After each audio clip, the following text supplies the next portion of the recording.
Apocalypse, I built the infinite train. Hello again, dear adventurers of the multiverse. Thanks for joining us once more on this epic journey.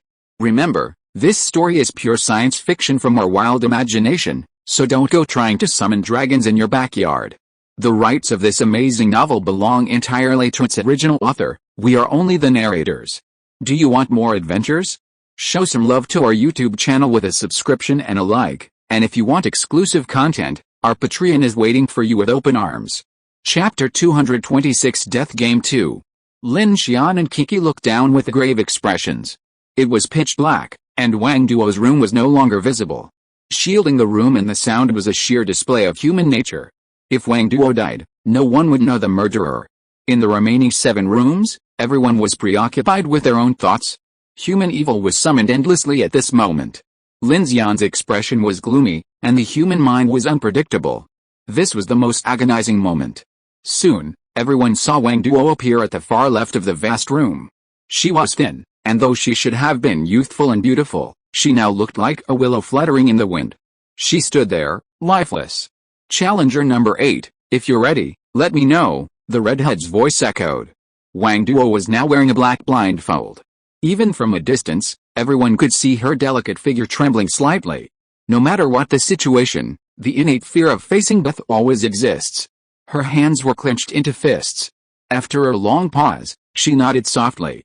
I declare the game open. The redhead's resounding voice caused the temperature in the entire room to drop by a degree. The first room to light up was room 7, right in front of Lin Xian.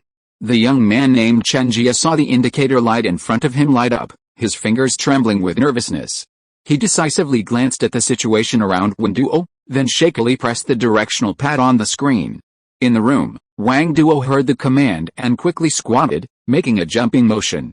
Then, with a powerful leap, she leaped. Snap! She landed on solid ground. Uncomfortable since it was her first time jumping, Wang Duo swung her arms unsteadily before finally stabilizing herself. She counted silently in her head, listening intently to the commands coming from her headphones.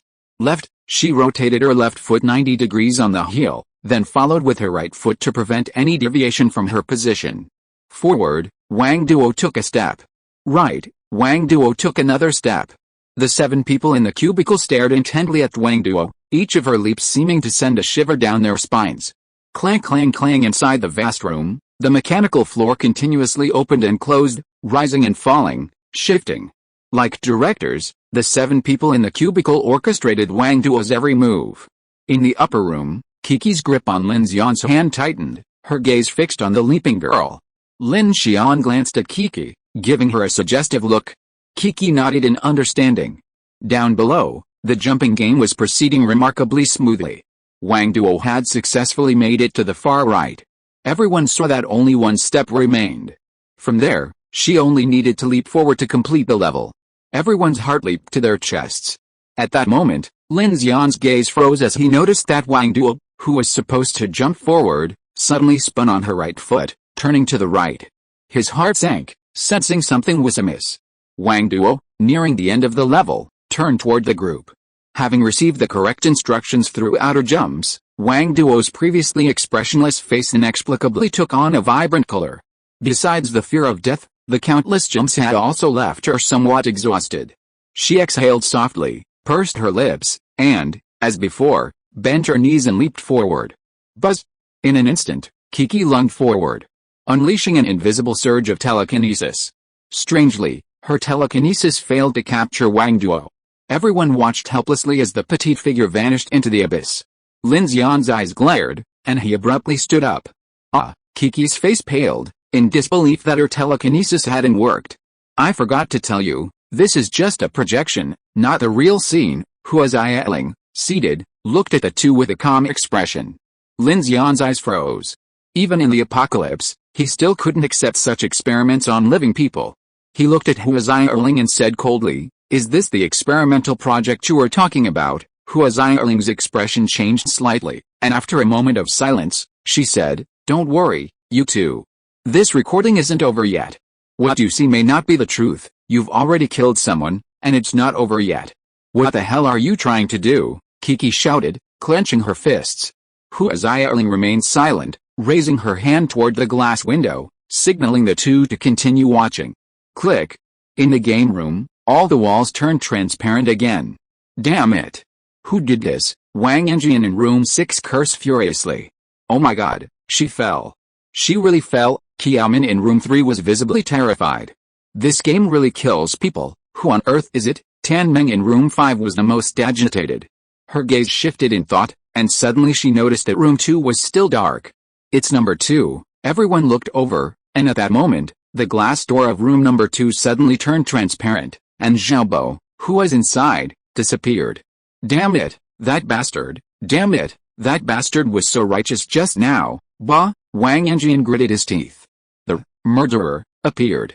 At this moment, some were panicked, some regretful, some terrified, and some cursed. Choosing the correct answer meant surrendering the initiative to survive, while being a traitor could escape alive. In this moment, human instinct was infinitely aroused.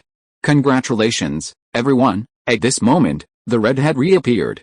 Although a young life had been lost, its first words were congratulations. First round failed. To make the game more exciting, the prize for the next round will be doubled to 2 million supplies. Bang! The lights in the display case came on again, and the mountain of supplies inside had doubled in height. This much supplies, even by train, would have to fill at least 2 freight cars. At this moment, seeing the luxurious mountain of supplies, everyone fell silent, their eyes quietly changing. Being able to survive and having supplies seemed to tell everyone that only selfishness could lead to the longest survival. The remaining 6 people were in an eerie atmosphere, their eyes exchanged, and no one wanted to speak anymore. The next second round of the game will be the same as the last one. You will have 30 minutes of free discussion time. Everyone was silent, waiting silently. The redhead's strange voice seemed to be a little excited at this time. Let me introduce the second round of the game to everyone. It's called Sword of Trust. Bang! The floor in the huge room rose again, and 2 Iron Maidens appeared in the center of the room facing the crowd. Unlike traditional Iron Maidens, these 2 humanoid metal torture instruments have no steel spikes inside. They are like a bloated armor. The spikes on them have turned into black holes, and the head is exposed. A bit similar to Uncle Bucket. The difference is that the bottom is human-shaped, separating the limbs and torso of the person. A masked man in black stood beside him. He was slightly hunched, and his exposed eyes flashed with sharp eyes. I don't know if he is a human or a ghost. It gives people a chilling feeling, and immediately makes people's hearts tighten. Everyone's eyes swept to the right corner of the room, and they found that there was still a pool of undried blood in the area where Wang Duo fell before, but the body had disappeared. What the hell is this thing? Seeing that thing that looked like a torture instrument, everyone's faces turned extremely ugly. Let me introduce this fun game to everyone, the redhead said in a hoarse voice. This game is very simple. It requires 2 challengers to participate. They have to enter special armor. On these armors, there are 7 identical holes, numbered from 1 to 7, namely number 1, number 2 shoulders, number 3 abdomen, number 4 waist, number 5 chest, number 6 and number 7 legs. There are a total of 14 holes in the 2 sets of armor. The black-clothed swordsman has 9 sharp swords in his hand. The 2 people take turns to choose the other's number, and the swordsman will pierce through it. However, among the 14 holes in the 2 sets of armor, 9 cannot be pierced. In other words, if you're lucky, both challengers can win without shedding a drop of blood, the redhead said excitedly. It can be seen that it seems very satisfied with this game. This round of the game is a little different from the previous one. Only 2 people can participate. If both survive, it is considered a clearance and can obtain supplies and freedom. If 2 people die, the mission fails, and the others gain supplies and freedom. There's an additional rule here. If only 1 person dies, the mission also fails. The survivor receives no prizes, but is free to leave. 2 people participating. Tan Meng in room 5 was clearly terrified and asked anxiously, does this game have nothing to do with the other 4 people? Indeed, the redhead said slowly, those who don't step forward have lost the right to choose and can only wait for the outcome of the game. Everyone's expression paled at these words. The essence of this game was almost the same as the previous round. Everyone's survival was in the hands of others. Even for the 2 people who took the initiative, their lives were in the hands of their opponents. Who would willingly allow themselves to be stabbed? Wang Yanjian's eyes were cold, and he said, I won't participate in a game like this, where I'll be stabbed. Feng Xiaonian, among them, was trembling with fear. He tried to comfort himself, saying, if all 9 blades were aimed at the shoulders and thighs, it wouldn't be fatal. Plus, there are situations where penetration isn't possible. If the two of them agree, but he didn't dare to continue. Disgust? Wang Duo's death was still vivid in people's minds. Who would be willing to trust others? Who knew that his words were heard by Qiaomin next to him? She thought about it in doubt, and then suddenly turned back to look at Han Dong. At this time, Han Dong happened to be looking at him. The two of them understood instantly. If there were only 2 people among the 6 people who could still be trusted, it would be the 2 of them. Qiaomin trembled all over. She wanted to speak, but she couldn't muster up the courage. Because she was afraid of being stabbed by the sword. But when she thought that if she succeeded, there would be 2 million supplies and she could be free, she was very excited. This might be the best chance for them to escape. Even though she was timid and cautious, she also knew that this game was only suitable for her and Han Dong. Han Dong saw what she was thinking, his face pale as he thought for a moment, then he gritted his teeth and gave her a look of confirmation. If you miss out, you might regret it. Lin Xian looked at the expressions of the couple on the far left and guessed something in his mind. This game seemed to be tailor-made for these 2 couples. If they didn't participate, no one else would. Who would give a knife to a stranger? What a joke. Time passed by minute, and everyone was silent. There was obviously no need to discuss this game. As the 30-minute countdown was about to end, Han Dong, sweating profusely, gritted his teeth and raised his hand first, saying, I'm in too. Seeing Han Dong raise his hand, Qiaomin couldn't wait to raise her hand as well, as if she was afraid that someone else would snatch it away. Excellent, we've already chosen our candidates for the second round of our game tonight. The redhead slowly turned to the 2 of them, revealing a strange smile. Good luck to you. The remaining 4 people had gloomy expressions and looked at the couple in silence. The atmosphere seemed to be frozen. They had no other choice but to wait for the other party's outcome. Bang! The glass doors of Room 1 and Room 3 slowly opened, and the shackles on Han Dong and Qiaomin's hands were automatically untied. The 2 walked out tremblingly. Unlike the first round of the game, the remaining rooms were not cut off from sight and soundproofed. Why? Can we communicate freely this time? Wang Yanjin looked around with a serious expression. Tan Meng trembled all over, looking anxiously at the room in front. If we want to survive, it seems that we can only pray that they both die. After these words came out, Feng Xiaonian and Chen Jia both had complicated expressions. They are husband and wife. If they both choose hands or feet, they should not die, Feng Xiaonian said nervously. Hearing this, the bald fat man Wang Yanjin said in a muffled voice, if they can survive after being stabbed with a few swords, I admire them too. He gazed intently at the room ahead. Whether it's the leg or the hand, a piercing sword would be a serious injury. It's not that simple, he was right. The human leg has major arteries. If they lost too much blood, in the apocalypse, and with a lack of medical care, even ordinary people, not those with superpowers, would likely die. Soon, the lights in the vast room ahead flicked on. Han Dong and Qiaomin were trapped in their humanoid armor. They stared at each other, both filled with fear. Wife, we will win, honey, I'm scared. Qiaomin's voice was already tinged with tears, the shadow of fear completely engulfing her. Honey, I love you. Believe me, I will protect you. Perhaps trying to cheer her up, Han Dong found an incredible courage. He clenched his teeth, his lips turning pale. The redhead turned to look at them sideways. So, the game begins. Who will choose first? Her? Let her choose first. Han Dong swallowed hard. Letting the other party choose first meant that he would be hit by the sword first, but how could he bear to stab his wife first? Qiaomin nodded with trembling body, and looked at Han Dong gratefully. Okay, husband. The henchman in black with a sword slowly stepped forward. Choose, which number? The hoarse voice was like a worn-out throat filled with yellow sand, which was terrifying to listen to. Qiaomin's face turned pale, and her eyes were full of struggle and hesitation. She had never experienced such a bloody choice. This was a great test for her. Han Dong saw it, gritted his teeth and said anxiously, stab me, it's okay, we have always been lucky. Have you forgotten, wife? Remember that time when we were trapped in a collapsed tunnel, and there was a hole that let us run out and we encountered zombies several times before? Didn't we survive? No matter how big the difficulties are, we can't be defeated as long as we work together. Qiaomin was inspired by his words and finally regained some of her sanity. She looked at Han Dong's armor in panic and said tremblingly, "Number 6, 6, I choose number 6. Number 6, Han Dong's right leg. It is also the lowest position of all the numbers."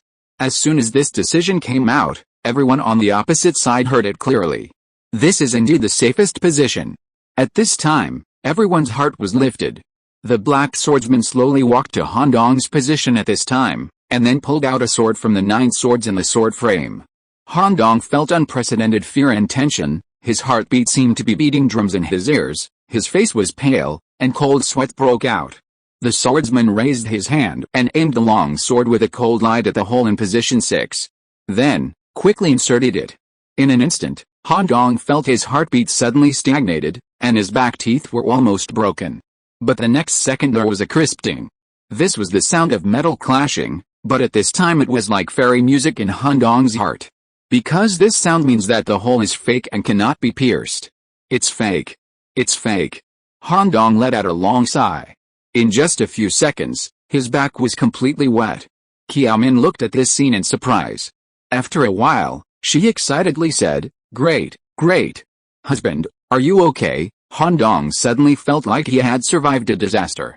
At this time, the man in black with a sword was still standing in front of him, and said sinisterly, "It's your turn to choose. Which part of her body do you want to choose?" Han Dong was silent for a while, and suddenly he smiled defiantly, raised his head and looked firmly at the man in black with a sword. "Why would I stab my wife? This time I choose my number 7 position." As soon as these words came out, everyone in the isolation room was stunned. Wang Anjian frowned and looked at him as if he were a fool, while Fang Xiaonian was surprised and shocked by Han Dong's courage. "Oh, at this time, you are still being gentlemanly," Wang Anjian said sarcastically. Tan Meng's expression was complicated. She stared intently at the sword, actually expecting it to kill someone with a single blow. Tan Meng shuddered as she realized her terrifying thought. She glanced at the 3 people beside her, reassuring herself that they were probably thinking the same thing. But even these strangers were shocked by Han Dong's decision, let alone Qiao Min. "Husband," Qiao Min was so moved that she burst into tears and kept shouting, "Husband, I love you. Husband, thank you, it's okay, honey." Han Dong's eyes were firm. And he kept breathing heavily. "It will be over soon. I will definitely protect you." But before he could finish his words, the black-clad swordsman silently drew his sword, gleaming with a cold gleam. Then, he thrust it in. With a slight piercing sound, the sword pierced Han Dong's thigh with swift force. "Ah!" Han Dong's screams echoed instantly, sending shivers down his spine. The hole in the spot was real. A sharp pain shot through his leg, followed by an icy sensation that brought Han Dong back to reality. The slightest glimmer of hope he'd felt was instantly shattered, leaving only the instinct to survive. Lin Xian, watching the pale fear on Han Dong's face, felt a chill in his heart. He knew his promise was about to be tested.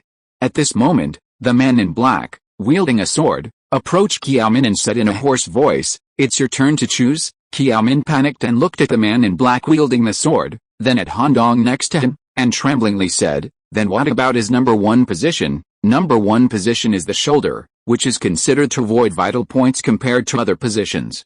But at this time, Han Dong raised his head with a look of shock on his face, ignoring the severe pain in his legs, and looked at Qiao Min in horror. He hurriedly said, "No, honey, it's not possible." Qiao Min looked at him nervously. "Huh? Number 1 is not possible, then what about number 2, the shoulder?" Han Dong immediately became anxious when he heard this. "Wife, it's not a question of which position, I mean, how come you've already stabbed my shoulder? Can you still stab your legs?" Everyone knows that in this situation, the legs are the safest position. Qiao Min was stunned. "What did you say?" she asked in shock.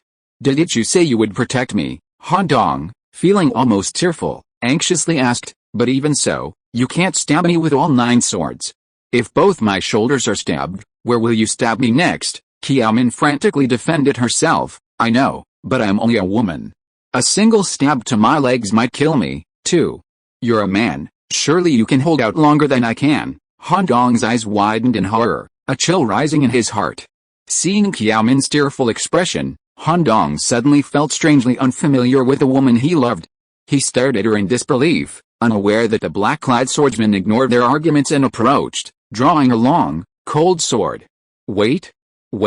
Han Dong cried out in alarm. But the black-clad swordsman ignored his words and stabbed him directly in the shoulder. Number 2. A resounding sound brought Han Dong, nearly terrified, back to his senses. His mind went blank for several seconds as he stared at the longsword that had failed to penetrate him, a complex expression in his eyes.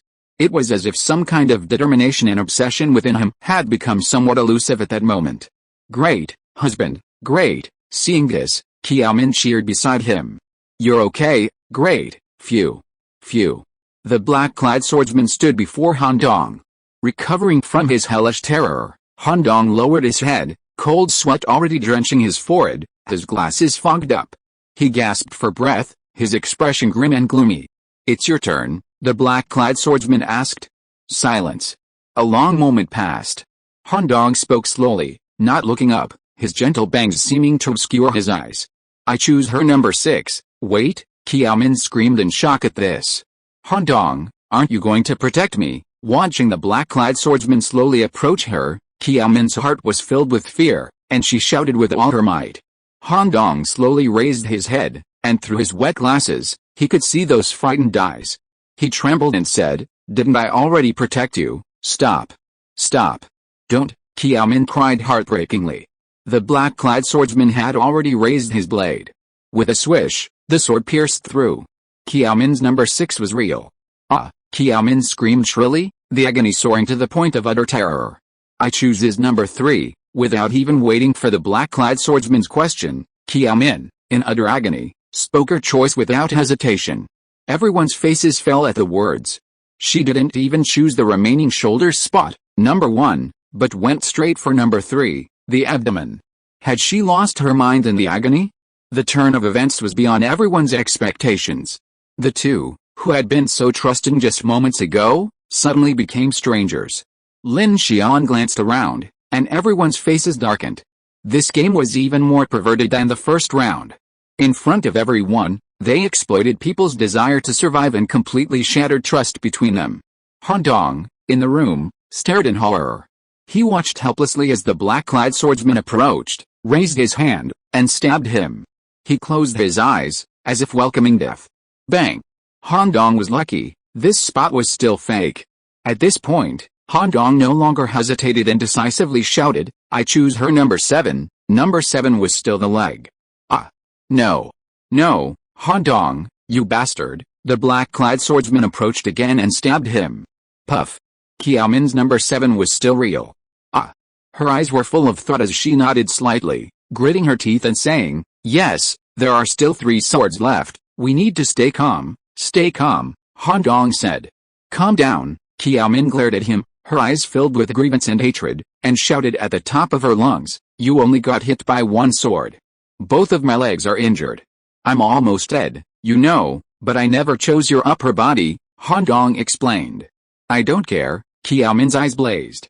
"Since there are still 3 swords left, I think I should give them all to you." "That's only fair." Han Dong's face paled upon hearing this, his lips trembling as he exclaimed, "You're crazy. I only have 1 shoulder left. You've already stabbed my upper body twice. The remaining 2 are in my chest and waist, and you haven't even stabbed your shoulder once. How is this fair? If either my chest or waist is real, wouldn't I be dead? You could have used your 2 shoulders and mine to share the 3 swords. Maybe they're all fake holes. Wouldn't we both survive that way?" Han Dong roared, expressing his extreme disbelief of Qiaomin's decision. "How is that possible?" Qiaomin screamed. "Stab me twice in the shoulder? Are you crazy?" "I'm not crazy. This game requires both of us to survive to win. I'm telling the truth. If I die, isn't it all over?" Han Dong responded. "Survive, survive." Han Dong's words echoed in her ears. Her legs were pierced by cold swords, and the intense pain filled her with immense fear, as if death was creeping closer. Suddenly, a demonic thought surged through her mind. Seeing her silence, Han Dong sensed something was amiss.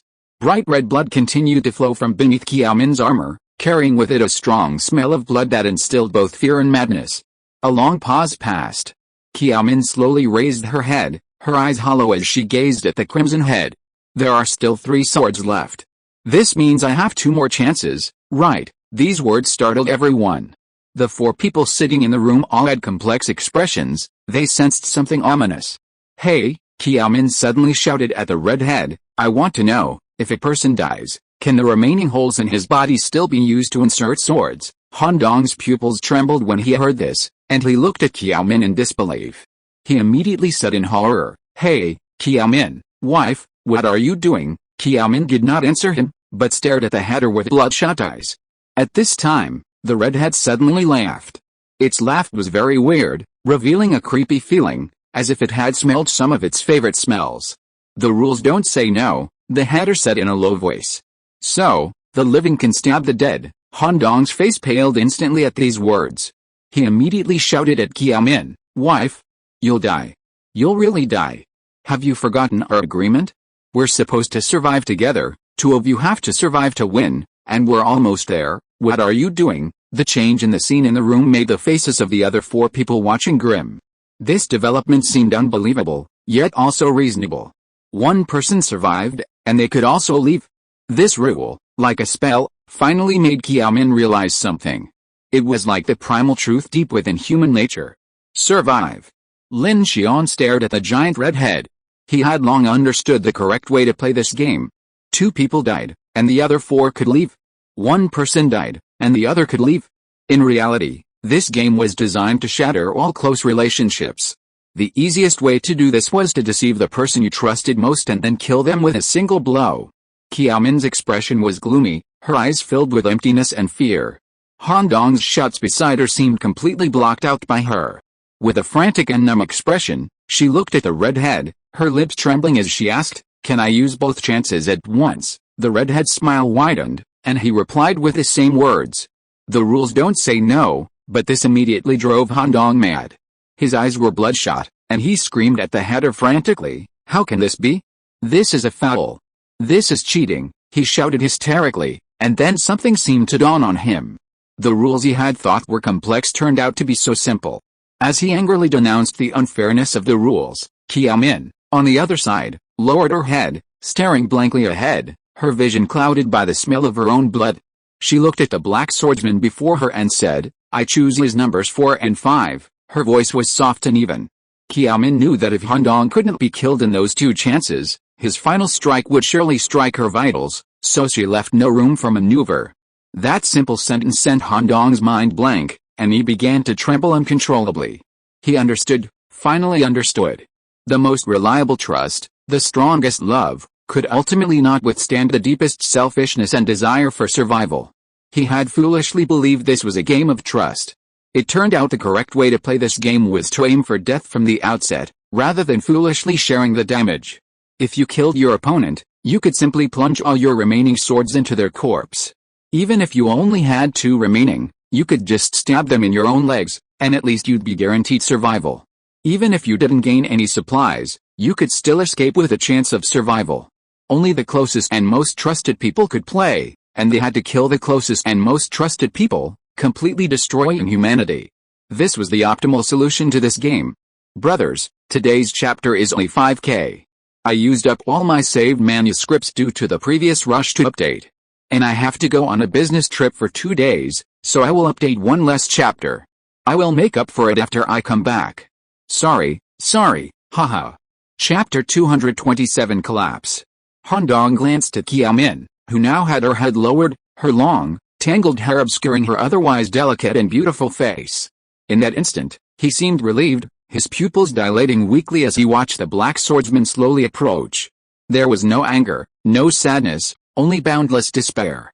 The black swordsman drew 2 sharp swords, one aimed at the waist of number 4, the other at the chest of number 5.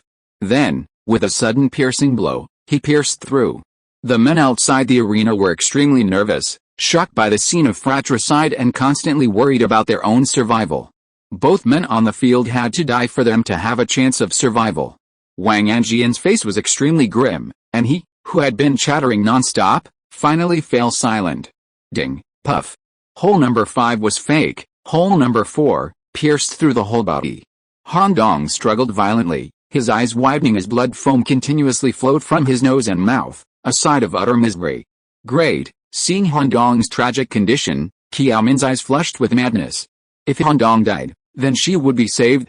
That final sword wouldn't have been thrust into her body. He's dead, he's dead. I won, I can go, Xiaomin cheered wildly, tears streaming down her face. The joy of victory and survival spread throughout her heart, and in that moment, she seemed to be filled with immense relief. But at this moment, her armor remained unopened. The redhead slowly turned, a sinister smile on its face. Oh, don't worry, Ms. Qiao. I think it's too early for you to celebrate. This is the time to test your long-cherished love, isn't it? The hatter said meaningfully. What? Xiaomin was puzzled. Then, as if realizing something, she trembled as she turned her head and saw that Han Dong was still breathing. The challenger isn't dead yet, so the game continues. The Red Skull's words rang like a death knell in Xiaomin's ears. It's your turn to choose, the Black Swordsman's cold voice echoed before Han Dong. Xiaomin's pupils widened, and a chill settled in her heart. At that moment, she finally remembered something crucial. Even if someone is stabbed through the heart, they don't die instantly. Furthermore, Han Dong had only been stabbed in the waist. As long as he was still breathing, didn't he still have the right to choose?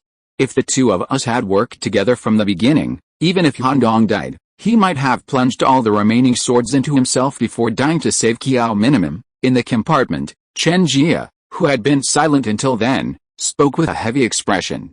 Ten Mang, Wang Enjian, and the others turned to look at him. Their faces darkened. Chen Jia's words were indeed a bit naive, but even if the hatter had revealed that the sword could be thrust into the dead, most people would have immediately thought of killing the other person, not sacrificing themselves. But now, no one seemed to care about that at all, only whether these two could die together. Lin Xian looked at Han Dong and Xiaomin and sighed. From the first time Han Dong took the sword for her, perhaps the man who loved her so deeply could really do this, but it's too late now. Inside the room, Xiaomin, having finally come to this realization, suddenly screamed at Han Dong like a madman. Husband, I was wrong. I'm sorry. It hurts so much, please spare me. We can still win. Choose my shoulder. We'll get out alive and have unlimited supplies. I'm sorry, I'm stupid, that's why I didn't think clearly. Please. I love you. You're the man I love most in my life. Let's not kill each other anymore, okay? Plop, plop. Blood continued to flow from Han Dong's mouth and nose. He lowered his head, his glasses fogged up. He exuded a gloomy air of despair. I choose woman number 5, the hoarse voice seemed to come from a broken blower. Blood foaming, cold, and indifferent. Qiaomin's pupils slowly dilated, a chill of fear rushing straight to the top of her head. Her eyes were filled with bloodshot, and she screamed miserably. No, puff. The cold sword pierced Qiaomin's chest. Position 5, it was real. Before her death, Qiaomin's eyes were filled with terror.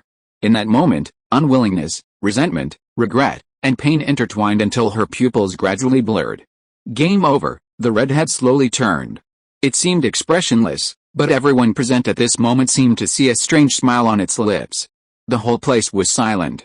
Wow, the glass curtain wall in front of them suddenly went dark, and the lights in the room came on. Hua Xiaoling slowly stood up and looked at Lin Xian and Kiki. How was it? Wasn't this experiment interesting? Lin Xian, holding the agitated Kiki, stared at Hua Xiaoling and said, that's inexplicable. What are you trying to say? Hua Xiaoling took a breath and said calmly, from a scientific perspective, we set up this experiment to verify the theory of dark night evolution. When a person is near death, their mental strength will reach a significant threshold. At this stage, the body will begin to integrate dark energy and undergo a certain genetic evolution. However, this state can only be maintained for a short time, making it difficult to observe under normal conditions. So we have tried many methods. For example, we directly subjected the test subjects to death pressure. However, forced emotional stimulation is too simple and can easily lead to numbness. That's why we use this death game. It has proven to be very effective, Hua Xiaoling said to Lin Xian. The remaining 4 people will most likely undergo significant physical evolution in the future, and their survival ability should be even stronger after leaving. From this point of view, it is also a help to them, isn't it? Lin Xian frowned and looked at Hua Xiaoling with a cold look. You use this method to help human evolution. Strictly speaking, we tend to follow the law of natural selection. Hua Xiaoling walked to the glass curtain wall and said in a calm voice, people who survive the flood will know how to build dams, understand hydrology, and remember the laws of disasters. People who have experienced earthquakes also know how to build a solid foundation for houses and observe the movements of insects and animals, and humans have survived plague viruses again and again, and immune antibodies will grow in their bodies to fight against them. This is how humans are, and they will always find a chance to survive. If we can get over it, civilization will flourish again. If we can't get over it, it will just be the demise of a backward civilization. Hua Xiaoling looked at Lin Xian. Mr. Lin, don't you think that the dark tide of this world is another kind of plague virus for us? So, what you mean by neutrality is to let nature take its course, Lin Xian replied. No, Hua Xiaoling said bluntly. The Salvationists, the Independencists, the Adventists, look. It's just like the first game. Everyone's clearly united in opinion, and everyone has a chance to survive. But some people have their own interpretations of survival, and because of these different philosophies of survival, ideological confrontations arise. Haha, isn't that funny? At this critical juncture of human survival, we still have such a fragmented social organizational structure. To higher civilization, isn't our current civilization a backward and ignorant one? Do you know why? Greed and selfishness, Lin Xian replied. That's all there is to it, Hua Xiaoling shook her head. Human nature is inherent, but that's not the essence. What I want to tell you is that our human society is driven by rationality, but is also shackled by emotion. This is an advantage in the early stages of civilization's development, but it's also a disadvantage that limits civilization. A superior civilization doesn't need something like emotion. Take the second game, for example. Love, that ultimate emotion that has been praised for centuries. Do you think it's of any help to the survival of civilization? Therefore, our purpose is to maintain the progress of the dark tide. Under this natural selection, everything will come to fruition, and all survival concepts will be verified. The unreasonable frameworks and positions within this civilization will be naturally eliminated, and we ourselves will decide our survival and extinction. But at this time, the glass curtain wall suddenly lit up slowly. Lin Xian looked and saw that outside the curtain wall was a huge research institute. Looking around, there were thousands of researchers of all kinds, and all kinds of war equipment for superpowers, blood sperm research instruments, and large-scale genetic research equipment were dazzling, which made people extremely shocked. Only humans who survive will be better gene successors. Dark energy drives humans to evolve and mutate into superpowers. These are the best among them. Hua Xiaoling looked at Lin Xian. Mr. Lin, at the moment when the elevator was in danger of survival, you took the initiative to stand up and use your mechanical superpowers to guide a new way out. So our foundation is not just coveting your mechanical superpowers, but believes that only people like you who possess supreme will and high-level superpowers are worthy of being the builders of this new world and leading the new civilization towards glorious evolution. This is the purpose of our foundation. I'm sorry, Lin Xian responded directly, I'm not interested in building a new world. I'm a vulgar person and I don't understand the righteousness of civilization. You have such complete equipment here. What I'm more interested in now is whether you have fresh bread. I haven't eaten it for a long time and I've forgotten what it tastes like. Kiki raised her head at this time, looking at Lin Xian in astonishment, as if she had finally recovered from the killing game just now. She looked at Lin Xian and whispered, bread. Hua Xiaoling's expression changed slightly upon hearing this, then she fell silent for a moment, her lips curling slightly. She didn't speak, but instead stepped aside to make way. Lin Xian, pulling Kiki with him, headed for the door. Halfway there, he paused, fished out the business card Hua Xiaoling had given him, casually tossed it to the ground, and then headed out. At the door, two armed men, both armed with guns, blocked their path. Let them go, she said without stopping. The armed men immediately made way, and Hua Xiaoling even had the institute staff escort them out. Hua Xiaoling watched Lin Xian and Kiki leave, her eyes flickering to the business card at her feet. With a look of neither joy nor sorrow, she said meaningfully, we'll meet again. Buzzing, Lin Xian and Kiki emerged from the institute on their motorcycles. Turning around, the massive structure quickly became blurred by the reflective panels. The setting sun, the tall trees and green grass, made it seem like it wasn't dark outside. If one hadn't looked closer, no one would have guessed such a large institute existed amidst the trees. Lin Xian rode a motorcycle, letting Kiki sit on the back. He noticed Kiki's expression was a little grim, so he said, don't take it personally. They say they're neutral, but in essence, they share the same stance as the Adventists. Lin Xian, Kiki put her arm around Lin Xian's waist, pressing her body against his back, feeling the warmth. She whispered, If I block a sword for you in the future, will you feel bad for me? No, Lin Xian said decisively. Huh? Kiki's eyes widened. Lin Xian stepped on the accelerator. I'll build you an invulnerable suit of armor, impenetrable by any sword. Tisk. Kiki rolled her eyes, but the gloom in her eyes faded. She said loudly, all right, let's go back and see what Sasha and the others have gained today. Lin Xian nodded, looking back at the dome hidden beneath the trees. He spoke sternly, I don't know what they gained, but now I know someone must have gained something here. Who else?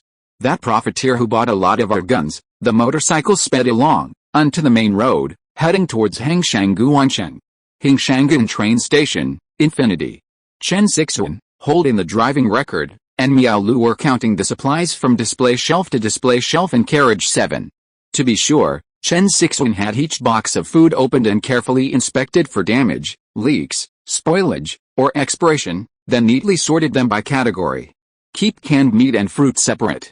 Keep dry foods like biscuits separate from liquids to prevent them from getting damp. Xiaoyuan, Tao, put all the glass jars in a cabinet closer to the center, and add some spacers.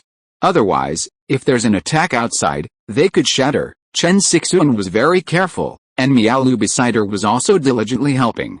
Miao Lu, which line has any news? Chen Sixuan asked. Miao Lu took out her mobile device and communicator, looked at them, and said, not yet. It's still early.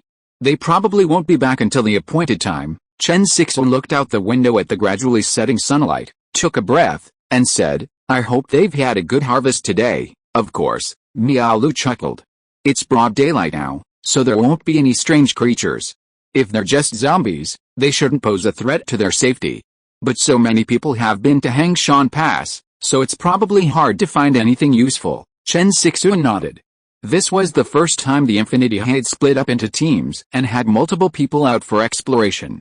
In the past, Lin Xian had to go into battle himself, but now that there are more people, especially for ordinary city exploration missions like this, it's not too stressful to mobilize all the people, which is just right for everyone to relieve the pressure. Brothers, please give me a monthly ticket. Chapter 228 Mark. From now on, it's best to use the train car's restrooms and bathrooms during the day, Chen Sixuan said. We should all get used to the concept of daytime and nighttime being the only thing. Nighttime is more dangerous. Based on past experience, resting during the day is actually more secure, but we need to travel and find supplies during the day. Miao Lu nodded. You're right. Maybe we can work more shifts, but we won't do these things at night. That way we can react quickly in an emergency. Yeah, duang, duang, duang. At that moment, a female team member hurried over from the front car. It was the person Chen Sixuan had specially assigned to keep watch on the front car. Sister Chen, go check. A container suddenly appeared on the platform. Container. Chen Sixuan and Miao Lu's expressions changed. They immediately dropped their work and headed to the front car. As they walked, they saw a black container appear in the distance on the platform outside. The sentry system should have reacted. Chen Sixuan frowned. It must be far away, not approaching, but how could something so large appear without making a sound? Several people kept their eyes on the container. Unlike ordinary containers, this one resembled some kind of laboratory module, with an electronically controlled door and the phoenix symbol of the order. Order. Chen Sixuan naturally recognized the order's logo. After all, they had seen the insignia on Bai Shuang and Wei Kexo as they ascended the elevator. Did the sentinel system detect who put it there? Miao Lu asked, holding her mobile device. Neither the sighting system nor the radar on the front of the train reacted. How strange. I thought it was just a problem with the sentinel's viewing angle. Chen Sixuan looked at the black container, her woman's intuition telling her that something was wrong. Meanwhile, many members of the other survivors' convoys at the station had also noticed the sudden appearance of the box, casting glances their way. Many on the Green Knight Phantom train also cast their gazes in the direction they were heading. Chen Sixuan picked up her communicator, but all three lines were disconnected. The time for the detachment's return was approaching, and she wanted to notify Lin Xian immediately. Should we go down and take a look? Miao Lu asked. No, just activate the defense system and have everyone draw their weapons and be on guard, Chen Sixuan said decisively. Always be cautious. Never open the door unless you're with someone. This was something Lin Xian had taught her on their first day aboard. Bang! At that moment, the black container suddenly emitted a metallic sound, and the walls collapsed in all directions. Chen Sixuan and the others focused their gazes, stunned to discover that in the center of the container was a woman. The woman was disheveled, her hands and feet shackled with special mechanical shackles, and a device around her mouth prevented her from speaking. She was wearing only a thin red evening dress, bare from the thighs down, shoeless, with disheveled hair and a grimy appearance. Even so, she was recognized at a glance. "Ah, she's not that one," Mialu exclaimed upon seeing the woman's face. "Erin Clark, isn't she that Hollywood star?" This woman, once quite famous, with her stunning figure and tear-stained face, was now staring at the train's constant struggle with a look of horror. This scene immediately caused a commotion among the other survivors, who had been on guard. Xiao Hong, the leader of the Night Phantom, now stared through the window, surrounded by his female subordinates. "Oh my god, Erin Clark. Why is this famous star here? Is this a trick? Let's take a look first." Xiao Hong was no fool, and since the container was on the infinity side, everyone's attention was drawn there. "Sister Chen, there must be a trick on the infinity." Mialu, upon seeing this, immediately felt something was amiss. Chen Sixuan raised her hand to signal everyone to calm down. She looked at the shackled woman and said thoughtfully, "Whoever it is, wait until the other teams return before we deal with it." Chen Sixuan knew full well that the remaining personnel guarding the train were not very skilled and lacked any special abilities. With the exception of Mialu, who was slightly more skilled, they were practically incapable of defending themselves. Lin Xian had assigned them to guard the train because the infinity itself was their strongest defensive and offensive weapon. As long as they weren't foolish, they could handle any danger. "Okay, let's see what's going on with that person." At that moment, the facial restraints and anklets on Erin Clark, who was restrained by shackles, suddenly unlocked, dropping to the ground with a thud. Erin Clark, feeling as if she had been granted amnesty, opened her mouth and glanced towards the nearby train. Seeing someone on board, she immediately cried out in panic, "Help me, please, help me." She can speak, so she's not a fake person. After the events in Rain Town, Chen Sixuan had become more cautious. She picked up the train's external broadcasting device, looked at the person, and whispered, "Who are you, and why are you here?" "I'm Eileen Clark.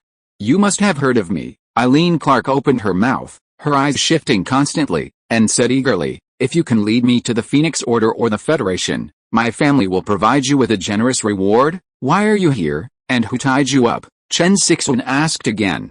"I don't know." Eileen shook her head, glancing at the container next to her. "I was trapped in this box when I woke up. Sorry, I can't help you," Chen Sixuan said coldly. The other party's inexplicable appearance, with no known origin, was extremely suspicious. Faced with such a situation, Chen Sixuan could not help but be suspicious. Upon hearing this, Erin Clark panicked.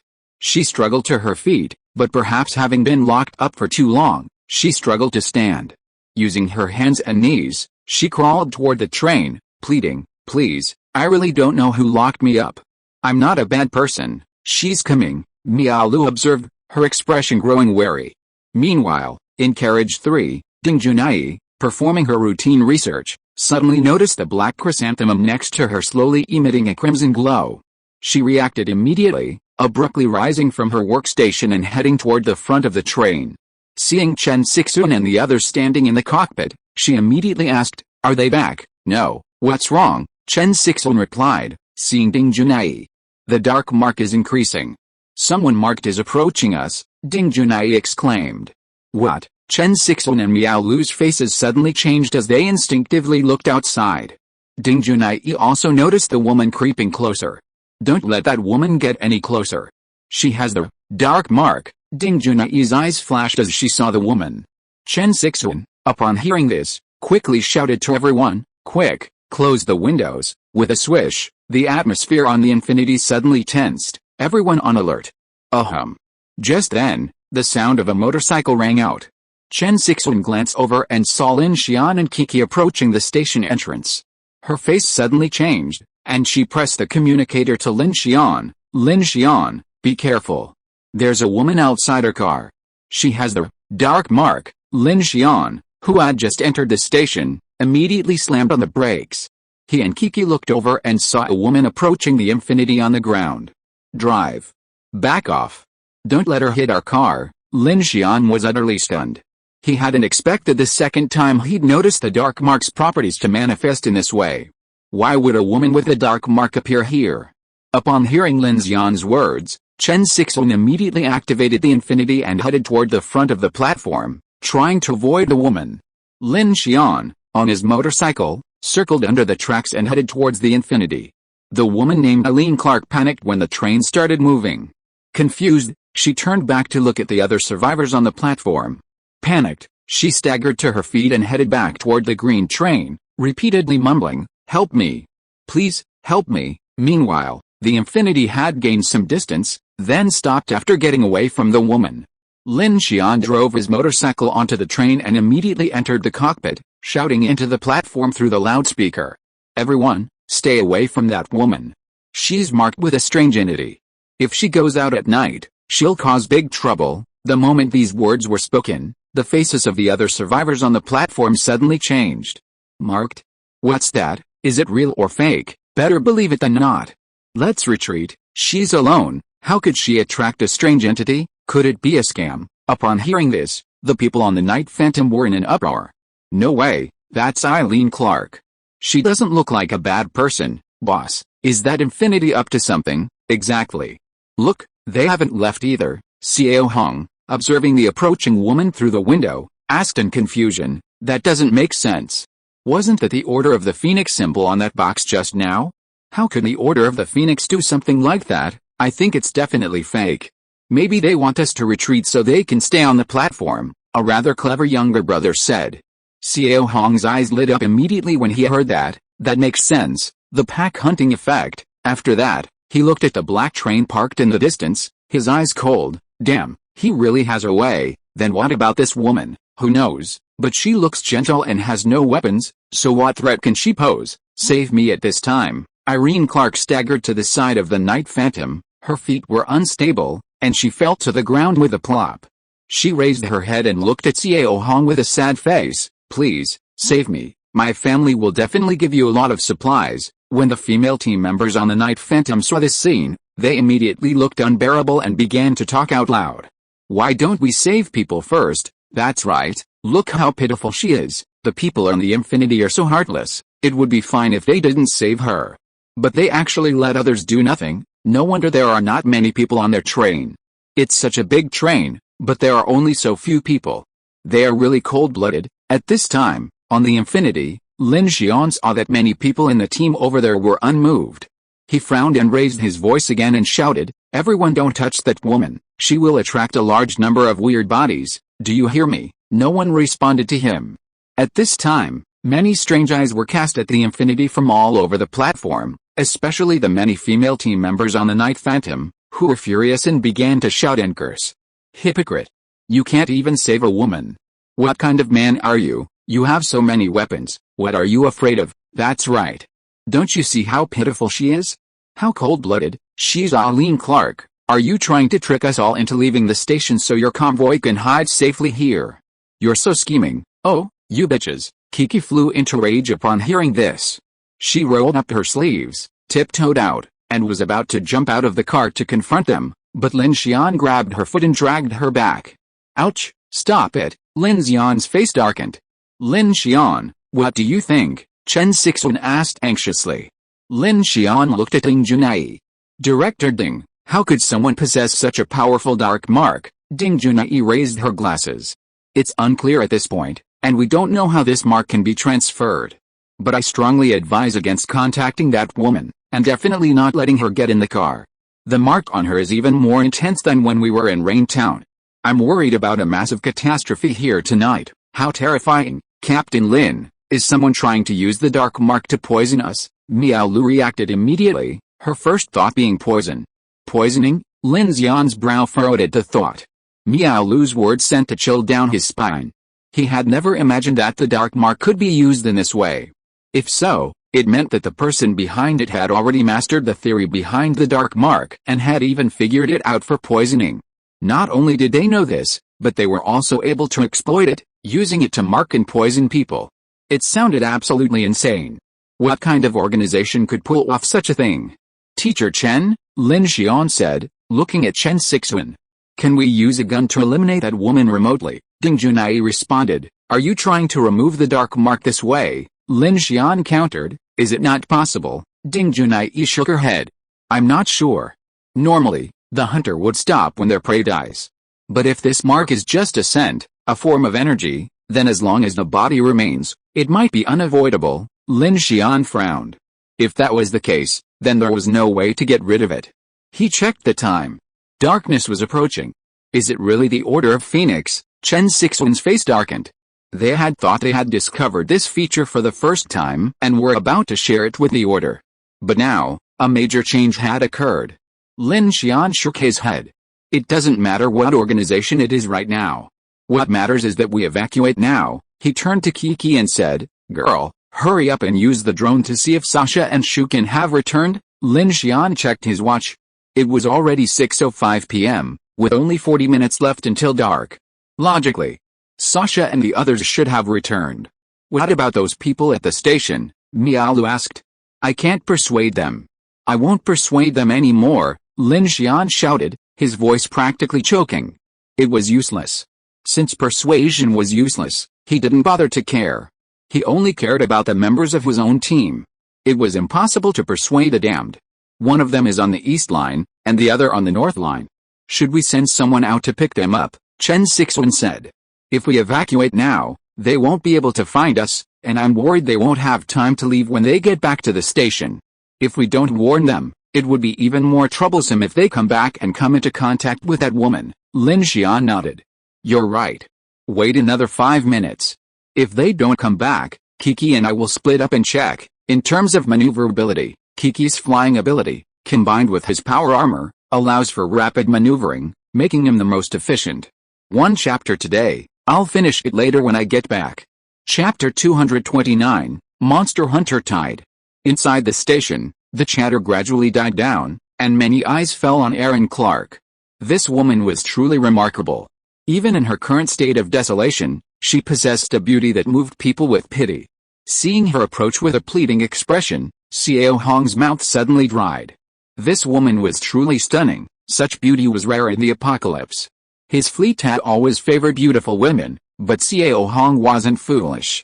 He knew that not all the women on his fleet were just for show, otherwise, his fleet wouldn't have survived this long.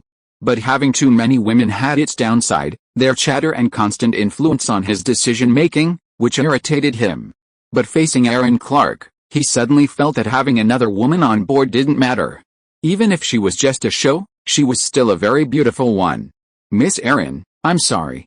Although I want to save you, I also have to consider the safety of everyone on my fleet. I need to confirm whether you're carrying any weapons," Xiao Hong said seriously. Hearing this, Erin Clark's face lit up, and she quickly explained, "No, I don't have any weapons." Xiao Hong shook his head. "But you're wearing so much, I can't confirm." The female team members around him rolled their eyes. Erin Clark was wearing only a thin red evening dress, so how could she be wearing anything thick? "If you want her to take it off, just say so directly, why beat around the bush?" The male team members in the car, on the other hand, understood, their eyes sparkling and their faces smiling with anticipation. After all, she was a Hollywood star, not just any ordinary person. Many people present knew this beautiful woman, and no one would mind admiring her proud figure. Erin Clark understood immediately, but she showed no sign of embarrassment. She undid the straps of her dress, and the red dress slid down to the floor. Suddenly, a curvaceous figure in a black bikini appeared before the entire fleet. The men on the Night Phantom were stunned, and even some of the women stared. "Look, I really don't have any weapons. Please believe me." Erin Clark raised her hands and spun around. Seeing that the other party remained unmoved, she reached for the buttons of her bra, preparing to strip right there.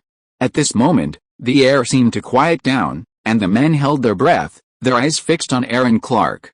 Unexpectedly, Xiao Hong, glaring, suddenly coughed, interrupting Erin Clark's movements. He spoke eagerly, "All right, I know you're unarmed. You can get in the car." What a joke. Such a beauty should be kept to himself, enjoying her at his leisure.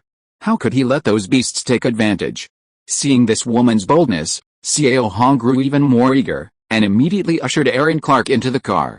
Little did he know, at that very moment, the once clear, sunset-filled Shanghain city was gradually obscured by thick, dark clouds. The sky was gloomy, and even the air felt oppressive. Aboard the Infinity, Lin Xian and the others watched as the wind raged outside, a hint of impending storm. Everyone's nerves were in a state of panic. It's getting dark, why haven't they returned yet? Are they in trouble? A chilling wind whipped through the city streets, and leaves whistled in the city streets. As if sensing a gloomy aura, the roaming zombies grew frantic and restless, howling loudly. Boom! Silver lightning streaked across the sky, threatening to illuminate it. Thunder roared. And rain began to pour down, soon becoming a torrential downpour. On the Infinity, Lin Xian was about to check the time when he heard the roar of a car engine. Everyone looked and saw two armored SUVs, emerging from the street in the distance, bursting through the zombies. It's Shukin and Lulu, Lin Xian observed, immediately picking up his communicator. Shukin, Lulu, Captain Lin. We just encountered some humanoids. We don't know where they came from. Shukin's voice sounded anxious. Lin Xian's brow furrowed. Are there any casualties? No. Lu Cheng suffered minor injuries. Okay. Lin Xian breathed a sigh of relief. Enter through the East Station entrance, directly along the tracks. Avoid areas where survivors are gathered. In the SUV, Shukin and Lu exchanged a puzzled glance, before Shukin quickly replied, okay, understood. Although she wasn't sure what was happening, she was clearly following Lin Xian's instructions. Did you encounter a humanoid? Kiki asked over the communicator. On the street or in the building? Both. That's why it feels so strange, Shukin replied. Lin Xian, overhearing the conversation, frowned. It doesn't feel like a coincidence. Chen Sixuan, a little anxious, asked, and Sasha and the others, are they in trouble too? They probably are, otherwise they wouldn't be late. Lin Xian checked his watch. It was less than 10 minutes before dark. Everyone, prepare for battle, Lin Xian said without hesitation, immediately ordering everyone to draw their weapons. Buzz buzz buzz. Two armored vehicles loaded with search and rescue supplies barreled down the tracks onto the platform. The Infinity had already been dispatched. The automatic blast doors of Car 11 opened, and the two vehicles drove in, one after the other. At this moment, Shukin and Lu Cheng and several others from the building disembarked, all reeking of blood and gun smoke. Lu Cheng's arm was bleeding. Lin Xian approached and asked, how are they? No problem, my arm's not broken, Lu Cheng grinned. Chen Sixuan and Miao Lu hurried over with medical kits, examining everyone's injuries and preparing to bandage several. What's the situation exactly? Lin Xian asked Shukin. Shukin, looking a bit disheveled, hurriedly explained, it wasn't a big deal at first. We searched several shopping centers along the way, and then in an underground mall, we encountered a large number of zombies. We didn't want to fight, so we just ran away, but for some reason, after we escaped from the underground, many zombies appeared on the streets outside. It took us quite a while to get back to the car, Lin Xian, Kiki said anxiously. Sasha hasn't come back yet. I'll go look for her. Just as she finished speaking, Sasha's voice rang out over the communicator. Brother Lin, can you hear me? Lin Xian immediately activated the communicator. Yes, I can hear you. Where are you? Let's get to the main street right away. There are a lot of zombies. Bang, bang, bang. At this moment, gunfire continued to ripple through the communicator. Lin Xian looked at Kiki. Quick, get ready to support them. Ugh. At that moment, an armored vehicle sped down Main Street, drawing a swarm of zombies after it. It was still dark, and from the pitch-black alleys, swarms of strange black insects began to crawl out. Strange claws stretched out from the sewers. Horrifying humanoid figures appeared in the windows of abandoned buildings. Unspeakable.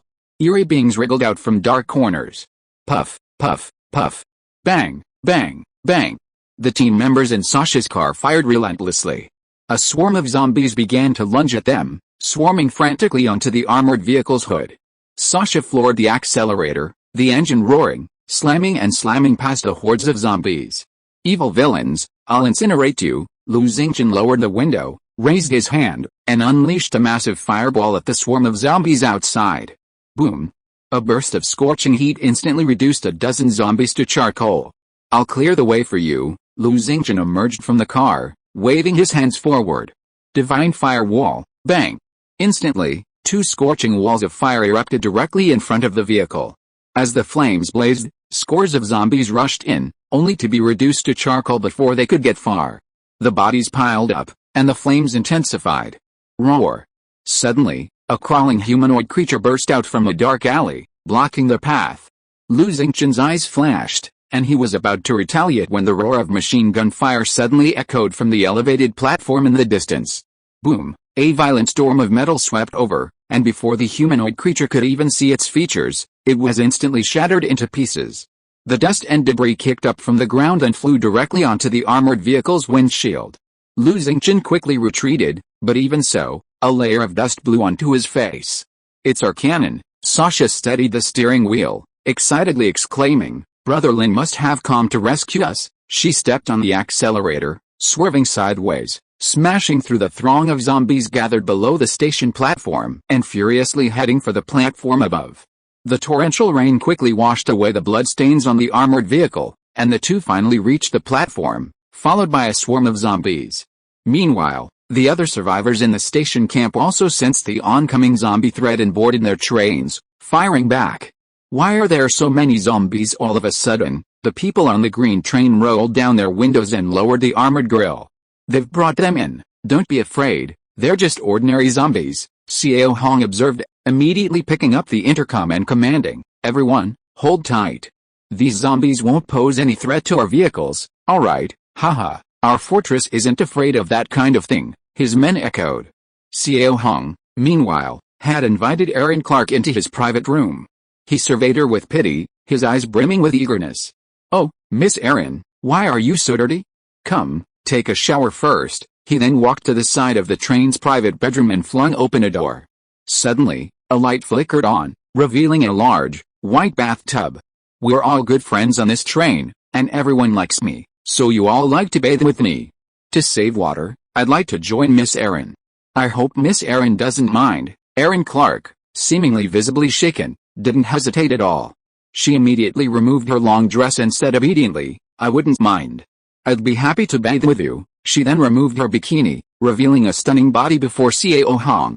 Xiao Hong's eyes lit up, and he smiled faintly. Without a word, he turned and began to fill the tub. Ugh! A swarm of zombies suddenly pounced outside the window, startling Erin Clark. Looking at the savage zombies scratching outside, Xiao Hong quickly comforted her, "Don't be afraid, Miss Erin. Those creatures can't hurt you. Our train has 3 layers of armor. We're even used to sleeping surrounded by zombies. If they aren't howling and scratching outside, I can't even sleep well." "Oh, really?" Erin Clark's face finally relaxed, and she gracefully walked over and sat directly in the tub. The surging heat began to relax her nerves. Seeing Xiao Hong eagerly stripping, she said nothing, instead displaying a charming expression. In the apocalypse, she was adept at leveraging her strengths to secure her right to survive. While she would have had this fat man eliminated without hesitation if she returned to her family, at this moment, she knew this disgusting fat man was her lifeline. So what if she served him? Xiao Hong, stripping naked, gazed at the beauty in the bathtub, sighing. "That guy on the Infinity is such a fool. He doesn't appreciate such beautiful art. But he has so many beautiful women around him. Only I, Xiao, can enjoy this blessing." Beep, beep. Just as he stepped into the tub, the alarm clock in the room began to chime. "It's getting dark," Xiao Hong said calmly. "Miss Eileen, welcome aboard the Night Charm. Enjoy your first wonderful night." "Thank you," Eileen Clark said charmingly. Boom. Thunder exploded above Hengshengan Pass, shaking the windows of the entire train. Just as Xiao Hong slid into the water, ready to enjoy a rare, apocalyptic beauty bath, the entire train suddenly felt itself plummet, even the roof collapsing. Nothing. This startled Xiao Hong's companions, who immediately grabbed the nearby intercom and shouted, "What's going on?" Click, click, click. Silence descended on the intercom. Xiao Hong glanced back at Erin Clark, his brow furrowed. He was about to call out again when countless shrill screams and cries suddenly echoed through Hengshengan Station. "Ah, da da da da da, run, help, caca." Suddenly, a cry rang out from the intercom, "Boss! The monster is coming!" Boom, boom, boom. Xiao Hong froze for a moment. Beside him, Erin Clark also stood up from the bathtub, clutching her chest, a look of panic on her face. Squeak, squeak, squeak. Then, a sharp, scratching sound slowly echoed from the roof of the car, a piercing sound, as if a large hand were scratching at something. Xiao Hong's face darkened as he stared out the window. Suddenly, a massive, red head with a terrifying visage slowly appeared, tilting its head sideways and lowering its head. A pair of scarlet eyes, like two lanterns, peered into the car. "Ah!" Aaron Clark screamed in fear. Xiao Hong swallowed hard at the sight. His naked, fat body, sweat beading on his forehead, he slowly reached for a pistol on the table. At that moment, he finally realized that Infinity's warning had been true. But it was too late. Bang! The giant red monster outside struck with its sharp claws, ripping open the side of the train like a can.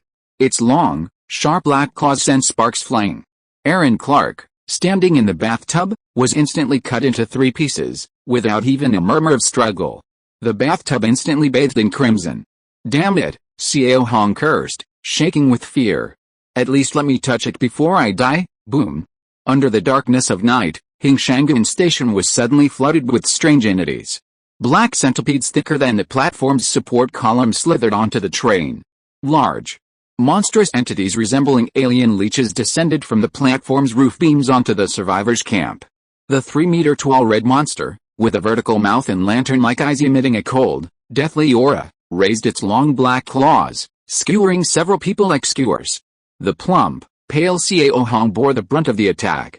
Then the red monster raised its long arms and stuffed a bunch of people into its vertical mouth, swallowing and chewing, making a crunching sound. Da-da-da, bang bang bang. The originally safe station camp was now filled with screams and gunshots. No one even had time to run away before they were surrounded by the monsters that suddenly swarmed out. Boom. Boom boom. The metal roof of the station began to collapse at this time. Under the heavy rain, thick blood began to flow into the depths of the city along the waterway. The screams and roars echoed several streets away. In the distance, on the tower of Hingshanguan Gymnasium, Hu Luxiao picked up a telescope and looked at the train station. Sun Chang held an umbrella for him from behind. Boom. A silver lightning exploded, and he immediately saw a large number of tentacles and strange shapes with bared fangs and claws appearing in the train station through his telescope. In the darkness, it was like a tide of monster hunting. Hiss. Hu Luxiao gasped at the sight and frowned. Strange.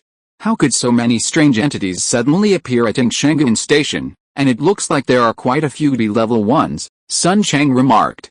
That's impossible. They've been here for more than a night. Why would they show up now? Hu Luxiao asked. Could it be the herd hunting effect brought on by the Infinity Fleet? That's possible. They might be finished now, Hu Luxiao said in amazement. Arrange 2 teams to go over at first light tomorrow.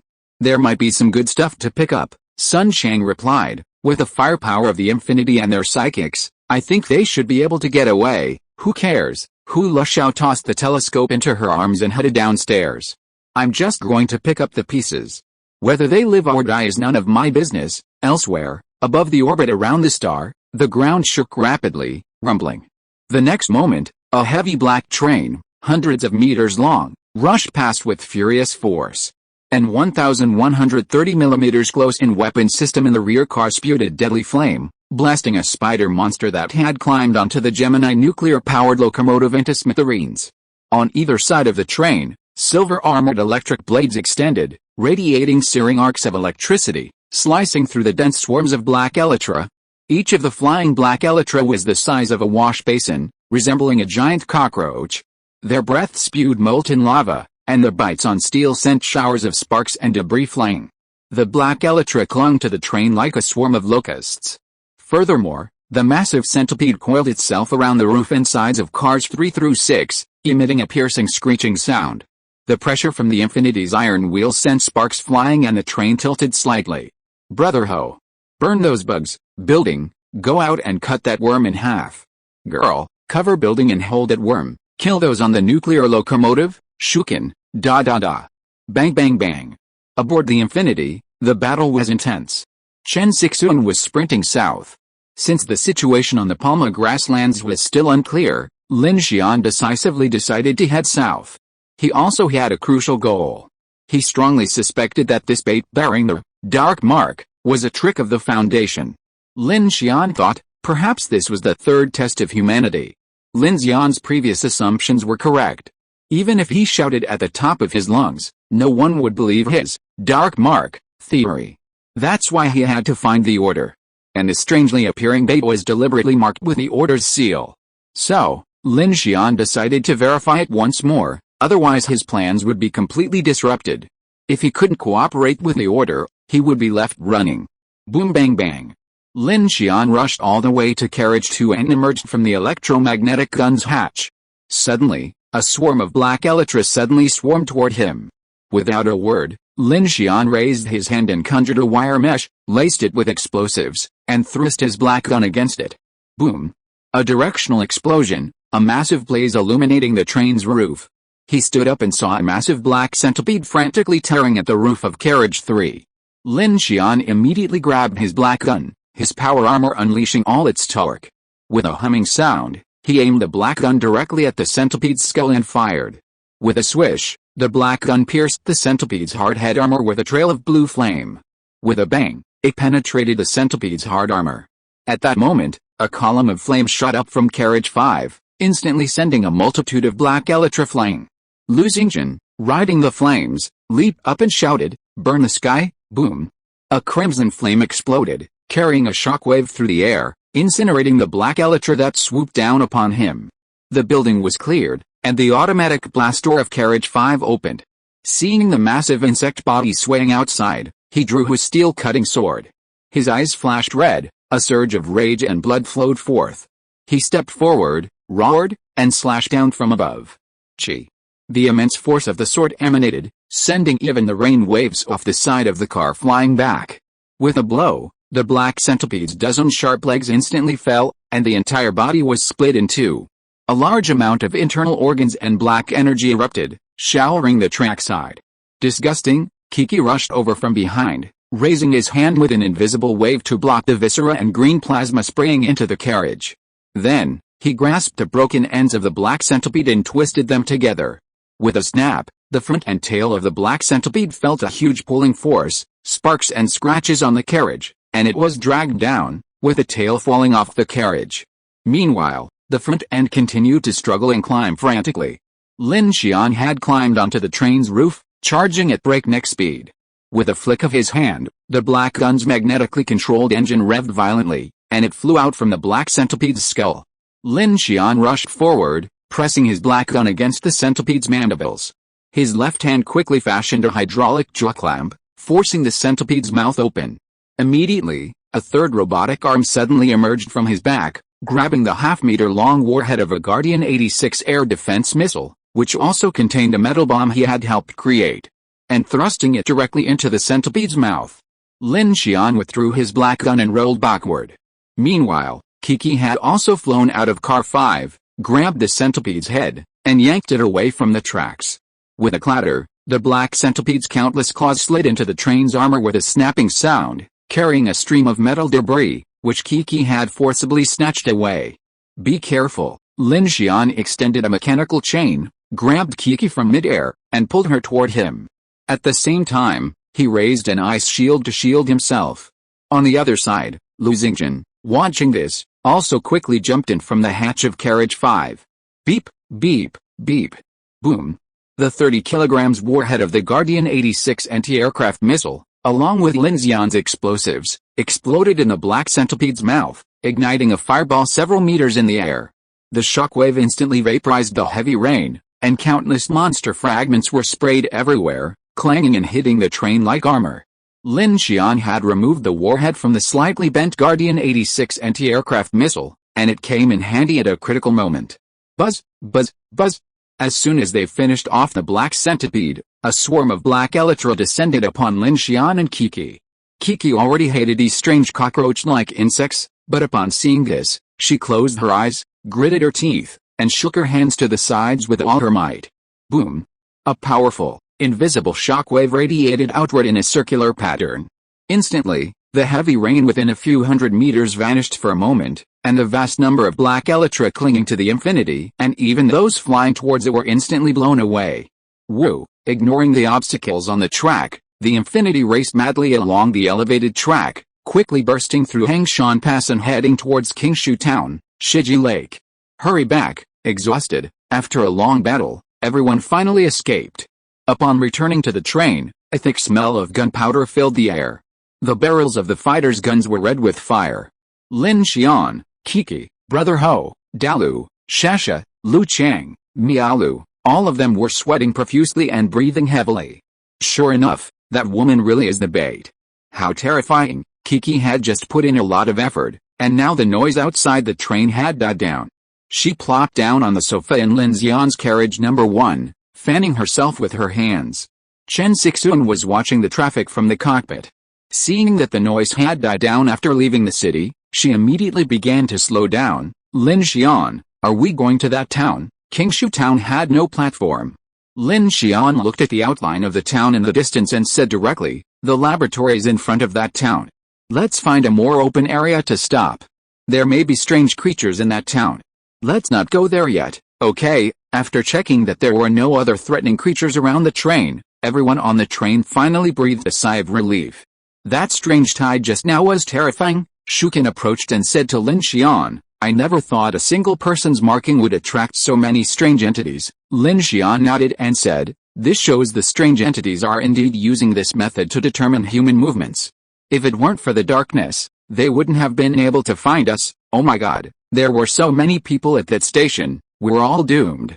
Shasha said with a look of fear.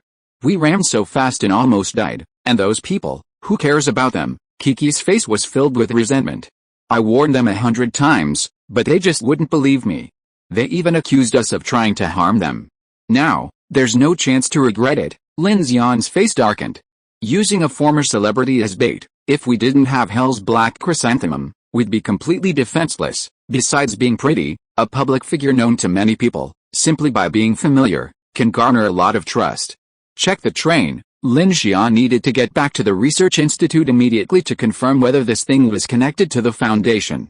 Okay, Shukin and the others immediately set off. Lin Xian, Chen Sixuan suddenly shouted towards the train, and Lin Xian and Kiki rushed into the cockpit. Look, the speeding Infinity had just left the lake and was heading towards Qingshu town when they immediately spotted a massive gaping hole in the sky northeast of Qingshu town.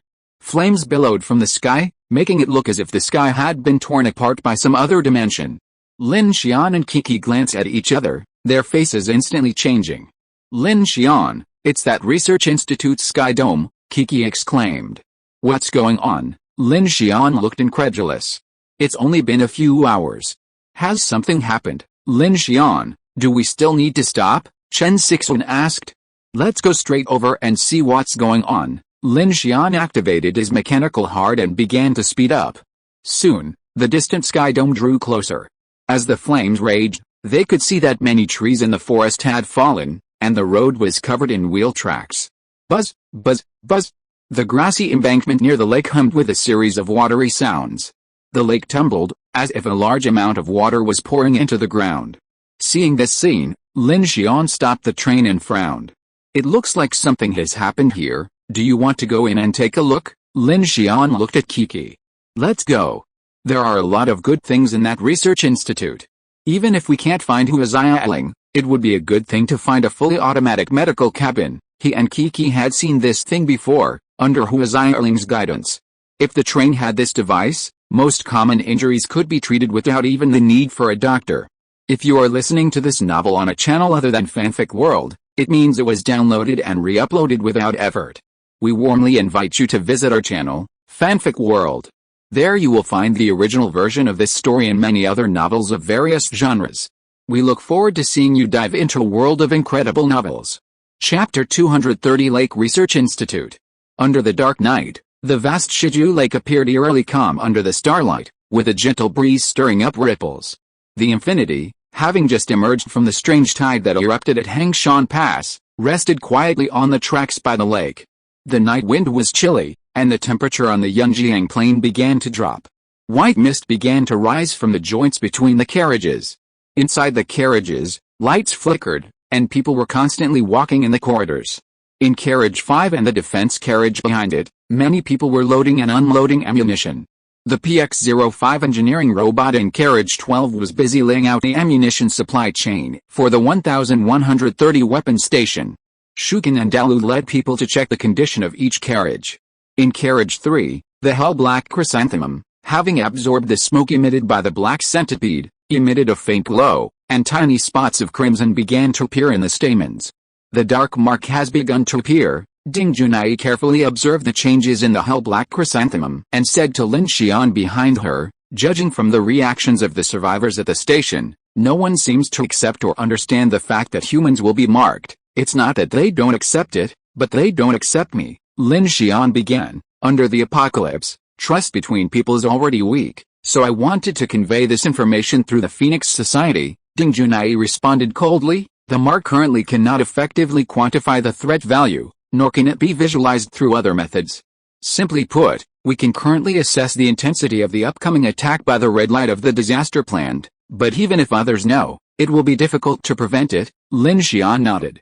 Learning to identify the threats posed by dark creatures and taking up arms to resist is the most important thing.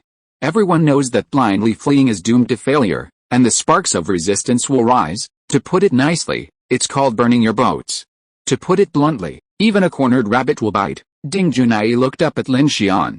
Interestingly, this may give us more options for escaping eastward. Are you asking whether to kill or flee? Yes. Lin Xian remained non-committal. I'm worried that if the dark mark has a quantified threat value, even if we escape from the pursuit of a powerful weird entity, the next one we face may not be easy. Unfortunately, judging from the mark bait at the station, this should be the case. Ding Junai saw that Lin Xian seemed a little pessimistic, and said, science should not be rigid, but your idea is more rigid than the textbook. We were marked in the climbing channel, and after arriving in Jaya's house city, we encountered only a large number of weird entities besieging us. This shows that although the mark has strength, it is also related to whether there are powerful predators lurking in this jungle. Lin Xian's eyes lit up when he heard this, and he said sadly, hey, you're right. Ding Junai raised his glasses. Is this why you came to me? Lin Xian coughed lightly. No, in addition to taking a look at the dark mark we are infected with, I also plan to go to that research institute to investigate. Do you need me to follow you? Ding Junai said directly. Lin Xian nodded. I'll send a robot in to investigate first, if the danger isn't too high. If it isn't, don't send me, Ding Junai said seriously. You know, I prefer it. Okay, I know. Lin Xian understood immediately and quickly turned back to Car 1, preparing to have Kiki operate the PX-05 robot to work with the drones to first investigate the Siddharth Foundation laboratory. Woohoo! 2 drones flew out from the roof. Simultaneously, the diligent PX-05 robot also flew out from the door of Car 11 and, under Kiki's control, quickly flew towards the damaged test site canopy. Huh? That's strange. In Car 2's information center, Kiki looked at the surveillance screen in front of her, frowning as she controlled the robot. Why is there no one here? It can't be seen from outside. We'll have to go inside the underground laboratory, Lin Xian said. But it does seem like a large-scale evacuation. Chen Sixuan observed the screen in confusion. No way, Kiki said suspiciously. Such a large research institute, could it have emptied out just because we came knocking on their door? Lin Xian slapped her forehead. Focus, ouch. Kiki glared at Lin Xian, then quickly focused on operating the robot. From the drone's high altitude, the Qingshu town test site was deserted. The PX-05 robot slowly entered through the passage Lin Xian had previously exited. The once bustling laboratories, research rooms, and corridors were now empty. Seeing this, Lin Xian's expression grew even more serious. This is strange. Could you, silly girl, have been right? It was truly bizarre that an organization capable of capturing large, strange entities for experimental research would suddenly be deserted for no apparent reason. But even he himself didn't believe it was because of Lin Xian. However, given the situation, Lin Xian began to think. Guess we need to go in and see what's going on ourselves. Is there an ambush? Sasha asked from the side. We started it before the ambush, and our purpose is to find them, so it doesn't matter. Lin Xian's face showed coldness, and he began to call the troops directly. Dalu, Brother Ho, Shukin, Xia Oniu and Director Ding, come with me, and the others will guard the car. At this time, Lu Xingchen winked at Lin Xian. Seeing this, Lin Xian walked over, but saw Lu Xingchen coming over with a strange expression and whispered to him, Brother Lin, can you arrange for me to guard the car tonight? Lin Xian frowned and looked at him. Why, you don't want to go? Lu Xingchen's eyes swept across the research institute on the screen in front of Kiki intentionally or unintentionally, and said in a deep voice, I'm ashamed. I just have some resistance to this kind of claustrophobic underground place. Lin Xian nodded when he heard it. Okay, then you guard the car. Thank you, Brother Lin. Lu Xingchen responded. Lin Xian didn't say much. He knew that Lu Xingchen was not the kind of person who is afraid of death. There must be some reasons why he didn't want to go. Lin Xian didn't ask any questions, so he took Dalu, Shukin, Kiki and Ding Junai out of the car. Lin Xian brought Ding Junai along this time primarily because he wanted to see what the institute was researching and whether there were any useful scientific instruments he could bring along.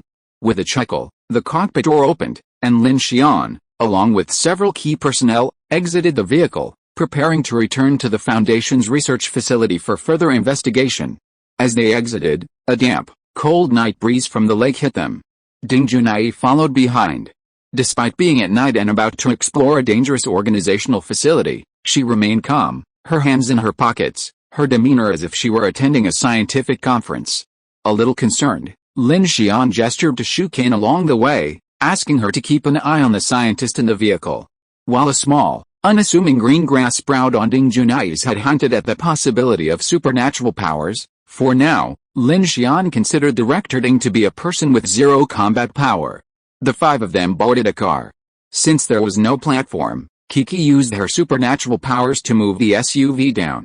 Lin Xian then took the wheel, and the group headed towards the collapsed forest.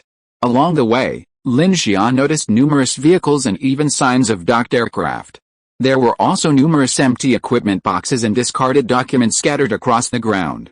It seems their retreat was a hasty one, Shukin, a master of detail, commented. Although there was some confusion, it didn't seem like they were encountering something strange, as there were no signs of a firefight or bodies. Ding Junai, sitting by the window, surveyed the devastation outside and said, abandoning such a large research institute must have been a determined act. Perhaps they anticipated a crisis, like a terrifying lake monster emerging from the lake, poised to consume the entire facility at night. At these words, Lin Xian practically threw the steering wheel off his feet. Hey, Sister Ding, don't scare us. Kiki looked at Ding Junai, who was never tired of shocking people, with a look of surprise on her face. If that's the case, then aren't we all doomed? Not necessarily, Ding Junai said seriously. With your abilities, one or two should be able to survive. Lin Xian, driving through the damaged curtain wall, the SUV parked in what looked like an indoor parking lot. The underground research facility still had power, and many passageways were still lit. 5 people got out of the car with wary expressions, and a sense of emptiness washed over them. A whoosh. The wide corridor was littered with debris, and a constant gust of wind blew from the basement. Ding Junai, following behind them, said, maybe water from the lake is flooding in, pushing the air outwards. We need to be careful about flooding when we go down. Yes, Lin Xian knew that the research facility was built on the edge of a lake and had a blackwater testing site underground, which must be connected to Shiji Lake. If lake water were to flood in, it would indicate damage to the underground structure. Sure enough, Kiki walked over to a screen in the hallway, which displayed an evacuation message. The system has notified us that underground floors 11 and 12 are flooded. It seems they may have evacuated for this reason. The group explored the interior and found that the Foundation's research facility was completely deserted. Since the power system was still functioning, Kiki immediately picked up her mobile device and began accessing the facility's internal systems. The internal systems have self-destructed and logged out, leaving only the basic systems to maintain operations. Hey, Kingshu Town test site. Kiki's gaze grew increasingly alarmed as she examined the mobile device. She trotted over and brought it to Lin Xian. Lin Xian, look. The access control systems for many of the test sites used to contain experimental subjects have been disabled. And the barriers separating the test sites from the internal office areas are also malfunctioning. Lin Xian frowned. Does that mean the monsters they're holding might have escaped? Of course, Kiki winced, casting a suspicious glance around the vast research areas. That means the creatures we encountered at the Kingshu Town test site have likely made their way here. Boom. At that moment, a surge of air from underground blew a laboratory door shut, creating a resounding thud that echoed throughout the empty, deserted facility, creating a chilling atmosphere. The lights in the corridor flickered due to unstable voltage, darkening the atmosphere. Feeling the chill, the building raised its Growler K-23 electric minigun and glanced around with a wary gaze. Captain Lin, What did you encounter here? Shu Qin asked. Something that looked neither human nor zombie, Lin Xian said gravely. I'm betting it's something the Foundation created. There must be some strange creatures among them. I saw a large one in a large pool before. Ding Junai frowned slightly. Is the level of biological research here high enough to allow for the development of mutants? I'm just guessing. I can't be sure, Lin Xian said. After saying that, they had already arrived at the underground elevator. The elevator was still functioning normally. Lin Xian said to Kiki, I remember we saw that large supernatural research hall on the 9th floor, right? Kiki nodded, swiping the mobile terminal in her hand. Yes, if you're looking for a medical cabin, it should be here. Ding Junai looked at the screen in her hand and said directly, 7th floor, clinical experimental floor, it should be here. Whether it's for human experiments or something else, there will be this kind of full-effect life surgical medical cabin. It is very efficient in treating bone injuries and trauma. It can also scan the original DNA sequence and use the Shida pulse to actively repair cells. The treatment of general diseases does not exceed 5 minutes. The only problem is that it is expensive and requires the Shida stone prepared by refining the Tao rare earth. This thing has extremely high radioactivity. Shu Qin glanced at her meaningfully and said, poor people have only heard of this thing on TV. They say that it only takes 30 minutes to treat leukemia, but it costs 3 million. Yes, Ding Junai said. The train has a Gemini nuclear power system, which can power this equipment. If we have this medical system on board, we'll basically eliminate the need for medical personnel. However, this equipment is extremely delicate and fragile, so we must take protective measures. Lin Xian was also a little overwhelmed by this. He hadn't imagined the medical cabin would be so complex, with radiation issues involved. Let's go take a look first. These are issues we'll have to worry about later. Like Director Ding said, this expensive equipment might have been moved. Lin Xian pressed the elevator button, and the doors opened. At this moment, everyone's faces suddenly changed. A strong, fishy smell hit them. The elevator was now piled with body parts and flesh, and blood plasma almost painted the interior walls red. Many of the bodies inside were still bright red, as if they had died recently. Are these the researchers downstairs? Kiki took a few steps back, frowning at the scene. She noticed some of the Foundation researchers' uniforms inside, and immediately said, what happened down there? Lin Xian took a glance and frowned. It seems that the test subjects there raised 8 breeders. Brothers, please give me your monthly votes. Go go go. Chapter 231 Biochemical Research Level. Can we access the surveillance system here and see what's going on down there? I'll try. Kiki quickly operated on her mobile device, and soon, the online surveillance system for each floor appeared on the screen.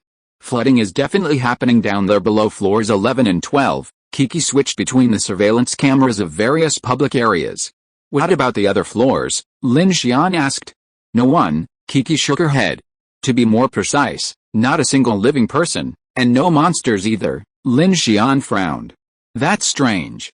How did all these people die? Maybe they came up from the lowest floors, where the surveillance cameras can't see them. Shu Qin squatted down and looked at the elevator's exterior, noticing some water stains. She stood up and said, there are 2 possibilities. Either these people died before the flood, and the elevator was well sealed, so no water got in. Or something killed them from inside the elevator. Let's check the 7th floor. If it's clear, we'll go there first. Lin Xian headed straight for his target, and exploring other supplies and equipment became secondary. Yet, Kiki immediately switched to the 7th floor and began searching. This institute is huge, with many different areas. Confidential research and core internal areas each have their own monitoring system, controlled by an internal system. I can only see the public areas, but, as she spoke, her eyes suddenly lit up. Hey, there it is. A fully effective life surgical medical cabin, inside a research lab. Wow, there's so much equipment in here. They didn't take it with them. Lin Xian walked over to take a look and was immediately shocked. Sure enough, if it's an emergency evacuation, they usually evacuate in this order: core research data, high-level assets, mid-level assets, and ordinary assets. The fully effective life surgical medical cabin is expensive, but for such a large organization, it's at most a mid-level asset, so it's normal that they didn't take it with them, Ding Junai said. What about the researchers? Shu Qin asked, puzzled. Ding Junai raised her glasses and said calmly, except for a few senior executives who can be considered high-level assets, the rest are mid-level or below. Even some biological research entities are prioritized over personnel in the evacuation order. Okay, let's not talk about this anymore. Lin Xian drew his rifle and said to the group, before the floodwaters rise, let's go to the 7th floor and see if we can get that medical cabin out. Then we can look for something else. He immediately pressed the elevator button, and the 5 of them began to head underground. As soon as they reached the 7th basement floor, the elevator opened, and everyone was greeted by a strong smell of disinfectant, even stronger than that of a hospital. Lin Xian frowned, and with a wary look on his face, he and the others slowly emerged from the elevator. They found this floor enormous, divided into several areas. Genetic research and development area, tissue regeneration engineering area, cell culture, molecular genetics, biochemistry area. This is even larger than the Biological Research Institute in Underground City No. 9, Lin Xian said gravely.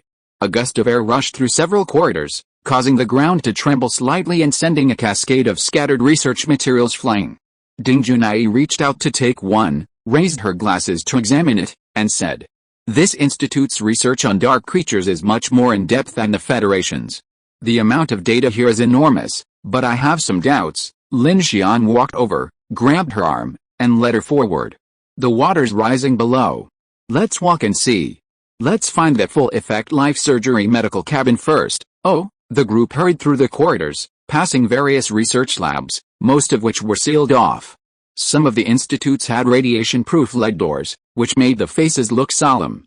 As they walked further, Lin Xian and the others' faces darkened. Several large biochemical laboratories came into view. Through the high-strength transparent windows, a large number of eerie human limbs, human ghosts, zombies, and even some completely incomprehensible biological tissues appeared. Although the rooms were bright, clean, and standard research rooms, they gave off a bloody and eerie visual impact. It seems the conjoined twins we encountered in Qingshu Town were the product of their experiments, Lin Xian said. Ding Junai was now in order. She carefully surveyed the landscape, her face solemn. "When I was a federal employee, the entire scientific research system's research on dark creatures was still at an extremely rudimentary stage.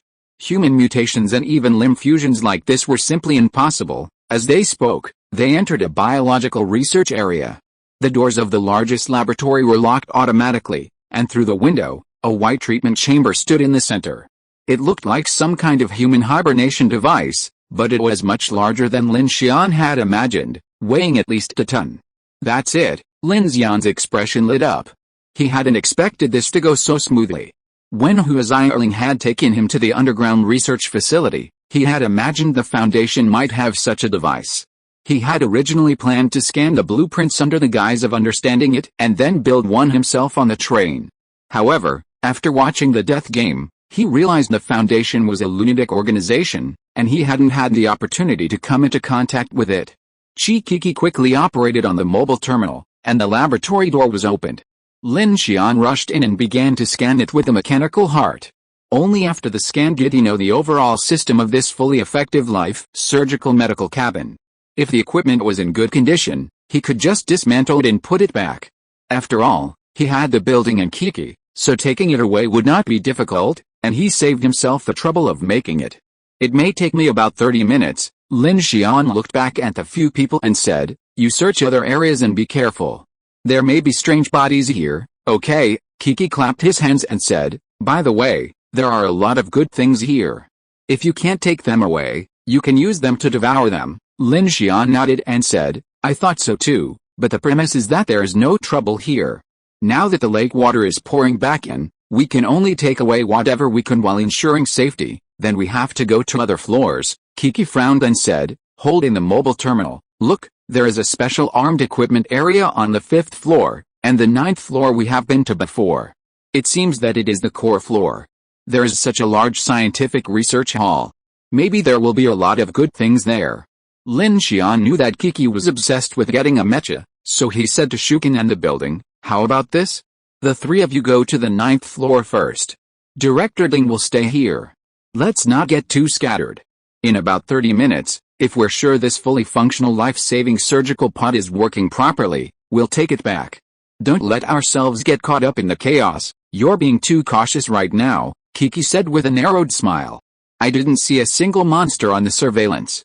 I guess any monsters are in the water below. Lin Xian glared at her.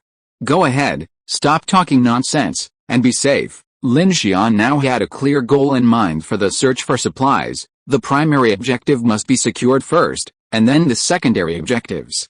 Deep in uncharted territory, too many things can go wrong, and greed often leads to serious trouble. This fully functional life-saving surgical pod was something Lin Xian had been dreaming of for a long time.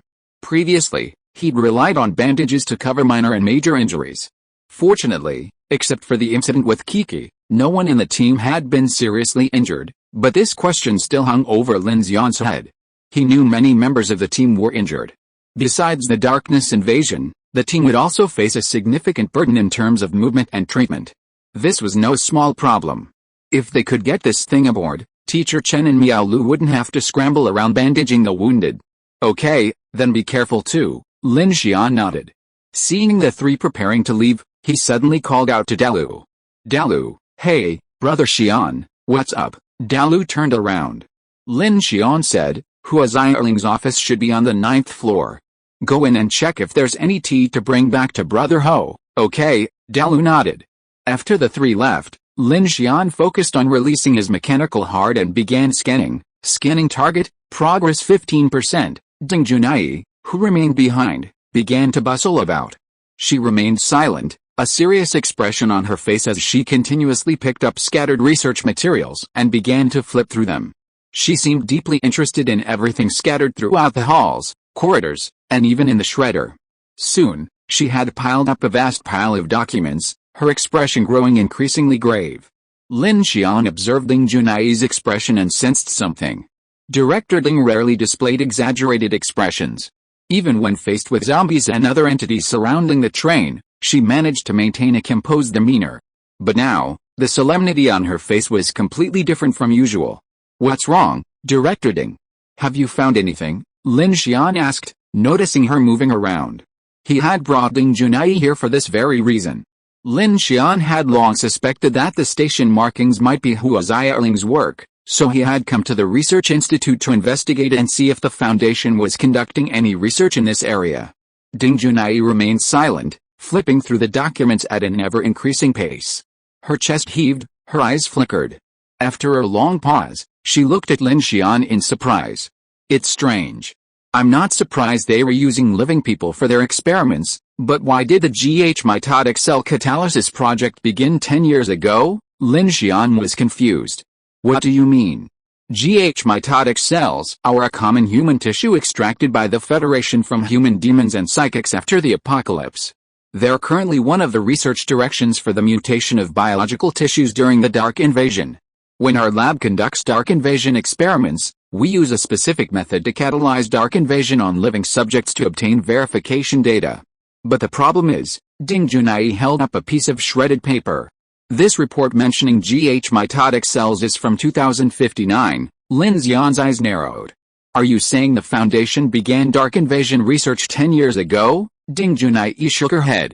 I'm not sure of that. She looked at the shredded and pieced together document in her hands, her eyes filled with shock from rational understanding. This document doesn't show the full picture. Perhaps it's just a typo like a date error. Lin Xian was also shocked. Date error? Perhaps. But Ding Junai had also mentioned that many of the Institute's projects were incredibly advanced, even more advanced than those of the Federation and the Order of the Phoenix. This inevitably raised questions. How could a foundation, a single organization, possibly surpass the scientific research capabilities of the last remaining Salvation Organization, which currently brought together the world's surviving nations? It was simply inconceivable. The appearance of the marking bait had Lin Xian deeply suspicious. If this line of thought persisted, could anyone in this world have known about the arrival of Apocalypse Day in advance? At this thought, Lin Xian felt a chill run down his spine. He raised his head, his eyes meeting Ding Junai's. They both saw a hint of disbelief in each other's eyes. He knew Ding Junai was also trying to suppress her rationality with emotion, even though she didn't have the emotional gene. One thing is certain, Ding Junai raised her glasses and looked at the biochemical research floor she was in. This Foundation's scientific research capabilities are no less than those of the Federation and the Phoenix Society. Perhaps they chose the right research direction very accurately from the outset and invested heavily in it. Lin Xian looked at her. Do you believe that, although Lin Xian was only a college student and certainly not as knowledgeable as Ding Junai, he also knew that no scientific research is always right from the start. From theory to experiment, from experiment to application, every path is a journey of countless setbacks. Modern science has reached its limit. It takes at least 40 years for a new human to acquire knowledge from 0 to 1. Occasionally, a genius will push the boundaries a little, but the remaining 99% of researchers are constantly searching for truth through countless experiments. Those who commit to a research direction from the outset and invest heavily in it have only two possible outcomes: gamblers or con artists. Ding Junai didn't answer him. She lowered her head and looked at the research materials in her hand. She said, I have to take these back. Oh, and these too. As she spoke, she began to frantically pick up various materials scattered on the ground, separating out potentially useful information from them, and then carefully collecting them. Scan successful. Obtain Weichuang number 1 fully effective life surgical medical cabin. Blueprint. Body scan successful. No faults found. Lin Xian saw the light screen in front of him, turned his attention back, and breathed a sigh of relief. He pressed the communicator. Kiki. Building. Shukin. I've done it here. How's the situation over there, Lin Xian? At this time, Kiki's cry came from the communicator. Hurry. Come to the 9th floor. We found something good. Brothers, please give me your monthly votes. Go. Chapter 232 Mysterious Container. Didn't I tell you to get the medical bay back first? Lin Xian, come and see, there's something really good. Kiki's voice sounded eager. Lin Xian frowned at the words, immediately grasping his rifle and calling Ding Junai. Let's go down to the 9th floor and take a look. Ding Junai seemed reluctant to leave, clutching a stack of documents, but Lin Xian grabbed her arm and pulled her along. They followed the corridor to the elevator area, pressed the button, and took Ding Junai to the 9th floor. This was the area Hu Zailing had taken him to before, and Lin Xian was impressed by the layout. This floor was very spacious, a stark contrast to the other floors. The ceiling itself was 3 stories taller than the previous one.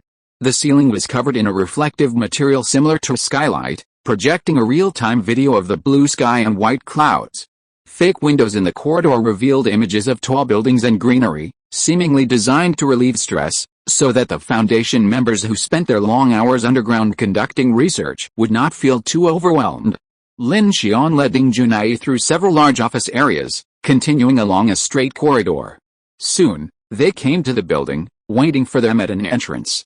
Brother Xian, what's going on? Lin Xian asked. He glanced at the nameplate above the room, which read Hu Zailing, and immediately realized this must be Hu Zailing's office. Dalu rubbed his head and said, I'm not sure. You go check it out. Without a second thought, Lin Xian pushed the door open and entered. The first thing he saw was a vast, semicircular room. Through the huge, open windows lay the same vast research plaza that Lin Xian and Kiki had seen earlier, now completely empty. Various glass incubators were cracked and exposed, and the maintenance platform housing the mechas was also empty, with only some seemingly unimportant research equipment still standing. Captain Lin, Shukin's voice came from behind. Lin Xian turned to find Kiki, arms folded, standing in front of an open mechanical wall with a look of excitement and curiosity.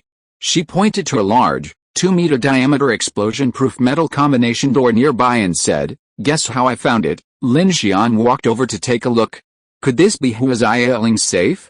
But it's too big, there must be some secret in there. Kiki pointed to a decorative statue in a nearby room and, with a telekinesis, the mechanical wall behind her closed again.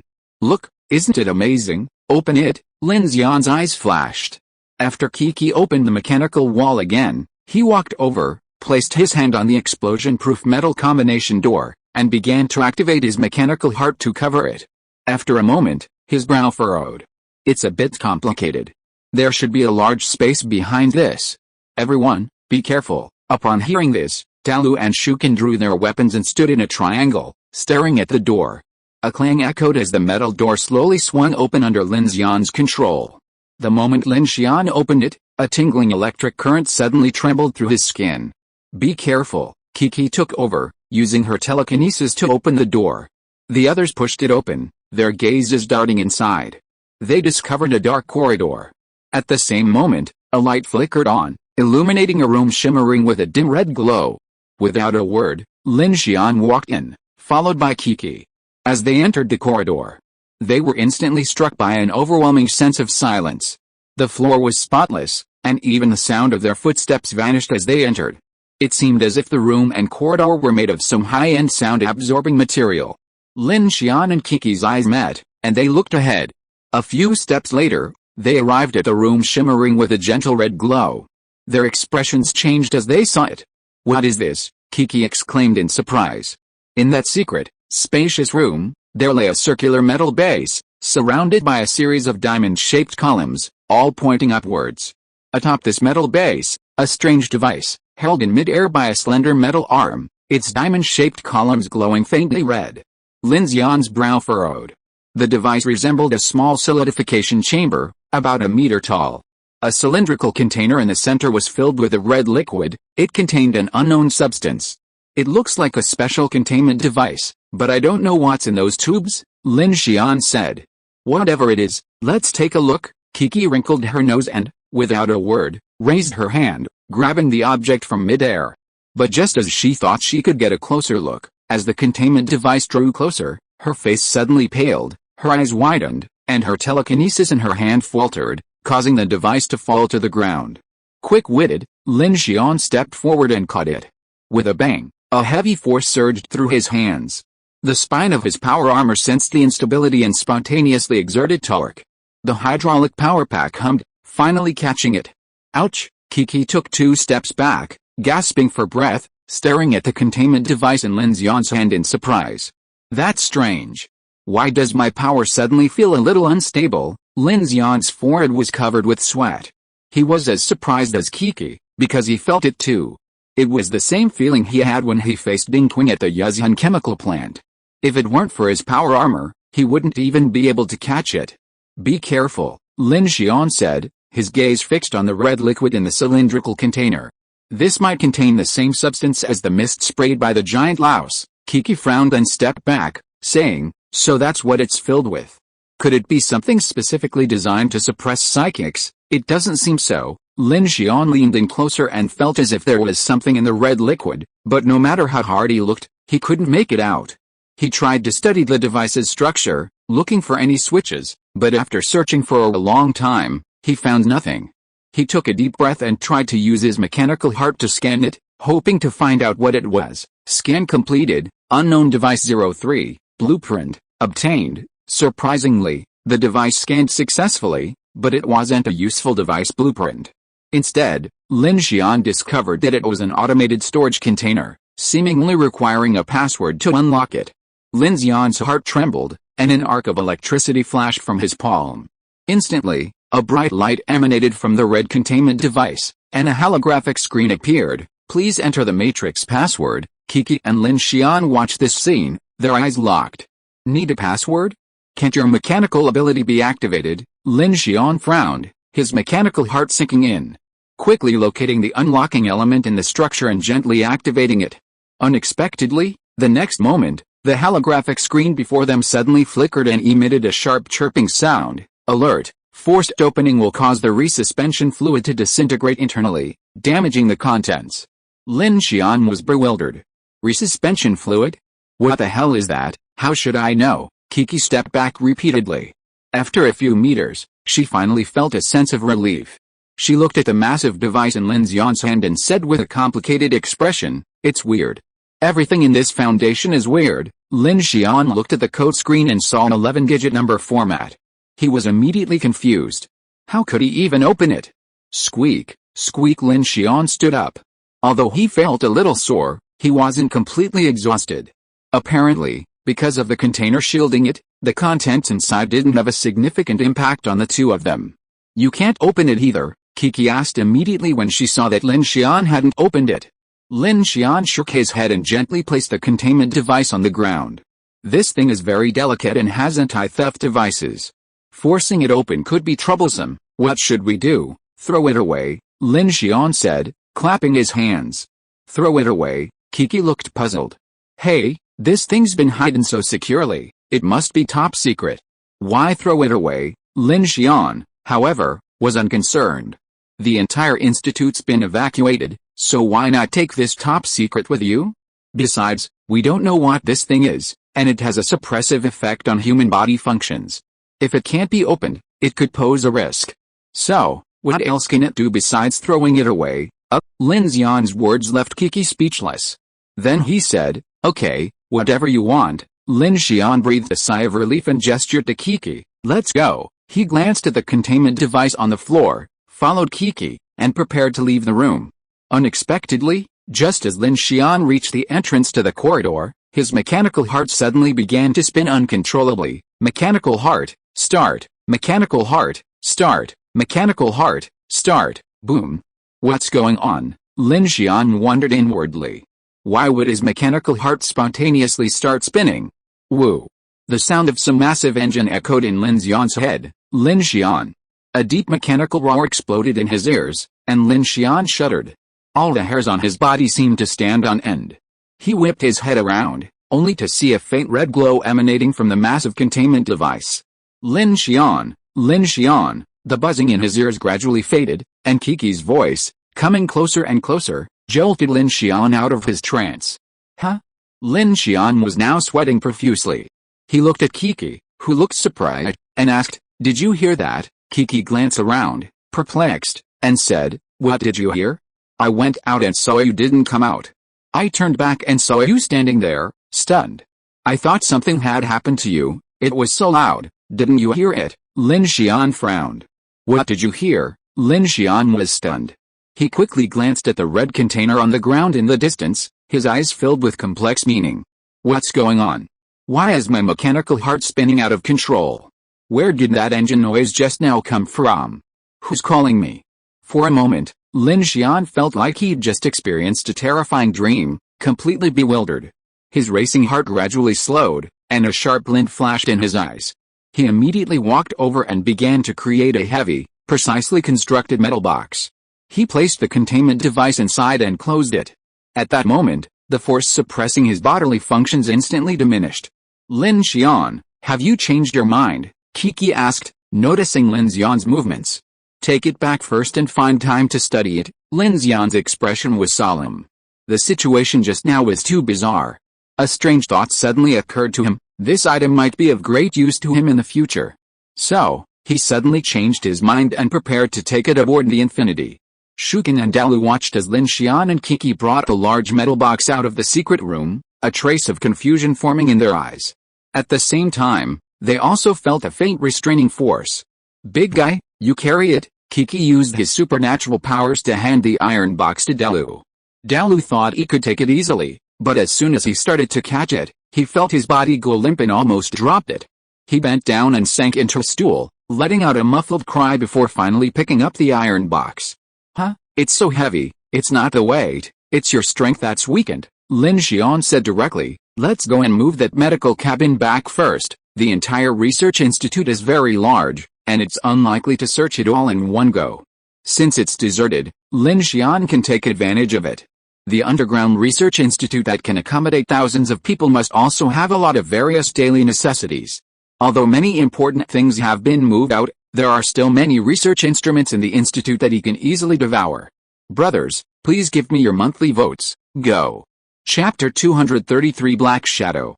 Building, Kiki, you two go to the 7th floor and bring that full effect life surgical medical cabin back to the car, and then call more people down. By the way, Lin Xian looked at the empty scientific research hall outside the window and the many remaining research equipment, and said directly, before the water comes up, let's search this research institute thoroughly.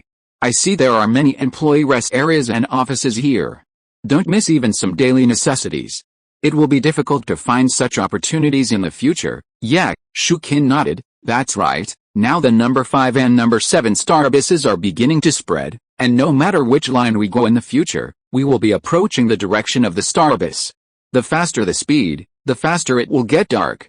This afternoon, many survivors have reported to the radio station that the east, the north line, and the Parma grassland are now in a blizzard, and there are many extreme cold vortexes approaching us, and the number 3 star abyss is not far away from us.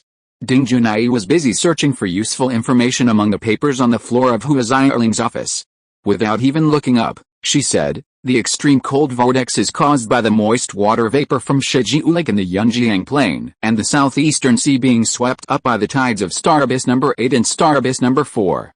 The blizzard it brings will be unprecedented. The Federation has previously conducted a natural disaster assessment on this point, and it seems to be very accurate so far. Lin Xian's face darkened when he heard this. Yes, the temperature at Hangshan Pass is already dropping.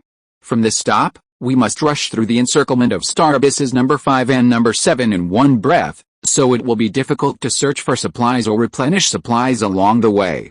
Now that we have the chance, we must seize it. Kiki shrugged, staring with wide eyes and a puzzled look on her face. I can carry that thing out by myself. Why did you call a big guy? Lin Xian glanced at her speechlessly. That thing is very precious. If you encounter any trouble on the way, you need someone to take care of you. Otherwise, you'll just be thrown out like a sandbag to hit the zombies. Where can I get another one? Kiki stuck out her tongue, thinking this was something she could do. Okay, Brother Xian, let's go first. The building nodded, never questioning Lin Xian's arrangements. Then be careful. I'll get more people back and clear this place out, Kiki said, and followed a building back to the 7th floor. Lin Xian glanced at Director Ding, who was still busy searching for information, and then said to Shukin, let's go. I think this floor is about to flood. Let's search around and see if we can find anything suitable, then go up the stairs one level at a time. I think there might be something useful in the armory on the 5th floor. Okay, Shukin nodded, pulled out a Remington M96, and the three of them started down the stairs at the end of the office toward the research hall below. Before they even reached the bottom of the stairs, they could hear the sound of rushing water, and many lights began to dim due to short circuits. Lin Xian and the others descended to find that the corridor below was already flooding, deep enough to reach their feet. A piercing chill instantly struck them. Empty, empty, empty. The dull roar of wind roared endlessly from the depths of the passage. The water has risen to this level, Shukin observed. Lin Xian frowned, immediately abandoning the idea of continuing to search this level. Forget it, let's go up to the 8th floor. He decided to prioritize safety. Although there was a lot of equipment in the research hall that could be devoured, it would take a long time. Now that the entire institute was leaking water, he had no choice but to give up. Lin Xian considered arranging people to move whatever was available, but in this situation, the priority was definitely to move useful supplies, not consumables for him to devour. After all, after he left, he could return to the Dragon transport at night to devour the Night Star 2 nuclear-powered turbine processor. Lin Xian had a clear judgment on which was safer. Wait a minute, Ding Junai said, pointing to a floor plan on the wall. The information archives are just up ahead. I think we need to check it out. There are many inexplicable things about this institute. If we can get more useful information, it will definitely help us. Lin Xian looked at Ding Junai, pondered for a moment, and then nodded. Okay, it shouldn't be far. Immediately, the three of them walked directly into the flooded corridor, heading towards the information archives. Because the 9th floor was almost as high as 3 floors, some confidential research institutes and archives were separated into separate areas. As soon as they turned the corner, the empty corridor had began to gush with water. Swish, swish, the echoing sound of 3 footsteps echoed in the corridor, sounding somewhat eerie. Soon, the three of them made their way through the corridor to another area on the 9th floor. Ascending the stairs, they came into view a corridor that had once seemed tightly sealed. This area hadn't been flooded yet. A straight corridor led to a yellow gate, with access control and security systems installed outside. Looks like this is the information archive. Lin Xian didn't hold out much hope, as the intranet system had already been completely transferred, and top-secret information certainly wouldn't be left in paper form. But since he'd brought Director Ding here, he hoped to find something. He already highly suspected the Foundation had been behind the markings used that afternoon, a fact that coincided with the Foundation's lead over the Federation and the Order in many research fields.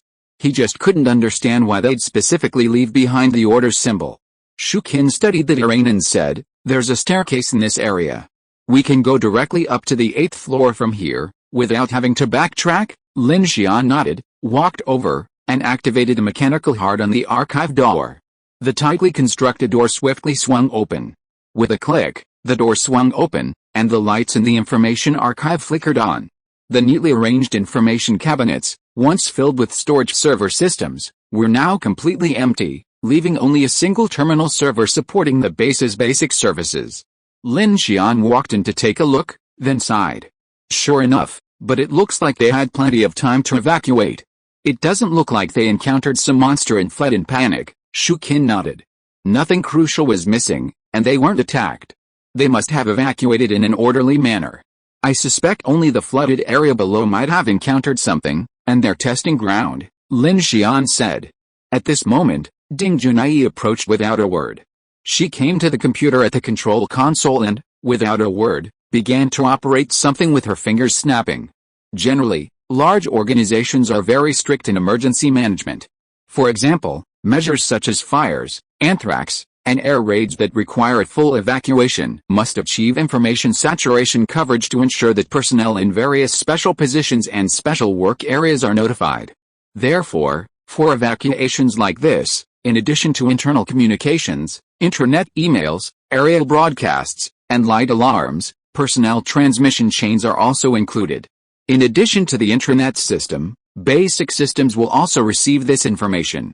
In order to evacuate, basic systems will not be offline, because they control circuits, access control, air conditioning and other basic life support systems. Therefore, this terminal will also receive the evacuation notice. Click, click, click. Ding Junai quickly completed the last keystroke, and a red log message immediately appeared on the computer at the control console. As she said, this was indeed a full-line evacuation notice. Lin Xian's face changed. He didn't expect Director Ding to be such a computer expert. At this time, he hurried over with Shu Qin and saw the display screen showing, Emergency Evacuation, Level 5, 1615, 1615, what's wrong, Captain Lin? Shu Qin asked. Lin Xian's pupils narrowed, and he immediately said, Kiki and I should have just left the research institute at this time. Ding Junai looked at Lin Xian in confusion. What happened to you guys here? Lin Xian's eyes darkened. I'll tell you in detail later. Let's go now. Lin Xian felt a sense of confusion. Was this a coincidence or deliberate? Suddenly, a soft sound came from the distant computer room. Lin Xian and Shu Qin raised their weapons and glanced in the same direction. Captain Lin, I'll go check it out, Shu Qin said, preparing to leave. Lin Xian reached out to stop her, then gestured for her to stand behind Director Ding. The two of them formed a protective formation, protecting Ding Junai in the middle. Lin Xian drew his rifle, and with a flick of his left hand, an automatic rifle quickly materialized. He walked ahead, moving along the narrow server corridor toward the back of the information archive room, gradually approaching the source of the sound. The sound came again, this time even clearer. Lin Xian frowned and slowed his pace even further. He turned the corner and found a passageway leading to the power distribution room. He slowly entered and pushed open the lightly closed dust-proof door. As his gaze swept in, his pupils suddenly shrank. He saw a strange, dark figure standing in the corner of the dimly lit room. It had two long, goat-like horns on its head, and a body covered in black beard, looking both human and inhuman. Without even a moment's hesitation, Lin Xian opened fire with his automatic rifle. Bang, bang, bang. The bullets sprayed out, striking the shadow, sending up a stream of debris like firewood. Then, as if startled, the figure extended several long, black, clawed hands and ran towards the corridor to the right. A flicker of surprise crossed Lin Xian's eyes. This was the first time he had encountered a strange entity that ran away after being attacked. Hadn't it always lunged at him before? The thought flashed through Lin Xian's mind, but he didn't hesitate. His power armor channeled a surge of energy, and he charged forward, black rifle in hand, ready to dispatch the creature. If he couldn't defeat it, he'd run. If he could, he'd fight it to the death. Now that Lin Xian knew about the dark mark, he wouldn't let it mark him or his teammates easily, or who knew what trouble it might cause the next night. Swoosh! Lin Xian dashed forward, his speed catching up with a corner wall, leveraging his momentum. But as he turned, he saw something even stranger. The corner had previously led to a dead end leading to a machine room. And now, the shadowy figure was clinging to the wall, its entire body shrinking, as if retreating into a hole. Quick-witted and quick-handed, Lin Xian grabbed the black rifle, unleashing a powerful force and hurling it. Buzz! The power armor's microcomputer controlled the black gun's flight control engine to accelerate again in midair. The black gun shot out with a piercing whistle, instantly piercing the remaining side of the shadow's torso. Screech, screech, the black gun pierced the wall diagonally, unleashing a shower of wood chips. Gurgle, gurgle, the shadow emitted a toad-like humming sound before swiftly slithering into a narrow ventilation duct. Its sharp black claws scraped against the metal walls with a piercing sound before quickly disappearing. Damn it, Lin Xian arrived and reached up to retrieve the black gun. Only then did he see that the ventilation duct was only the size of a palm, and the strange creature had shrunk into it like an octopus. Captain Lin, Shu Qin followed in, protecting Ding Junai. Did it get away? Lin Xian nodded, weighed the black gun in his hand, and reached out to pick up some black debris from the tip. A frown suddenly formed. Wet? Be careful, it could be something in the water. Lin Xian looked up and saw Ding Junai, who had followed him in. Her face flushed with excitement, her chest heaving with breaths, her eyes gleaming. He couldn't help but ask, "What's wrong with you?" "Nothing, don't worry about me." "It's really dangerous here." Lin Xian couldn't help but hold his forehead. This woman said it was dangerous, but why did she look so secretly pleased and ecstatic? Shu Qin, who was standing next to him, looked puzzled. Lin Xian quickly said, "Let's go up to the 8th floor and take a look. We need to avoid any water as soon as possible." "Okay." The three of them then emerged from the information archive room and walked down the corridor to the area's exit. When they emerged, they discovered a large machine assembly workshop with high ceilings and a mechanical fence. The workshop faced an elevator to an aircraft hangar, which was now completely submerged in water. The stairs were at the end of a long, straight corridor. "Captain Lin, look!" Shu Qin suddenly shouted at Lin Xian. Lin Xian looked in the direction of Shu Qin's call, his expression instantly changing. From the deep waters of the sunken hangar, the upper body of the massive dark green mecha emerged, its power core shut down, its combat arms submerged. T8Z Vulcan military assault type, Lin Xian exclaimed in surprise. "Brothers, please give me your monthly votes." "Thank you so much." Chapter 234 Vulcan Mecha. "What a massive machine," Shu Qin exclaimed. "I saw one of these in the Iron Guard Brigade at the airport before. It had incredible firepower." "That's a T7, Lin Xian said, his expression intense. "This D8Z Vulcan is the latest assault class model from before the apocalypse. Only a handful are in service with interstellar forces. I never imagined a Foundation could possess such a massive machine. Not only do they have it, but it seems they have quite a few." Ding Junai scanned the hangar and said, "The mecha maintenance platforms here have 16 large bays, and now they're all empty. Could this one be broken?" Lin Xian's eyes hardened. He sprinted a few steps along the water's edge, then leaped, landing with a clang, atop the mecha. He reached the bulletproof porthole on the hatch, wiped the mud off, and saw drowned body inside, dressed in Foundation uniform. "Looks like it didn't escape, so it's not necessarily broken." Lin Xian was brimming with excitement. After all this searching, he finally found a heavy mecha. As he spoke, he scrutinized the mech's upper body with growing excitement. Fully loaded, it weighed 17 tons and stood over 3 meters tall. Its right arm was armed with a triple-barreled 30mm Vulcan cannon with a 6,000-round ammunition payload. Its left arm housed a 75mm main cannon capable of firing fragmentation grenades, semi-armor piercing explosive rounds, and guided artillery shells at a rate of 40 rounds per minute. It also had a flamethrower and grenade launcher.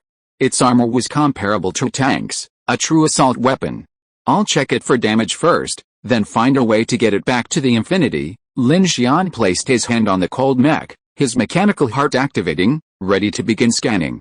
"Lin Xian, can I check out the rest of this floor?" Seeing Lin Xian about to begin scanning, Ding Junai raised a sheaf of documents and said, "I'd like to get some more useful information before I leave." Lin Xian was about to refuse, as they had just encountered an unknown entity, and he was worried about Ding Junai getting hurt.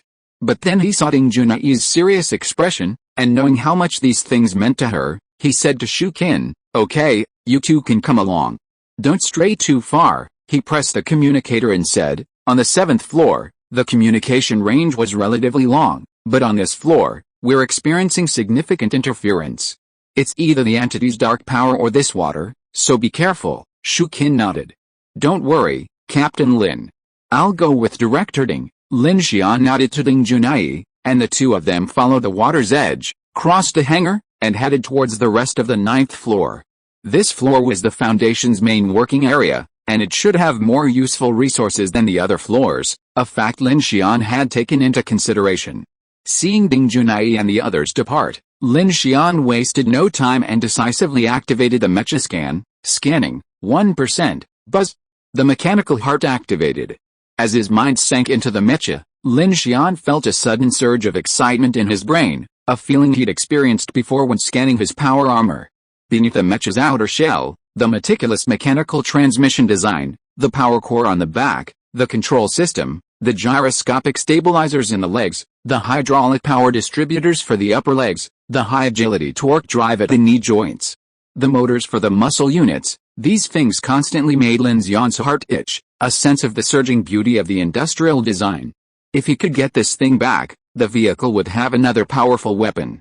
Combined with the unfinished G3 electromagnetic railgun, the Infinity's firepower would reach a new level. Oh, I almost forgot. Lin Xian was excited, and suddenly remembered something, and immediately opened the R&D center on his left hand. Holy crap! The sniper rifle blueprint has been successfully upgraded for over 2 hours. Looking at the screen before him, Lin Xian finally remembered something crucial. It seems I ignored the R&D center's reminder when I was fighting that black centipede just now. Congratulations! You've obtained the Meteorite 3 heavy sniper rifle blueprint. Holy crap!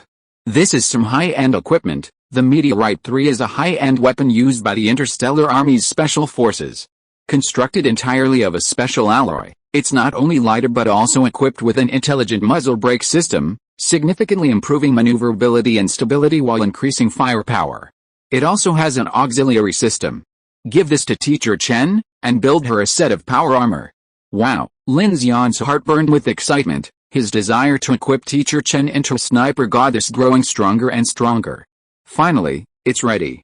Let's just upgrade the power armor this time. Lin Xian wasn't focused on the weapon this time. Ever since he obtained the TRP 4th generation Special Industrial Active Exoskeleton Power Armor from Ding Qing, he had decided to upgrade and modify it. Once he returned and finished manufacturing the electromagnetic railgun system, he would begin manufacturing power armor for several key units to enhance everyone's combat capabilities. Lin Xian directly placed the power armor blueprint into the R&D center. At this moment, the R&D center began to flash a yellow light. This blueprint is of a high level. Current mechanical manufacturing level 3. R&D time increased by 25%. Development time for this device 13 days and 20 hours. As expected, Lin Xian's eyes darkened slightly, but he didn't cancel this time. Instead, he directly chose to develop it. Mechanical manufacturing 3. 460/1000.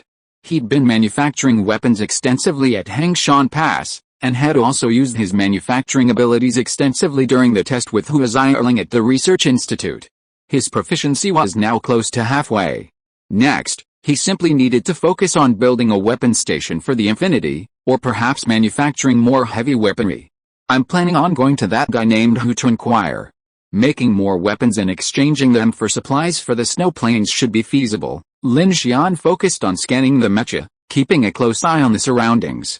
Shuken, how are you guys doing? Lin Xian pressed the communicator. Captain Lin, nothing unusual, Shuken replied. Hearing Shuken's voice, Lin Xian felt a sense of relief. He began to calm his ki, allowing his mechanical heart to operate at full power, scanning the massive mecha. Gurgle bubbles occasionally rose from the surface of the flooded hangar, rippling the water. The water, which had originally submerged the mecha's waist and abdomen, gradually reached its chest, and the corridors along the waterside were also beginning to flood. Lin Xian frowned as he watched the rising water, calculating the time in his mind while periodically checking Shuken's communication. Dong dong. Suddenly, footsteps echoed from the corridor they had just passed through.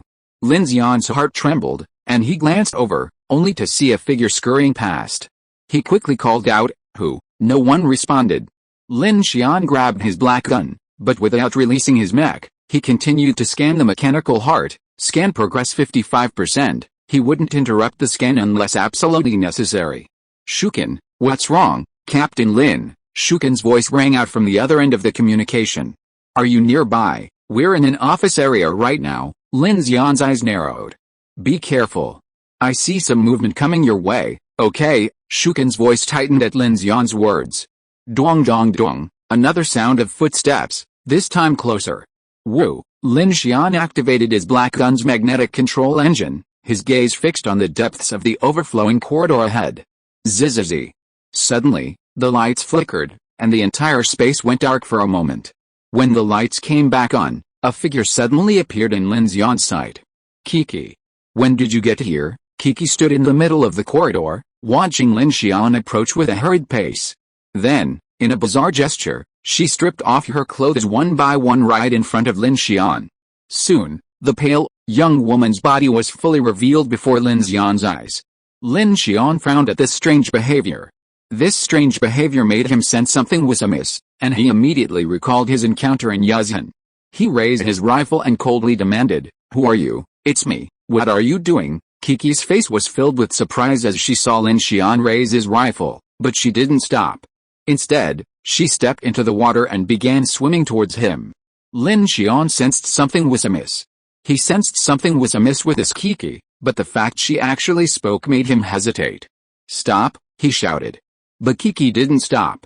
With a smile on her face, she continued swimming toward him. Her snow-white body gracefully paddled through the waves, a strikingly eerie presence in the underground research facility's blackwater hangar. Lin Xian gripped a black gun tightly in his hand, gritting his teeth. He couldn't tell if it was his imagination or Kiki's madness, but his subconscious was telling him something was amiss. Something was amiss. "It's me. Don't kill me," Kiki shouted. Lin Xian's heart raced, and as he watched Kiki approach, sweat broke out on his forehead. Just as Kiki was about to reach the mech, a loud gunshot rang out. Bang! In an instant, Kiki vanished from the water, and Lin Xian's vision shifted. The scene before him slowly shifted from black to clear, and a splatter of tissue and blood exploded in the water beside the mech. Lin Xian looked intently, but there was no Kiki anymore. In the water in front of him, there was only a terrifying white human head, with broken tentacles underneath. Lin Xian. At this time, the familiar voice sounded in the distance. Lin Xian looked up in a daze, and saw that at the end of the straight corridor, Kiki was rushing over with the building's Lu Chang, Miaolu, and a dozen team members, and standing in the middle was Chen Sixuan. At this time, Teacher Chen was holding the gun, and she actually raised the heavy A33K anti-material sniper rifle, with a wisp of green smoke coming out of the muzzle. Teacher Chen's chest rose and fell slowly, and she put down the gun and ran over with Kiki. "Lin Xian, are you okay?" Teacher Chen asked. Kiki flew over directly from the water surface, frowned and looked at the strange corpse in the water, then looked at Lin Xian. "What are you daydreaming about? This monster is so close to you, why don't you take action?" Lin Xian came to his senses at this time, looking at the humanoid monster with incredible eyes, and said, "It's strange, I don't know what means this thing used just now. How come I saw you taking off your clothes and swimming towards me, and talking to me?" "What?" Kiki's big eyes almost popped out when she heard that, and she said angrily, "You fart, who would take off their clothes and swim in a place like this?" Chen Sixuan also walked to the side of the hangar and said to Lin Xian across the water, "But when I aimed just now, I didn't see any camouflage on it." Lin Xian nodded, "I know. So I wonder if this could be some kind of supernatural power that can make people hallucinate." "Supernatural power? Yeah." Lin Xian pressed the communicator. "Shuken, you and Director Ding come here quickly. Our people are here." "Okay, right away." Lin Xian heaved a sigh of relief, looked at the body parts in the water and said, "Director Ding said before that if a person with superpowers turned into a human ghost, he might also have superpowers, but it might also be some kind of strange body. Let's wait for her to come and ask her." After that, he said to everyone with a serious look, "Everyone be careful. This Foundation's research institute may have some experimental subjects they are studying in addition to human ghosts and strange bodies, and they are very weird." "Wait a minute." Kiki landed directly next to Lin Xian, looking at him sharply. "Hey, tell me clearly, did you really see me taking off my clothes?" Lin Xian avoided the girl's scrutinizing gaze, and quickly looked at Chen Sixuan to change the subject. "Teacher Chen, why are you here too?" Chen Sixuan, clutching the sniper rifle, spoke tentatively to Lin Xian. Lu Xingchen said he'd guard the car, and Shasha stayed behind. "I heard from Kiki that there's a lot of supplies in here that need moving, so I came along. I know what's most in need of supplies in the car. If we're searching for supplies, it's best not to take everything from the car." Lin Xian nodded. He knew Chen Sixuan was actively trying to help the team, so he didn't bother to criticize her. Instead, he paused and said, "That makes sense. You're very thoughtful. Hey, Lin, by the way, girl, look at this." Seeing Kiki about to explode, Lin Xian shifted his focus and pointed at the mech beneath him. This time, Kiki finally noticed it, and her eyes lit up. Wow! T8Z Vulcan military assault type. Moments later, Shukin and Director Ding arrived from a nearby corridor. Everyone gathered at the water's edge, observing the monster that Chen Sixuan had just dispatched with a single shot. This is a completely human torso. It should be a human ghost. But after seeing the biochemical human experiments in the Foundation's lab, I can't be sure, Ding Junai said after observing for a while. That's certainly a bit scary. It can actually cause hallucinations. It must be a mental attack, Shukin said solemnly. Lin Xian nodded. I don't know how I got tricked just now. I actually noticed something was wrong when it approached me. But the Kiki in the illusion was so realistic that I hesitated and held back. Everyone, be careful in your actions later. Kiki, standing nearby, heard the word realistic and her cheeks puffed up. She glared at Lin Xian with a half-closed eye. Seeing the girl glancing at him from time to time, Lin Xian thought he should have just said he saw Kiki and not described the details of the undressing. Instead, she asked him a lot of questions. So he hooked his finger at Kiki. Kiki immediately flew over with an indignant look on her face. What for? Lin Xian lowered his voice to Kiki. This monster is probably simulating your image without clothes. I've observed it carefully for a long time, and it's definitely not you naked. Kiki's face flushed and whitened upon hearing this. She gritted her teeth and glared at Lin Xian. How did you know? Lin Xian said seriously. That monster has breasts. Brothers, please give me your monthly votes. Thank you very much. Chapter 235 Cover Deployment. Lin Xian. Kiki's face turned pale when she heard this. She looked at Lin Xian with blazing eyes. If there weren't so many people present, she would have rushed up and strangled him to death. Lin Xian pointed at the mecha under his feet and said, I'll let you drive it first after it's repaired. Unexpectedly, Kiki's eyes cleared up a lot when she heard this. She looked at him with anger and expectation, and quickly said, That's what you said, Lin Xian. What are the arrangements now? Chen Sixuan asked hurriedly when she saw the strange corpse in the water. Lin Xian said seriously, Originally, I wanted to arrange for the entire team to explore, but it looks like the situation down there is much more complicated. Let's not split up. Wait until I fix this mech, and then we can all go out together, huh? Kiki said with a hint of regret. Such a large research facility, aren't you going to explore? What if there are more goodies? Lin Xian pointed at the eerie human head in the water.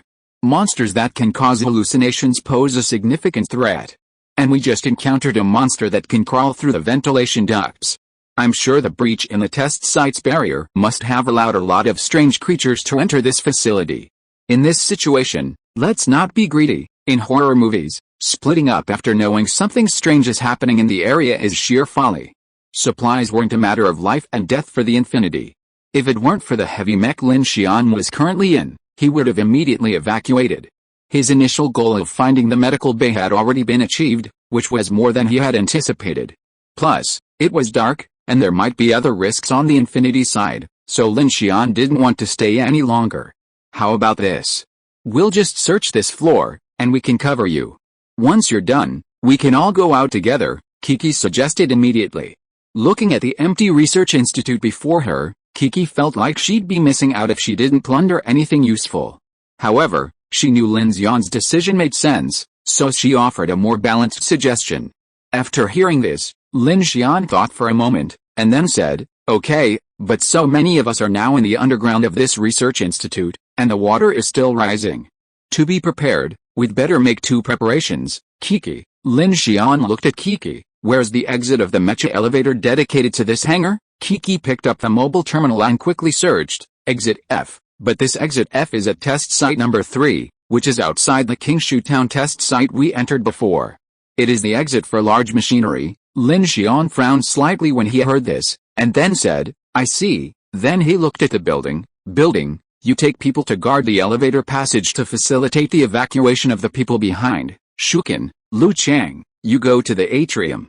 There may be a problem with the lake water here, or it may be because of some strange objects, which has affected our communication transmission distance. You are very skilled. Be responsible for relaying information and collecting supplies. By the way, then it's Kiki. You'll be responsible for protecting Director Ding and taking her to several key areas to see if there's any useful information, preferably about superpowers or strange entities. This Foundation's research institute seems to be even more in-depth in this area than the Phoenix Order, so it might be able to help us. Teacher Chen, you and Miao Lu will be responsible for covering me here. I estimate I'll be done in about 40 minutes to an hour. Yes, Chen Sixuan nodded after hearing this. Lin Xian then added, everyone, be careful not to spread out your team too much. There must be at least 3 people exploring any room. Keep the lights on, as the power on the floors may be interrupted at any time. In addition to human beings and strange entities, there are also some unknown experimental subjects in this institute. If you encounter them, you must do your best to stop them and remove the marks. If you are defeated, you can retreat to the atrium elevator in here, and the other 2 teams will provide support. Understood, everyone said in unison. Aside from Lu Xingchen, Shasha, and a few other crew members who remained behind on the Infinity, all 24 combat-capable members of the Infinity were present. Lin Xian's distribution ensured that each squad had a male member capable of carrying the Growler K-23 electric minigun. Furthermore, Lin Xian equipped all members of the squad with standard-issue tactical flashlights, explosives, howitzers, gas masks, and cutting devices. Okay, everyone, stay safe, and move. Upon hearing Lin Xian's orders, everyone's spirits soared, and they immediately sprang into action. The Infinity's crew's equipment and firepower were now formidable, and their improved physical fitness combined made them a formidable force. Hearing Lin Xian's clear instructions and the support of the various squads, everyone immediately focused their attention and began to split into teams and set out. Teacher Chen, I know. Chen Sixuan didn't wait for Lin Xian to finish, saying, just focus on your work. I'll keep an eye on this area for you. Lin Xian opened his mouth, but seeing Chen Sixuan's serious expression, he swallowed his words and nodded. Okay, be careful. Chen Sixuan nodded, took a deep breath, and immediately instructed Miao Lu and several teammates, we'll just observe from here. The water's rising now, so everyone, be careful of anything in the water. Okay, Lin Xian watched the rising water. Since the 9th floor had the largest space, it would probably take some time to completely flood it. However, it was already almost reaching the Mech's cockpit, and he began to feel anxious. Scan progress 60%, the building led the people and Shukin all the way to the atrium. The underground structure here was very similar to honeycomb, with a sunken passage in the center. Each floor was divided into 6 different research areas in a hexagonal structure. Test, communication range. Shukin pressed the headset communicator. Sister Kin, I got it, but I can already sense the interference. You too, here. Shukin surveyed the nodes along the way and began deploying relay personnel. Work in pairs, call every 3 minutes, and maintain communication. Seeing Shukin's agility, Dalu couldn't help but ask, did you have military service before, Sergeant Major? Reconnaissance Company, 552nd Frontier Ranger Regiment, Dingshao, 71st Interstellar Army. Shukin glanced at him. I'm retired. What about you? West Wind Brigade, Engineer Corps, Dalu said calmly. General Wei's soldiers, Shukin asked, somewhat surprised. Dalu nodded. Yes, I heard that after Apocalypse Day. When the Federation disintegrated, the remaining interstellar forces were able to defy public opinion, reorganize internally, and join the Order of the Phoenix. Your West Wind Brigade was among them. I'm not sure. Dalu scratched his head. Like you, I retired a long time ago and opened a car repair shop back home. The team marched along and soon arrived at the atrium. It was an extremely spacious hall, like an airport terminal, with an orientation area. I'll be in charge of guarding this area. Lauda lifted Gatling onto his shoulder and stepped directly onto a flower bed. There are 2 emergency stairwells here. Lu Chang and I will search and patrol both sides, and you'll stay in touch in the middle. Shukin said nothing and began to inspect the area with Lu Chang. Okay, Lauda nodded. He kept an eye on all directions. He knew this was the escape route, so he couldn't afford to be careless at this moment. He was concentrating on guarding this area. Elsewhere, Kiki and Ding Junai quickly rushed towards several research areas. Ding Junai walked quickly, while Kiki flew through the air.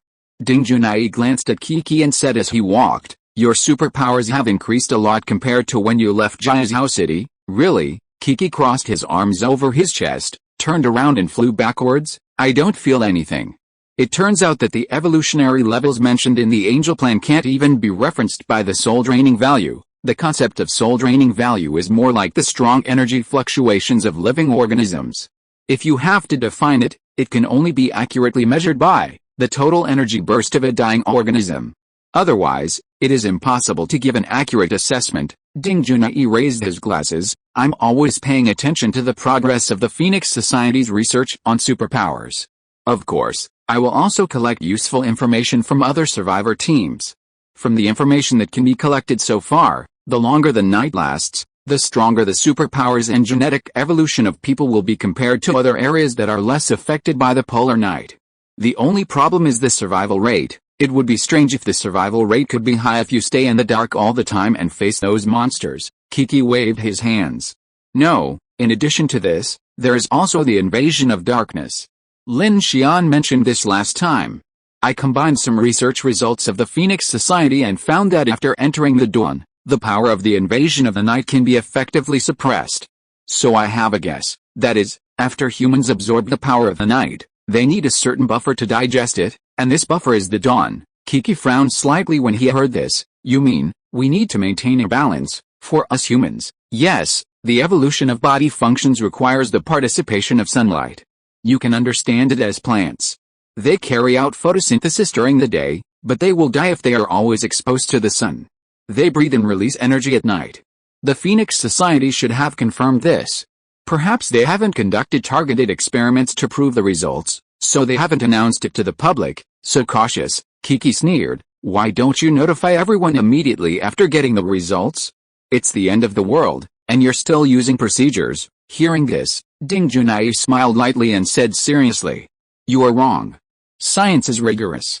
Precisely because they are the Phoenix Order and represent the only remaining credibility of survivors around the world, they should be more cautious with this kind of information. Moreover, their current proposition is to follow the dawn. Objectively speaking, there is no need to deliberately throw out such a thing that has the same result as advocacy, not to mention that it has not been fully demonstrated. Oh, Kiki said, I understand. If they really announce this discovery, it might lead some people to deliberately stay in the dark in order to evolve quickly, thus causing greater casualties. That's right, Ding Junai said in a deep voice, including the discovery of the dark mark. This is even more serious than the dark invasion, because it directly affects the fate of all mankind. Even if I hand over our research data, they still need to conduct experiments. Otherwise, the survivors will take the initiative to fight back against the weird body. The loss of life caused by this decision will be immeasurable. Keek, we have all demonstrated and experienced it personally. The dark mark does exist. Look, didn't we just encounter the marked bait this afternoon? Kiki looked puzzled. It's not that simple. First of all, from a scientific point of view, our findings are more inferences than demonstrations, and we have the hell black chrysanthemum. Even so, there is no exact experimental data. We are not even clear about what form of energy this mark is and how to monitor it. It is more accurate to use empiricism to describe it. In addition, the nature of the Phoenix organization determines that they cannot come to such research results through a large number of cruel live experiments like the Foundation. Kiki rolled her eyes. I don't understand. It's really a headache. That is to say, even if we find the Phoenix organization, they may not believe us, right? Yes, Ding Junai nodded. That's abhorrent. Kiki's face darkened at this, but she suddenly changed the subject. Huh? You mean, you think this Foundation is the one that dropped the marked bait at the station this afternoon? Ding Junai looked at Kiki. No, I'm just judging by some of their ongoing research. In theory, this approach should yield more research results than the Federation and the Phoenix Society in certain areas. Besides, didn't you and Lin Xian come in and talk to them this afternoon? Can you tell me what kind of organization this Foundation is? A crazy organization, Kiki pouted, then briefly recounted her afternoon's encounter with the Siad Foundation. So, not only are they using living people for experiments, they're also using them to play games, and an organization like that claims to be neutral? Bah, Kiki said indignantly. As Ding Junai listened, a deep expression crossed her face. It sounds like the concept of herd immunity, but if that were the case, their research findings should be made public, even if it's just for the sake of profit. The Federation's experimental team did collaborate with the Laffy Consortium, but we've since severed all ties with them. I wonder if this side organization could actually operate with such a purpose, herd immunity? What does that mean? Kiki asked. Ding Junai explained, it's about viewing the star abyss and the dark invasion as a kind of apocalyptic virus. Humanity's survival depends entirely on the survival of the fittest through natural selection. After Apocalypse Day, tens of billions of people worldwide perished. Now, those of us who survived, those who have gained superpowers or genetically evolved, are the lucky ones in this theory, Kiki said. Then it still depends on us to defeat the darkness. Click. Ding Junai suddenly stopped, looked at Kiki, and said seriously, but the problem is, humanity has never truly defeated a virus. Brothers, please give me your monthly votes. Thank you very much. Chapter 236 Bait Submersible. Ah. What do you mean? Ding Junai said as she walked. Throughout the ages, mankind has experienced countless viral epidemics and countless people have died. Although with the development of modern science and virology, we have many ways to deal with it, but the fact is, we have never really relied on medical means to defeat the virus. Then what do you rely on? Will the virus disappear naturally? Kiki asked puzzled. Ding Junai nodded. Partly, yes. Most of it relies on the body's own immune system to evolve. So when I heard you talk about the Siddharth Foundation's organizational purpose, I thought of this. To be honest, I work in the field of biology, and rationally I agree with this theory. Are you talking about superpowers? Kiki flew to Ding Junai's side, stretched out her finger and touched the small green hair on her head, and said, you have evolved too, which is quite true. However, I don't agree with their style, and Lin Xian doesn't agree either. So, in that case, what is their purpose in placing the marked bait? So this is just speculation, and we can't be sure at the moment. Kiki heard Ding Junai's words and suddenly looked at her and said, what would you do if your position was different from Lin Xian's? Ding Junai responded calmly. When I agree with a theory, it's only from a scientific perspective. It doesn't matter what my position is. As long as Lin Xian asks me, I will tell him my conclusion based on my principles. As for what he wants to do, I can only say, I will support any decision he makes. Ding Junai glanced at Kiki. I'm based on principles, and you're based on feelings. We are different in this regard. Kiki's eyes widened when she heard this, and she explained in a panic, love? Bah, nonsense, he and I are partners, and now we are all in trouble. Wait, at this time, Ding Junai suddenly stopped and looked forward. Kiki was interrupted and turned around quickly. At this time, the two of them had walked into an unfamiliar research area. In front of them appeared a large glass isolation hall. It was filled with dark lake water, like an aquarium. Some cracks were constantly spraying water out, and the ground was already knee-deep in water.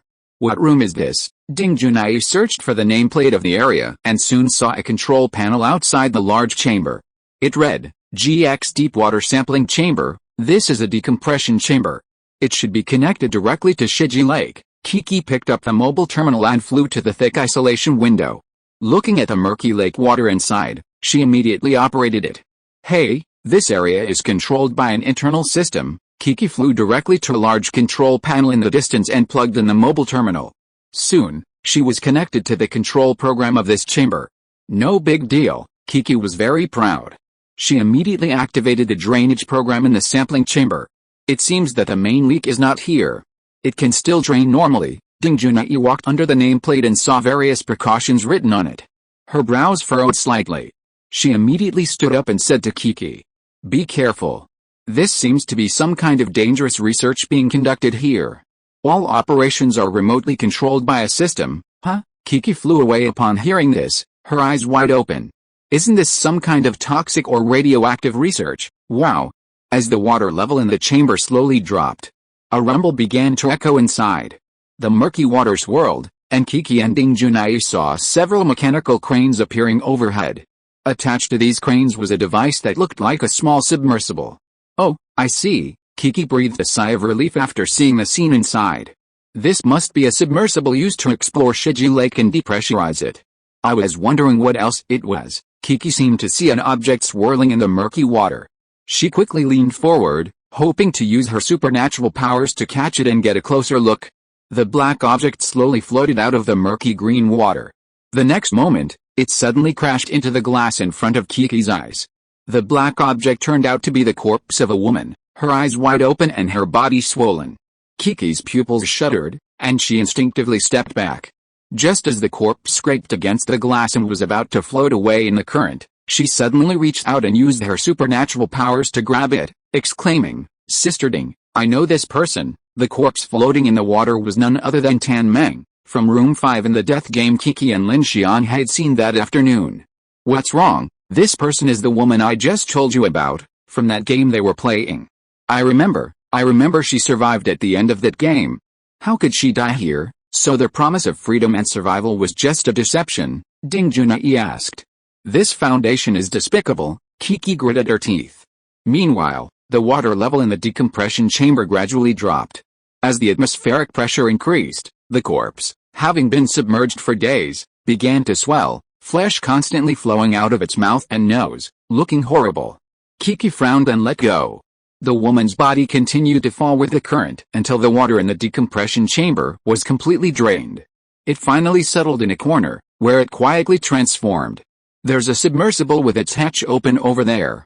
I think she escaped from there." Ding Junai pointed in a direction.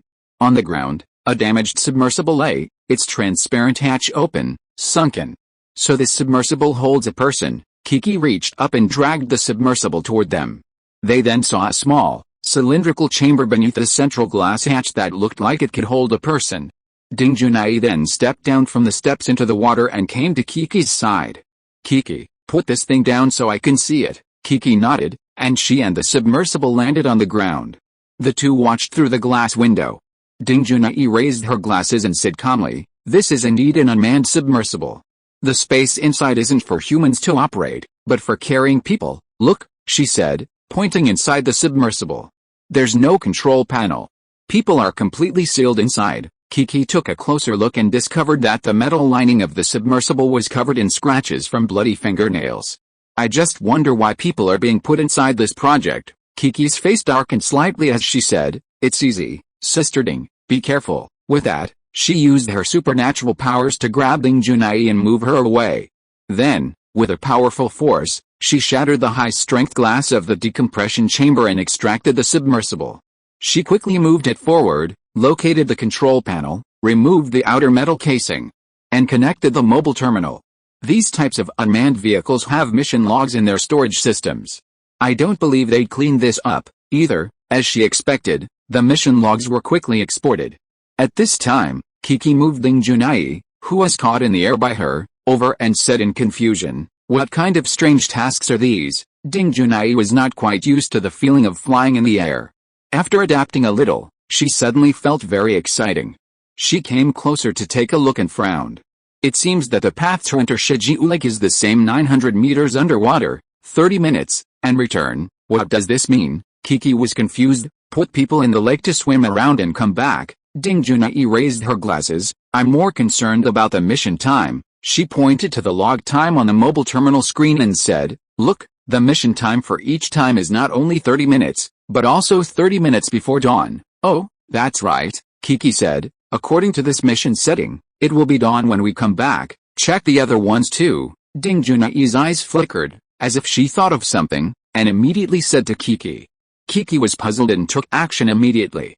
Soon, the other submersibles were checked, and the mission logs inside were almost the same. The only difference was that there were no scratches in those submersibles.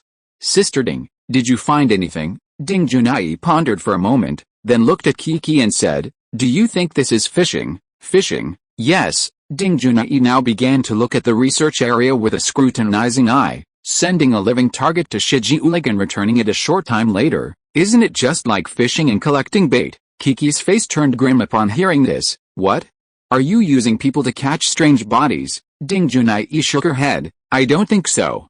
If you want to catch strange bodies, you don't need to use this method at all." "What are you fishing for?" Ding Junai said seriously. "Unmanned, living, and fixed to return before dark.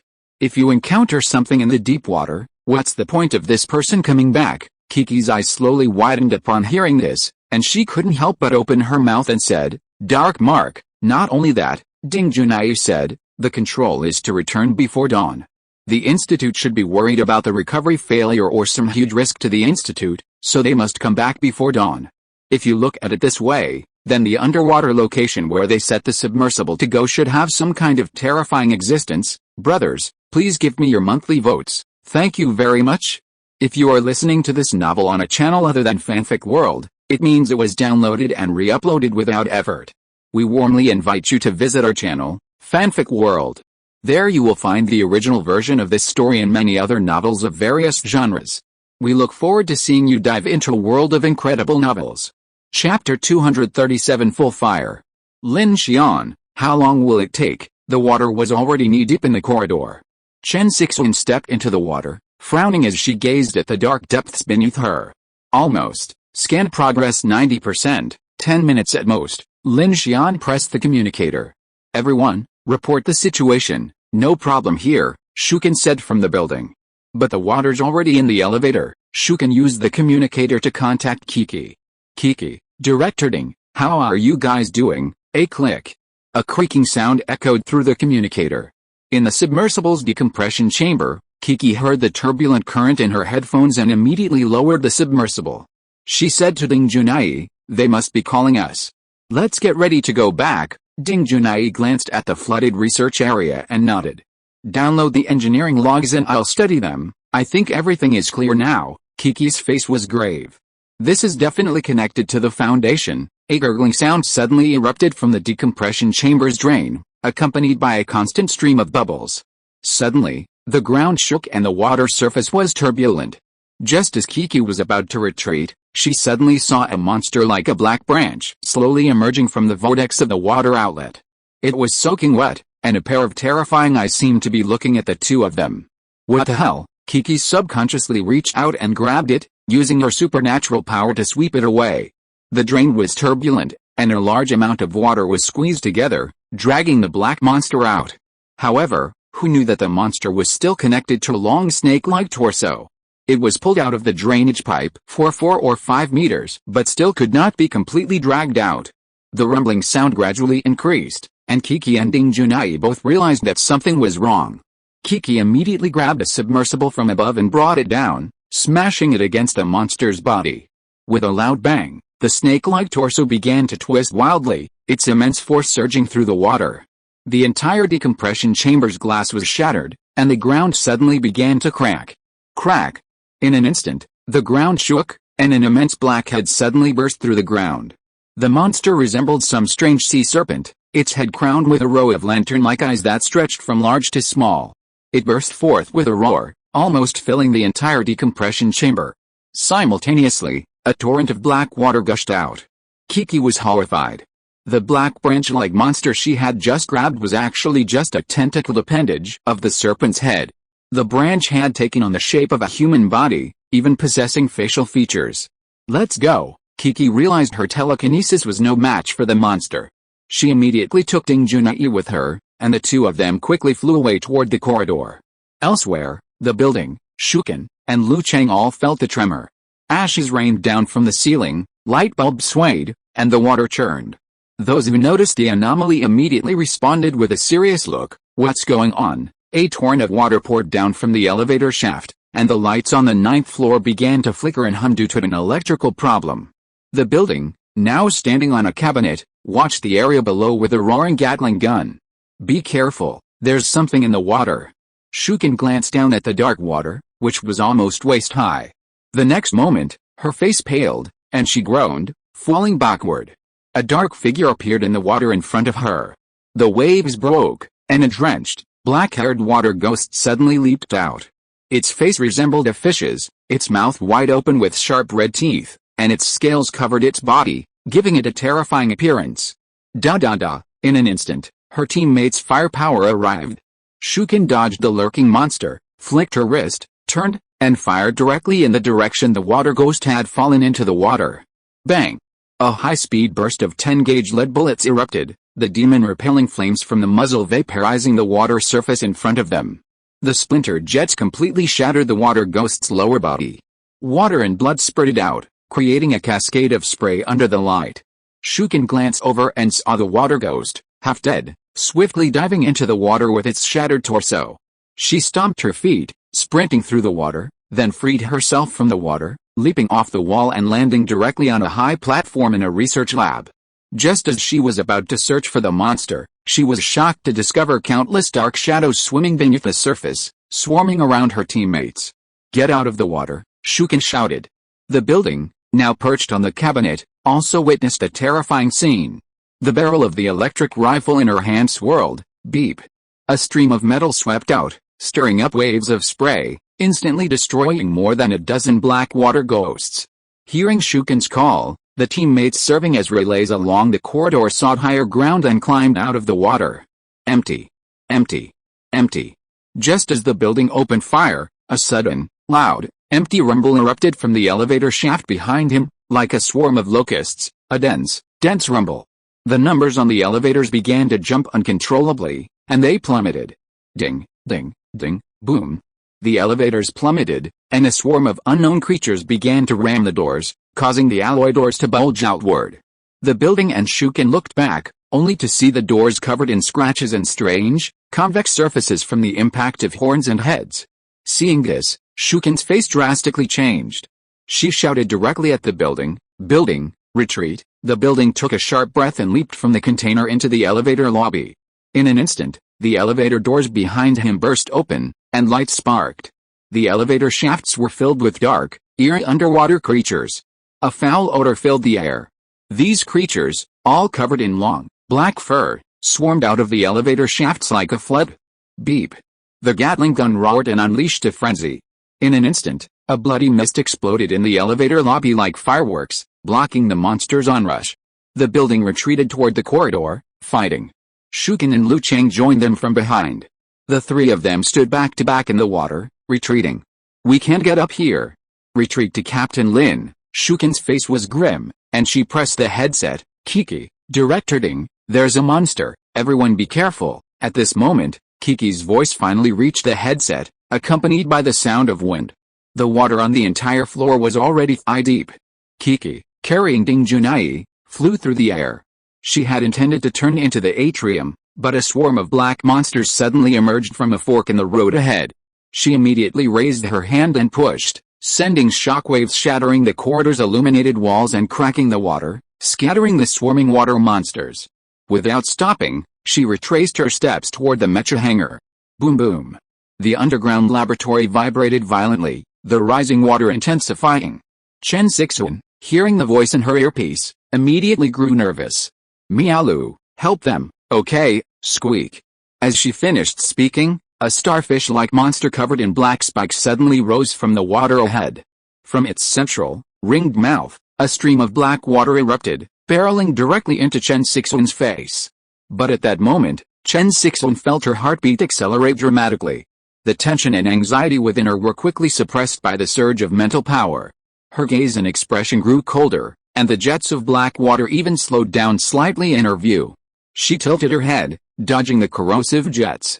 Then, swiftly raising her A-33K anti-material sniper rifle, she aimed directly at the starfish at close range. Bang! The metallic jet pierced directly through the starfish's frontal mouthparts, creating a cavitation damage zone nearly half a meter in diameter behind it.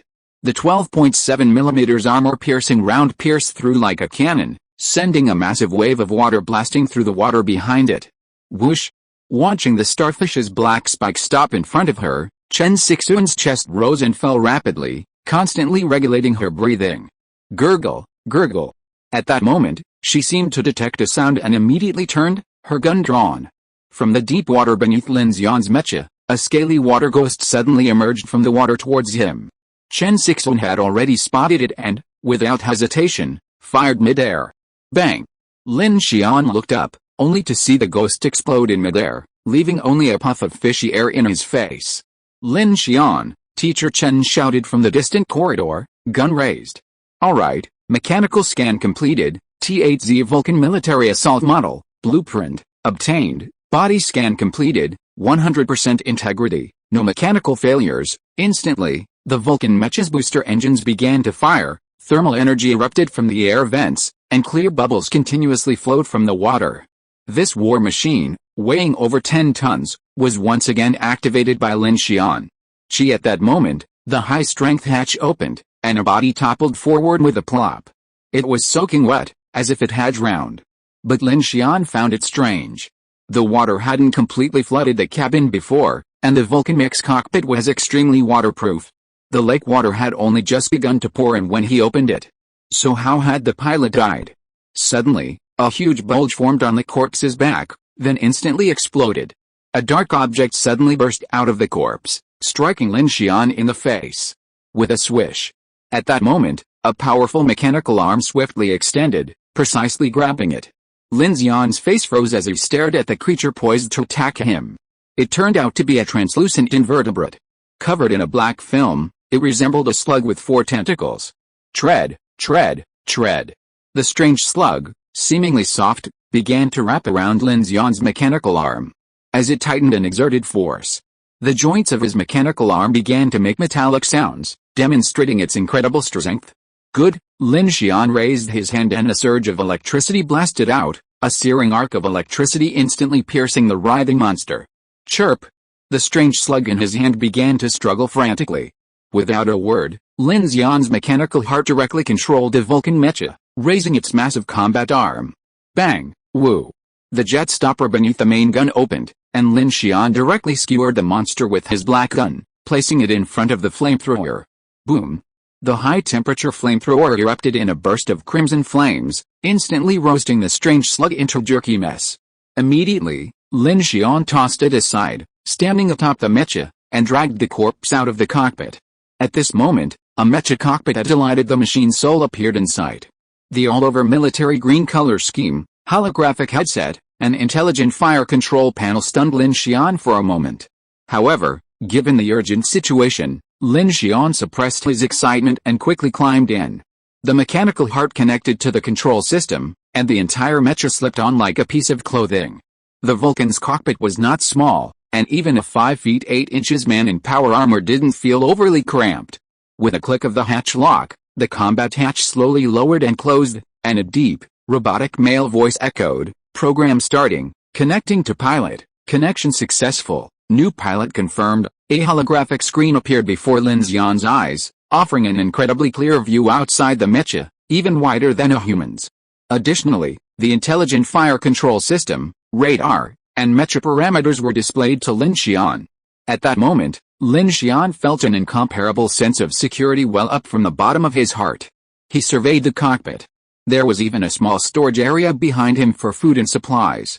To his left was a medical kit, and to his right was a mission terminal. Lin Xian used his mechanical heart to connect to the syntactic control system within.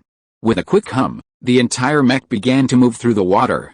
The heavy mech treaded the water, turned on the spot, and headed towards the corridor.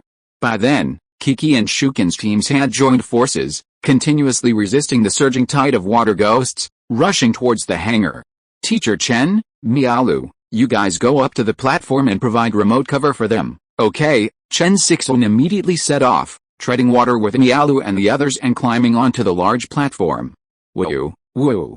Lin Xian piloted the Vulcan mech directly towards the tide of water ghosts, his left main gun and right Vulcan cannon systems all disarmed and mounted. You go ahead, I'll hold. Kiki's eyes flashed with eagerness as she watched Lin Xian activate his mech. She instantly unleashed her telekinesis, sweeping everyone from the water and moving them across the hangar's deep waters to the rear elevator. Good job, girl. Lin Xian sat in the cockpit, his eyes blazing as he watched the tide of black monsters ahead. He gritted his teeth, grasped the controls with both hands, and thrust them forward, shouting, "Die for me, woo." Chiss. The T-8Z Vulcan military assault caliber dual-arm main weapon rose forward, the elbow fire control recoil stop and hydraulic shock absorber fully deployed. And the barrel of the Vulcan cannon slowly rotated. In an instant, full fire. Beep. The Vulcan cannon's golden jets blazed brightly in the corridor, blasting the hundreds of black water monsters ahead into smithereens like a storm. A shower of shell casings rained down from the cannon's sides, cascading into the water. Bang! Bang! Bang! At the same time, the 75mm main gun on its left arm unleashed its mighty might. With one volley of devastating force, it ripped through the hundreds-meter-long corridor of monsters like a thread. Then, with a bang, it exploded, each shot piercing and tearing through dozens of water ghosts. The Vulcan mech stood in the center of the corridor, its powerful firepower completely suppressing the surging water ghosts. The pressure relief valves and radiators on the mech's back continuously billowed with steam. A transparent underwater slug suddenly leaped out and tried to climb up along the mech's mechanical legs. Such a small creature would be completely undetectable to the onboard sensors, but Lin Xian, covered in his mechanical heart, could clearly detect any movement on the mech.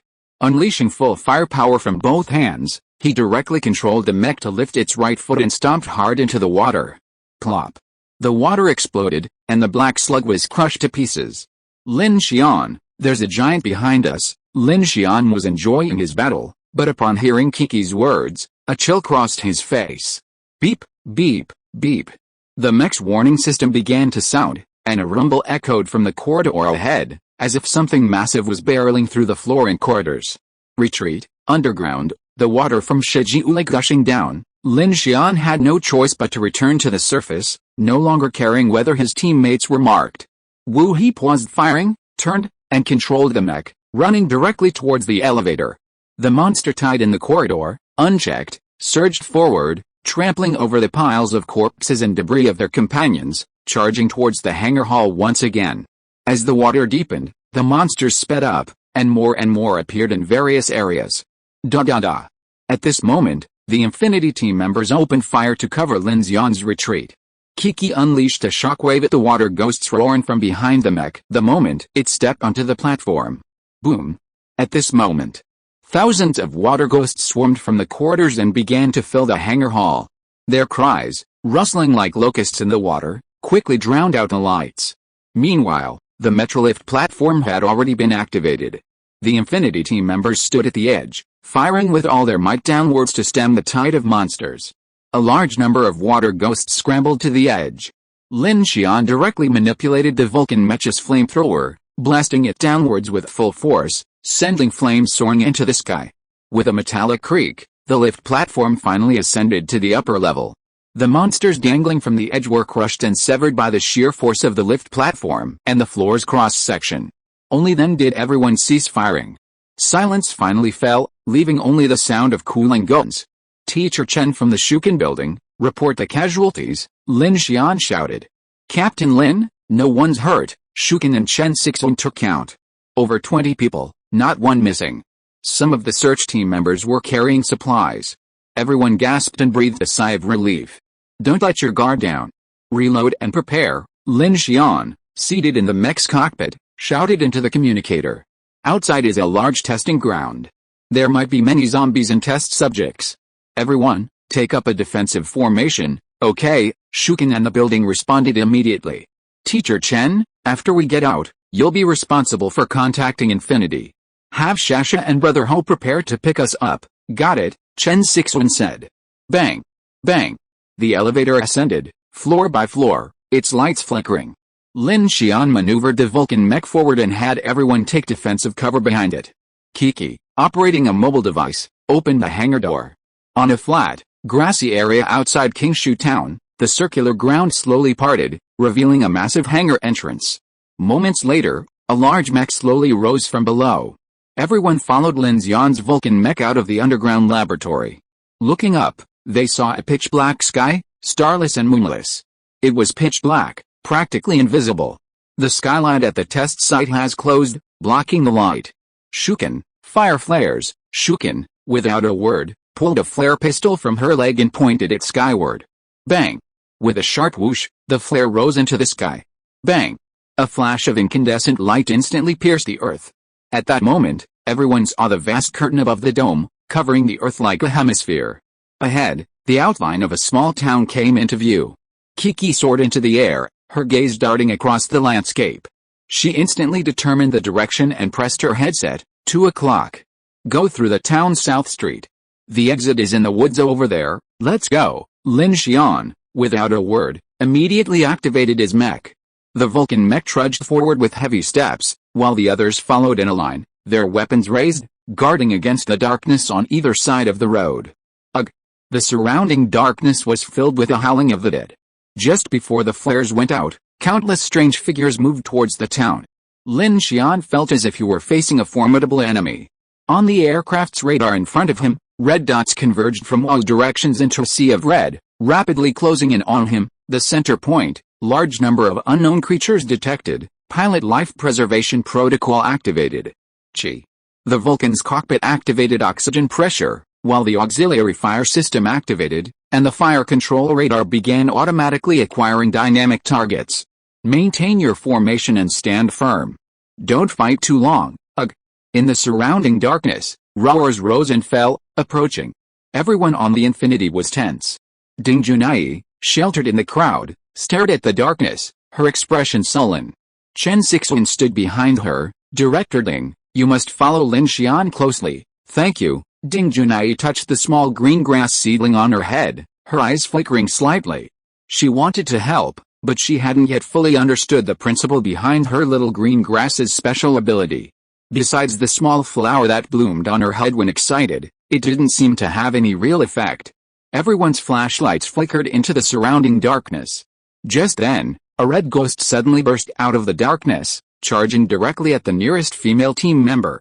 Lu Chang, quick-witted and swift-handed, lashed out with his light machine gun. A stream of bullets pierced the male ghost's forehead and exited from the back of his head, sending a shower of blood and flesh splattering. The ghost fell to the ground, struggling to claw at the female team member's feet. Teammates on both sides opened fire, instantly riddling him with bullets. In a matter of moments, a second, third, 10th, and 50th ghost emerged from the darkness, a flood of corpses. Everyone's guns opened fire almost simultaneously. Da-da-da. Da-da-da. Like a series of firecrackers, smoke billowed as fire poured down on the swarming zombies from all directions. The team, including the building itself, had 3 Growler K-23 electric rotary machine guns, each firing to the left, right, and rear. The Infinity members, armed with either light machine guns or howitzers, delivered a powerful barrage, effectively halting the onslaught of darkness within a dozen meters. Meanwhile, everyone followed Lin Xian's Vulcan mech, advancing towards the test site's exit. Inside the cockpit, Lin Xian, watching the radar screen, directed his left-hand main gun toward the densest concentration of zombies in the darkness, reducing the pressure on his teammates. The Vulcan cannon in his right led the way. Kiki flew behind the mech. Lin Xian instructed her to deal with the approaching waves of monsters, conserve her strength, and avoid unleashing telekinetic shockwaves unless absolutely necessary. Her telekinetic shield was especially needed when firepower sluggish or someone was reloading, giving everyone a chance to breathe. Shukin and Lu Cheng guarded the wings. They were both highly skilled, armed not only with guns but also with melee weapons, just in case of a rapid advance by human or other unnatural entities. Bang, bang, bang. With a clatter of clatter, everyone coordinated perfectly, suppressing the massive wave of zombies. The team entered the town's South Street. Monsters continuously emerged from the surrounding shops, shattering glass doors. Crack, crack. In the middle of the road, a dense mass of twisted, conjoined experimental bodies slowly emerged from the swamp of zombies. Machine guns swept across, exploding instantly. Strange black corpse worms crawled from the ground toward the team like a stream. The machine guns swept across the ground, sending up a shower of sparks, but they were powerless to sweep away the pervasive infestation. Kiki, Lin Xian yelled. Seeing this, he knew Kiki needed to take action. I know, Kiki squeaked softly, quickly approaching, his eyes gleaming. He reached out and grabbed the roadside ground, lifting the stream of black insects and the corpses like a carpet. The ground immediately shattered, sending waves of dust flying everywhere. Bang! The sound of heavy sniper rifle fire echoed through the sky. Chen Sixuan, her eyes focused on the darkness above the department store, addressed Lin Xian. Lin Xian, at 11 o'clock overhead, there's a fog spider, swoosh. Before the words had finished, a massive spider leg lunged at Kiki's head. Clang. The steel-cutting greatsword swept across. Rushing towards him, with one hand, blocked the blade with precision, striking Kiki's head. He managed to hold the spider's leg steady. The steel-like wool flew out in a shower of sparks. Rushing reached out with both hands to grasp the hilt. With a flick of his wrist, he lifted the sword upwards. Clang. Completely sever the spider's legs. With a whoosh, another flare exploded, illuminating the sky with incandescent light. Above the department store, a massive green spider appeared in sight, its 6 incredibly long legs a terrifying sight. At that moment, Lin Xian raised his left main gun and fired directly at the mist spider in the air. Bang! In an instant, the mist spider's mandibles and 2 left forelegs exploded, gushing out dark green tissue fluid. The spider's legs plummeted like a pipe to the edge of the building and tumbled back down. "Thanks, big guy," Kiki shouted, then soared back up to help her teammates behind her hold back the tide of zombies. As the vast wave of zombies was eliminated, along with the mist spider, invisible black smoke gathered toward the crowd. The Infinity team members' eyes flickered, and many began to flush. Fear and repression filled their eyes. Ding Junai, perceptive enough to notice this, immediately activated her headset and shouted to everyone, "Everyone, stay calm. Don't let fear and killing rob you of your sanity. Fear is a natural instinct, and so is courage." Lin Xian frowned at this, then suddenly understood something. He shouted to everyone, "We'll be out soon." "Hold on." Ding Junai and Lin Xian's words reached everyone, and many of them instantly calmed down, consciously suppressing their trembling rationality. "Reload. A strange entity has appeared at the 3 o'clock position. Concentrate fire." A sharp scream echoed, and a strange leech leaped out from the 3 o'clock position. In an instant, Kiki used her supernatural powers to snatch it up in midair. The team members below, stepping in, instantly unleashed fire, blasting the strange entity into pieces. At this moment, the group's cohesion and tacit understanding subtly shifted. Despite the darkness, the teammates around them felt like a solid-backing. Boom! Emerging from the town, the Vulcan's main gun blasted a path through the trees ahead. Lin Xian led his team toward the woods. Soon, the Vulcan's headlights found a hidden path through the trees, the same path Lin Xian and Kiki had previously entered on their motorcycles. Flamethrowers ignited the trees along the way, spreading the light. Zombies continued to surge from the woods. Many were running low on ammunition, and the wave of zombies pressed closer. The team's Howler Gatling guns had long since run out of ammunition, forcing Dasha to wield his slashing steel greatsword and charge forward to engage these monsters of the night. He was swift, his body ablaze with crimson blood.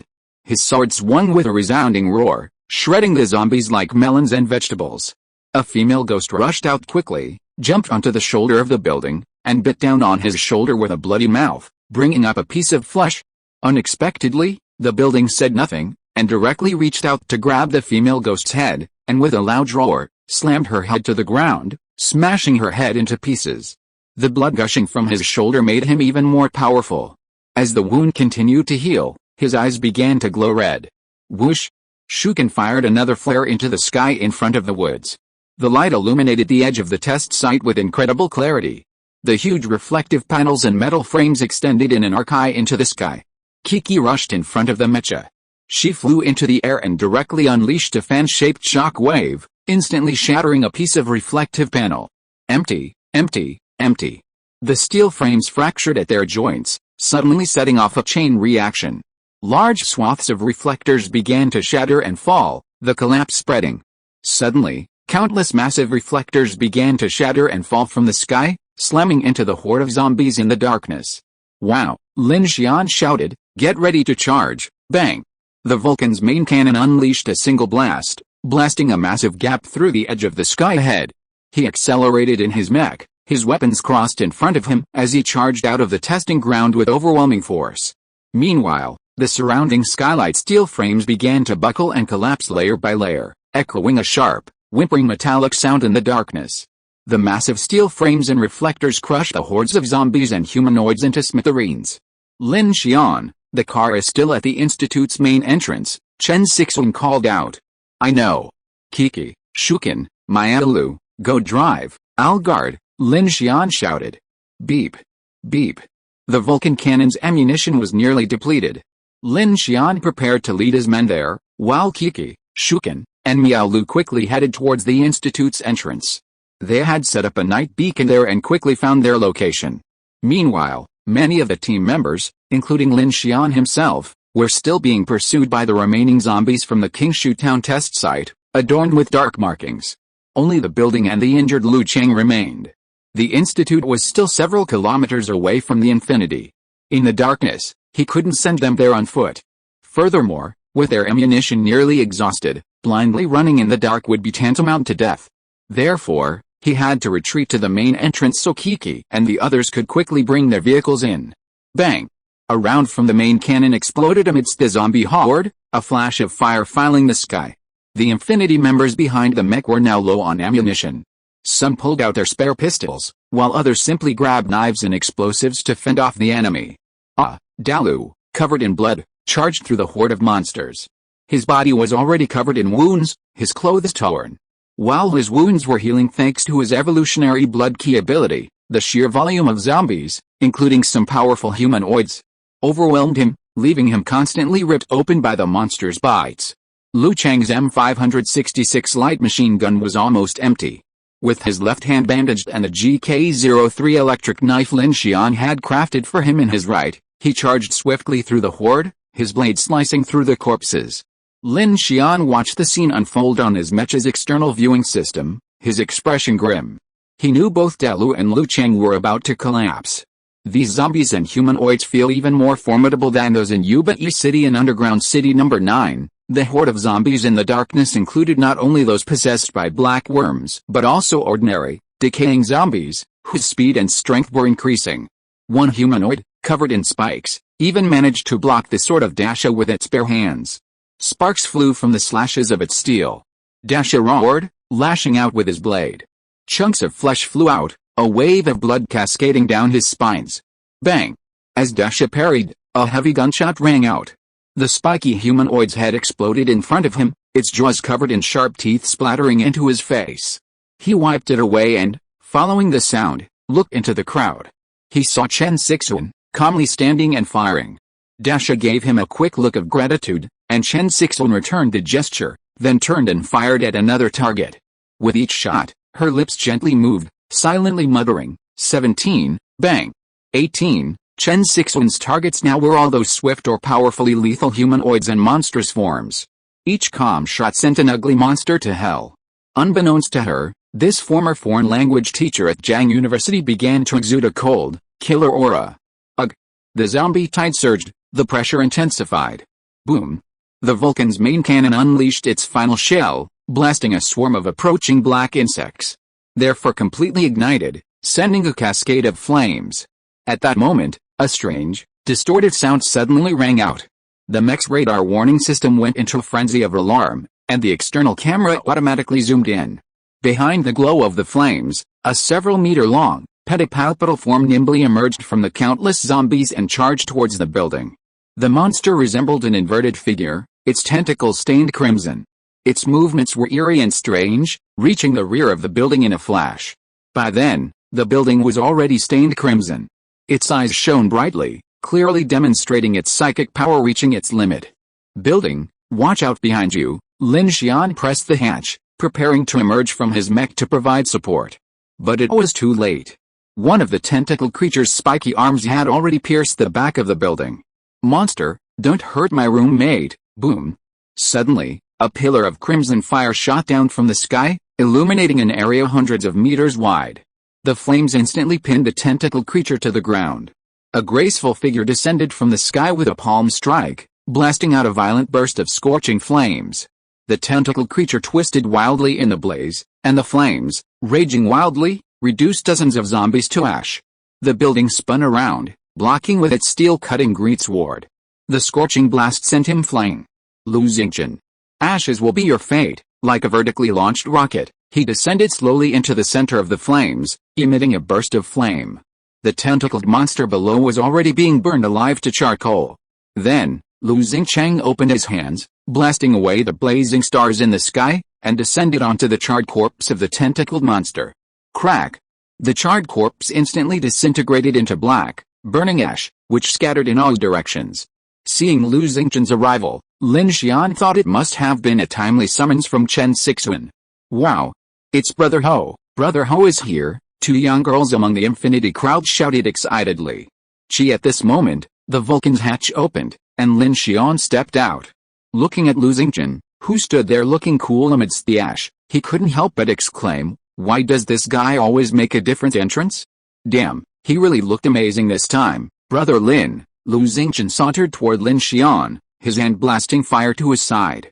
A wall of flames burned fiercely, instantly relieving everyone's pressure. Am I late? You're too late. Before Lin Xian could say anything, The roar of several off-road vehicles could be heard from the other side. Kiki, Shuken, and Miaolu were each driving one. Meanwhile, Kiki used her supernatural powers to grab several motorcycles. These were the Infinity Team's mobility vehicles. The vehicles then violently burst through the horde of zombies. Boom! Kiki's shockwave spread out in a semicircle, instantly pushing back the tide of zombies surrounding the team. Kiki got out of the car and asked Lin Xian, "Where's Sasha?" "She's definitely staying in the car, providing firepower to help us get to the train," Lin Xian said seriously. "Alright, everyone get in," Lin Xian shouted to everyone. "Kiki, cover everyone aboard." Building, Lu Chang, Teacher Chen, Director Ding, "You guys follow. Brother Ho and I will cover the rear." "Okay." Building and Lu Chang nodded in unison. "Captain Lin, be careful," Shuken said. All the team members got into their cars or rode their bikes, and soon they began to head towards the Infinity. Kiki flew in the air, providing cover, while Lin Xian and Brother Ho provided rearguard action. Buzz buzz buzz. Suddenly, several cars filled with Infinity Team members rushed out of the darkness. Lin Xian piloted his mech at a rapid speed, its ammunition now depleted and its combat effectiveness limited. Brother Ho, perched on its shoulders, continuously unleashed his newly developed skills on the horde of zombies pursuing them.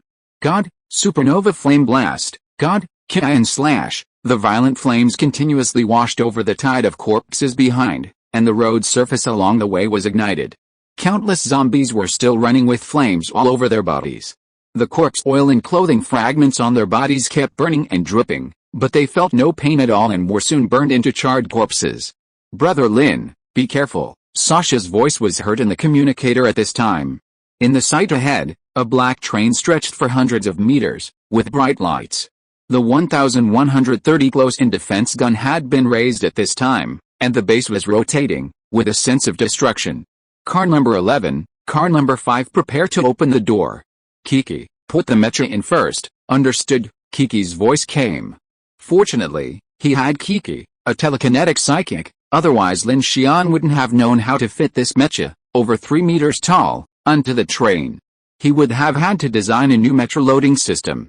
The train cars were only 2.8 meters high, so he could only load this T-8Z Vulcan military assault model horizontally. This would require completely removing the roof of one car and constructing a structure similar to the mecha hangar lift at the research institute. Chi, beep. At that moment, the 1130mm close-in weapons system, its fire control radar already locked onto its target, began to fire. Its powerful line of fire swept across the plains surrounding the lake. The hordes of corpses, ghostly figures, strange insects, and strange entities in the darkness were extremely fragile against a metallic stream of 10,000 rounds of 30mm tungsten armor-piercing rounds per minute. Their limbs and bodies felt like gravel, even a single glancing bullet would shatter half their bodies. Instantly, the pressure behind Lin Xian and Brother Ho suddenly eased. As the vehicles returned to the Infinity, everyone breathed a sigh of relief the moment the doors closed. With a swish, the heavy automatic blast-proof doors closed, and the Infinity's outer armor's electric blade system extended. Protected by its thick armor and flaps, the remaining zombies and insects hurled at it posed no threat. Ugh! Ugh! The zombies scratched at the heavy armor, making a scratching sound, but the Infinity remained motionless. The passengers, watching the frenzied zombies outside through the windows, felt a sense of relief, a surge of security. Dozens of people were sweating profusely, sighing deeply. Lin Xian emerged from the mecha cabin and breathed a sigh of relief as he looked at the Vulcan mecha, the fully functional medical pod, the pile of supplies, and the mysterious containment unit. Finally back, Lin Xian's eyes blazed. With so much to gain, it was time to upgrade his combat capabilities. There are still unscheduled updates for the 9th, 10th, 12th and 13th. Coke will continue to update as much as possible to make up for them. I will continue to ask for everyone's monthly votes. Thank you for your support. Chapter 238 Devouring Nuclear Power. Ugh. At 2 a.m., on the track near a forest near Shiji Lake, the Infinity train's sunshades were all lowered. Inside the train, figures crisscrossed, and the sounds of busyness continued to emanate. Outside, a large number of zombies roamed. As the fighting subsided, these zombies gradually became calmer, surrounding the train, occasionally roaring and scratching with their claws. Some black insects scurried in and out of the shadows under the train, lurking for air or searching for air vents in the train to try to get in. However, Lin Xian, enveloped in his mechanical heart, had a clear awareness of the situation at every turn on the infinity train. At this moment, Lin Xian could clearly feel that the surrounding attack pressure had been reduced to a minimum. Ling. Using non-mechanical force for reflex detection, detection successful, no fear risk inside the train, the invasion of dark forces has been shielded. Every time he returned to camp, Lin Xian would use the heterogeneous Rubik's Cube to inspect the entire train. After confirming that nothing was amiss, he immediately assigned Shuken and the building to prepare the personnel, restock ammunition, and check firearms and personnel injuries. Hojie and Shasha had been guarding the train all night, so Lin Xian let them rest. Before the full-effect medical pod could be installed, he and Chen Sixuan and the others immediately rushed to Carriage 3 to check with Ding Junai on the status of the dark mark. By then, the hell-black chrysanthemum was emitting bursts of red light, while also absorbing large amounts of black smoke. Since there's no clear energy source for the marker, I'll use the red light intensity of the disaster plant as the evaluation unit for now. Ding Junai's white research suit was now stained with blood and various scraps of flesh, but she didn't care at all.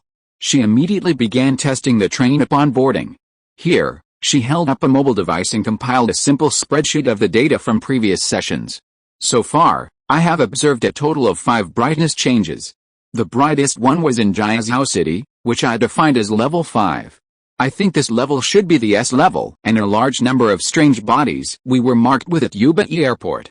This is the highest level we have observed. Chen Sixuan nodded when she heard this. She remembered the night when they first entered the darkness on the Yunjiang plain. The scene of the entire train suddenly being surrounded by strange bodies was undoubtedly suffocating.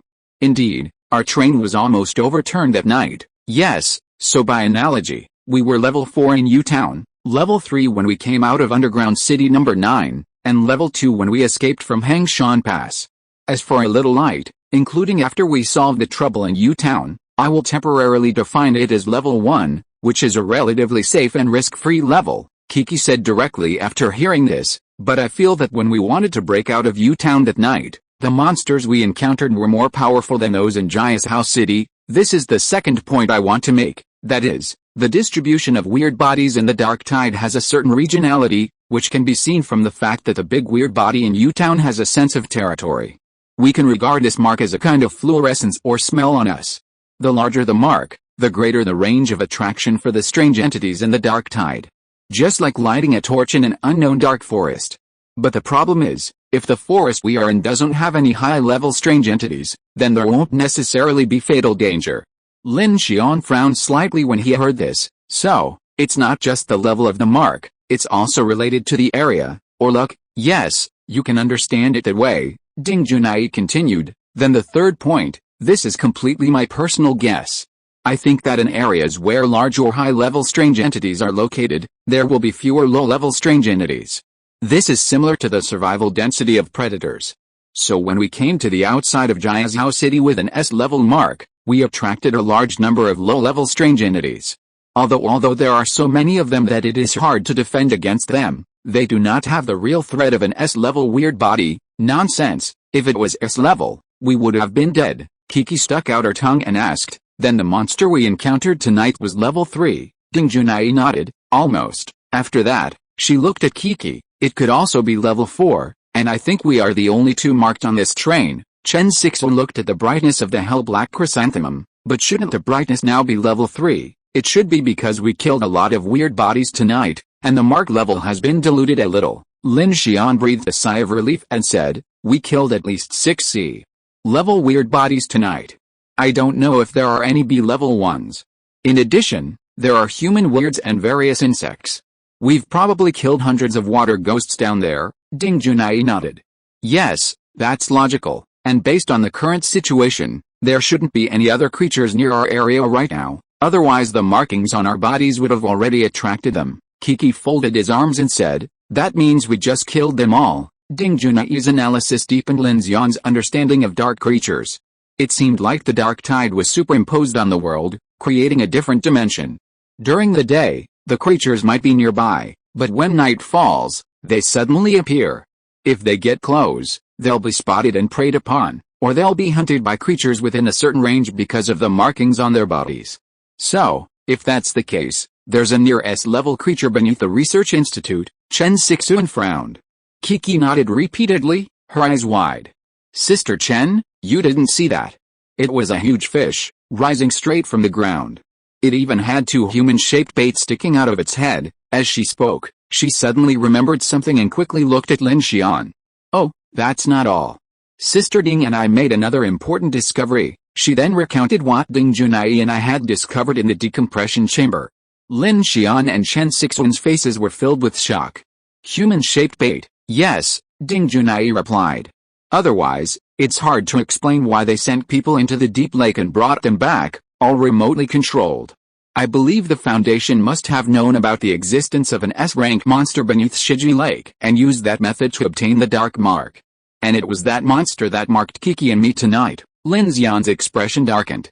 That woman named Ten Meng, I remember her as a psychic with the ability to fly. Yes, that's her. Did she win the game that time? Kiki said. It's enough to be sure of this. As for why she is there, maybe someone knows the answer, Lin Xian said.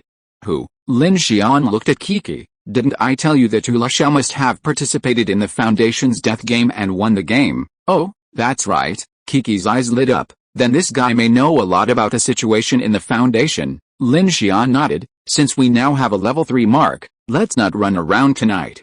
We will go back to Hangshan Pass to find him after daybreak. Then don't we clear this mark? Kiki regretted it as soon as he finished speaking, and quickly said, Oh, I'm confused.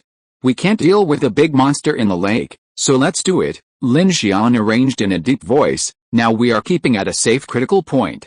Later, as long as we don't break into the lair of some A-level or S-level weird bodies, we can clear our marks by killing some ordinary weird bodies. Everyone should be cautious tonight, make some preparations, and wait for me to come back. Chen Sixuan looked at Lin Xian after hearing this. Where are you going? Lin Xian pointed outside the train. I'm going back to that dragon transport in Qingshu Town. There's a valuable item there, and we can't let it go to waste. Chen Sixuan frowned slightly. But you just said we have a level 3 mark now, so we shouldn't run around. It's them, not me. Lin Xian remained calm, looking up at Kiki and Ding Junai. Come to think of it, I probably have the fewest marks on everyone aboard the Infinity tonight. I was dealing with that Vulcan mech the whole time, and you killed all the monsters. Hey, Kiki glanced at him worriedly. Are you so sure? What if something happens? It doesn't matter, Lin Xian said solemnly. I trust Director Ding. For Lin Xian, devouring the Night Star AI nuclear-powered turbine processor aboard the Dragon transport was merely a matter of upgrading his mechanical heart, a lesser priority than his own life. However, he decided to do it, not only because he wanted to take the risk, but also because he wanted to thoroughly verify the effects of the Dark Mark on individuals and groups. This was crucial. I'll go with you, Kiki and Chen Sixuan suddenly said in unison. As soon as he finished speaking, their eyes met, both filled with a strange feeling. Unaware of the awkward atmosphere, Lin Xian spoke directly. Kiki has a mark on her. Teacher Chen, you lead the others to inventory supplies and care for the wounded. I'll go alone this time. You all just guard the car. Besides, this place isn't far from Qingshu Town. What if you get into danger? Kiki said. No problem. Lin Xian squeezed the power armor in his hand. Director Ding just said that within the territory of an S-rank monster, there won't be many other strange entities. If there are, we've already killed most of them. I'm not going to the lake, so if we run into trouble, I think I should have a good chance of escaping. Having spent countless nights fleeing, Lin Xian was no stranger to the night. As the Dark Mark gradually became clearer, his decisions became more risky. Furthermore, his mechanical heart had been stagnant for a long time. The last time it was upgraded was in Dungeon 9. Now, no matter which route he took, he would have to enter the edge of the star abyss. He had to accelerate the development of his superpowers. Okay, then you take the PX-05 robot with you. It can also help you with security. Kiki, knowing Lin Xian had made his decision, said nothing more. Lin Xian nodded and immediately said to Chen Sixuan, everyone, be careful. Too much was weighing on Lin Xian's shoulders right now. The G3L electromagnetic railgun's energy capacitor hadn't been manufactured yet, the full-fledged medical pod hadn't been installed, the Vulcan mech was only stationed in Car 11, and the mech repair station hadn't been built. With the arrival of the Arctic vortex storm, the entire train needed heating and snow removal systems upgraded. Lin Xian's mechanical heart, mechanical manufacturing, and mechanical devouring also needed urgent upgrades. Only with these increased capabilities could he rapidly upgrade and manufacture warframes and mechas, boosting the Infinity's combat effectiveness. Thinking of all this, and the team's encounter with the dark marks indiscriminate poisoning, which posed numerous hidden dangers, Lin Xian had no desire to sleep. He had to seize this opportunity. After a brief arrangement, Lin Xian, accompanied by his PX-05 robot, rode a motorcycle out of train car 11, attracting the attention of a dozen zombies and black bugs outside. They raced off into the distance. Inside the Infinity car, Chen Sixuan saw Lin Xian riding away alone, her face filled with grimace. She fell silent and began to clear the supplies they had obtained from the research institute. With Lin Xian away, she assumed the role of head of household, handling all the internal affairs of the train for him.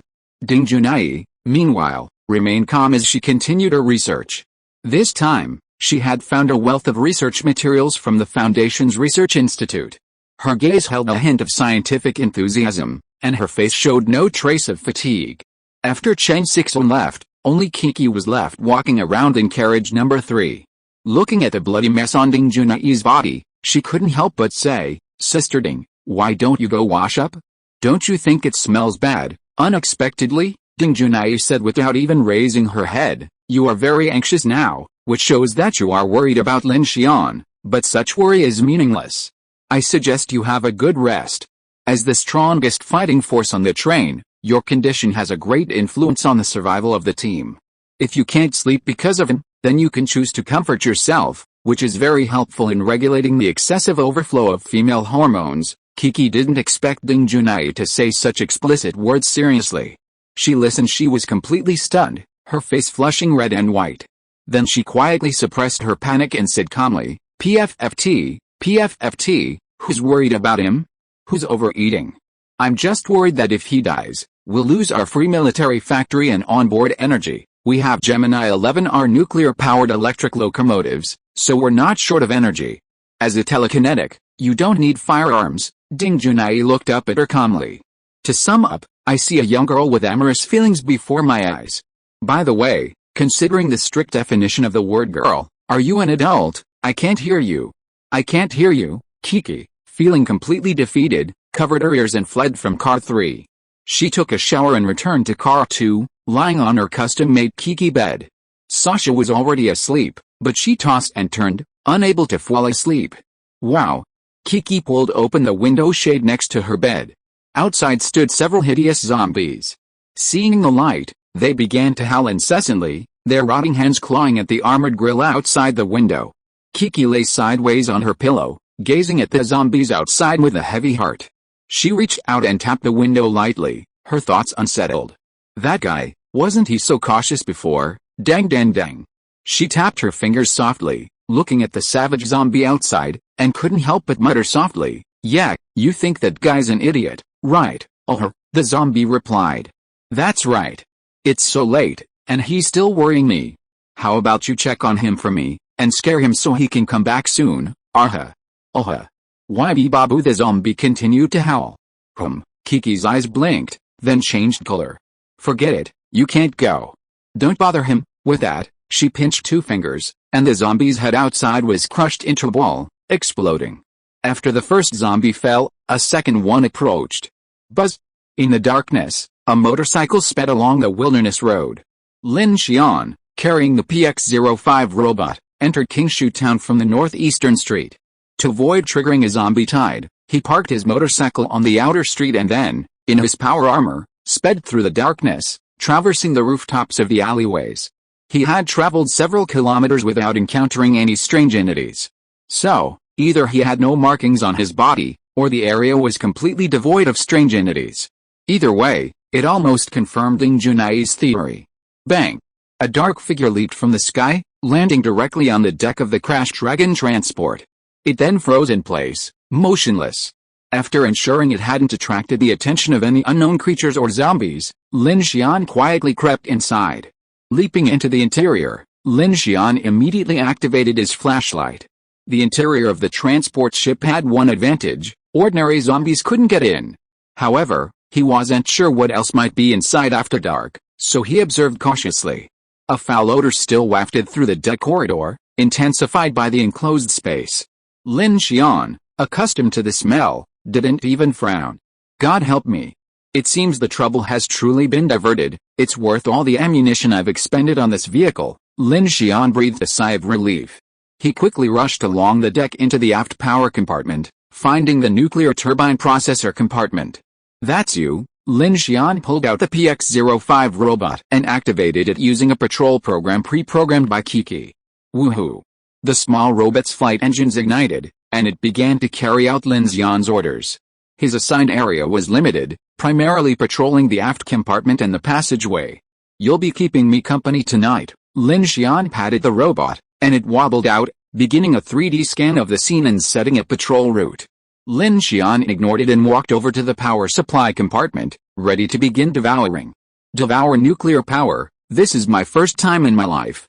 I hope it'll be a bit of a surprise. With a sigh, he made a wishful thought, then leaped onto the nuclear turbine processor, calmed his mind, and began devouring. Devour progress, 1%. Having previously performed the scan, Lin Xian could immediately sense the progress of the devouring process. Suddenly, a surge of pressure washed over him, his face darkening, and he couldn't help but mutter, "Damn! I underestimated." He'd previously estimated it might take 4 to 6 hours, but now he realized that it was definitely less. Not only the time, but the drain on his mental energy was like a torrent. Within the first minute, sweat was already pouring down Lin Xian's forehead, his mechanical mind racing. He gritted his teeth. This opportunity is rare. I must finish you today. From this moment on, every minute of devouring was a tremendous pressure, and he had to persevere for at least several hours. Time ticked by, and Lin Xian's clothes were completely soaked. Even the power armor's life support system sensed something was wrong with the wearer and began to sound warnings in his ears. Abnormal heart rate detected, abnormal electrolyte loss detected, alert, abnormal brain activity, 1 hour, 2 hours, 5 hours, 7 hours. Because of Xingying's approach, the dawn time at Hangshan Pass has been delayed to 11 o'clock. On the Infinity side, after a night of preparation, the team members have recovered well. Kiki didn't know how long she slept. She tossed and turned until dawn, and when Lin Xian didn't come back, she hurried to find Chen Sixuan. "Sister Chen, it's dawn. I'll go to Qingshu Town to find him." Chen Sixuan, who hadn't slept all night, nodded and agreed. "Okay, be careful, it's not far away. It's dawn now. If you contact Lin Xian on the way, you can send me a message using the communicator first." "Okay," Kiki nodded, then opened the car door, crushed a group of zombies, and flew high into the sky. Zizzy, the Federal Phoenix Radio is issuing a global announcement. The dark tidal boundary of Star Abyss number 3 will converge with Star Abyss number 5 in Quancheng and Tagan Desert in 35 days. Survivors migrating in the northeast direction, please flee in time. The Phoenix Society has set up special stations in Zilin and Quancheng to provide assistance services. The tidal boundary of Star Abyss number 7 will converge with Weihe River, Longjiang River, Jinhe, and Star Abyss number 5 in 28 days.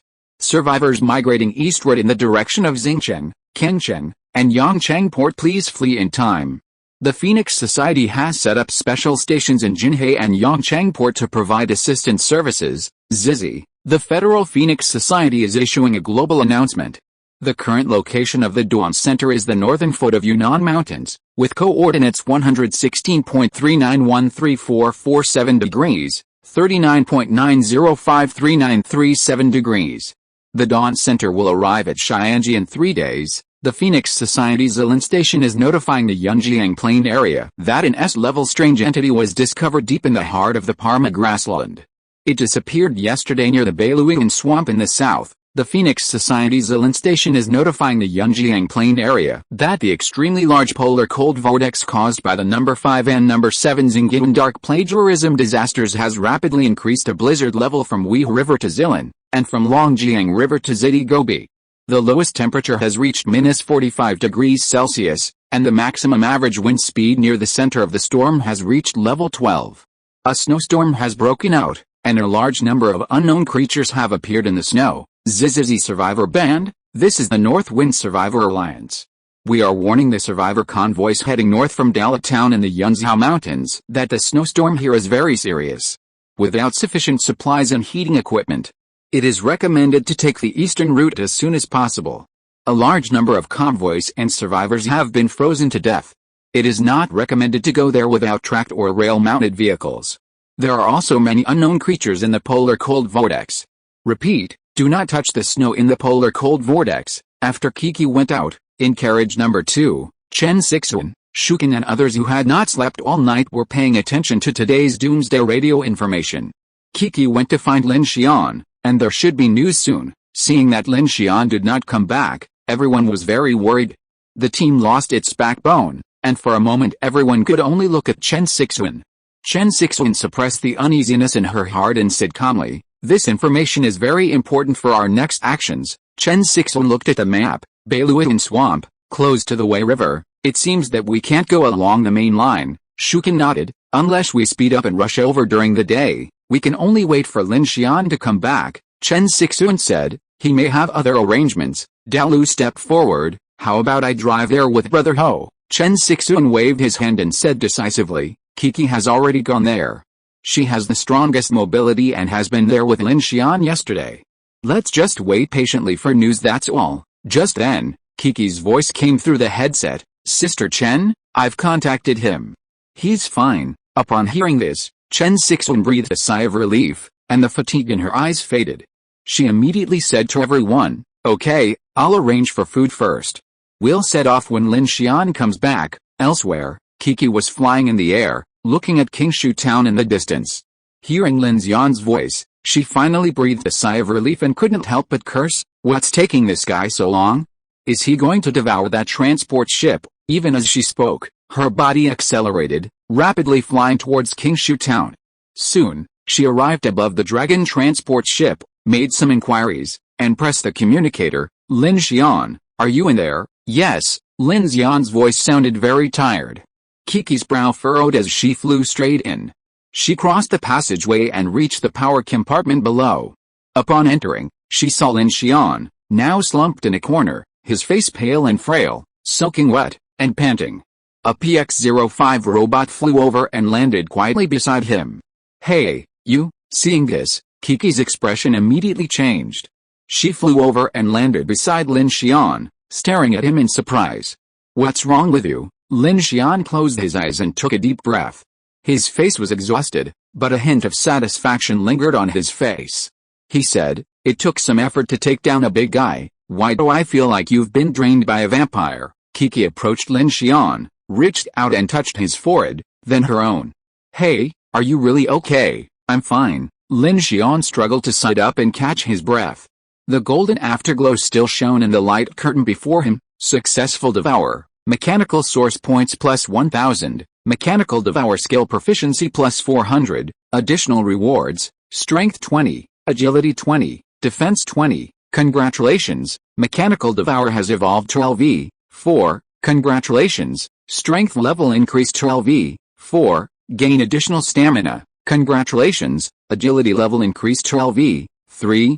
Gain increased reaction. Mechanical devour 4. 241/2000. Congratulations. Additional super character skill gained from this devour. Gravitational lens. Gravitational lens creates a large-scale star cluster gravity source, bending and amplifying nearby light. Gravitational lens. Lin Xian couldn't help but be stunned when he saw the name. His previous skills were nothing more than wind cannon, ice wall, and electric surge. How did it suddenly rise to star cluster gravitation source? Did nuclear-powered turbine engines already involve this kind of technology? Lin Xian was filled with excitement, his blood pressure soaring. 1000 source points was definitely a huge win, and he hadn't expected to gain a new skill. And this one sounded so awesome. Hey, hey, a hurried voice brought Lin Xian back to reality from his daze. His gaze slowly focused, and the voice in his ears grew clearer. He saw Kiki staring at him with those big, Kazalan eyes, looking at him with a strange expression. She waved her hands in front of his eyes, anxiously saying, "Hey, what are you daydreaming about?" "What's wrong?" Because they were so close, Lin Xian could feel her breath on his face. He looked at Kiki, his mind suddenly racing. He stretched his neck, raised his chin, and pecked at the chattering little mouth. A crisp sound. For a moment, the scene seemed to freeze. Kiki froze, her eyes widening.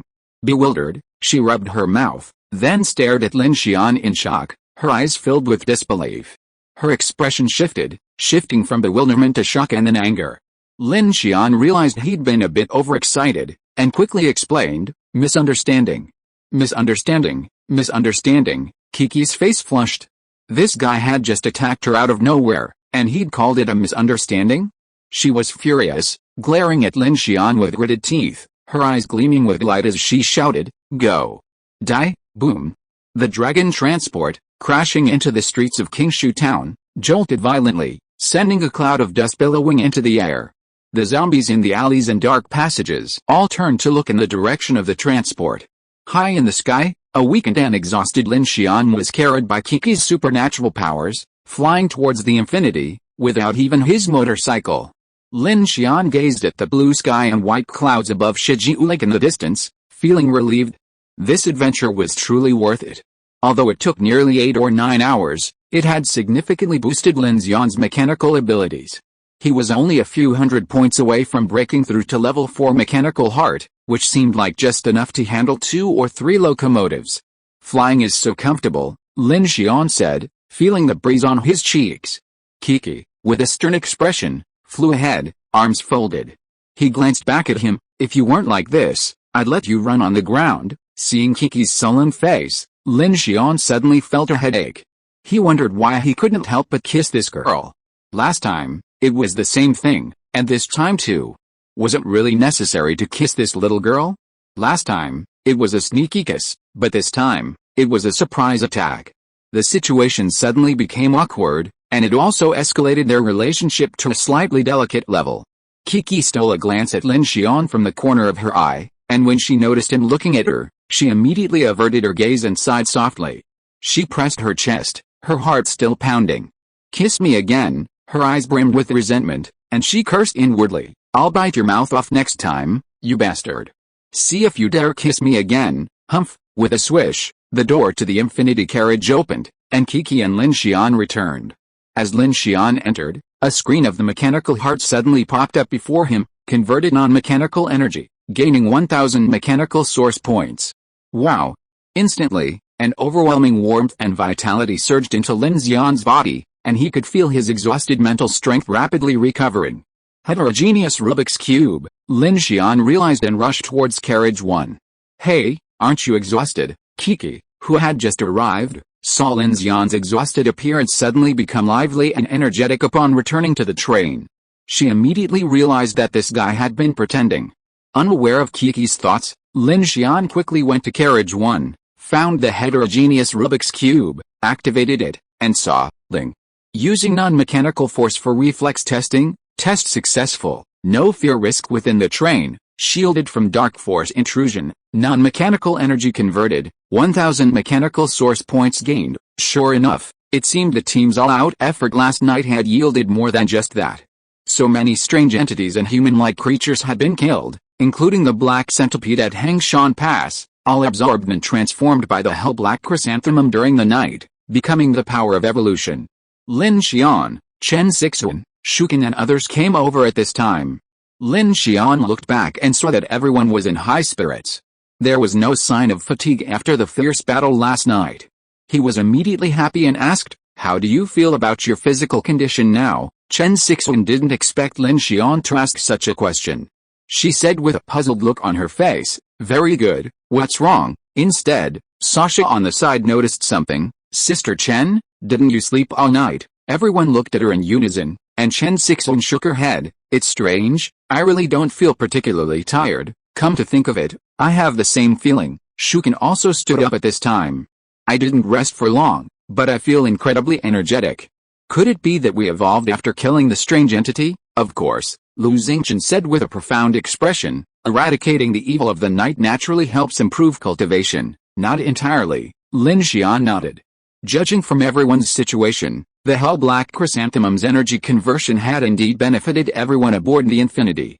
However, he didn't explain the hell black chrysanthemum and the heterogeneous cube.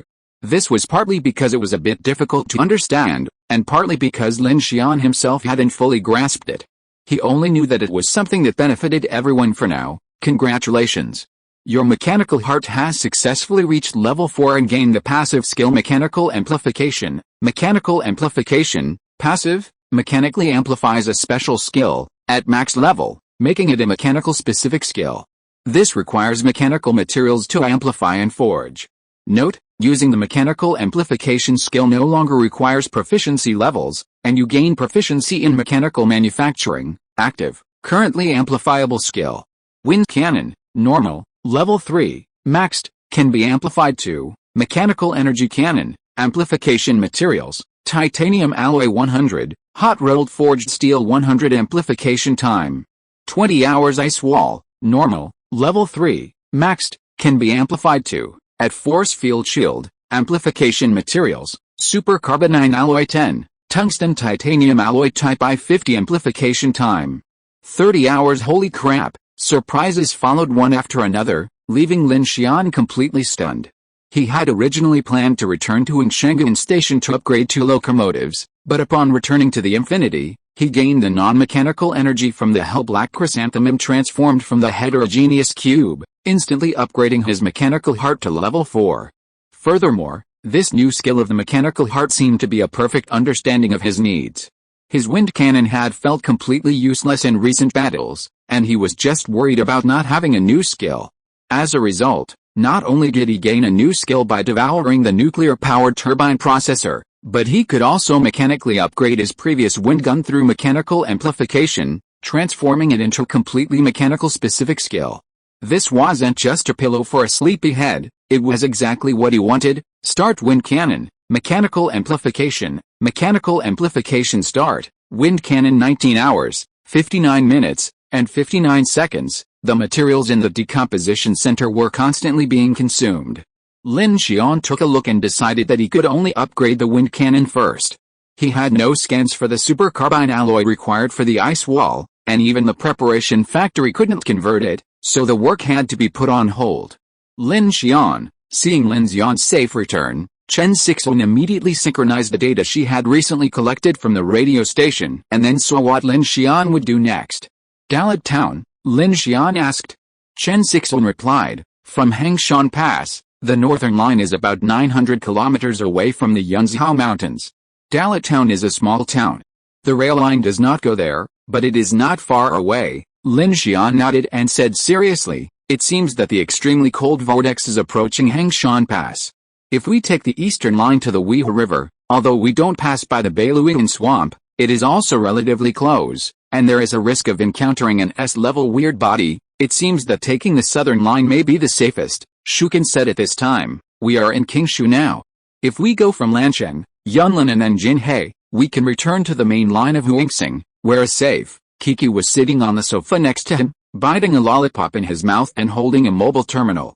The southern route is too close to the edge of Star Abyss number 7, Lin Xian said, studying the map.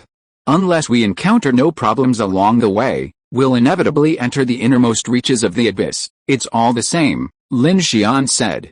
Taking the northern route would bypass the northern region of Star Abyss number 5, the southern route would bypass the southern region of Star Abyss number 7, and the eastern route would even require passing between the two abysses. If it weren't for that S-rank entity, the safest and fastest route would be the eastern circumstellar orbit. But no matter which route we take, as long as we depart from Hangshan Pass, the dark tide will draw closer and closer, and the nights will grow longer and longer. This could be a very dangerous period for us. As soon as these words were spoken, the atmosphere in the carriage grew heavy. Heading directly towards the abyss was a first for everyone aboard the Infinity.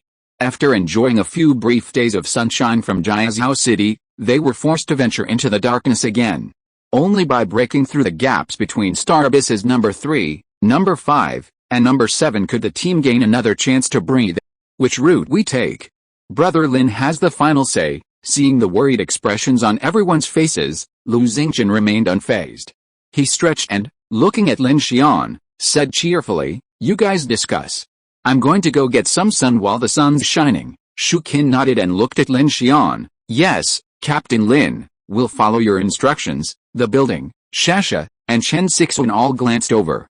Lin Xian glanced at the map and said bluntly, I've made a plan, but before we leave, we need to go back to Hangshan Pass and find someone. Instantly, the mechanical heart revved up, and the engine of the Infinite Whale 03E heavy-duty gas turbine locomotive roared to life. The iron wheels on the track vibrated and spun, propelling the train in the opposite direction, towards Hangshan Pass. The zombies that had been roaming around all night saw the steel fortress in motion and began to roar and chase after it. Going back to Hangshan Pass? The train platform might have been destroyed, Chen Sixuan said to Lin Xian. Then we might have to go a little slower and pay attention to the road conditions. Lin Xian nodded. Yes. Also, you and Shuken should count the cold weather items in the living area. We might need to exchange more. Okay, Chen Sixuan nodded. I'll do it right away, girl, Lin Xian called to Kiki. What for? Kiki ate her lollipop without looking up, seemingly ignoring her. Come with me to install the full-effect medical cabin. Lin Xian looked at her, thought for a moment, and said, I didn't let you operate the Vulcan mech yesterday. I'm going to get a few more people to try it out and test the mech's comodulus later. How about you go first? Kiki, who was eating a lollipop, heard this and tilted her head. Really? Sasha, standing beside her, looked at Lin Xian in confusion. Brother Lin, what is the mech's comodulus? The mecha comodulus coefficient refers to the comodulus signal that the driver generates through the neural connection with the mecha operating system. The higher the coefficient, the stronger the control over the mecha. This is very dependent on talent.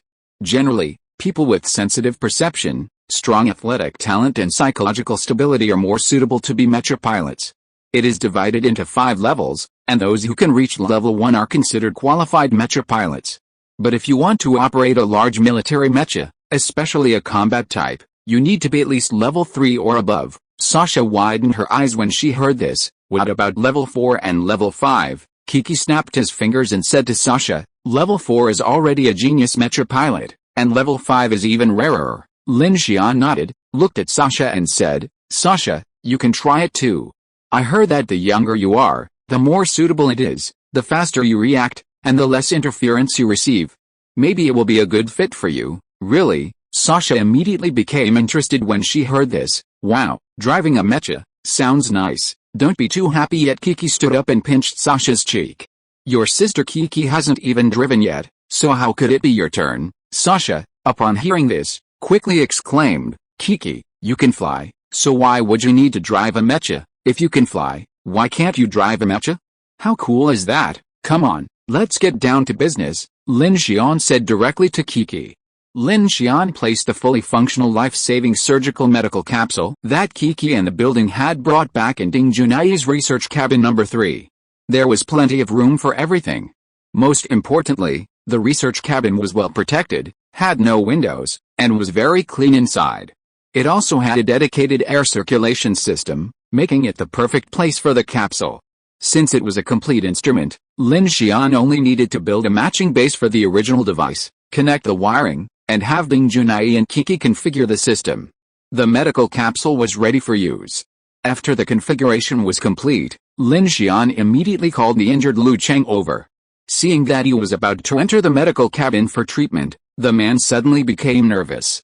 Captain Lin, how long will I be dead in there? Kiki, standing nearby, sighed. How long do you mean? This is a medical bay, not a hibernation chamber. Just lie down in there for a while and I'll be fine. No, Lu Cheng scratched his head. I mean, does this require general anesthesia? No, Ding Junai explained. The medical system will administer local anesthesia based on your injuries, but it won't be medication. It'll use neuronal concussion technology. Oh, as soon as Director Ding spoke, Lu Cheng understood. He untied the bandages on his hands and laid down. At this moment, Ding Junai pressed the program command, and the medical bay's hatch slowly closed. Vital signs scan in progress, detecting target injury, detecting a grade 3 ulnar fracture in the left forearm, with lacerations to the muscle and epidermis, initiating treatment procedures, full area disinfection, Chi. Instantly, a puff of white smoke appeared in the medical bay, followed by a blue light curtain, local neuronal concussion anesthesia, beep. At this moment, the onlookers saw several sophisticated mechanical arms extend and shine some kind of laser light at Lu Cheng's arm. Then, as if performing laser printing, they rapidly repaired his bones and outer tissue. Lin Xian's gaze focused as he saw the wound on Lu Cheng's hand heal at a visible speed. There was no bleeding, not even a scar. It was like a laceration had been sutured back with new flesh, and his arm had been miraculously restored to its original state. Finished. Within a few minutes, the hatch opened, and Lu Cheng sat up in shock, staring at his left arm in disbelief. "Oh my god, it's like I've grown a new hand. How does it feel?" Lin Xian asked. Lu Cheng nodded excitedly. "Well, except for a little numbness, there is no problem, Captain Lin. This thing is amazing." Lin Xian smiled. "This can only be afforded by rich people before doomsday. If you get injured in the future, the problem can be solved quickly." Okay. Kiki was impatient at this time. "The medical cabin is ready, Lin Xian. Let's go try the mecha." The girl couldn't wait to open it. Lin Xian pointed outside. "Let's stop after we enter Hangshan Pass and try it." "You can't stand up in the mecha now. How can you try it?" "Oh, that's right. There are still unscheduled updates on the 10th, 12th, and 13th. Coke will continue to update to make up for it. I will continue to ask for everyone's monthly tickets. Thank you for your support." Chapter 239 Ding Junai's ability. The sun was shining brightly, the breeze was gentle. Clang, clang. The infinity train raced along the tracks along Shiji Lake, heading back towards Hangshan Guancheng. Upon learning that the train had a fully functional life-saving surgical pod aboard, the passengers in each car erupted in excitement. In this strange and suffocating apocalypse, possessing a precious medical system within a mobile steel fortress was a truly exhilarating experience. Before this, even a simple injury without medical treatment could easily lead to bacterial infection and death, not to mention the painful invasion of darkness, resulting in transformation into zombies or humanoids. In Car 4, the soilless cultivation pod and plant cultivation pod were fully constructed. Ding Junai and several assistants were engaged in plant breeding. This wasn't high on Ding Junai's priority list, but Lin Xian's needs forced her to put aside her research into the Foundation's Research Institute and prioritize this initiative. From Ding Junai's perspective, Lin Xian's decisions were all meaningful and necessary, a rare instance of her not applying her rational perspective. In front of the cultivation chamber, Ding Junai hunched slightly over the nutrients oil within the glass container, raising her glasses. Having completed her basic work, the assistants had already departed, leaving her alone to meticulously record her log on her mobile device. The train interior is protected from the effects of darkness. Perhaps this will benefit the growth of the plants, Ding Junai mused to herself. Just as she was about to turn and leave, something in her peripheral vision caught her eye, and she turned back to the soil within the cultivation chamber. In one of the planting areas, the soft soil seemed to shift slightly, a discovery that immediately made Ding Junai cautious. She suspected any unusual biological activity might be related to the dark changes, potentially compromising the train's safety. The thought flashed through her mind, and she immediately turned around and began to observe carefully, not missing any subtle changes. Box 12A, lettuce seeds. Just as Ding Junai peered, the soft soil shifted again, and this time, she saw the tip of a tender white sprout push through the soil and appear within her sight. Ding Junai's brow furrowed upon witnessing the scene, realizing the gravity of the situation. The chill intensified, and the temperature had dropped several degrees overnight. This extreme temperature change had decimated vast tracts of vegetation, including lakeside mountain swamps and other landforms. The landscape was a barren yellow, life fading, and gradually turning into a wasteland. Lin Xian stood on the roof of carriage number 1, gazing out at Shiju Lake in the distance. A gentle breeze blew, and the vast expanse of water shimmered in the sunlight. This former tourist destination would have seemed incredibly pleasant if it weren't for the knowledge that a giant abyssal monster lay thousands of meters beneath the surface. However, Lin Xian hadn't come here to admire the scenery, he had come to test out his newfound skill. Gravitational lens. Sounds impressive, but I'm not sure how it actually works. This was the only part of the skill description he struggled to understand. Lin Xian took a deep breath, raised his hand, and launched his skill directly into the distant sky. Gravitational lens. As the skill activated, Lin Xian's face suddenly paled. He felt his strength rapidly draining away. A crushing feeling of exhaustion washed over him like a mountain collapsing, causing his face to turn pale. He gasped, then looked up. 100 meters above, a patch of space began to rapidly distort. Instantly, a dazzling halo filled the air. The blazing area seemed to distort along with the sunlight, growing brighter and brighter. Then, the next moment, a scorching beam, roughly the thickness of a bucket, shot towards the lake below. Boom! The intense heat instantly vaporized a vast expanse of water, sending a flood of white steam rising into the air. Lin Xian watched in astonishment. Unexpectedly, with a flick of his finger, the beam suddenly swept towards the train. Holy shit, buzz!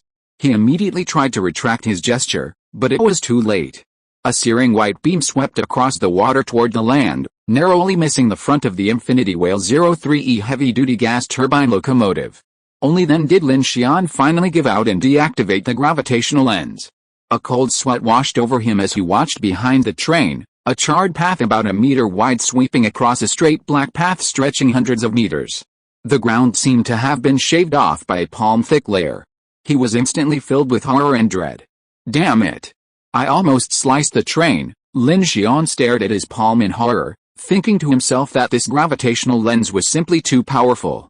Its power was overwhelming compared to all his previous abilities. The only problem is it's incredibly exhausting. Lin Xian sat down on the roof, panting. In just 2 seconds, he felt the exhaustion of being tormented by 20 women all night long. It was truly terrifying. If I'm at full strength, I should be able to hold out for 3-5 seconds, Lin Xian pondered. After using it, he understood how this skill worked. It was indeed as described, distorting light within a certain area. It seems to be concentrating sunlight into very high energy concentration, Lin Xian said, feeling quite proud. He looked at his fingers. With a skill, I can deal devastating damage even when I encounter strange entities at night. His expression froze as he asked himself, wait, is there sunlight at night? It seems not. Then can this skill be used when there's no sun? That seems impossible. At this moment, Lin Xian fell silent. A wave of utterly absurd thoughts raced through his mind, a feeling of having invented a solar-powered flashlight. Impossible, impossible. Lin Xian pinched his swollen trigeminal nerve, his mind nagging him. I must have yet to find the right way to use this skill. If it can only be used during the day, then this skill is truly deceptive. Furthermore, as the Xinjiang spread, the daylight hours would only decrease, and if that were the case, his opportunities to use it would become even fewer. Guess I'll have to find another opportunity to test it. Lin Xian was exhausted. This skill was incredibly energy-intensive. A few seconds might require hours of rest to recover. The cost of testing it was prohibitive, and it couldn't be used against an enemy. If it didn't work, then wasting energy and dying would be akin to cerebral palsy. Lin Xian stood up. Luckily, he was still wearing his power armor, so he wasn't exhausted. Before reaching Hangshan Pass, Lin Xian returned to the train compartment, showered, drank a large bottle of water, and ate something. After recovering a bit, he was about to go to the nuclear-powered train compartment to find Chen Sixuan. Then, he suddenly remembered the mysterious containment device he'd brought back from the Foundation. After bringing it back from the building, Lin Xian placed it in the corner of carriage 1. He examined it and found that after adding a metal lead seal, its functions would only be affected if brought too close. However, for safety reasons, he decided to seal it in the shielded compartment of the nuclear-powered carriage. Clang. Lin Xian opened the metal box, and the containment device within glowed red. He triggered the matrix code screen, thought for a moment, and then entered all zeros. Wrong password, reopening time limit, 23 hours, 59 minutes, and 59 seconds. Seeing this, Lin Xian frowned. Oh my god, only one chance to enter the password per day? How tight is that? After returning, Kiki also tried to unlock it using the computer, but after a long effort, she couldn't open it. It seemed that this thing was indeed some kind of important item, not a trap. Furthermore, Lin Xian's mechanical scan confirmed that the device was indeed just a simple containment device, nothing special except its contents. Lin Xian remained skeptical. He couldn't believe such a valuable item could be lost. If it weren't for the strange resonance his mechanical heart was giving, he wouldn't have brought such a suspicious object onto the train. But with no clues at all, Lin Xian thought for a moment and placed his hand on it, ready to use mechanical devour to see if he could devour the containment device directly. Devouring progress 10%, but as soon as he began devouring, Lin Xian immediately stopped. The containment device was small, and with his mechanical devour now at level 4, it would only take a few minutes to devour. So, he hesitated. What could be inside this, and why would my mechanical heart react? This strange situation was unprecedented for Lin Xian, and it intrigued him immensely. After studying it for a while, he found nothing special, So he simply closed the metal box, activated his power armor, and lifted the object, intending to carry it to carriage 12 and seal it there until he could investigate again. Lin Xian, Ding Junai, who was absorbed in studying the plants, stood up and called to him as they passed carriage 4. "What's wrong? I seem to have discovered my special ability," Ding Junai said seriously, raising her glasses. Hearing this, Lin Xian quickly put down the metal box in his hand and walked over to ask, "What is it?" Ding Junai turned sideways and gestured to the plant cultivation cabin behind her. Inside, 3 tender green seedlings had already broken through the soil and grown to a finger's height. The emerald green stood out particularly on the train. Lin Xian was surprised when he saw it and said, "Growing so fast?" Ding Junai looked at her watch and said, "To be precise, only 20 minutes have passed since the seeds were planted to this stage." Lin Xian's eyes widened when he heard this. "Huh? I found that my mental attention seemed to be able to capture the breadth of these plants, so I tried to increase this kind of attention and affinity. As a result, these 3 plants grew rapidly at a speed beyond the growth logic of plants. This is already the limit of what I can do at present, but it also confirms that my ability should be related to plant growth." Ding Junai said this seriously. She didn't sound too shocked by her discovery of her ability. Instead, she said to Lin Xian in an analytical tone, "It seems that you are very far-sighted in wanting me to grow green plants and vegetables for you. In addition, this ability of mine should be the first in the Federation's ability research. I've discovered that I've also analyzed the characteristics of this ability. Functionally, it might be of some help to our train's survival, but it won't be of much use in combat or defense." Lin Xian was stunned. He stepped forward and grabbed Ding Junai's shoulders, shouting in disbelief, "Not much help? You're kidding, Director Ding, do you know how incredible your ability is?" Lin Xian felt completely blown away. He exclaimed, "The plant growth ability is, at its most basic, a creative attribute combining survival and assistance. But now is the end of the world, and darkness has descended, causing global plant extinction. In a future that's about to enter a wasteland, to have such a superpower is, at its most profound, the mother of life, for the dragon people, whose farming genes run deep in their blood. How could such a superpower be merely a little helpful? You're too modest." Ding Junai hadn't expected Lin Xian to be so excited. For a moment, caught off guard by his intense grasp, she was momentarily stunned. Hearing Lin Xian's words, she began to come to her senses. She opened her mouth, and the usually calm woman began to speak incoherently. "It seems, theoretically speaking, yes, it seems so." Lin Xian's face was excited.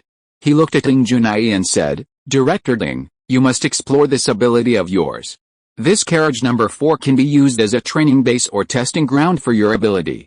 I think your ability must have very broad potential to be explored." Ding Junai's chest rose and fell rapidly as she adjusted her breathing.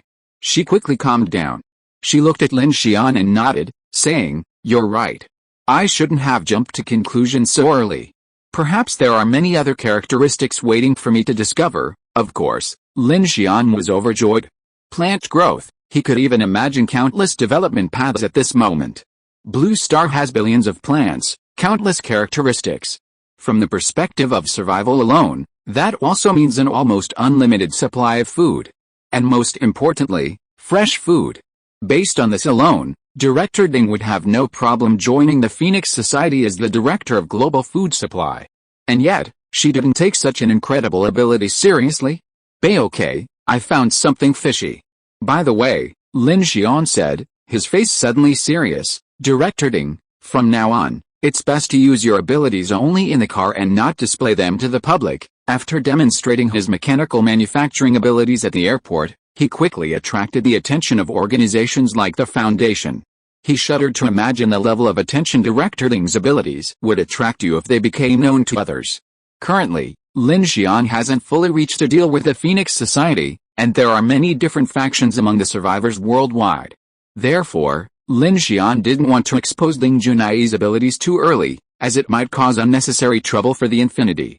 "I understand." Ding Junai looked down at Lin Xian's increasingly tight grip on her shoulder, then raised her gaze to him with a strange meaning. Lin Xian frowned. And he immediately understood the look, which said, "Please squeeze a little tighter." "I like it." He immediately let go of her hand. Otherwise Lin Xian felt that the look this masochistic woman in the scientific community was about to tear into his eyes. "Keep going, Director Ding. I'm rooting for you." Lin Xian looked at her with clear eyes, then nodded to Ding Junai, picked up the metal box and left. Ding Junai looked at Lin Xian's departing back, and a rare smile like a spring breeze appeared on her slightly flushed face. So manly, Lin Xian walked all the way to carriage 12. He found an empty fuel rod storage box and put the metal box in it. With a double layer of insurance, the functional inhibitory effect brought by the heavy suspension fluid was finally completely blocked. Chen Sixuan saw Lin Xian come in and said to him, "What's wrong with you? You were fine just now, why do you look much more tired now?" "I just used my mechanical ability." Lin Xian did not hide it from Chen Sixuan and said directly, "But it's okay, there is no effect." Chen Sixuan looked at him with a little worry, and then said, "You should also take care of your body. You were away all night last night, and everyone is very worried about your safety." Lin Xian walked over and took Chen Sixuan's hand, and said, "I will try not to take such risks in the future. Kiki's ability is very powerful, you should take her with you." Chen Sixuan she looked at him and said, "We've been through so many life and death situations together, so we can rest for a night. You forgot, she has her level 3 mark. We can't take her into danger in this situation." Chen Sixuan's expression darkened when she heard this. "Yes, I almost forgot about that. This kind of mark is just treating us humans like toys." After saying this, she raised her head and looked at Lin Xian with a smile, and said with a firm expression, "You can actually take me with you. I think I can protect you too." "Okay." Lin Xian smiled, his heart warmed, and he pulled Chen Sixuan into his arms without saying anything. Just by hugging her, Lin Xian could feel most of his fatigue being swept away. "We're almost into the city." Hearing the sound of the train merging, Chen Sixuan quickly escaped from Lin Xian's arms, looking ahead and saying, "The intersection isn't very clear. We had a pretty fierce fight last night." Lin Xian looked ahead. The tracks ahead were littered with various black elytra and the crushed corpses of numerous zombies. The iron mesh and guardrails on both sides of the track were riddled with bullet holes and splattered with the green insect fluid and zombie plasma. Swarms of flies flew everywhere, creating a gruesome scene. The Infinity slowed down slightly, and soon the Hengshengun platform, where they had previously stopped, was visible from a distance. At a glance, the steel roof above the platform had already collapsed for the most part. As the train slowly approached, an even more horrific scene began to emerge. The entire platform and tracks were littered with the bodies of various survivors, with broken limbs and arms scattered everywhere. The battered corpse of a black centipede lay strewn across several tracks. Beyond that, there were giant fog spiders, a giant white monster with its upper body blown away, 2 car-sized elytra, a completely shattered 3-headed spider monster, and even a truck with the severed arm of a red humanoid stuck in its cockpit. The scene was utterly horrific. Chen Sixuan, who had witnessed many bloody scenes, also had a grim expression. Lin Xian scanned the platform and saw few intact weapons or vehicles. Even the green train, the Night Phantom, had derailed and was lying on the platform. Several carriages had overturned, filled with corpses, and the locomotive had vanished. Lin Xian frowned. "It seems that someone has come to clean up the battlefield." The driving locomotive of the Night Phantom is a small nuclear-powered engine from the Huingsing mining machine series. If it was there, Lin Xian would definitely take it away without hesitation. He had just swallowed a nuclear-powered engine and gained a lot of benefits. Although this engine locomotive is not as good as the Dragon Transport Aircraft's Night Star 2 nuclear-powered turbine processor, it is much better than ordinary electric locomotives. However, it was clear that last night's battle at Hengshan Pass had drawn the attention of many nearby survivor shelters, and perhaps even convoys passing through from other tracks. Regardless, they had already gotten there first. This behavior wasn't shameful, the survivors were acting purely on survival instinct. "Should we stop here?" Chen Sixuan frowned at the scene and asked Lin Xian.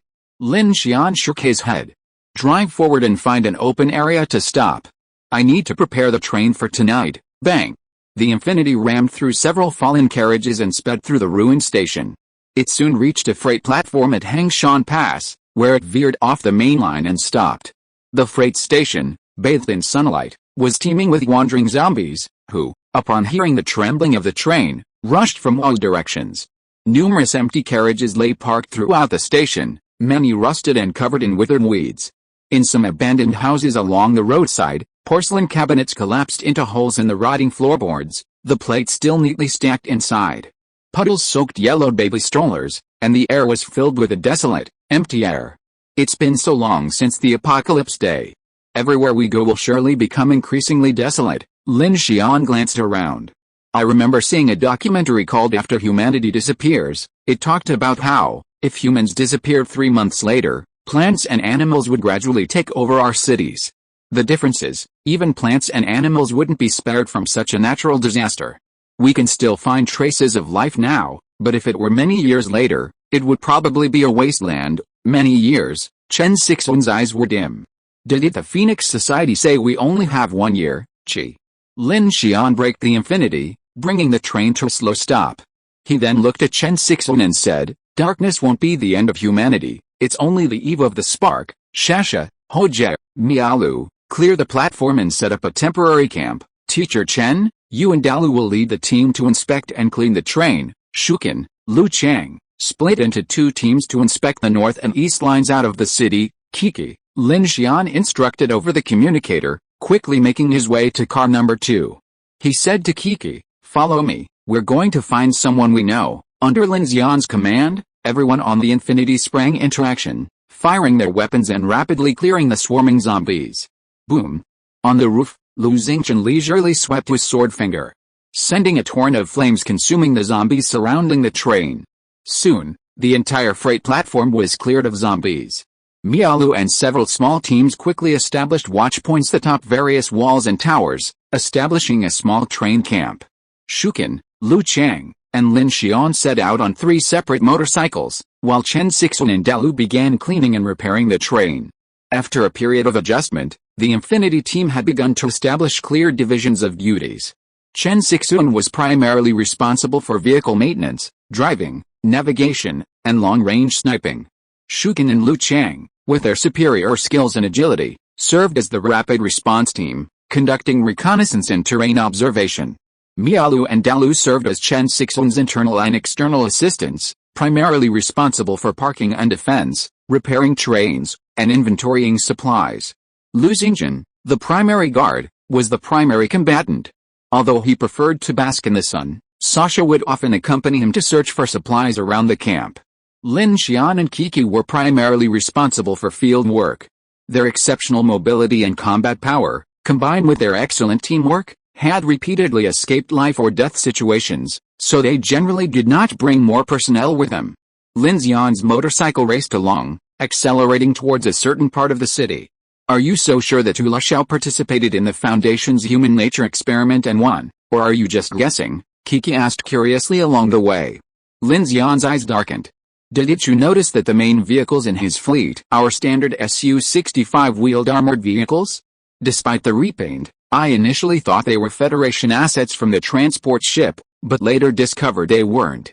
Instead, the armored vehicle Hu Xiao was riding in was the same model as the one Hu Ziyerling from the Sid Foundation's Research Institute was riding in. I'd noticed this before and thought it was a coincidence, but when I saw the supplies the winner in that death game received, I confirmed it. That's strange. If winning the game really allows you to take away so many supplies, how did Tan Meng die? Lin Xian looked ahead at the massive gymnasium and accelerated his motorcycle. Only he knows, he said sternly. Hingshanguan Gymnasium. The entrances were sealed with layers of wire mesh gates, and numerous armed sentries monitored each entrance and exit. Inside the spacious stadium, over 20 off-road vehicles surrounded several heavy trucks. A campsite had been set up in the middle, complete with a bonfire and a canopy. Hu Xiao was roasting a bunch of sausages over the fire for a few turns before taking a bite. It was scalding hot, and he hissed, hot, hot. Camping on flat ground was a strategy the federal garrison had developed over countless nights. To avoid surprise attacks from the strange entities, they sought flat terrain, offering a wider field of vision at night and a way to prevent any surprise attacks. This method was now being adopted by many survivor teams. Although the stadium was only a temporary camp, shifts were assigned to each entrance, prioritizing safety and caution. His bodyguard, Sun Chang, stood nearby, removing his robotic arm and silently cleaning the joints. Click at this moment, the intercom suddenly sounded, and the voice of a subordinate came from inside. Boss Hu. The captain of the Infinite team is here with his men. Hearing this, Hu Xiao stood up suddenly, almost choking on the sausage he had just swallowed. What? He immediately looked at Sun Chang beside him. Didn't they run away last night? Why are they back? I'm afraid they don't have good intentions. Sun Chang pressed her mechanical arm and stood up with a fierce look. Hula Xiao's face was uncertain, and he pressed the intercom. How many people are here? There are only 2 of them. They said they came to discuss cooperation, the younger brother on the other end of the intercom said. 2 people. Hula Xiao and Sun Chang exchanged a glance, and he frowned. What does this mean? Is there an ambush? Sun Chang asked immediately. Hula Xiao looked puzzled. Ambush? Who would come here and ambush us, especially with just 2 people in broad daylight? Don't forget, their convoy has some very powerful psychics, Sun Chang sternly said. If a fight really breaks out, we might not be their match. Hula Xiao knew this. He'd seen yesterday that although the convoy was small, it was full of hidden talents. There were at least 3 or 4 psychics, and the vehicles were equipped with heavy weapons. Although his Fulu Show convoy was well equipped, they had no chance of success in a real fight. Hula Xiao's eyes suddenly changed, and he kept thinking, damn, they've really come here. Are we going to use force? Sun Chang's eyes were murderous. Hula Xiao paused for a moment, then raised his hand. Let's see for a bit. We're not close to a bloody fight, otherwise they wouldn't have let us go yesterday. He then picked up the intercom and said, let them in. Keep an eye on the area to see if there are any other people, okay? After giving his instructions, Hula Xiao gave Sun Chang another look. Sun Chang nodded and called a few of his men back to the cart to lie in ambush. Soon, the sound of a motorcycle came from far away, and the people in Hula Xiao's convoy raised their guns and aimed, while the motorcycle drove directly across the withered lawn of the stadium and drove into the convoy. Oh, it's Brother Lin, what do you want to talk to me about? When Hula Xiao saw Lin Xian, he immediately put on a flattering look and greeted him with a smile. Last night, we were attacked by a large number of strange bodies at Shanguan Station. I wanted to ask if you knew about it. Lin Xian and Kiki walked over quickly and got straight to the point when they met.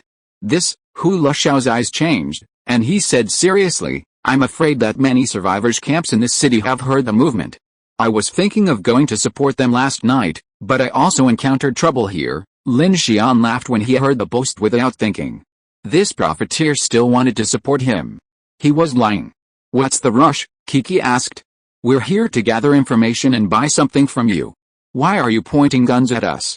Is that how you do business? She crossed her arms and waved her finger. The guns of Hula Xiao's men were disarmed and flew into the air. They jumped up and down, trying to grab them. The scene was a bit comical. Chi, Wu. Sun Chang, standing behind Hula Xiao, took a step forward. Electric arcs flashed on her mechanical arm, and a powerful aura washed over them. Hula Xiao quickly put his hand in front of Sun Chang and looked at Lin Xian and Kiki. His fake smile faded. Buy something? Of course I'm here to buy something. Lin Xian said coldly. No, buddy, you've almost bought all the food here. You have to leave some for us to survive. Hula Xiao smiled helplessly and laid it on the table. Lin Xian glanced at the people around him and then gave Kiki a look. Snap. Kiki snapped his fingers, and the guns rained down again. Hula Xiao, upon seeing this, quickly waved his men away with their guns, now looking at Kiki with a look of fear. This supernatural power seemed too powerful, and ordinary evolvers seemed to have no power to fight back. So Hula Xiao could only maintain his composure and try not to provoke a conflict between the two sides. This time it's not food, I want to buy some cold weather supplies from you. Seeing that the other party had withdrawn, Lin Xian directly explained his purpose. I also want to ask you something, cold weather supplies? You're going to take the 2 lines in the northeast. Hula Xiao immediately realized.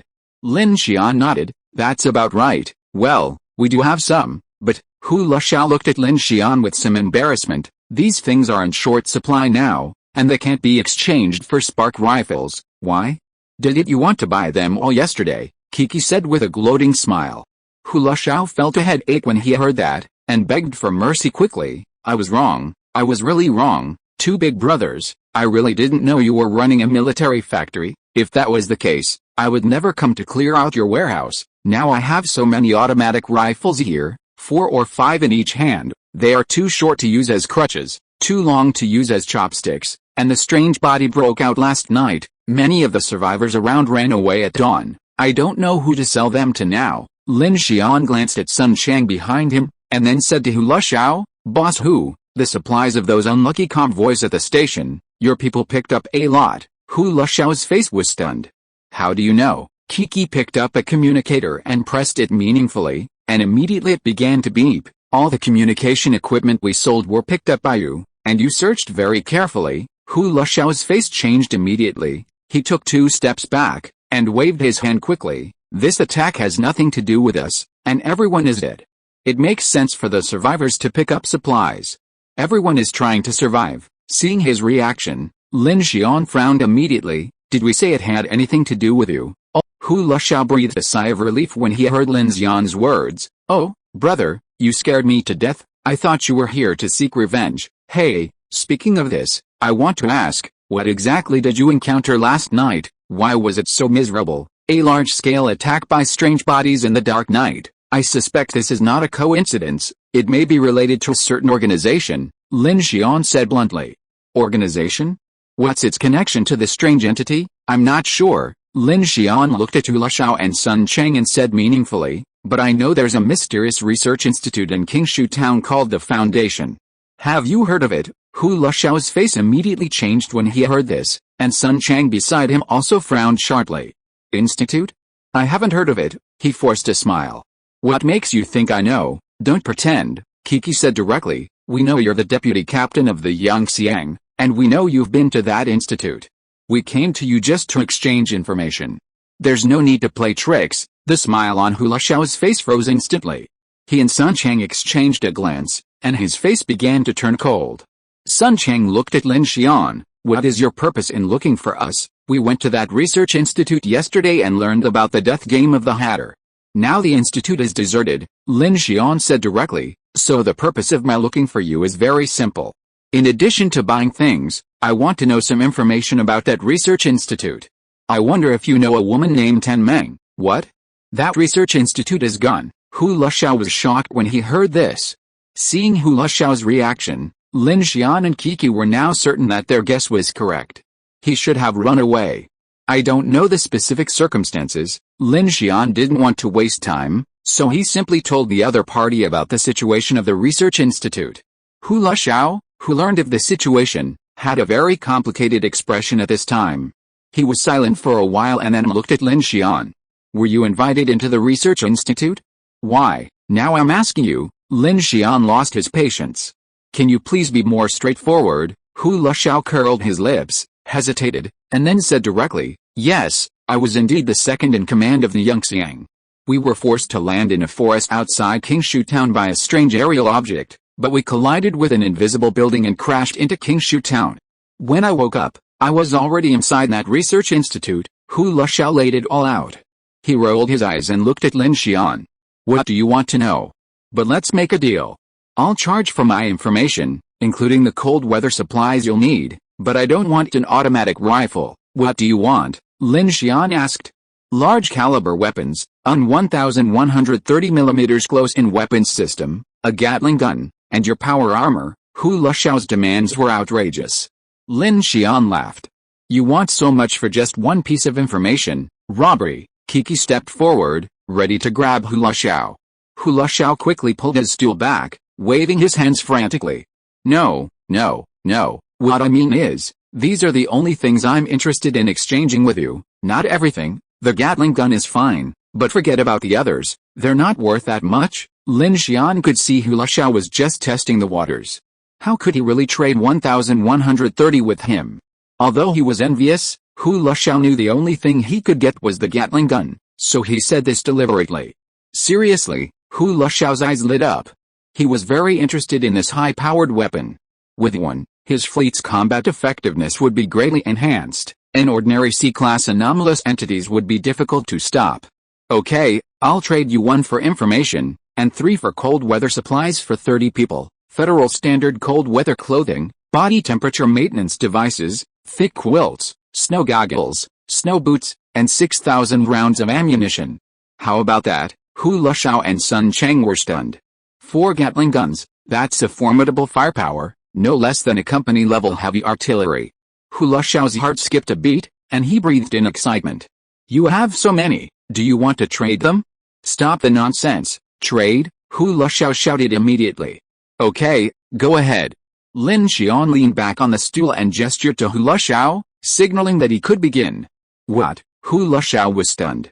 A gust of autumn wind swept over him. He looked at Lin Xian. Brother, you haven't even taken out your stuff yet. Are you going to buy it on credit? He looked over, and the other party rode up on a motorcycle. It didn't look like he had 4 Gatling guns. Kiki, who was next to Lin Xian, didn't show any signs of wanting to take anything. The two of them looked at him as if they were about to eat a free meal. Oh my god, they were making a fool of him. Hu Luxiao's face immediately turned cold. Are you kidding me? Lin Xian looked at Hu Luxiao, took a deep breath, and then suddenly raised his hand. His action startled Hu Luxiao. At the same moment, several men suddenly emerged from the corners, guns in hand, and Sun Chang suddenly leaped out, her mechanical arm flashing with lightning. Buzz! Suddenly, Kiki attacked with a shockwave, sending several men flying. She snatched the guns from their hands and simultaneously reached out with her left hand to grab Sun Chang in midair. But Sun Chang was incredibly strong. Flames erupted from the elbows of her mechanical arms, and the immense force allowed her to break free from Kiki's restraints and strike with a punch. Bang! Suddenly, a heavy door appeared in front of Kiki. Sun Chang's punch rammed into it, creating a huge dent, while Kiki, standing behind it, remained unharmed. Stop! Hu Luxiao suddenly called out to Sun Chang as she prepared to make her next move. Lin Xian didn't attack him, his right hand creating a thick iron wall in front of Kiki. With his left hand, a light curtain appeared. Countless materials flew out, forged, and assembled. Soon, a Roarer K-23 electric rotary machine gun was assembled. With a clang, carrying a scorching breath, this heavy fire Gatling gun landed directly in front of Hu Luxiao. The more Hu Luxiao looked at it, the more excited his expression became. Surprise, shock, fear, and finally, a sense of sudden enlightenment. This, don't you want a Gatling gun? Lin Xian's eyes flashed. Give me 20 minutes, because he had prepared the materials in advance, his manufacturing speed was already extremely fast. Soon, 4 brand new Gatling guns landed in front of Hu Luxiao. What kind of superpower is this that you have? Sun Chang's face was full of disbelief. You can actually create weapons out of thin air. Lin Xian glanced at Sun Chang's mechanical arm and said, your mechanical arm is pretty good. Give me some time and I can make one for you. There are still updates due on the 12th and 13th. Coke will continue to update to make up for it. I will continue to ask for everyone's monthly tickets. Thank you for your support. Chapter 240 The Sword of Damocles. Bang! Hu Luxiao sat down on the stool. He looked back at his truck, then at the Gatling in front of him. Before he said anything, Lin Xian said directly, no need to guess, the batch of Spark 26 fully automatic tactical rifles I sold to you were directly manufactured by me. I didn't rob the arsenal, because I am the arsenal. Oh my god. Hu Luxiao was stunned, looking at Lin Xian in horror, hesitantly said, your ability is too amazing, not bad. Lin Xian's face was slightly gloomy, he was in no mood to joke with him at this time. Okay, here's the stuff, go ahead, he said. Hu Luxiao's eyes shifted, and he silently glanced at Lin Xian, his expression now incredibly bright. He pondered for a moment, then waved to Sun Chang. Then, the two of them walked over and said, well, I don't know much. I was imprisoned in that research institute at the time, just like you saw, and participated in that Hatter game. Of that batch, only Sun Chang and I survived. As he spoke, Hu Luxiao's expression lost its previous shrewdness, and his gaze grew heavy. So, you took the supplies and banded together to form a convoy? Kiki asked. Yes. Hu Luxiao seemed to be somewhat resistant to the response in the research institute. I thought I was dead at that time, but who knew that after we won, they actually gave us a lot of supplies. As he spoke, he looked at Lin Xian and said seriously, we were initially imprisoned in that research institute. There were quite a few survivors there. As far as I know, not everyone is conducting the same games or experiments as us. That research institute is very weird. What they are researching is very mature, including superpowers, weird bodies, human weirdness, and night invasions. It looks much more advanced than the Federation's underground laboratory. We all have a feeling, Hu Luxiao said seriously, that is, they have been studying darkness for at least more than 10 years. Lin Xian and Kiki's eyes condensed when they heard this. He remembered what Director Ling said to him in there, and now from Hu Luxiao's mouth, it seemed to confirm this even more. How could that be? Apocalypse Day has only been happening for less than 6 months. How could they have been researching for over a decade? Hu Luxiao shrugged and said with a wry smile, I don't know. We're just guessing.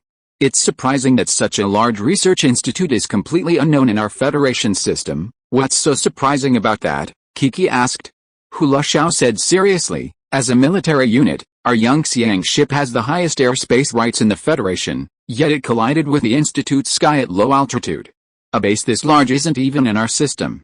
Isn't that strange enough? You can't possibly tell me that base was built in just 3 months. Lin Xian was silent.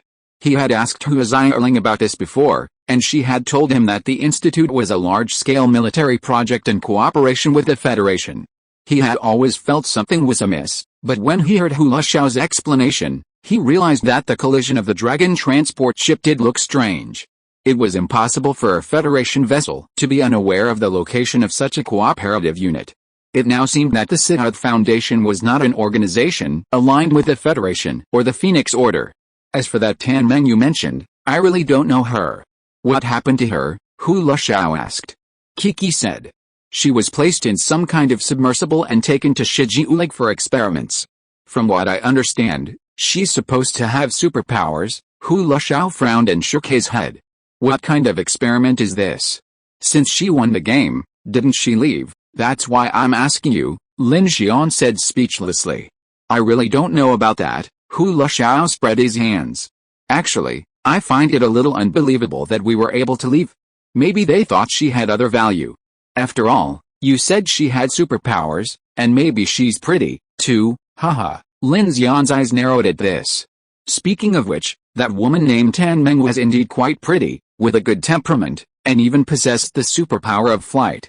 Is that all? That's all, Hu Luxiao said directly. I have told you everything I know. He looked at Lin Xian. Now I know why they invited you, brother.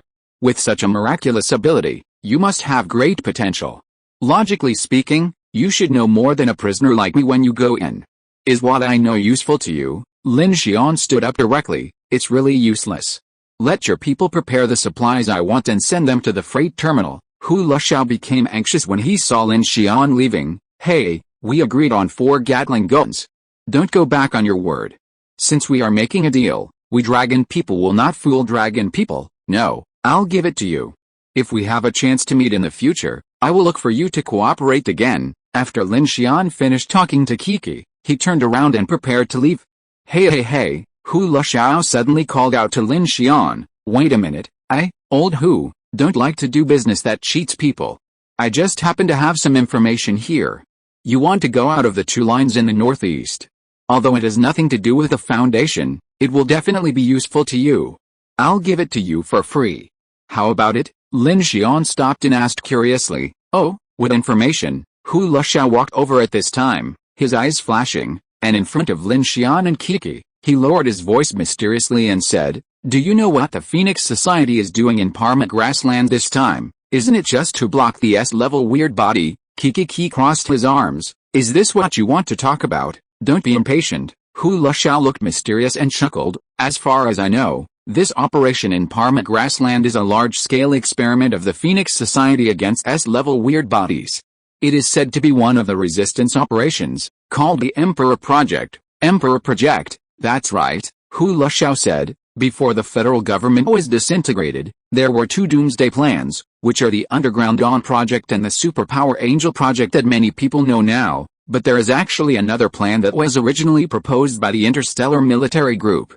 The headquarters has proposed a plan to mobilize all of humanity's technological resources to create powerful war weapons, thereby inflicting a devastating blow on the dark creatures.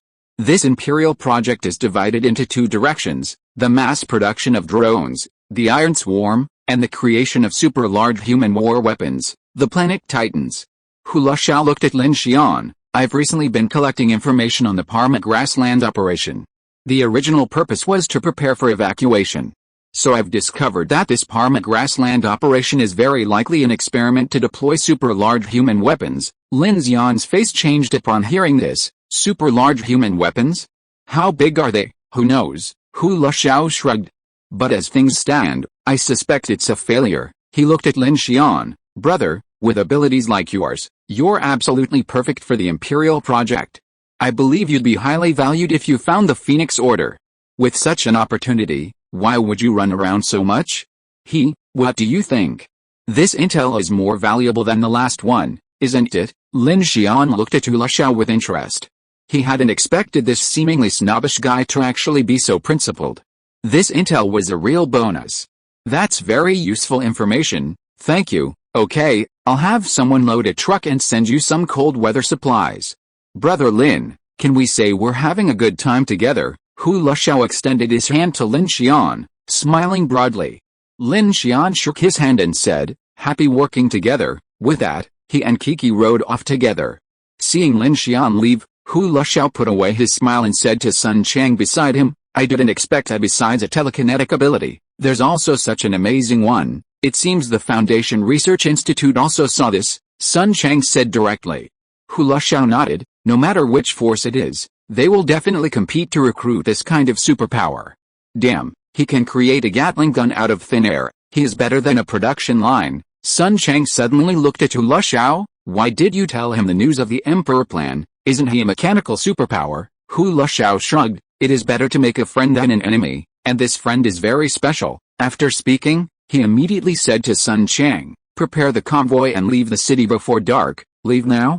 Which direction? Take the south route, we will go after the silent city. Lu Xiao licked his lips, his eyes flashing with a cunning light. That huge mobile mechanical city has cooperated with the Phoenix Order and the Federation.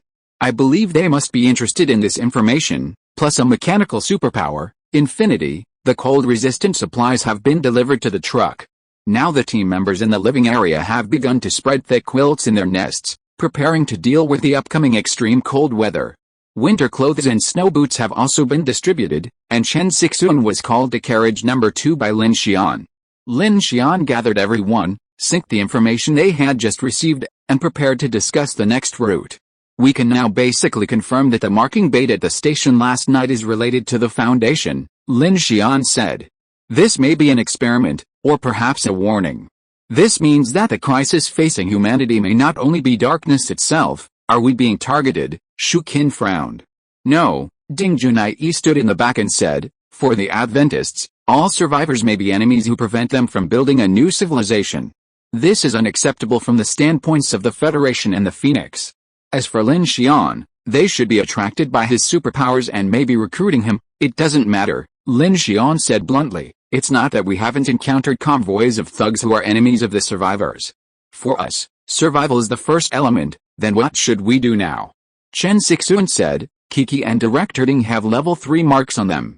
We are very likely to be attacked tonight. Lin Xian nodded, so I will fix the electromagnetic cannon this afternoon, and I will also supplement the firepower of that mecha.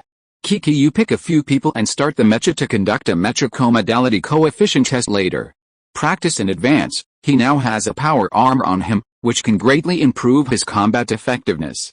If he just drives the mecha, it is equivalent to having one less person, so Lin Xian is ready to find a suitable person to drive the mecha, especially teammates without superpowers. Ordinary people would pilot war mechas, while those with special abilities or those who have evolved would wear full body armor. This way, everyone could become a powerful force. This was Lin Xian's long-term plan. Great, Kiki perked up immediately upon hearing about piloting mechas. Lin Xian, which route should we take tonight? Chen Sixuan nodded, her expression growing firmer. Lin Xian opened a map on his mobile device, his expression slightly solemn. The team's direction of travel was a matter of life and death. At the moment, the southern route has the lowest risk factor. It's farther away from the extreme cold vortex. The biggest hidden danger is that it will be closer to the diffusion edge of star abyss number 7. If we follow the original plan and take the main route of the eastward circumstellar orbit, we will be close to the Egret Plain swamp. According to intelligence, there are S-level strange entities. We have level 3 marks on us and haven't removed them, so the risk is the greatest. Finally, the northern route has a higher risk factor as well. First of all, there is the extreme cold vortex. Both routes have entered the natural disaster of the blizzard. In addition, taking the northern route does not guarantee that we can avoid the S-level strange entity. Ever since he had this dark mark, the escape route is no longer a simple line of running to darkness, or escaping to wherever is safe. There is no absolute safety in the darkness, and the dark mark on his body forced Lin Xian to make some kind of choice. Once the dark mark is in place, one cannot simply flee. If one fails to decisively deal with survivable entities, the mark will hang like a sword of Damocles over the infinity, constantly accumulating and increasing the risk of destruction. No one knows whether, after escaping this dark night, the area they find themselves in next will be lured by the mark to some terrifying, unknown entity. When must they flee, and when must they fight? If one can grasp the patterns of this darkness, the infinity might be able to enjoy repeated peaceful and safe nights, just as they had just left Rain Town, and reap abundant rewards. However, a wrong choice could lead to fate similar to that of the Fireline convoy that vanished into thin air, leaving hundreds of people without even a sign of struggle. Meanwhile, in Carriage 2, everyone's eyes were on Lin Xian, and the air grew quiet. Lin Xian exhaled softly, breaking the silence. I've decided. I'll take the northern route, passing Zilin, bypassing Xingyang number 5, and entering Quancheng via the western Gobi Desert. Northern route? Is it because of the Phoenix Society? Chen Sixuan immediately understood Lin Xian's intentions. That's one, Lin Xian nodded, speaking gravely. First, Zilin is the closest of all the official Phoenix Doomsday outposts to us. Besides the Dark Mark, we also need to exchange many things with the Order. I believe the Nightwalkers of the Parma grasslands are likely to align themselves with Zilin, so if we can contact them, we might be able to obtain information on superpowers and blood essence. Furthermore, Lin Xian was genuinely interested in the Emperor project Hula Xiao had mentioned. He could even feel his own mechanical heart trembling with the idea of a massive human weapon. The plan sounded reasonable. Besides relying on superpowers to fight back, humanity's core strategy was undoubtedly to rely on its own industrial technology for a comprehensive counterattack. Mechas and drones were undoubtedly powerful weapons. As long as they could protect the industrial fire, mass-producing drones and arming humanity with mechas and battle armor seemed the most practical of all. Therefore, Lin Xian wasn't surprised by the Phoenix's plan. So he didn't choose the safest route. Besides the Phoenix Society, he also had some expectations of encountering the high-end combat power of human technology.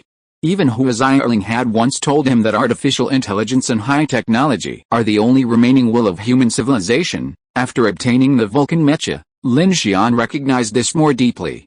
Superpower research and development is a completely unfamiliar field, and genetic evolution is still exploratory, but the mechanical industry is the most powerful and promising means of human civilization. Wow, Sasha rubbed her hands excitedly. I heard there are many uninhabited areas over there. It looks like we're in for a long adventure. Shukin had just taken the northern route to scout the route and said, the track out of the city on the northern route is unobstructed. There are more zombies there, but once you leave the city, the terrain is more open. Chen Sixuan nodded. We have more supplies now, so we're not afraid of a blizzard. She took out the driving record and said, we have all the cold weather supplies now. If the whole car has 2 meals a day, at least it can last for 42 days. We now have a medical cabin. We also have clothing, snow goggles, a temperature control device, gloves, masks, and goggles. We've also collected a lot of these daily necessities, including soap, shampoo, sanitary napkins, toothbrushes, and toothpaste during our trips to Shenzhen and the Research Institute. We even brought back some entertainment items like playing cards, books, and music players. Overall, we have basically everything we need in the car. Lin Xian was a little surprised. So much? It seems everyone has thought very carefully. Where's the water? Ding Junai asked. The car already has a water recycling and purification system. We don't need to store extra water, right? Kiki asked with a puzzled look on her face. Lin Xian looked at Ding Junai. Director Ding, is there any problem? Ding Junai raised her glasses. The information I've been paying attention to these 2 days is that the blizzard brought by the extreme cold vortex is unprecedented. There are several problems we need to pay attention to in advance. The first is deep snow. The snow accumulation in some areas has exceeded 1.2 meters. At present, because the blizzard is still increasing, some convoys are completely buried and cannot pass at all. Except for tracked vehicles and our rail vehicles, which can barely pass, basically no one can move. Although we have ice shields, we certainly can't drive fast because of the road conditions and snow. Second, there are unknown creatures in the blizzard, called snow monsters by some survivors. It is not clear what kind of existence they are and what kind of threat they pose, so we must pay special attention to them. Third, snow water invaded by darkness is contaminated. Although we have water purifiers, The information transmitted by the survivors' radio stations this time seems to be much more severe than the previous snowstorm on the Dazhu Plateau. I suggest we use our previously stored bottles of purified water to stock up on water in case we run out of drinking water in the car due to lack of access to a water source. Ding Junai's analysis caused everyone's expressions to become complicated. Chen Sixuan nodded and looked at Lin Xian.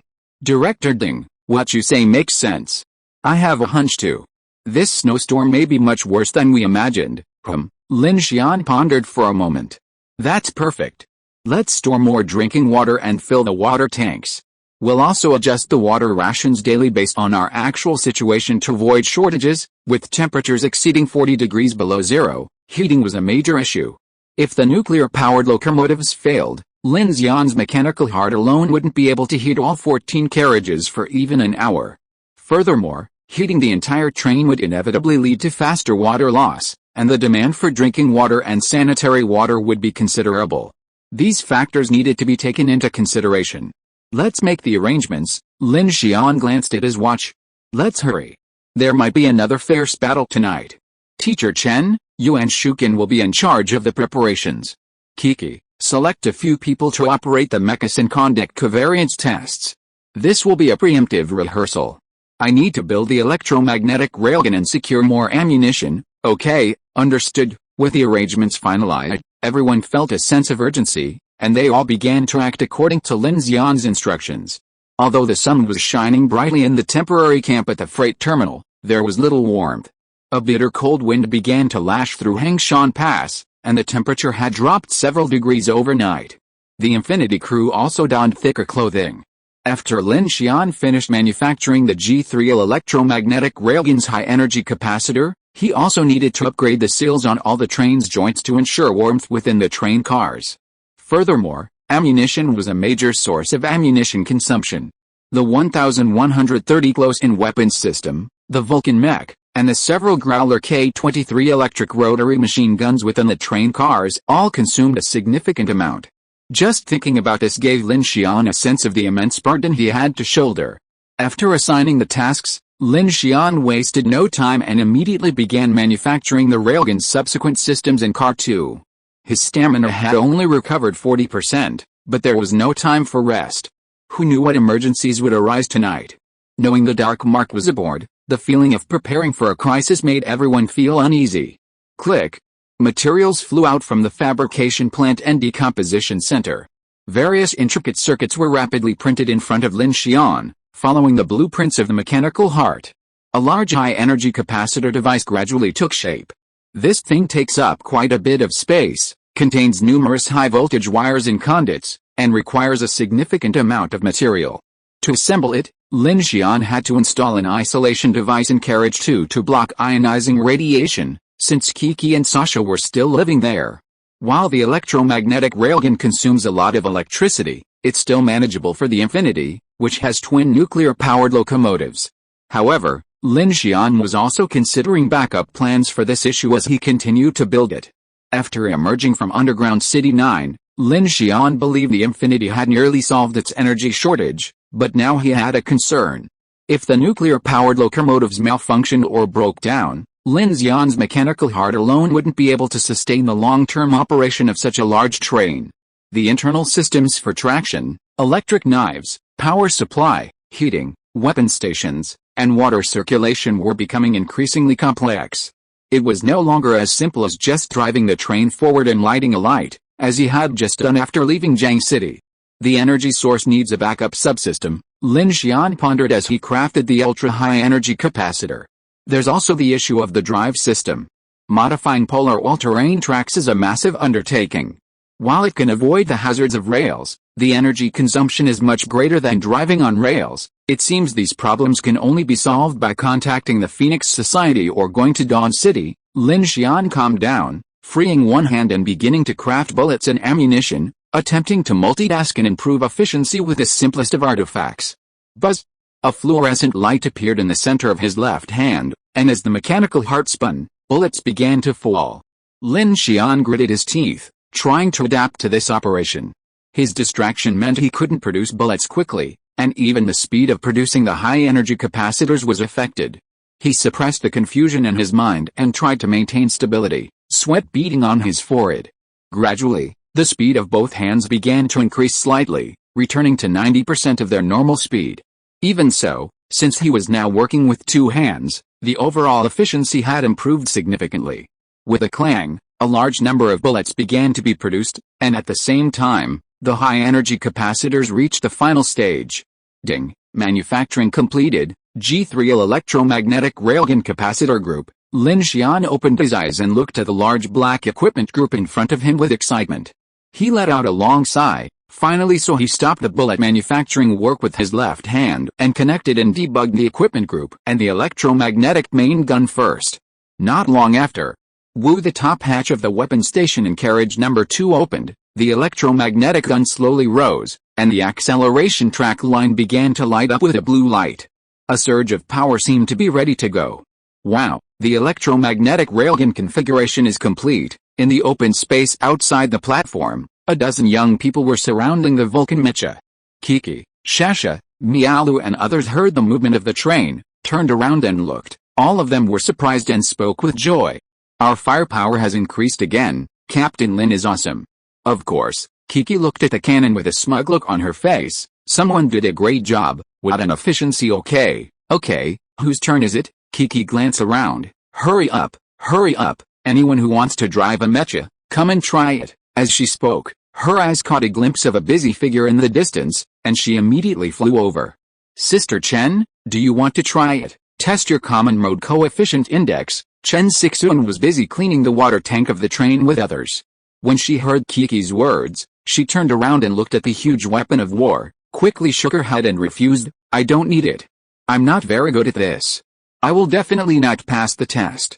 I won't waste your time. Okay, how did your test go? Chen Sixuan asked when she saw that she had called a lot of people. Kiki looked back and sighed. Most of them are unqualified. Only Lu Chang, Mialu and Xiao Yuan are better.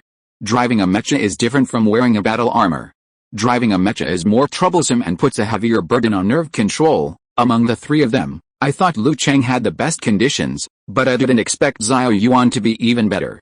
She actually tested out a level 2 common mode coefficient, which is very talented. Lu Chang and Mialu are both level 1, which means there is no problem with normal operation in driving. What about you? Chen Sixuan looked at her. Don't you want to drive the most?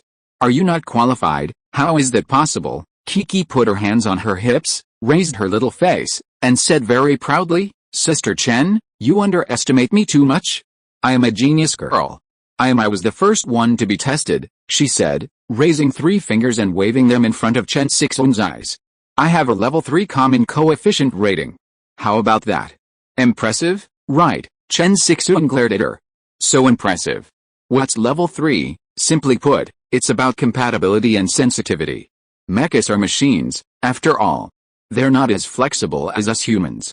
The larger the mecha, the more difficult it is to control. There are many integrated systems, and there are several engine units in a single leg.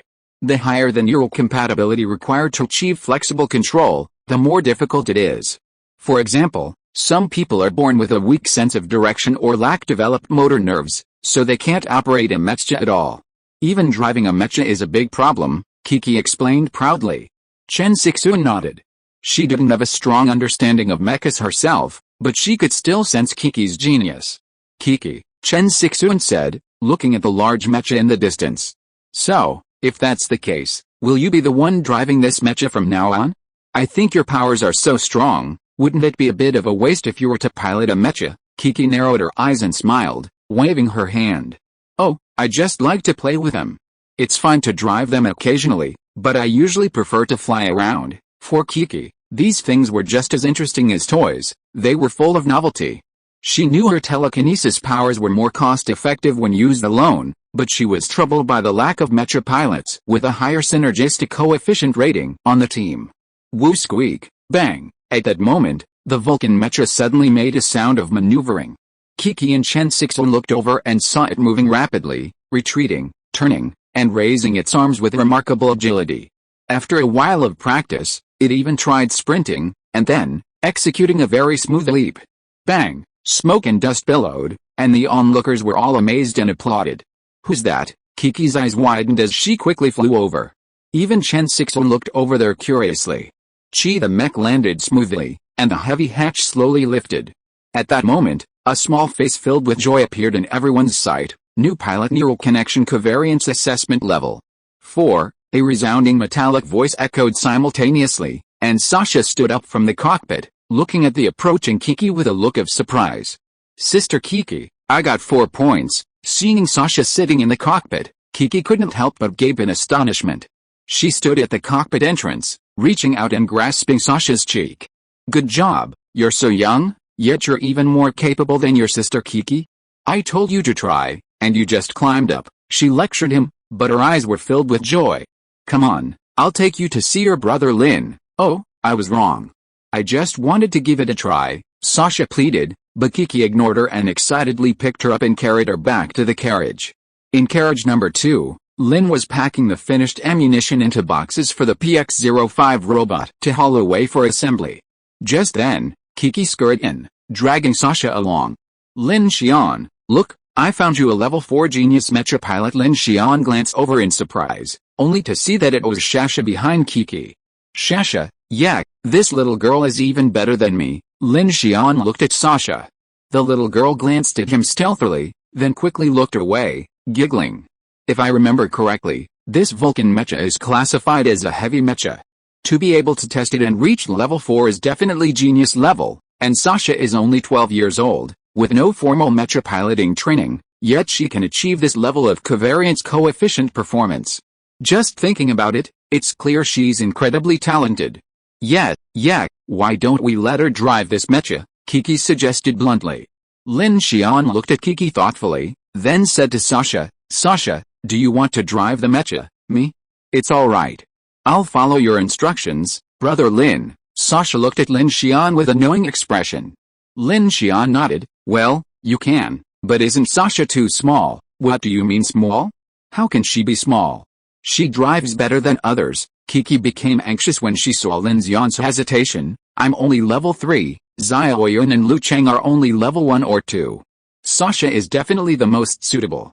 When she usually goes out to fight zombies with a howitzer, why don't you think she is small? Sasha didn't expect Kiki to be so excited, and hurriedly took her hand and said, Sister Kiki, I'm not small anymore. Lin Xian smiled faintly, and naturally saw through Kiki's thoughts.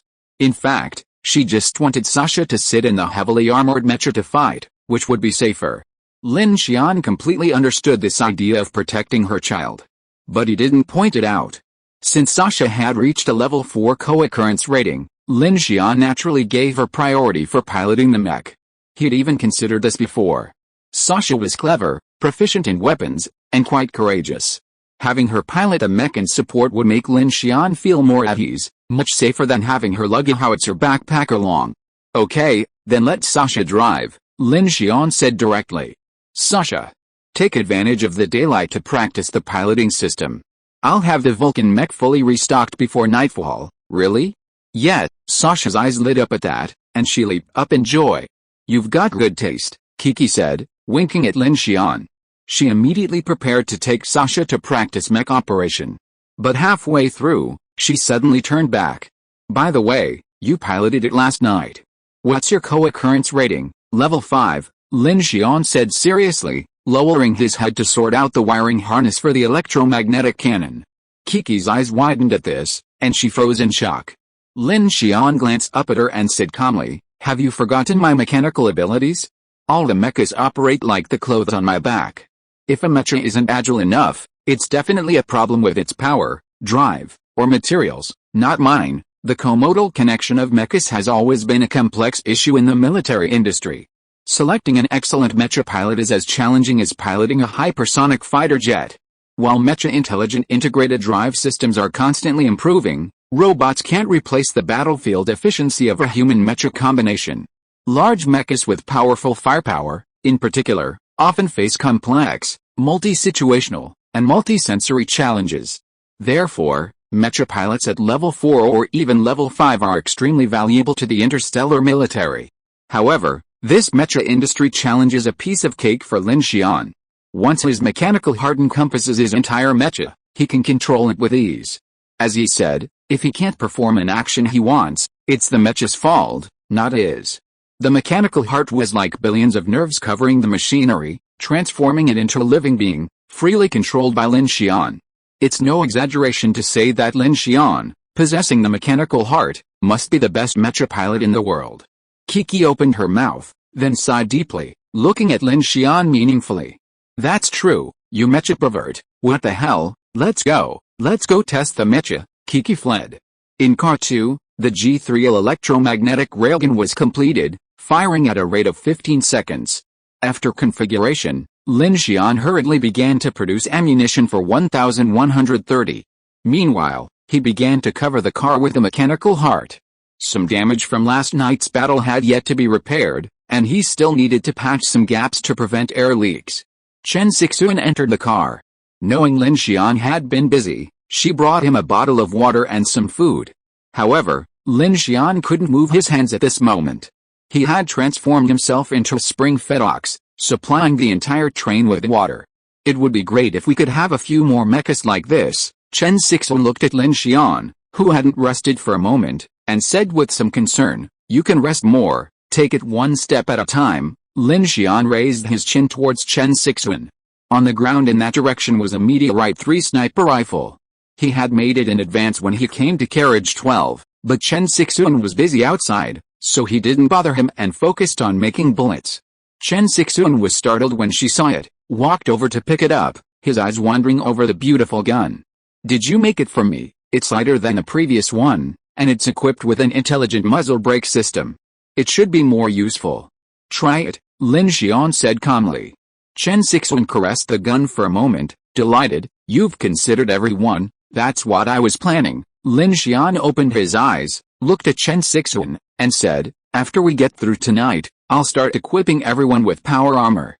It will directly improve our combat effectiveness and mobility, and further increase our survival rate." He now had a team of over 30, most of whom were psychics and genetically evolved. Lin Xian only needed to use his mechanical abilities to upgrade the entire team with weaponized armor, thereby increasing the Infinity's overall resilience. This would also help improve his proficiency in mechanical manufacturing, and this increased manufacturing level would accelerate the R&D Center's research and development of new blueprints. That's why Lin Xian decided to continuously develop his mechanical abilities. Faster consumption. Faster manufacturing. Build a mechanized combat force and lead the entire Infinity into a glorious evolution. Mechanical manufacturing. 3,960/1000. Looking at the mechanical manufacturing proficiency on the screen before him, he could see that it was improving much faster than before. The extreme energy capacitor had just made a big improvement. Combined with the making automatic rifles and Gatling guns for Hula Xiao, and making Meteorite 3 for Chen Sixuan, along with a ton of bullets, he estimated that he could reach level 4 before nightfall. Wind cannon, mechanical amplification start, wind cannon 12 hours, 44 minutes, and 22 seconds, R&D Center, TRP 4th Generation Special Industrial Active Exoskeleton Power Armor, Blueprint. 13 days 4 hours, after reaching level 4, the R&D Center will probably be much faster. The wind cannon needs to be upgraded as well. Lin Xian checked the time. It was already 4:50 p.m., with over an hour left until nightfall. "Teacher Chen, gather everyone on the bus and get ready. Arrange dinner in advance. We will depart from Hangshan Guanchang at 17:30 and stop at a relatively open place before dark. There are many people in the city, and there are also many strange entities and marks gathered there, so we will try to stay away from the city in order to prepare for the battle." "Okay," Chen Sixuan nodded and immediately started to act. In the freight station camp, the Infinity sentry posts received the order and began to retreat in batches. Kiki also sent the Vulcan mecha back to car number 11. Lin Xian looked at the Vulcan mecha that was lifted in by Kiki's telekinesis and was lying horizontally. He was still thinking about how to put this thing later. Kiki had a brilliant plan, using a standard interstellar army railcar. This railcar was specifically designed to carry mechas, with its sides and floor flipping open, allowing a whole row of mechas to be mounted directly in the mecha hangar, with only a narrow passageway in the middle. This custom-made car, with complex mounting, charging, and boarding systems, perfectly solved Lin Xian's problem. However, Kiki only had a photo of it, and even with the blueprints, he couldn't construct such a large mechanical car out of thin air. Unless he captured one, It would likely take a long time to build a rail cooker. With batches of bullets, shells, explosives, and spare magazines, Lin Xian finally reached level 4 in mechanical manufacturing. Ding! Congratulations, your mechanical manufacturing level has been upgraded to level 4, significantly increased manufacturing scale and efficiency. Instantly, Lin Xian felt his hands' manufacturing fluency improved dramatically, and his speed increased tremendously. This directly led to a significant increase in the material consumption of his space decomposition and factory preparation. He immediately opened the R&D center, and when he saw the updated progress, his expression changed. R&D Center, TRP 4th Generation Special Industrial Active Exoskeleton Power Armor, Blueprint. 3 days and 16 hours, holy crap, 13 days turned into 3, what a productivity upgrade. Awesome, the increase in mechanical manufacturing level directly affects his manufacturing efficiency and the efficiency of blueprint development, which is crucial for his full vehicle mechanical upgrade. With this efficiency, he can later manufacture the Mk-66 roll-on roll-off cantilever missile launcher scanned from the Dragon transport, and then produce a batch of missiles as the train's ultimate weapon. He also looked forward to the newly developed power armor blueprint. Lin Xian could equip a few key members with power armor first, thus carrying out the first phase of the full vehicle mechanical upgrade. There is still one update left on the 13th. Cola will continue to update it as soon as possible to make up for it. I will continue to ask for everyone's monthly votes. Thank you for your support. Chapter 241 Joint Asylum. After making the last batch of bullets, Lin Xian felt that it was almost done. He stood up and stretched his muscles. This batch of ammunition was at least enough for 1,130 to complete a full base, and for the team members, the magazine could also hold 4 or 5 rounds. I have to make all the ammunition myself, and my hands are a bit tight, Lin Xian sighed, looking at the large amount of bullets and ammunition in front of him. The materials stored in his decomposition center had also been consumed a lot. It would be great if we could build a bullet factory on the car. Lin Xian had just had this thought, but immediately put it aside. Bullets may seem simple, but different calibers have different manufacturing processes. The processes involved are definitely not something that can be handled by a simple 1 or 2 devices. Multiple production lines have to be prepared for bullets. I think this is not an ideal development model. It would be better to consider electromagnetic guns and energy weapons in the future. Perhaps it would be more reliable. With all the cars ready and ammunition nearly stockpiled, Lin Xian walked to the front cockpit and started the train. He called into the communicator, "Everyone, be aware. This is a level 3 dark mark.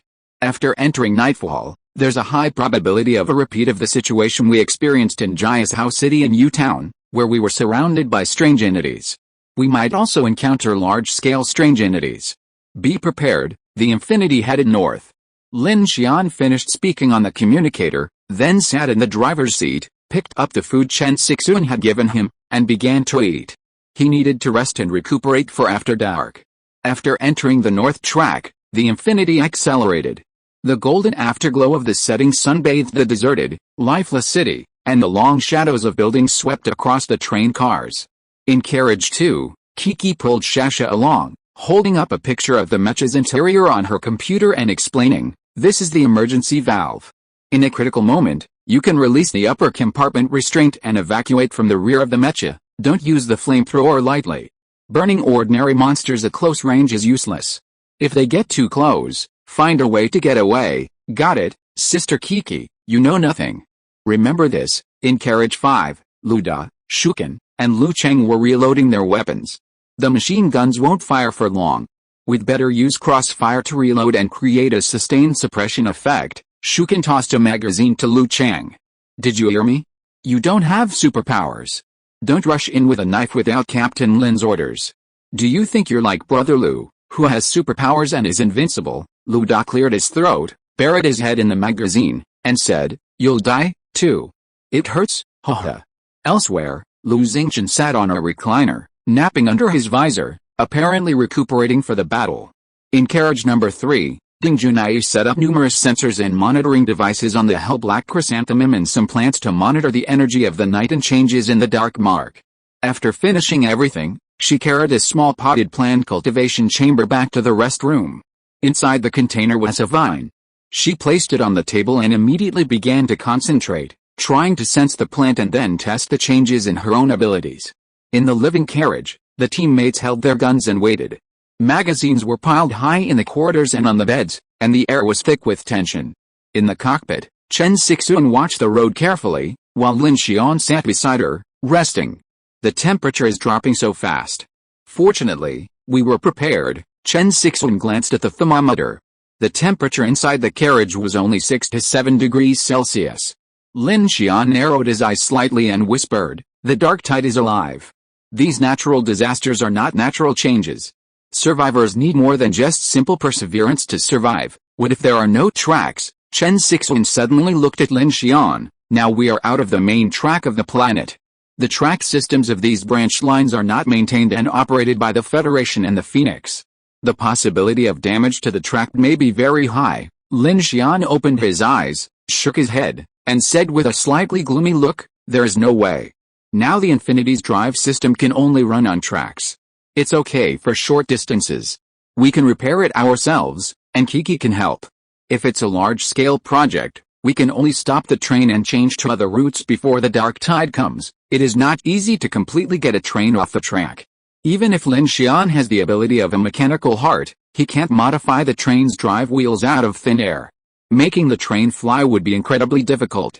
Flying isn't just about propulsion engines. Strictly speaking, the train is just a moving iron rod, with virtually no flight-related structures or aerodynamic design. Even if each car were equipped with a flight engine, there wouldn't be a flight control system. Achieving such an upgrade wouldn't be a simple matter. The more he thought about it, the more headache he felt, and he closed his eyes again. Having finally upgraded a mechanical heart to level 4, and with the Infinity having gained a lot, it was time for a rest and preparation. However, the dark mark overhead kept everyone on board on edge.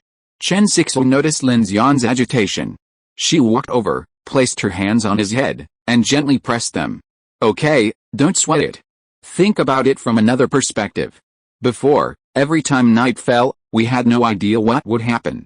The darkness held endless terror for us. But now, we can foresee some possible scenarios. If we can solve them, and with the help of the soul-dangling value detector, we can find a safer position in the darkness. From uncertainty to relative certainty, this is already improving." "Yes," Chen Sixuan's words dispelled much of the gloom in Lin Xian's heart. Yes, going from the unknown darkness to being able to predict possible dangers was a huge step forward for the Infinity. At least now everyone can be fully alert, changing from a completely passive state to a partially active one, which can prevent a large number of casualties.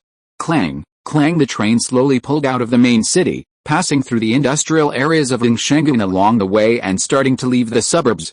The sunset was setting, and the distant mountains and dense broad-leaved forests were clearly visible. The heavy train's throbbing noise stirred up a swarm of zombies along the trackside, each one crushed on the tracks by the ice-breaking shields and the iron wheels of the gas turbines. The Infinity began to leave Hangshan Pass. Just as the train left the outskirts of the city, Chen Sixuan suddenly spotted a dense mass of hundreds of survivors' vehicles parked in an open area ahead. These included large trucks and even bus-turned living quarters. At the forefront stood a heavily armed Arctic crawler all-terrain truck, apparently the leader of the group. "Lin Xian," Chen Sixuan warned. Lin Xian had already noticed, and scanning the area, he saw a number of armed men forming a makeshift security camp. Men were also stationed on the roofs of trucks. Seeing the Infinity approaching, several men ran onto the tracks, holding red flags and waving them at the train. "What are they trying to do?" Chen Sixuan frowned. "Chi." Lin Xian immediately put the Infinity in motion and began to slowly stop. His gaze swept through the group of vehicles, spotting several familiar models and faces. "I know that guy." Lin Xian pointed to a middle-aged man approaching from the front of the convoy. It was Liaoming, the man he had traded with when they first entered Hangshan Pass. It was Liaoming, the man who had reminded Lin Xian about Ulashao and the King Shuzhen Dragon-class transport ship. Seeing someone familiar, Lin Xian relaxed his guard a bit. At that moment, the Infinity slowly came to a stop, and a group of people ran towards the train. "Captain Lin," the first to call out was the middle-aged man in the hat, Liaoming. Seeing the Infinity stop, he hurriedly rushed over with a group of people. Lin Xian and Chen Sixuan took a look. It seemed that there was more than one convoy here, but they had all gathered here temporarily. It seemed as if they were waiting for them. Lin Xian opened the cockpit door and stepped down, asking, "What's up, buddy?" Liao Ming glanced around the train and exclaimed in surprise, "Captain Lin, it's you. After the strange entity riot last night, I thought you'd already left Hangshan Pass." Introductions. Next to Liao Ming stood an elderly man in camouflage and a bulletproof vest, his hair slightly graying. He looked to be in his 50s, with a stern face and hawk-like eyes. He bore the air of a former soldier, and despite his age, he was tall and resilient. Wu Zhenhe, captain of our Great Eagle team. We all call him Uncle Wu. "Nice to meet you, young man." Wu Zhenhe casually extended his hand to Lin Xian and shook his. "You can call me whatever you want. We have no hostility." "Yes, Captain Lin, and them too." Liao Ming pointed to a rather young man who appeared to be around Lin Xian's age. "Luo Yang, the sun-chasing team. Many of them are college students from the same school." "Hello, Brother Lin." Luo Yang looked at Lin Xian eagerly. "We're the sun-chasing team. We've come all the way here from Shenzhen." Lin Xian noticed that the young man before him had delicate features, a hint of scholarly adolescence between his eyebrows, but he exuded a calm demeanor, clearly having experienced a lot in the long years of fleeing and fighting. Captain Lin, the last man to step forward, was a rugged-looking man, wearing a variety of strange equipment, a headlamp, protective gear, night vision goggles, a gun rack, and a large sword slung across his back. Much of it looked homemade. He was accompanied by a woman with a sallow complexion, who looked to be in her 30s. Lin Xian noticed that she had a slightly protruding belly, suggesting she was pregnant.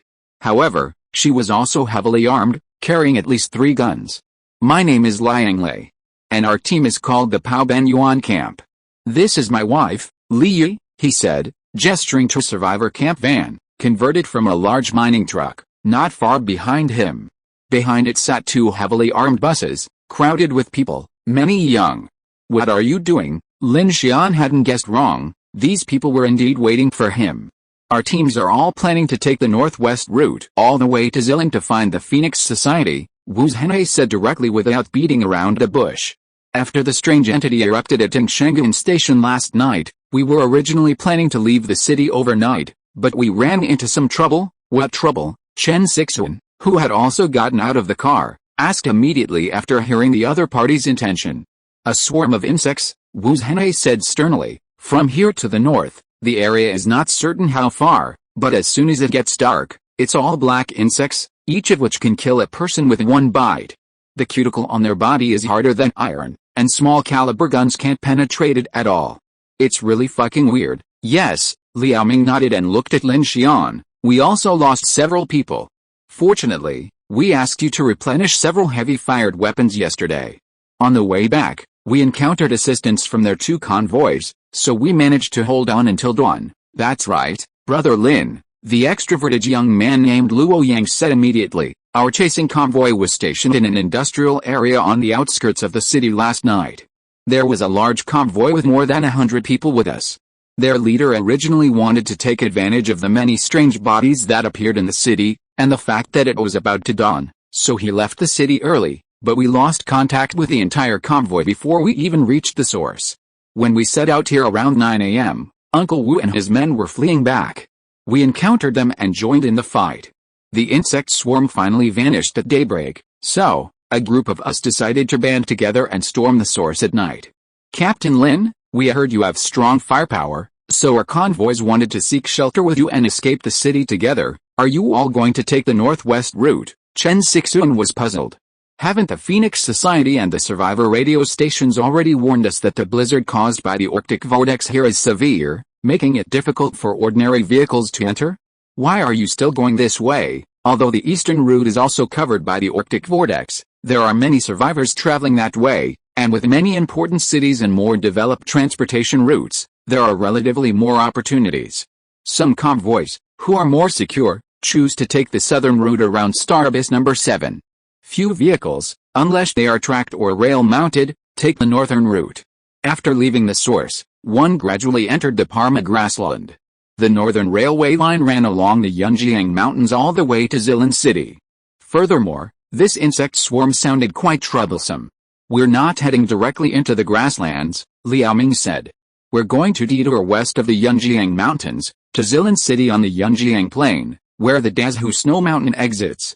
There, We'll reunite with the North Wind Survivor Alliance and then enter Zilin City together. Lin Xian now understood their intentions. They were planning to find the Phoenix Society and, after joining forces, pursue the Dawn Center from the north. But that wasn't what puzzled him. It looked like you were waiting for me.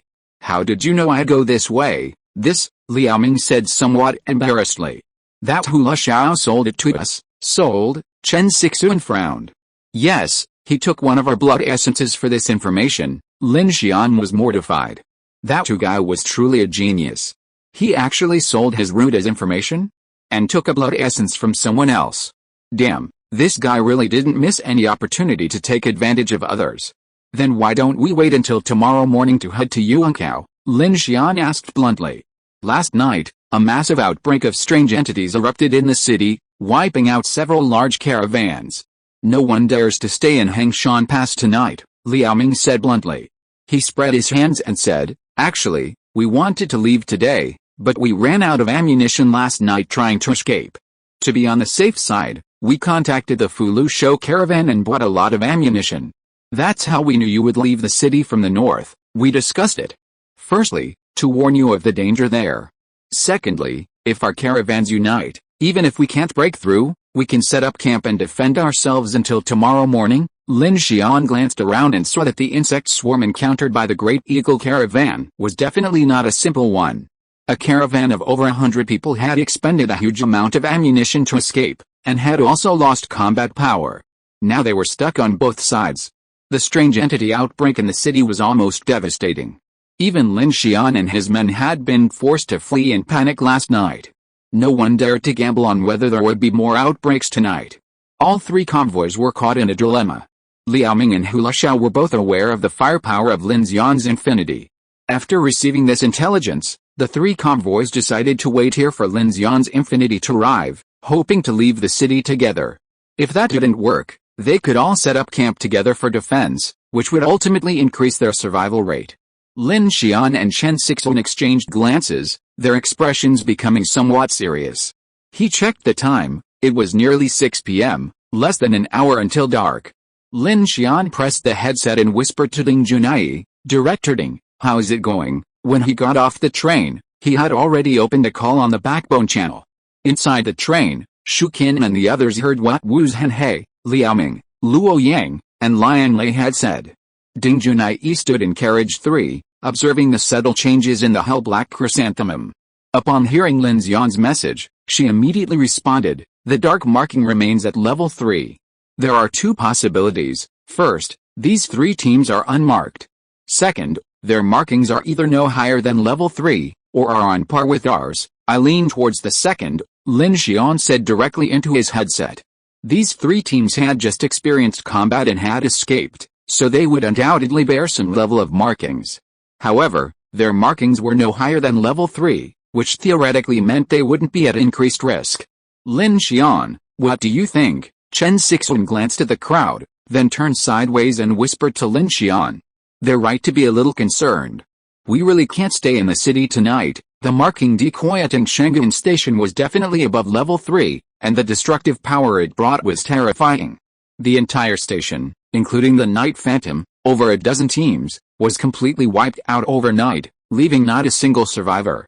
If it weren't for Director Ding and the Hell Black Chrysanthemum, the Infinity would certainly not have escaped so easily. But the problem is, no matter what happens inside or outside the city, we already carry the level 3 mark, Chen Sixuan pondered. Little brother, at this time, Wu Zhenhe, the leader of the Great Eagle Caravan, stepped forward and spoke frankly. I know what you're worried about. You're a large caravan. Although we claim to be united, we simply want to rely on your heavy firepower for protection. I won't mince words. After all, your bullets aren't free. We're hundreds of people fighting for our lives. If you have any requests, just ask. Consider it a payment to you to escort us for a while. That's right, Liao Ming nodded. We can provide some supplies. Yes, we can, Luo Yang said quickly. Li Yi, who was standing beside Liang Lei, glanced at her husband and also stepped forward with a complicated expression. Our caravan is short on supplies, but we have this, she said, pulling out an old, small waist pouch strapped to her body from the inside of her body armor. Opening it, she revealed several blood sperms. If you're worried about the pack hunting effect, I, Wu Zhenhe, assure you that, aside from the black bugs last night, our convoy didn't encounter any serious attacks from strange entities during the past 2 nights at Yingshangun. Wu Zhenhe patted his chest.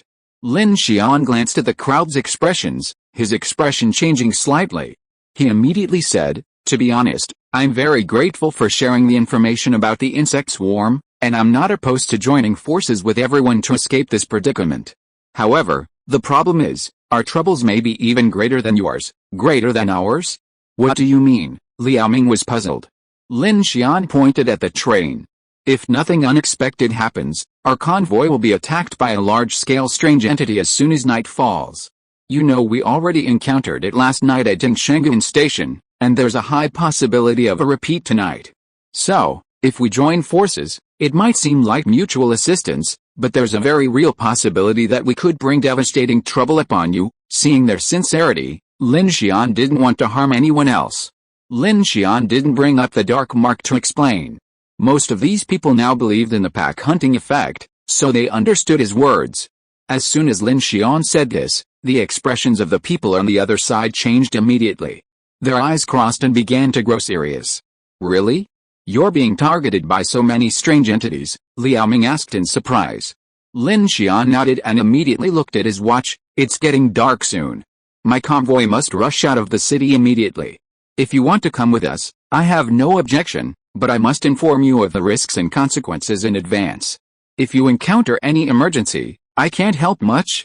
After all, if we can't win by taking the track, we will speed up and run away. You can't keep up with us all the way. We must turn onto the highway to run faster." After that, Lin Xian gestured to everyone. "There's nothing else to say. Let's go first while there's still time." "Wait." Before Lin Xian turned around, Wu Zhenhe stopped him directly. "I don't like nagging.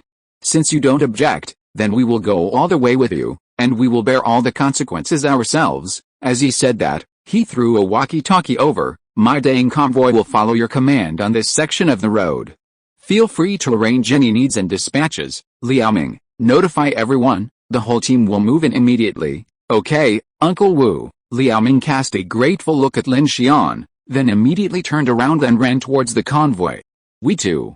"Thanks, Brother Lin." A look of determination flashed across Luo Yang's face, and he immediately shouted to the friends behind him without hesitation, "Xiao Bei, Amin, hurry up, let's catch up." "Wife." Liang Lei glanced at his pregnant wife beside him, but Li Yi suddenly snapped at him, "Why are you still standing there? Tell everyone to return to the team and get ready to leave." "Okay." Liang Lei licked his lips, then looked at Lin Xian and said with a firm determination, "Captain Lin, if you need anything, just tell us. We'll follow right behind and won't cause you any trouble." With that, the 3 groups of people immediately began to move in full swing. Lin Xian's face changed slightly. He had described the situation so seriously, but he didn't expect these people to follow without hesitation. Chen Sixuan, a look of worry on her face, surveyed the hundreds of vehicles and said, "It seems they don't believe in the dark mark and don't understand how dangerous it is. There's no way they can believe it." Lin Xian suddenly turned and hurried toward the train. They have no choice. Night was approaching, and no one knew if their team would survive the night. Overnight, more than a dozen convoys at Yingshangun Station were wiped out. The 100-man convoy that had fled northwest vanished. Even a formidable force like the Great Eagle convoy was forced to retreat and join forces with other convoys to find another opportunity. They faced few options: flee or escape. Night was approaching, and with each passing night, a bustling convoy that might have been seen yesterday vanished. Faced with this situation, Wu Zhenhe, a former soldier, decisively chose to rely on the powerful firepower of Lin Xian's infinity to break through the insect swarm. This decision was not arbitrary. He knew that in times of crisis, they must seize the opportunity. Any hesitation could lead to the destruction of the entire team. Wu. As soon as Lin Xian and Chen Sixuan returned to the train, they immediately started the train and began its journey. Knowing they might face a swarm of insects, there was no time to linger. They had to set off as soon as possible. The 3 teams, led by the Great Eagle team, moved swiftly and with meticulous organization. Their hundreds of men included many skilled specialists, and at first glance, their firepower was formidable. Because they were all modified high-chassis trucks, along with tracked all-terrain vehicles, they could follow the paths alongside the tracks, and in unusual locations, they could even temporarily dive onto the tracks to follow. With their engines roaring, they completely disregarded traffic restrictions, forming a frantic, steely stream alongside and behind the Infinity. Crack, Lin Xian pressed the intercom.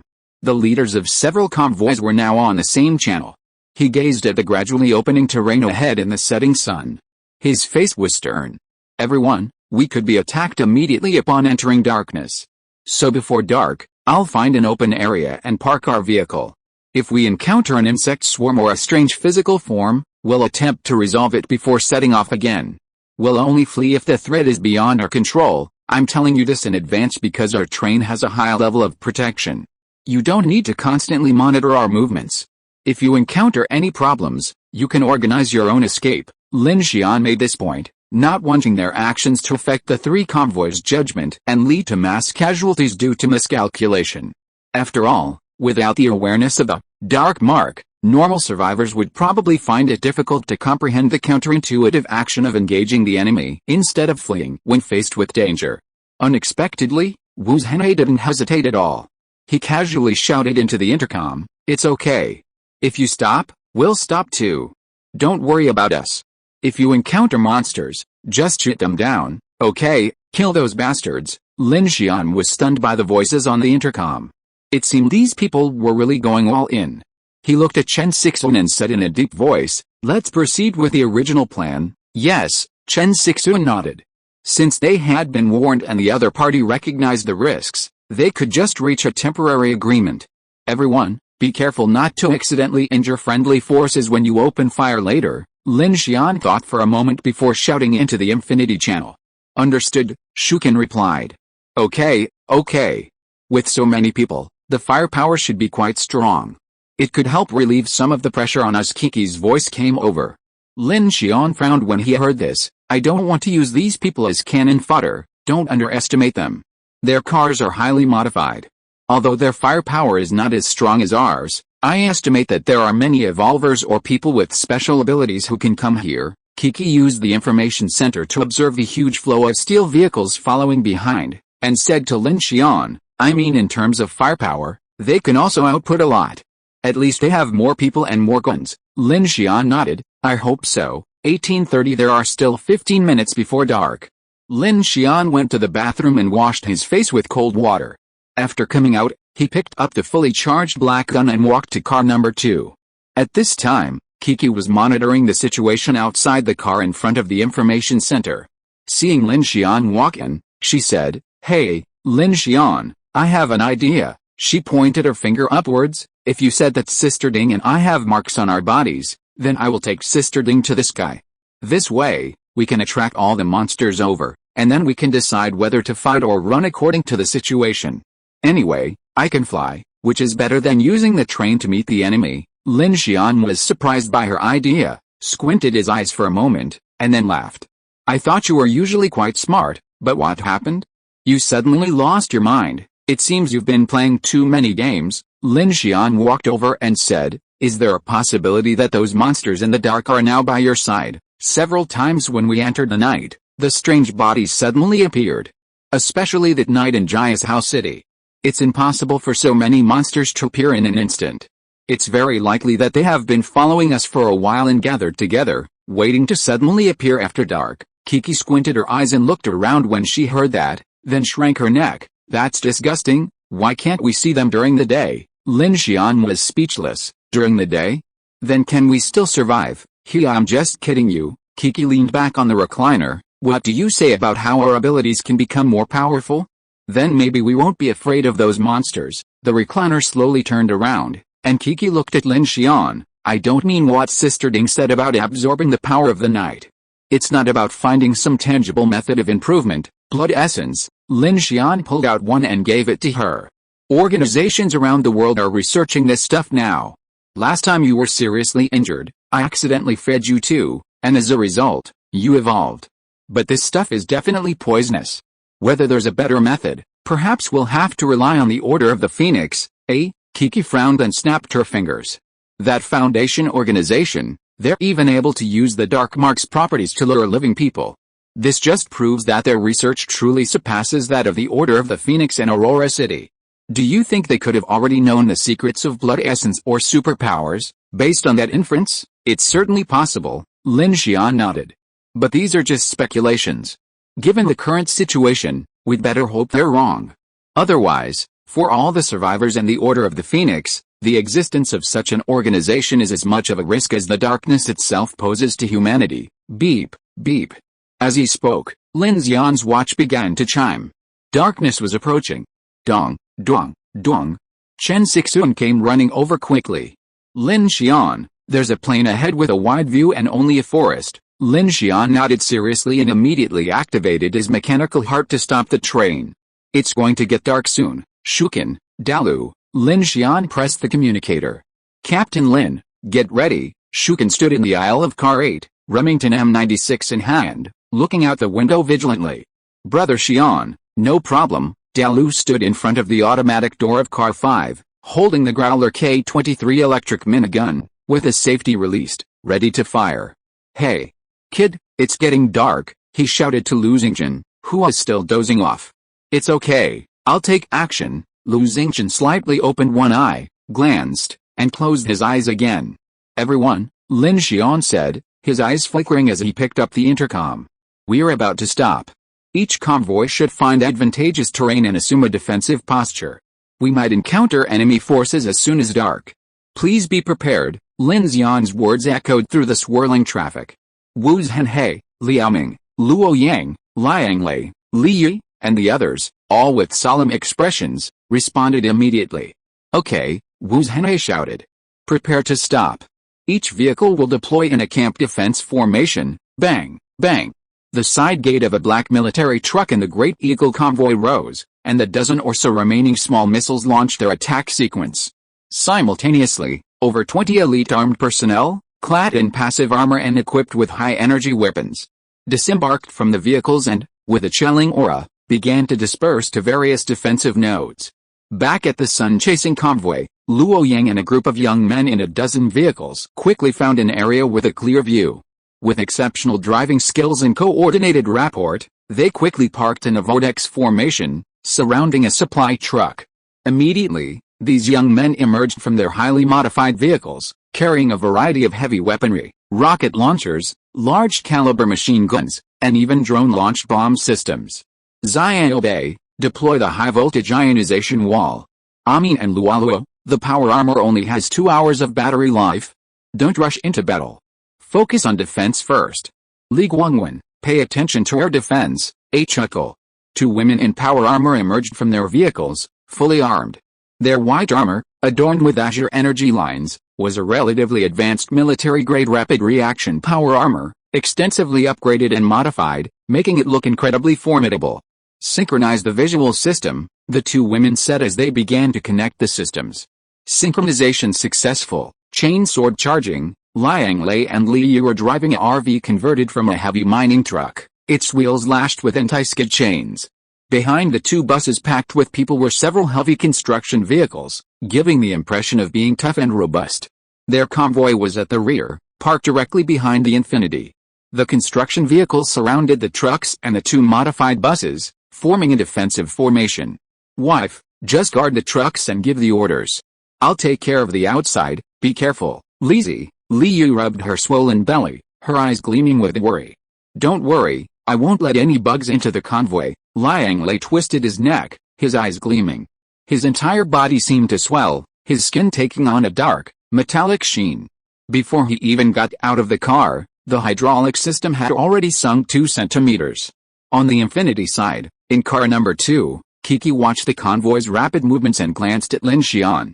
See, I told you that their strength is not bad. Lin Xian said, the Eagle team's strong firepower was pushed back by the insect swarm, so we can't be careless, he said to Kiki. Sasha is debugging the Vulcan Mecha in car number 11.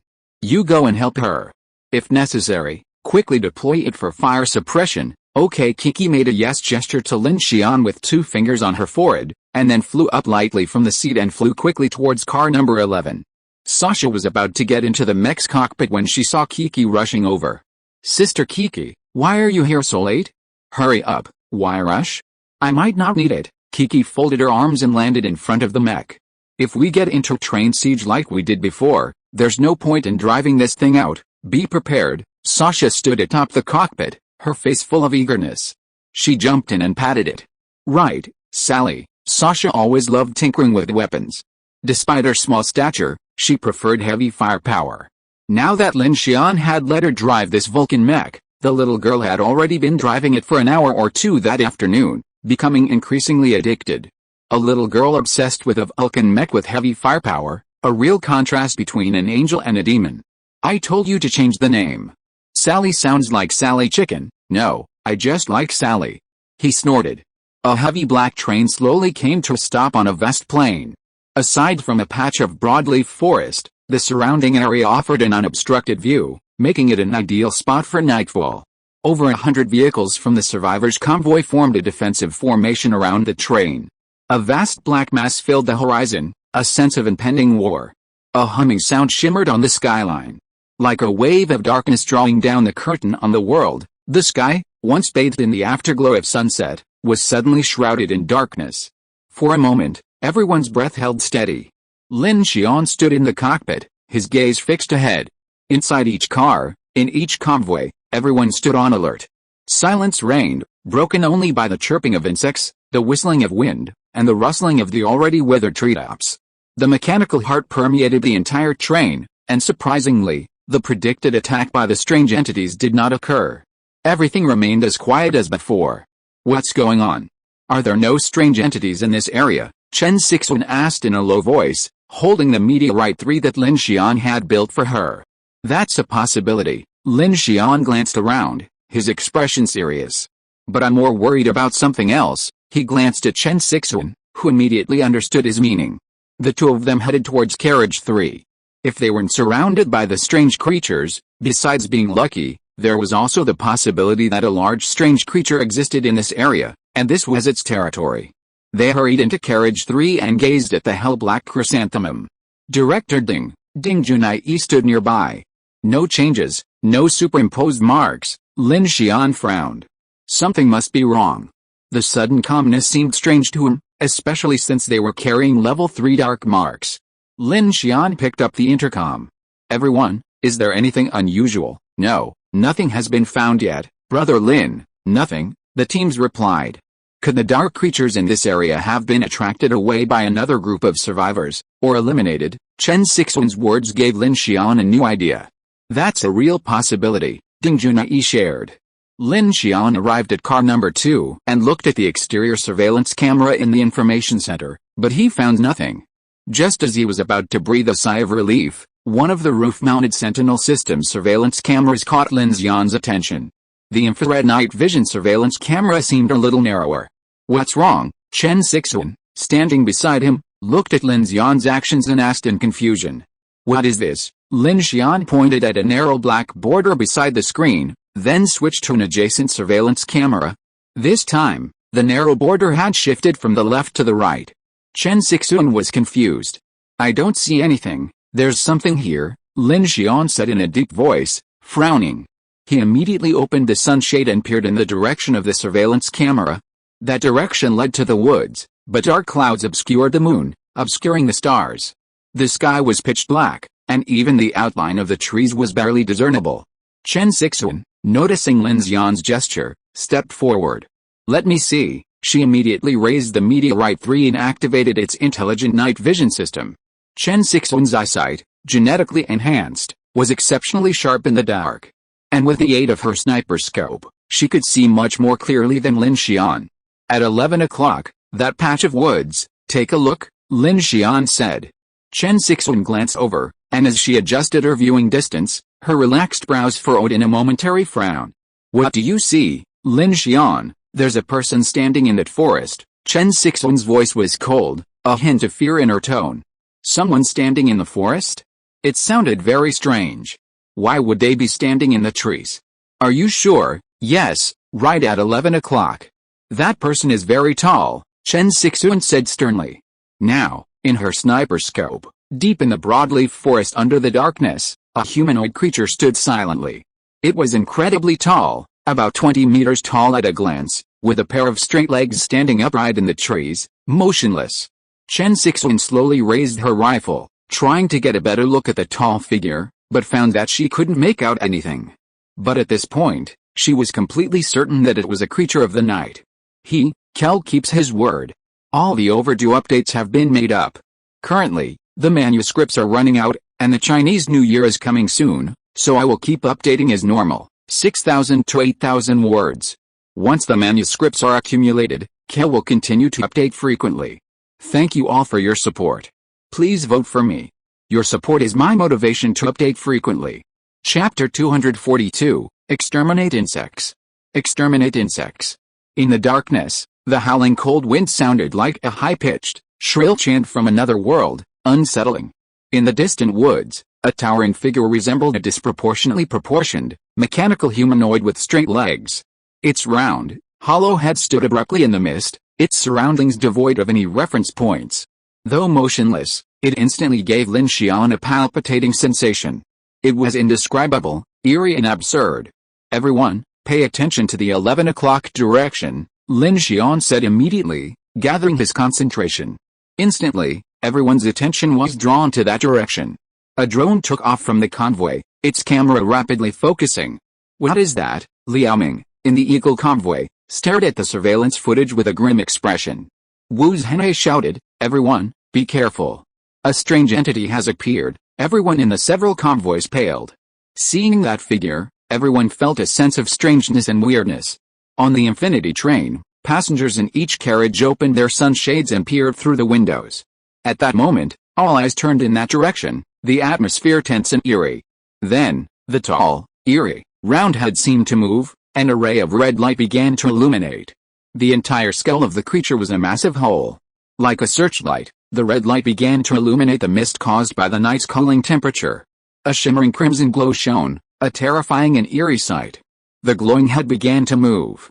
It bent down, extended its long, whip-like arms, and lifted the roof of a house in the woods. The red light shone inside like a searchlight. Then, the crimson head slowly turned, looking toward the train and the convoy. Woo! A trembling sound echoed from within the Infinity train, and Lin Xian glanced around. What's that sound? I don't know, it seems to be over there. Chen Sixuan pointed to carriage 1, her face visibly distressed. The sound had caused a physical discomfort. Lin Xian frowned and ran over, immediately discovering the source of the sound was the heterogeneous Rubik's Cube. What's going on? Lin Xian snatched it up. The heterogeneous Rubik's Cube vibrated violently in his hand, its mechanical heart activated, and a flickering screen of light appeared. Beep. Using non-mechanical force for reflex testing, detecting a massive impact of fear, Lin Xian's face darkened, and he reacted immediately. He immediately picked up the intercom and clicked, but the sound waves rendered the intercom's signal ineffective. Fuck, he immediately rushed into the cab, grabbed the megaphone, and yelled outside, "Everyone get back to the cars. This thing amplifies the terrifying power of the encroaching darkness." Lin Xian's voice had just blared through the Infinity's external speakers when a wounded middle-aged man in the Great Eagle team, standing on guard with his gun, suddenly let out a shrill cry. The bandages on his chest bled furiously, the blood vessels around his eyes turned black, and his pupils were gradually swallowed by the darkness. The people around him retreated in fear at this scene. His teammates began to shout, "Li Dong! Li Dong! Wake up!" The man called Li Dong screamed frantically.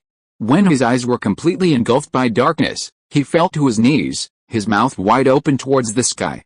The next moment, countless tiny insect tentacles began to burrow from his throat and the corners of his eyes. He began to twist uncontrollably, his muscles and joints cracking, and his face became unrecognizable. "Ah! Kill me!" Li Dong screamed at the top of his lungs. "Please take good care of my wife and son. He's going to mutate?" These survivors weren't the first to witness this scene, but none of them expected the mutation to happen so quickly and suddenly. "Kill him, free him," one of the teammates, his face filled with struggle, gritted his teeth. "Fuck you." Bang, bang, bang. Gunfire rang out, and Li Dong was instantly shot in the head. But at this moment, a large number of tentacles began to ooze out, and blood plasma continued to surge from his exploding flesh. Several people around him began to fire at full force, directly blasting his upper body to pieces, and only then did he stop moving. Luo Yang, being closest, was the first to hear Lin Xian's shouts. Responding immediately, he shouted, "Quick, Get back to the train, everyone, retreat, Wu Zhenhe also called out to the onboard loudspeaker system. Suddenly, chaos erupted. Before the battle had even begun, gunfire rang out, directed at their own mutated troops. Countless people preparing for battle returned to their trains. On the train, women covered children's ears, while men held down injured companions. A distant red light pierced the night mist, emitting a constant hum that shook the earth. In just one encounter, at least 6 or 7 people underwent mutations. Without exception, these individuals were either injured or relatively vulnerable. Chi. Wu. On the Infinity, the G3L electromagnetic railgun in Car 2 and the 1130 close-in weapon system in Car 12 were raised almost simultaneously. Lin Xian's eyes were cold, his teeth clenched. Without a word, he aimed directly at the red-headed monster with his searchlight. Woo! Zzz!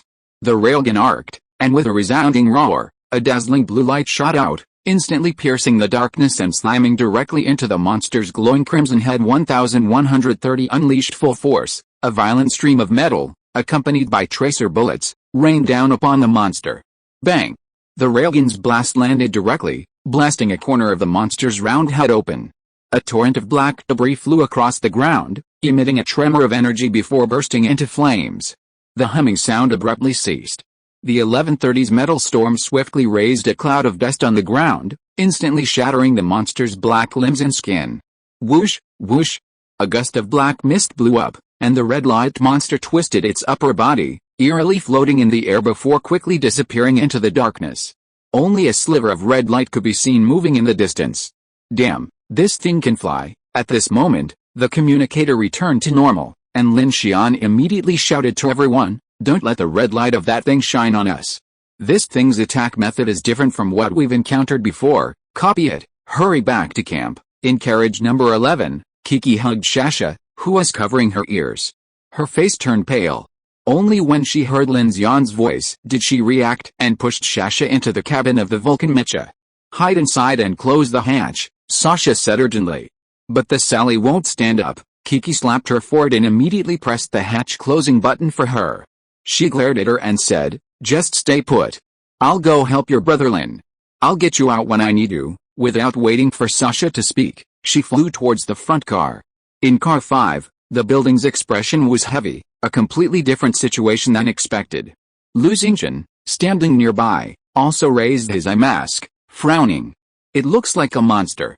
This is a bit tricky." Previously, the strange entities they had encountered were mostly monsters that pounced, devoured, and tore at them. They simply unleashed full force. But now, the sound, like a cruise ship's whistle, boomed across the wilderness, carrying the powerful, infectious power of an invasion of darkness, completely unpredictable. Lin Xian put the heterogeneous cube back, his expression now grave. If he hadn't had it on his train, someone inside would have likely been killed. This was his first close encounter with someone experiencing a dark transformation. No wonder it so easily led to the convoy's destruction. In this kind of internal explosion, the steel defenses were completely useless. Even if the 3 Great Eagle convoys returned to the train, they would only have weakened the force somewhat, not completely block it like the Infinity. Lin Xian, Chen Sixuan approached and said, "That thing is overhead now." A humming sound echoed from the sky again, its trembling waves numbing the entire space. Instantly, the convoys surrounding the train opened fire fiercely, the flames nearly illuminating the entire camp. However, this time, the sound seemed to have an eerie tone, enveloping the Infinity. Rustle, rustle, rustle. At that moment, a rustling sound began to echo in the darkness surrounding the camp. It gradually grew louder, coming from far away and drawing closer, until it resembled the pounding sound of a tidal wave crashing into the bottom. Wu Zhenhe, sitting in his car, heard this sound, his face darkening, and he immediately picked up the intercom. "Everyone, be careful. It's a swarm of insects." The people in the Big Eagle team were all too familiar with this noise, having encountered it just last night. The words instantly echoed throughout everyone. "Form a defensive formation," Liao Ming shouted, starting the car and redirecting it. "Zian obey, Amin, Lualo, drive closer to the Infinity," and Li Guangwen, use the defense vehicle to block the way. Luo Yang's team also immediately mobilized. Buzz! At that moment, several heavy engineering vehicles were already moving in 3 directions, blocking the Infinity and the convoy on both sides and from behind. Liang Lei shouted into his walkie-talkie, "This is our unmanned fortress vehicle. All heavy firepower, stay back. Protect the front." With a whirring sound, a dozen high-powered 12.7mm automatic cannons were rapidly raised from the unmanned engineering vehicles. On a truck near Liang Lei's side, several young men were remotely operating the vehicles. On the Infinity, Kiki arrived at Information Center Number 2 and immediately began searching for the red light monster. Meanwhile, Lin Xian activated his armor's electric blade system and shouted to all cars, "Everyone, don't let the insect swarms break into the convoy." The automatic blast doors of cars 5 and 11 opened, revealing the building. Lu Cheng and 3 other team members, armed with Growler K-23 electric miniguns, stood at the door. Lu Xingchen rode a lift to the roof. He cracked his fists, his gaze darting into the surrounding darkness with boundless fighting spirit. Squeak, squeak, bang, bang. The shrieking, clamoring, and shrieking of unknown insects, their cacophony of crawling, became deafening. Kiki searched the sky and, remarkably, spotted the red light again. "There it is. This thing must have caused the insect swarm," she said, rising to her feet. "I'll fly up and find it." Unexpectedly, halfway through her flight, Lin Xian, who had trotted over, grabbed her ankle and pulled her back down. "Get down." With that, Lin Xian raised his G3 electromagnetic railgun's range and fired again at the red light in the sky. Woo! Zzz! The arc exploded, and a burst of ionizing sound echoed around Carriage 2. The dazzling blue light pierced the sky, illuminating a large dark figure directly above the horizon. Bang! A few seconds later, the sound of an explosion echoed. This blow once again silenced the roaring whistle. "Set up a lock system and have this electromagnetic cannon focus on that red-headed creature. As for the rest, let's just hold off the insect swarm first." "Oh, good idea." Kiki was dragged down by the ankle and immediately began to control the electromagnetic cannon. Captain Lin, in the rear carriage, Shuken stood at the door of carriage 11, her gaze gazing into the darkness beyond as she pressed the communicator. "The insects are coming. Beep, 1130. Equipped with radar and fire control systems, was the first to fire the annihilation signal. A shower of metallic jets swept out in a fan-shaped pattern, showering the roof with shell casings. The bright light from the tracer bullets instantly illuminated a terrifying scene before the entire convoy, waiting for action. Less than 2 kilometers away, in the darkness, countless giant sickle beetles, black elytra, and large, swimming centipedes surged forward like a tidal wave, like a swarm of locusts, a flood of waves, and even the ground shook. Even the Infinity Fleet members, who had witnessed the siege at Yubei Airport, gasped in shock. Beep, 1130 artillery fire echoed, and the air thickened like the eye of a storm throughout the fleet. Fire, Lin Xian, Wu Zhenhe, Luo Yang, and Liang Lei, the leaders of the 4 fleets, spoke with stern expressions.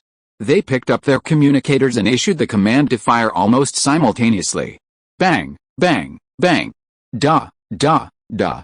All weapons opened fire instantly, forming a 4-sided firing range around the Infinity, a hail of bullets erupting.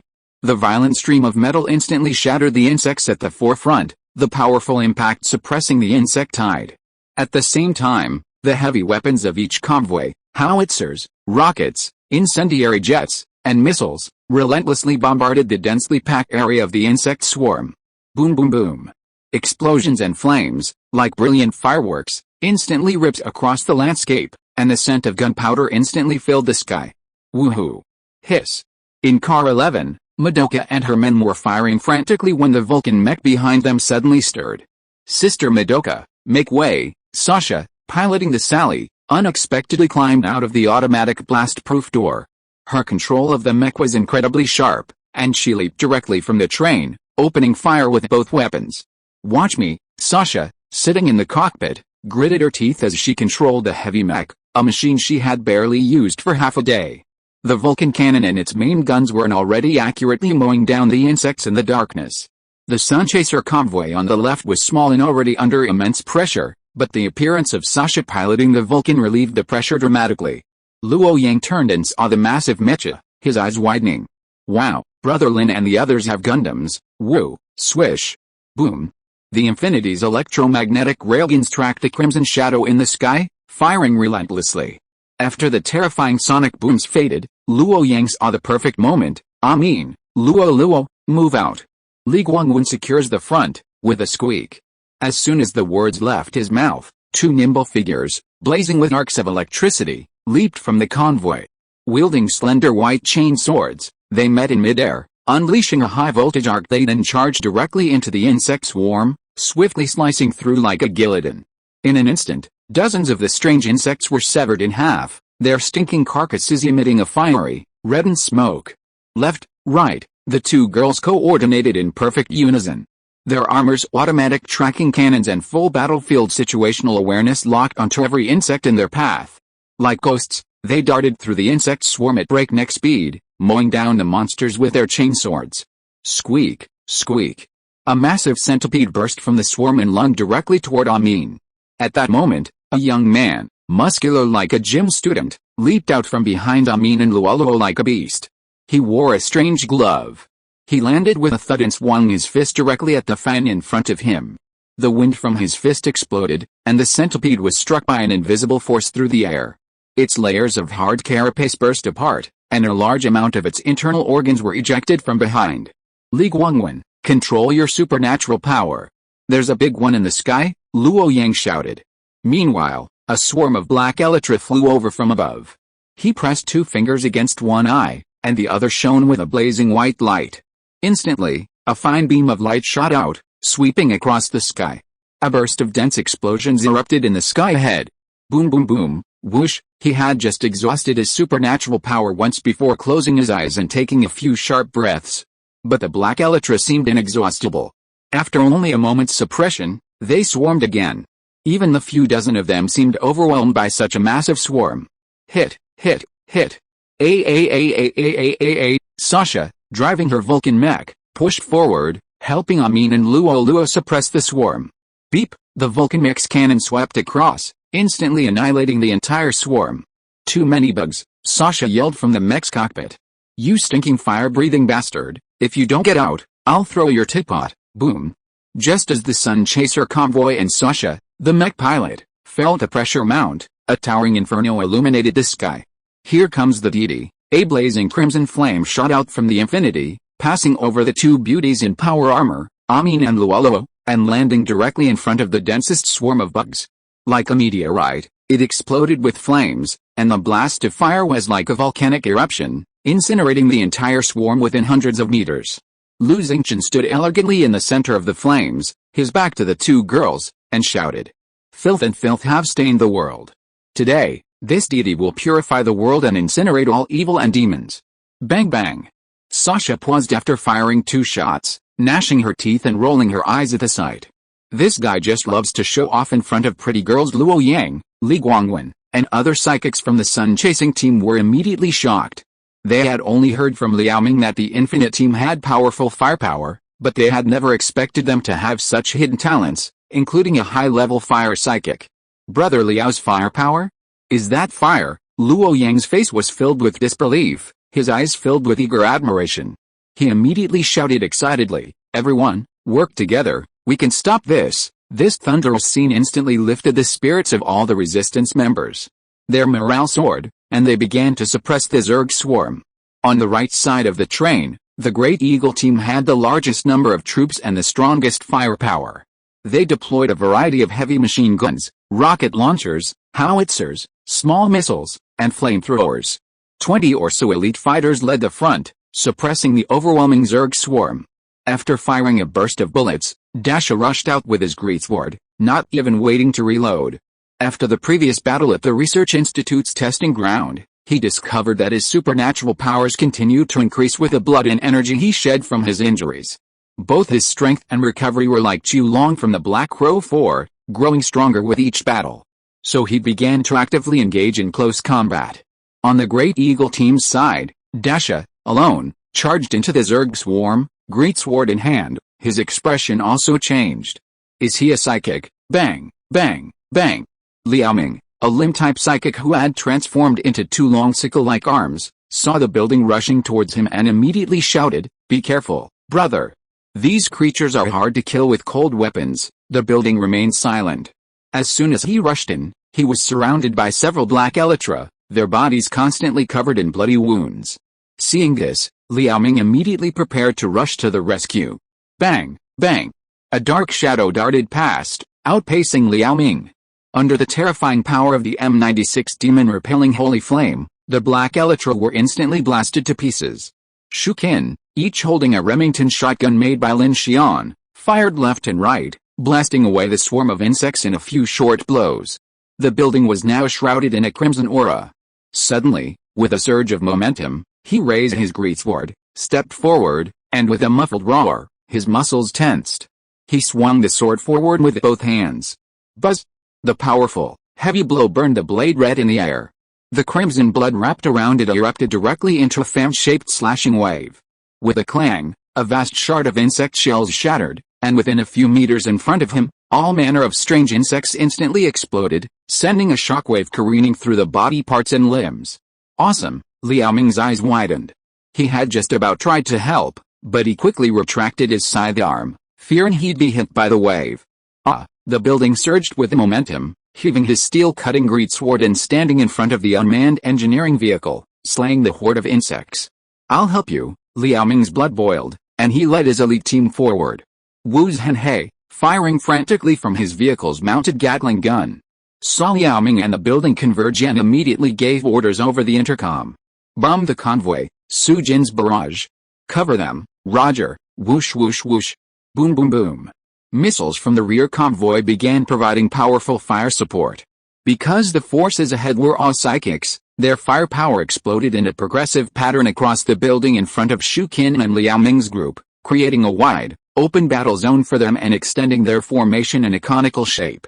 Behind the Infinity, several buses packed with people were sheltered in the innermost area, while a defensive barrier of converted heavy trucks and engineering vehicles formed the outer perimeter.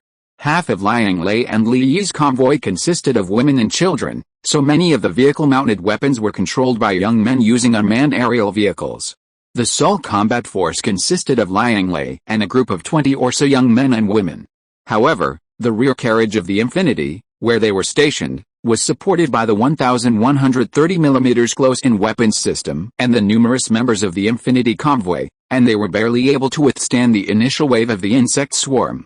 Liang Lei, a psychic whose entire body was a lid, had expanded to height exceeding that of a building. Under heavy fire, he charged into the insect swarm, his hands grasping the mandibles of the massive crimson centipede. The centipede flexed its grip, its sharp legs scratching at him, sending sparks flying, but failing to harm Liang Lei. Li Zi, behind, Li Yi yelled. Liang Lei had no time to react.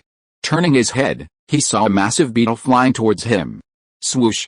In the nick of time, a figure wielding an electric knife leaped over and instantly severed the beetle's tough cuticle, along with its head. Lu Chang. There's one more, Captain Chen. As soon as he landed, Lu Chang ducked his head. Bang! A heavy sniper rifle roared, and a giant, flying elytra exploded right above Lu Chang and Liang Lei's heads.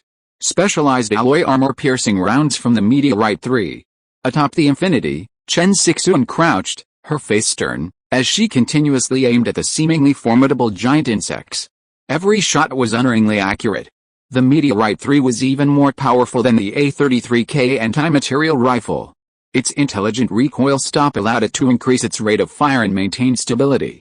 Its electro-optical sight allowed it to more quickly acquire targets within its range, unleashing its lethal armor-piercing rounds. Miaolu, gun in hand, stood behind Chen Sixuan, helping her deal with the various flying elytra and ants that attacked from the air. This wasn't the first time the two had worked together like this, and they had begun to develop a good understanding. Buzz buzz buzz. At this moment, a loud bell hummed from the sky, like a tidal wave. Chen Sixuan frowned, immediately raised her gun and took aim, activating her long-range night vision system. Beep. The scene shifted, and she saw a massive cloud of strange flying insects swarming out of the darkness toward the entire convoy and the Infinity. The swarm of insects in the sky was so overwhelming that it completely obscured the light of the stars and moon. The dense flapping of wings was terrifying. Not good. Chen Sixuan's face changed, and she immediately shouted down, "Be careful, below." Li Yi immediately raised the vehicle's machine gun and opened fire wildly. Lazy. Come back. The people from the Sun Chaser and Ding convoys also noticed something was amiss. Beep. The 1,130mm guns fired into the air, their tracer rounds illuminating the dark cloud of insects that sent a chill through everyone, a suffocating feeling washing over them. Oh no, flamethrower, fire up, reload, reload, the ground can't take it anymore, retreat, retreat. Just as everyone was desperately trying to get out of this, the air suddenly began to vibrate slightly, and many noticed that the dust on the ground was actually flying against gravity. Look, that person. At this moment, Liu turned around and was shocked to see, high above the infinity's roof, a purple-haired girl with eyes gleaming brightly, her hair moving without a breeze, and an aura of destruction emanating from her. Soaring into the air. Brothers, please give me your monthly votes. Chapter 243 The Original World. Kiki, Chen Sixuan called out. Under everyone's gaze, Kiki slowly soared into the air. Her expression was now devoid of her usual playful slyness, replaced by an endless coldness and focus. Kiki slowly raised her hands, gazing at the dark cloud of insects overhead, her gaze blazing with murderous intent. Everyone, take cover, Lin Xian's voice suddenly rang out from the communicator. Kiki breathed softly in the air, then clasped her hands in the air. A low, humming sound echoed, and a nearly transparent spherical light curtain rapidly contracted towards her heart. In an instant, it transformed into a luminous white shockwave sphere, radiating outward from her center. Boom! The invisible shockwave, amplified in a spherical pattern, vibrated in all directions, carrying immense force and instantly spreading across a radius of hundreds, even thousands of meters. Whether it was the insect swarms on the ground or in the air, they were instantly repelled, crushing countless insects. People like the building, Liaoming, Liang Lei, and Lu Chang, who were standing in the front, were almost swept away by the shockwave. They all crouched and grasped the ground. The high-speed air wave almost turned the area within the infinity's range into an oxygen-deficient zone. Everyone's face paled. Holy crap! What the hell is this? The people hiding in the Big Eagle convoy screamed frantically. A nuclear bomb exploded, boss. We are friendly forces, someone shouted hysterically against the strong wind. Stop. Stop, is the eye of the typhoon approaching, boom boom boom. The shockwave and air blast lasted for several seconds, blowing away even the condensed mist within a radius of several kilometers. For a moment, everyone felt a suffocating feeling of extreme lack of oxygen. Chen Sixuan and Miaolu, who were closest, clung tightly to the cracks in the car roof, feeling the shockwave subside, and finally slowly raised their heads. Seeing Kiki soaring down from the sky, the fluorescence in her eyes dimmed, and she sighed, looking at Chen Sixuan and the others.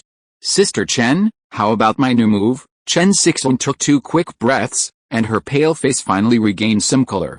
Miaolu looked distressed and said, Kiki, your move doesn't distinguish between friend and foe. How is that possible? Kiki explained immediately, I controlled it on purpose, otherwise you would have been blown away. Miaolu's eyes widened. It made sense. They were so close that even the insects outside were blown away. There was no way they could be safe. Chen Sixuan's eyes changed.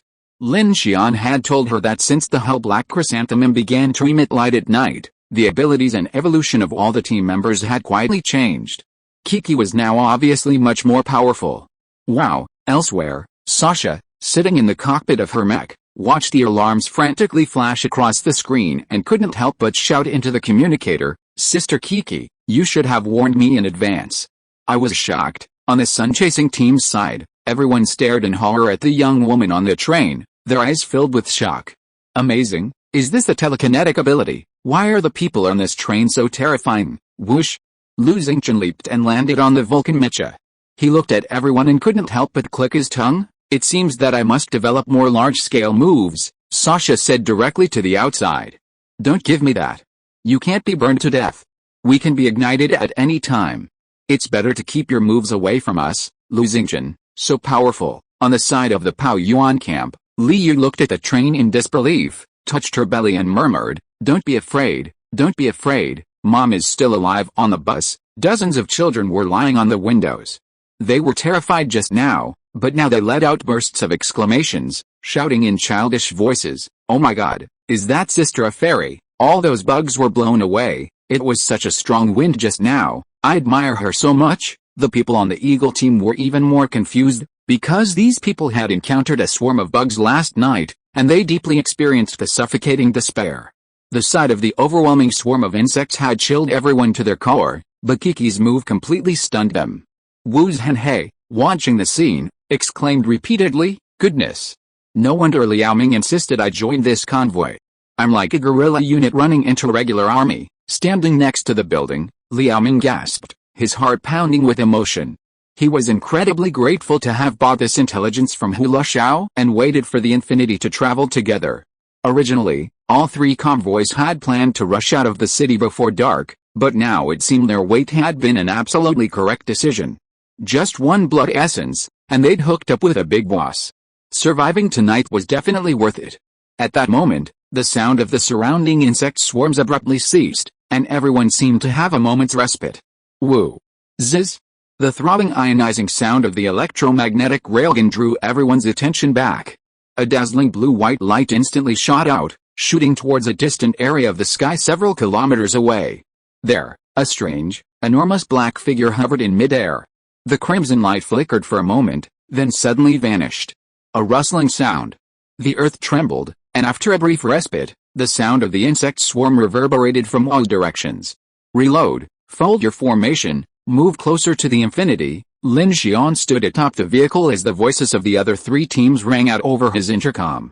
"Brother, we still have firepower to deal with 2.5 bases.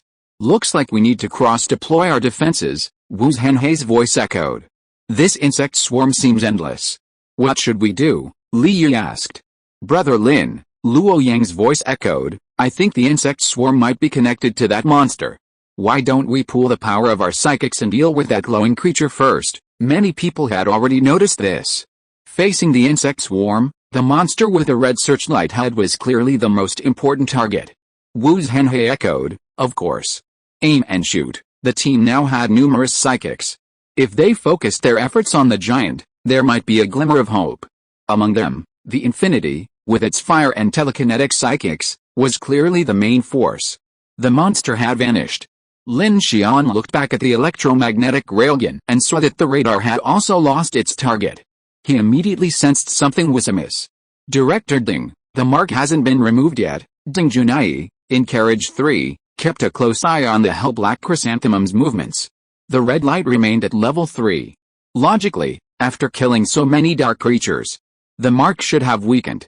But the threat level remained unchanged, which meant only one thing: the giant monster was still alive, constantly covering everyone's marks. The only upside was that the black smoke from the numerous dead insects began to pour in, being absorbed by the hell-black chrysanthemum. This meant that if everyone survived, everyone on the train would experience a massive baptism of evolution. But the problem was, if the red light monster wasn't dealt with, hundreds of people here would have to bear level 3 marks and enter the Parma grasslands, facing the darkness of the night amidst the whirlpool's blizzard.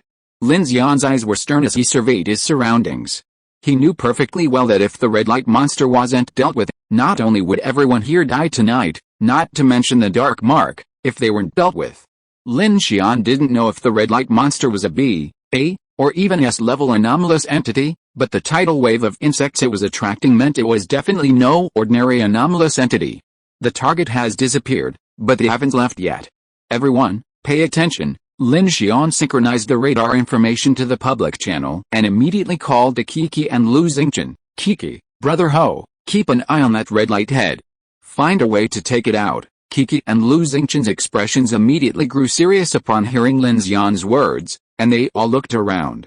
"The insects are coming again, da-da-da." The battle, which had just paused, ignited again, gunfire blazing, and the surging insect swarm toppled over the piles of their comrades' bodies, madly charging towards the convoy. The red-hot barrels of dozens of vehicle-mounted machine guns roared again before their fire had even cooled. The insects, seemingly endless and inexhaustible, swarmed out from the darkness, making it seem as if no matter how many were killed, they would never stop. Even the loss of a single person on the convoy would be a colossal loss. A hollow blast, like the whistle of a massive ship, suddenly exploded through the air, its sound waves carrying a powerful and terrifying force that instantly engulfed the entire convoy. Everyone was caught off guard. Already tense and on edge, the terror gripped them. Many began to crumble, their wills shattering, black veins visible on their bodies. With a whoosh, a black gun suddenly shot out, radiating a blue flight control beam, soaring towards the sky. Simultaneously, the 1130 and G3 railguns simultaneously swung their weapons, firing towards the infinity. A volley of fire swept through, and at the very moment of the sound, Lin Xian's black gun pierced the red light. Crack! The black spear seemed to pierce something, like threading a needle. A massive burst of fire shot up into the sky. Boom! Lin Xian unleashed a burst of flames. Kiki used telekinesis to capture the blaze, squeezing it into a high-speed rocket. The moment the red light monster emerged from the clouds, it blasted directly into its hollow skull. The three of them coordinated almost instantaneously. In an instant, the humming sound that had just vibrated ceased. Hundreds of people in the convoy narrowly escaped the disaster. Those whose faces showed black veins quickly regained their composure, the black ink in their eyes vanishing, and began to return to normal. Hit, Kiki shouted. Not enough fire, Lin Xian, full of fighting spirit, suddenly increased the intensity of the fire. The fire, concentrated by telekinesis, erupted in a blazing white heat, illuminating the entire camp like a brilliant column of flame. Buzz! A large red light suddenly flashed above the sky. Within seconds, countless black fragments rained down like raindrops, landing on the roofs and ground, igniting and emitting thick smoke. Lin Xian reached out, trying to retrieve his black gun, but there was no response. After the fire, the sky was dark, with nothing but debris. The insect swarm continued all around, and everyone was fighting hard. Where did it fly to? Chen Sixuan raised her sniper rifle and began to quickly search the night sky. I can't find it. Be careful, Lin Xian. Bang, bang, bang. The Vulcan Mecha's electric cannon roared wildly. Sasha, sitting in the cockpit, controlled the Mecha and opened fire at full power, blasting a gap in the insect swarm ahead. Amin and Luoluo, the two female fighters, were like two shining silver stars, running at full speed, their chain swords arcing brightly. Ha! Li Guangwen punched out, forming a fan-shaped spray area, even blowing away the ground, and exploding more than a dozen large insects. He stood in front of the engineering vehicle, becoming the last line of defense of the convoy. The Eagle convoy's missiles and howitzers were nearly exhausted. Wu Zhenhe finished a magazine and disassembled his rifle. White steam rose from the barrel, burning intensely. He gazed at the dark swarm of insects ahead and shouted, "Pull back the defenses and prepare to charge." If the insect swarm was endless, then they would be completely helpless. Even the stamina of several powerful psychics was limited. He assessed the situation, reduced his firepower, and focused his efforts on finding the monster with a red light. If he couldn't solve it, then he could only drive away, clinging to his last hope of survival. Da-da-da. Li Yi's hands were blackened by the gunfire from the vehicle's machine guns, her lips pale as she strained to suppress the swarm of insects ahead of her husband, Liang Lei. The mountain of insect carcasses began to pile higher and higher, and a bloody rain of insect limbs sprayed the convoy's vehicles. The stench and pressure were suffocating. Liang Lei smashed a black beetle's head with a punch, and instantly several more monster bugs crushed him to the ground, devouring him frantically. Woo! The 1130 and the electromagnetic railgun's bases spun rapidly, the radar system operating at full capacity. Lin Xian, Kiki, and Lin Xian stood atop the infinity, fending off the insect swarm while tracking the massive black figure. Where is this thing hiding? Kiki watched the battle, her eyes filled with anxiety. Just then, a massive wave of insects rose from the ground in front of the Great Eagle convoy, forming an oppressive, massive scene. What is this? Attack! How could there be so many? Everyone watching was stunned. Then, the insects on the wave crashed down, and the outline of a giant human figure appeared amid the gunfire. It's that monster, Wu! A burst of red light shot out, and the insect swarm instantly erupted into a frenzy, accelerating and biting furiously. Several armed personnel ahead, unable to retreat in time, were instantly devoured by the swarm, their screams quickly drowned out by the roar of gunfire. Ahem. Kiki darted over, attempting to capture the giant monster with telekinesis. Lin Xian also set fire to the spot. It's here, a swarm of insects shed from the red-headed creature. It transformed into a swarm, approaching the convoy. Suddenly, it leaned down and aimed its hollow red head at the Great Eagle convoy, enveloping everyone in a blanket of red light. Everyone looked up, only to see a dark, circular abyss. The red light seemed to carry a corrosive force, and even their vision began to turn black and white. Beep. Woohoo. Fire from the 1130 and the railgun blasted in, but at that moment, The tidal wave of black insects suddenly formed two barriers, like a sand tower, blocking the red-headed monster.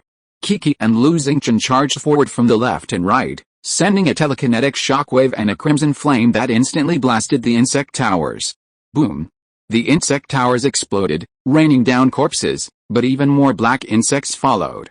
As if receiving some kind of command, these black insects continued to gather, blocking the red light and becoming cannon fodder. Oh no! The building below and Shukin felt a chill in their hearts as they watched everyone behind them enveloped in red light. Wu Zhenhe and Liao Ming's expressions changed drastically. The people in the convoy even dropped their firing rate, involuntarily ceasing their attacks under the red light. The power of fear was corrupting everyone. Chen Sixuan and others on the Infinity side saw this and immediately joined in the support, but all their gunfire was unable to penetrate the defenses built by the insect tide. God, burning heaven! Lu Xingchen's eyes flashed with fury. He raised his arms, and a blazing fire erupted into the sky, attempting to obscure the red light and incinerate the insect tower. Kiki also cooperated, preparing to use telekinesis to expand the flames, just as they had last time against the giant parasite. But then, Lin Xian's voice suddenly rang through his earpiece. Kiki, capture Brother Ho, retreat. Lin Xian, aboard the Infinity, had received a signal from the black gun. Seeing the red light, a thought struck him. He swung his sword, using the black gun to locate the red light in the darkness. His eyes flashed with a dark light. Gravitational lens. If it's light, it must be able to distort it. Although he couldn't focus the energy to cause harm, Lin Xian's first thought was to save the hundreds of people in the convoy before him. Buzz! A special humming sound echoed, and all sounds on the battlefield seemed to freeze in silence. Immediately, Kiki, Lu Xingchen, the building, Shukin, and everyone in the Great Eagle convoy felt the already dim light ahead of them dim. A distorted space formed in the airspace above the red light, like a swirling black water in the sky. The edges of the red light from the red light became curved. Instantly, the twisted darkness seemed to churn and swallow all the red and starlight, transforming into a vast dark red spatial ripple. It worked. Lin Xian's eyes narrowed. The red light that had enveloped the traffic jam vanished in an instant. All those whose eyes had been nearly blinded by the black ink returned to normal. That moment of near-death experience sent everyone's adrenaline surging, their mental strength surging. What is this? I almost died. Oh my god. Black hole. Shoot. Da da da. Bang bang bang. In an instant, the gunfire resumed. But this time, the light was also completely distorted, as if the bullets were bending in midair. Kiki grabbed the flaming Lu Xingchen midair and suddenly retreated. The distorted crimson space ahead was reflected in both of their pupils, and for a moment, they were unable to react. The red lights and the swarm of insects seemed to become chaotic, as if the distortion of the red light had caused some misaligned command. Just as Lin Xian thought his attack had won him a respite, an even more terrifying scene appeared before his eyes. Within the crimson, twisting space, darkness rapidly disintegrated and reformed, like smoke being swallowed by a spiral. Within the ripples of the twisting space, an orange scene intermittently appeared in Lin Xian's vision. Lin Xian couldn't help but shrink as he watched. For in that twisted space, it seemed as if it were the time before nightfall, the sun still setting, its orange glow casting a shadow across the plains. The scene intermittently shifted, the darkness constantly covering it, then being repeatedly erased by the gravitational lens. Bang, bang, bang.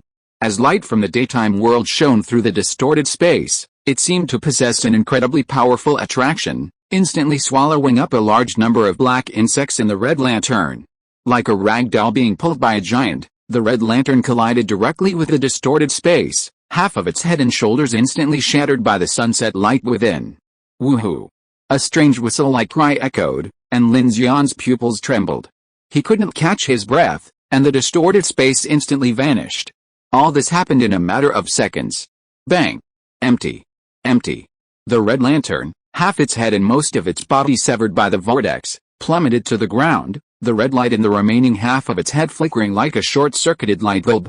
At this moment, the swarm of insects surrounding the convoy became chaotic, no longer rushing forward ferociously, but moving in a chaotic, scattering manner like cockroaches. The firepower of several convoys immediately pushed the swarm's front into darkness. Elsewhere, seeing the red lantern's head still trying to rise, Kiki and Lu Xingchen rushed forward without hesitation to launch an attack.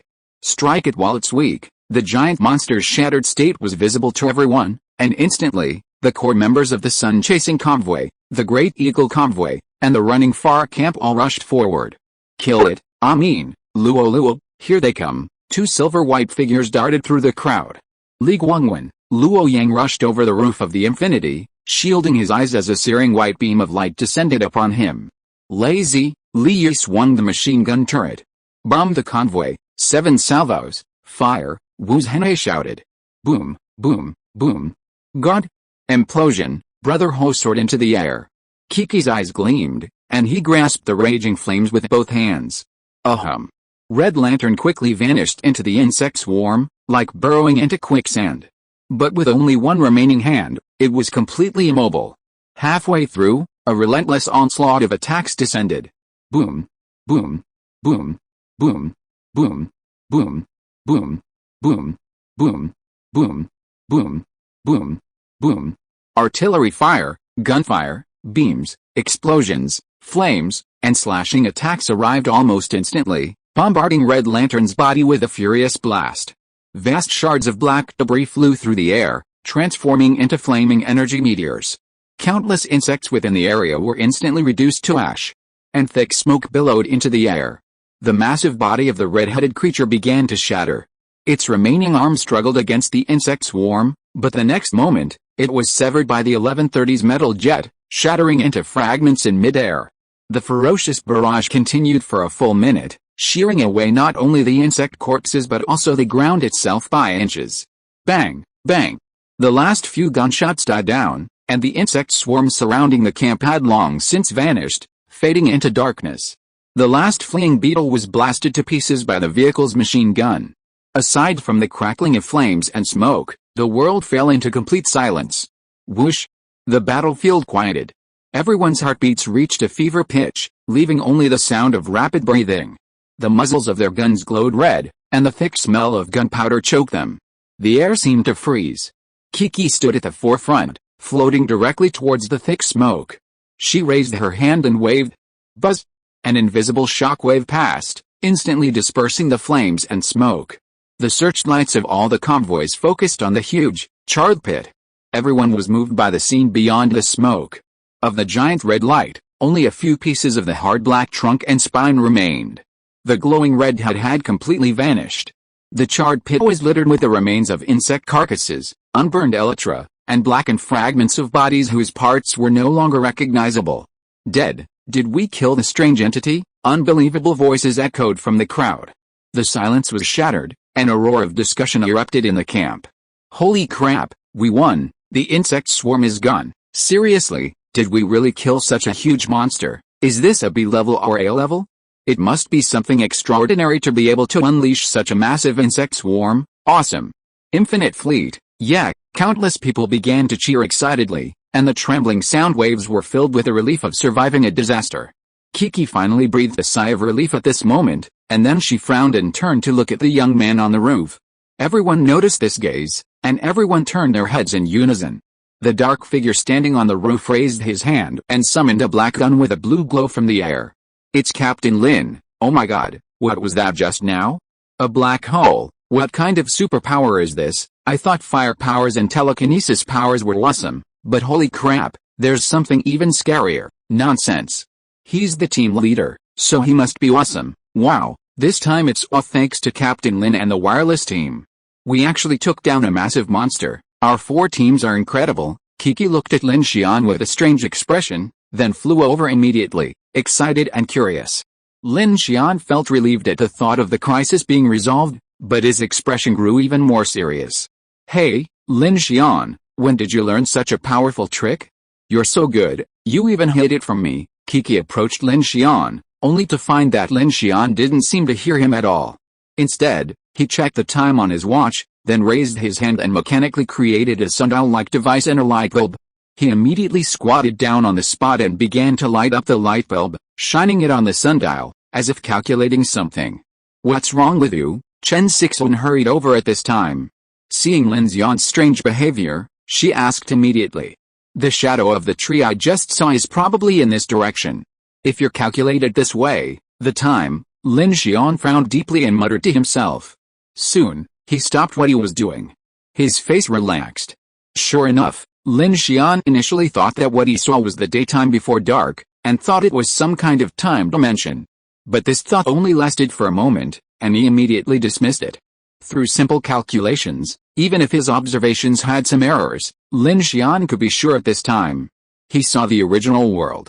Brothers, please give me your monthly votes. If you are listening to this novel on a channel other than Fanfic World, it means it was downloaded and re-uploaded without effort. We warmly invite you to visit our channel, Fanfic World. There you will find the original version of this story and many other novels of various genres. We look forward to seeing you dive into a world of incredible novels. Chapter 244 The Second Blood Disaster Planned. 2069, Daytime. Somewhere in the western Pacific Ocean.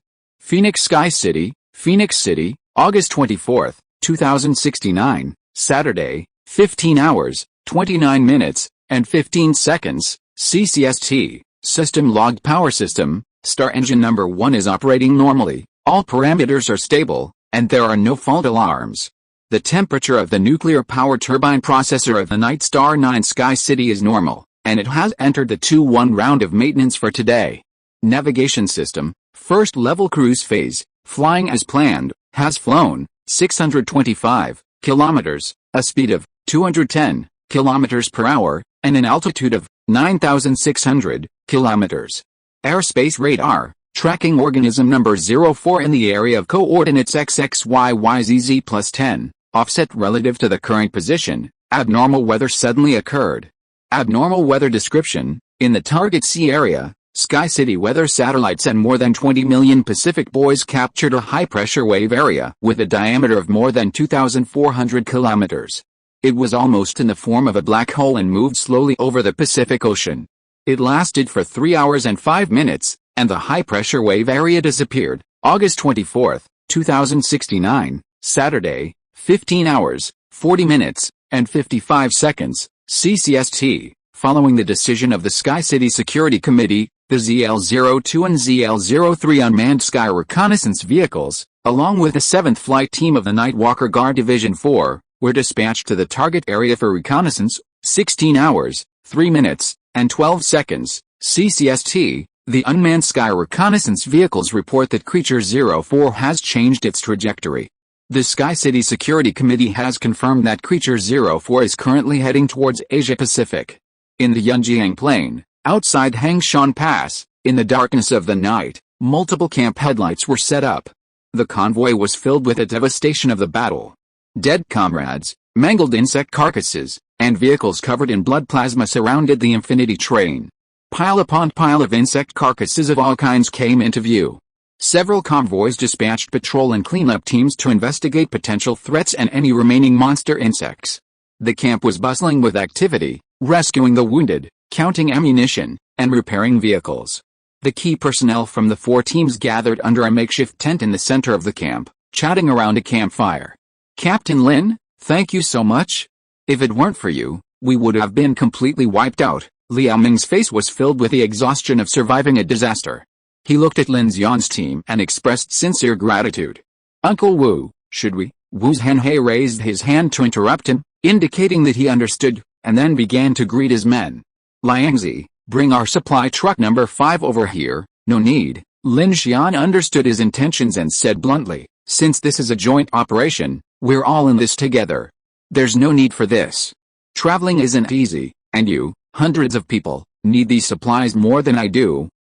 Hearing Lin Xian's words, the Luo Yang, Liang Lei, and Li Yi teams all looked anxious. Brother Lin, you've done a great job and saved so many lives. We should show some appreciation. That's right.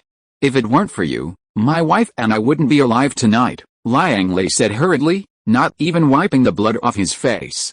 Lin Xian waved his hand. In the previous battle, several teams had suffered casualties, but his Infinity hadn't even sustained a minor injury. Although the 3 teams had sought his protection, they had practically surrounded the Infinity, having already exhausted all their available resources. If he had wanted any benefits, he would have asked before nightfall. Now, with so many dead and wounded, he had no intention of doing so. Okay, I appreciate everyone's kindness. Lin Xian looked at the sky and said directly, the cold air is approaching, and the blizzard is coming. Supplies are the capital for survival. Fighting this battle together today can be regarded as a cooperation of mutual help. There is no need to be polite. After that, Lin Xian briefly told the several caravans about their observations of the Dark Mark. If nothing unexpected happens, we can kill this monster in its territory. Then we will hide in the dark. As long as we are lucky, we may be safe for several nights. Li Yu touched his bulging belly and looked at Lin Xian with doubts and concerns. Dark Mark? Captain Lin, is this really credible? From a logical point of view, I think Brother Lin is right. It sounds more accurate than the group hunting effect. Luo Yang agreed deeply and said, the only problem is that according to this theory, we can't know whether we have a mark on our body or what level the mark is. We can only find out by encountering strange things. It's a bit passive to judge based on the attack of a strange entity. Passive? It's the same thing. Wu Zhenhe slapped his thigh and said sternly, we'll encounter it if we're supposed to. The only difference is when to run and when not to run. We don't always get lucky. Liao Ming nodded, and said with a hint of realization, no wonder some of the teams we've seen that narrowly escaped large, strange entities often disappeared shortly after. It turns out they can run away on the first day, but not the 15th, that's what I mean. Lin Xian looked around. He was simply explaining his experience to the others, not bringing up the hell-black chrysanthemum. It didn't matter whether he said it or not. If others would believe him, there was no need to prove it with something they understood less, which would be redundant. If they didn't believe him, then nothing he said would be of any use. In a life-or-death escape, each team relies most on their own experience. At critical moments, they still have to rely on their own judgment. Lin Xian could see from the looks of the others that they didn't fully accept this. After all, they couldn't see the markings on their bodies, and encountering strange entity attacks was difficult to explain with a single pattern. Lin Xian didn't elaborate further, saying, if you take the highway from Yuankao to the west of the Yunzhao Mountains, the cold air should arrive later, but it won't be much better. So I suggest you leave as soon as possible and don't linger. In the blizzard, even the Infinity, with its ice-breaking shield, couldn't guarantee a smooth passage, let alone their convoy. Under such circumstances, there wasn't much time left for everyone to rest. A chilly wind blew, and the temperature throughout Hangshan Pass was rapidly dropping, now approaching 0 degrees Celsius. Yes, Luo Yang nodded. We planned to set off 2 hours before daybreak. According to the direction and speed of travel, it will be dawn at around 11:25 tomorrow, but the time of darkness may be advanced to 18:20. Wu Zhenhe frowned. Less than 7 hours. The further north we go, the shorter this time will be. The Phoenix Society's Zilin City Station has already issued a notice in advance that they will all evacuate Zilin City in 4 days. At the speed of travel, we must reach Zilin City within 3 days, and then we will have enough time to go to Zilin City and meet up with the Phoenix Society. Li Yu calculated clearly. Considering the large-scale wind and snow conditions, we really don't have much time. Alright, Lin Xian stood up. Everyone's exhausted tonight. The monster's power of fear may have had some mental impact on the team. Coupled with the black smoke poison brought by the insect swarm, I suggest that you all take turns to sleep on duty. And ensure that there's plenty of water and food tonight to maintain a stable team atmosphere. Lin Xian wasn't just worried about the after effects of the power of fear, but also about the large-scale influx of strangling monsters and bizarre entities. Hundreds of people present were more or less affected by the black smoke. The Infinity had the hell-black chrysanthemum to convert energy and the heterogeneous cube to shield against the fear, but these teams didn't. So if they didn't properly recuperate, further changes might occur. But if they handled it well, these team members, who had experienced fierce battles, could potentially gain significant hidden evolutionary advancements. At this moment, Lin Xian pressed the communicator to make some arrangements. Soon, the building and several Infinity team members arrived, carrying several boxes of ammunition. They placed them outside the canopy with a clang. Captain Lin, what are you doing? Liao Ming was stunned by the scene. Ammunition. Lin Xian took a deep breath. You've almost used up your ammunition for tonight. It might be hard to find resupply along the way, and we have a lot of extra in our vehicles, so we're giving you some. Otherwise, if you run into trouble tomorrow, you won't be able to open up. What surprised Lin Xian and the Infinity team members was that he had initially expected these teams to simply drive out and flee when faced with a most desperate insect swarm. Instead, they had practically exhausted their ammunition and retreated back to the Infinity. This was a complete desperate move, and Lin Xian couldn't help but feel a sense of emotion at this moment. He had only known these teams for a few hours, but they were truly like a team, fighting tooth and nail. He was deeply moved. So, considering this, he shared some of the ammunition he had in his vehicles with them for resupply. After all, he could easily produce it in a few hours. But for a team of several hundred people, even traveling through several towns wouldn't be enough to gather even a few ammunition supplies. Many ammunition supplies these days are primarily sourced from Federation and Phoenix Order outposts, along with existing stockpiles in industrial towns and military bases. Simply searching for ammunition is unlikely to yield anything. Therefore, fleets like Hula Shao's capable of mobilizing resources in this apocalypse are rare. After all, it takes more than just a bit of cunning to succeed. Without a strong team, surviving and moving between major strongholds wouldn't be possible. No, Captain Lin, this won't work, Li Yizhi said, his lips dry. You've saved so many of us, and we haven't even thanked you. How dare you accept your supplies? That's right, we're not that kind of people. Liang Lei was stunned by the sight of the supply boxes. The new weapons and ammunition were pristine, so pristine they could easily be exchanged for a good deal of food. How could they just give them away? Captain Lin, this won't work, Liao Ming said quickly. Brother Lin, Luo Yang also stood up with an inexplicably panicked look on his face. No need to say more, Lin Xian said in a resounding voice. You all know the team's current situation. If you can still fight the Zerg Tide for 5 minutes, I'll withdraw. As soon as he finished speaking, everyone fell silent. Lin Xian's words hit the nail on the head. Now, let alone fighting for 5 minutes, it would be difficult for the entire group to gather even a basic amount of ammunition. Everyone is like me. We have a lot of lives on our shoulders. There's no need for politeness at this time. Saving our lives is the most important thing. If you want to express your gratitude, we can talk about it later if we encounter Zilan. With a main force, everyone will feel more at ease, right? Lin Xian said bluntly. Wu Zhenhe glanced at Lin Xian with a complicated expression, took a deep breath, and stood up. Okay, Brother Lin, we appreciate your help. I've been in the military for so many years and I don't like to be pretentious, but I also don't like to take things empty-handed. He then looked at Liao Ming and said, Old Liao, bring the thing over here. Brother Lin has so many psychics here, they might need it. Liao Ming's eyes lit up at this, and he quickly understood. He nodded and said to Lin Xian, Captain Lin, wait a minute, we have something interesting that you'll definitely be interested in. Lin Xian was about to interrupt when Liao Ming rushed out. Not long after, Liao Ming and 2 of his men came running over, carrying a silver box that looked quite high-end. What's this, Chi? Wu Zhenhe walked over and opened the box. In the middle of the huge box lay a cylindrical container, about the thickness of an arm, a standard size. Inside was a dark mass that resembled a branch. Wu Zhenhe carefully removed the container from the box and gently touched a button on it. A purple-blue light began to emanate from within, revealing the branch-like object. It was actually a plant.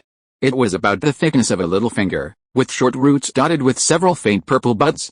Lin Xian examined it closely and saw a tiny purple light pulsing darkly within its stem, like a breath of air. A bloody plant.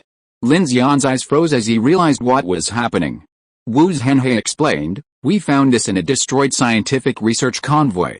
We don't know what organization it belonged to.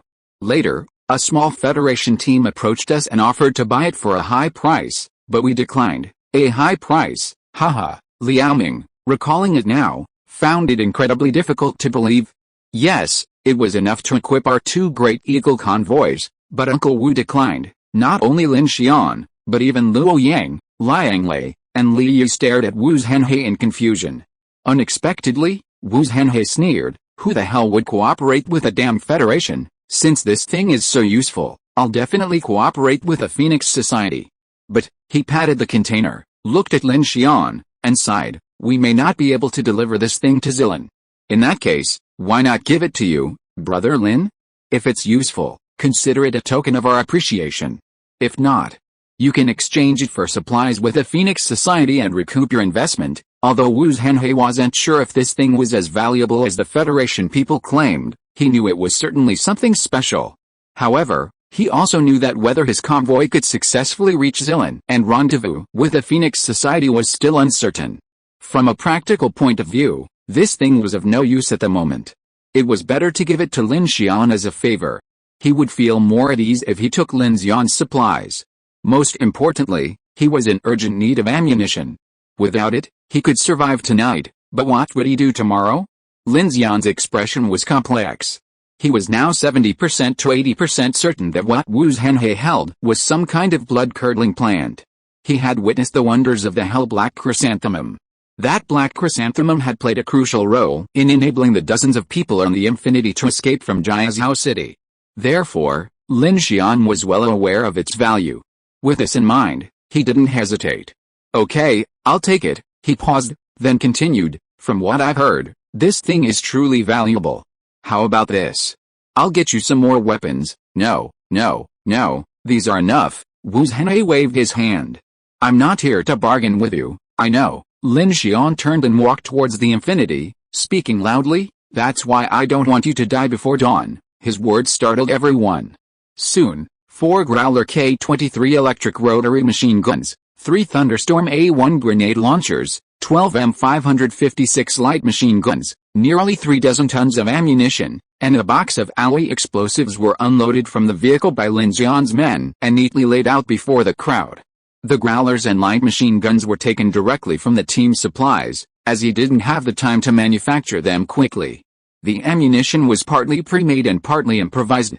Seeing this spectacle, many members of the convoy gathered around in shock. Liao Ming and the others were even more horrified.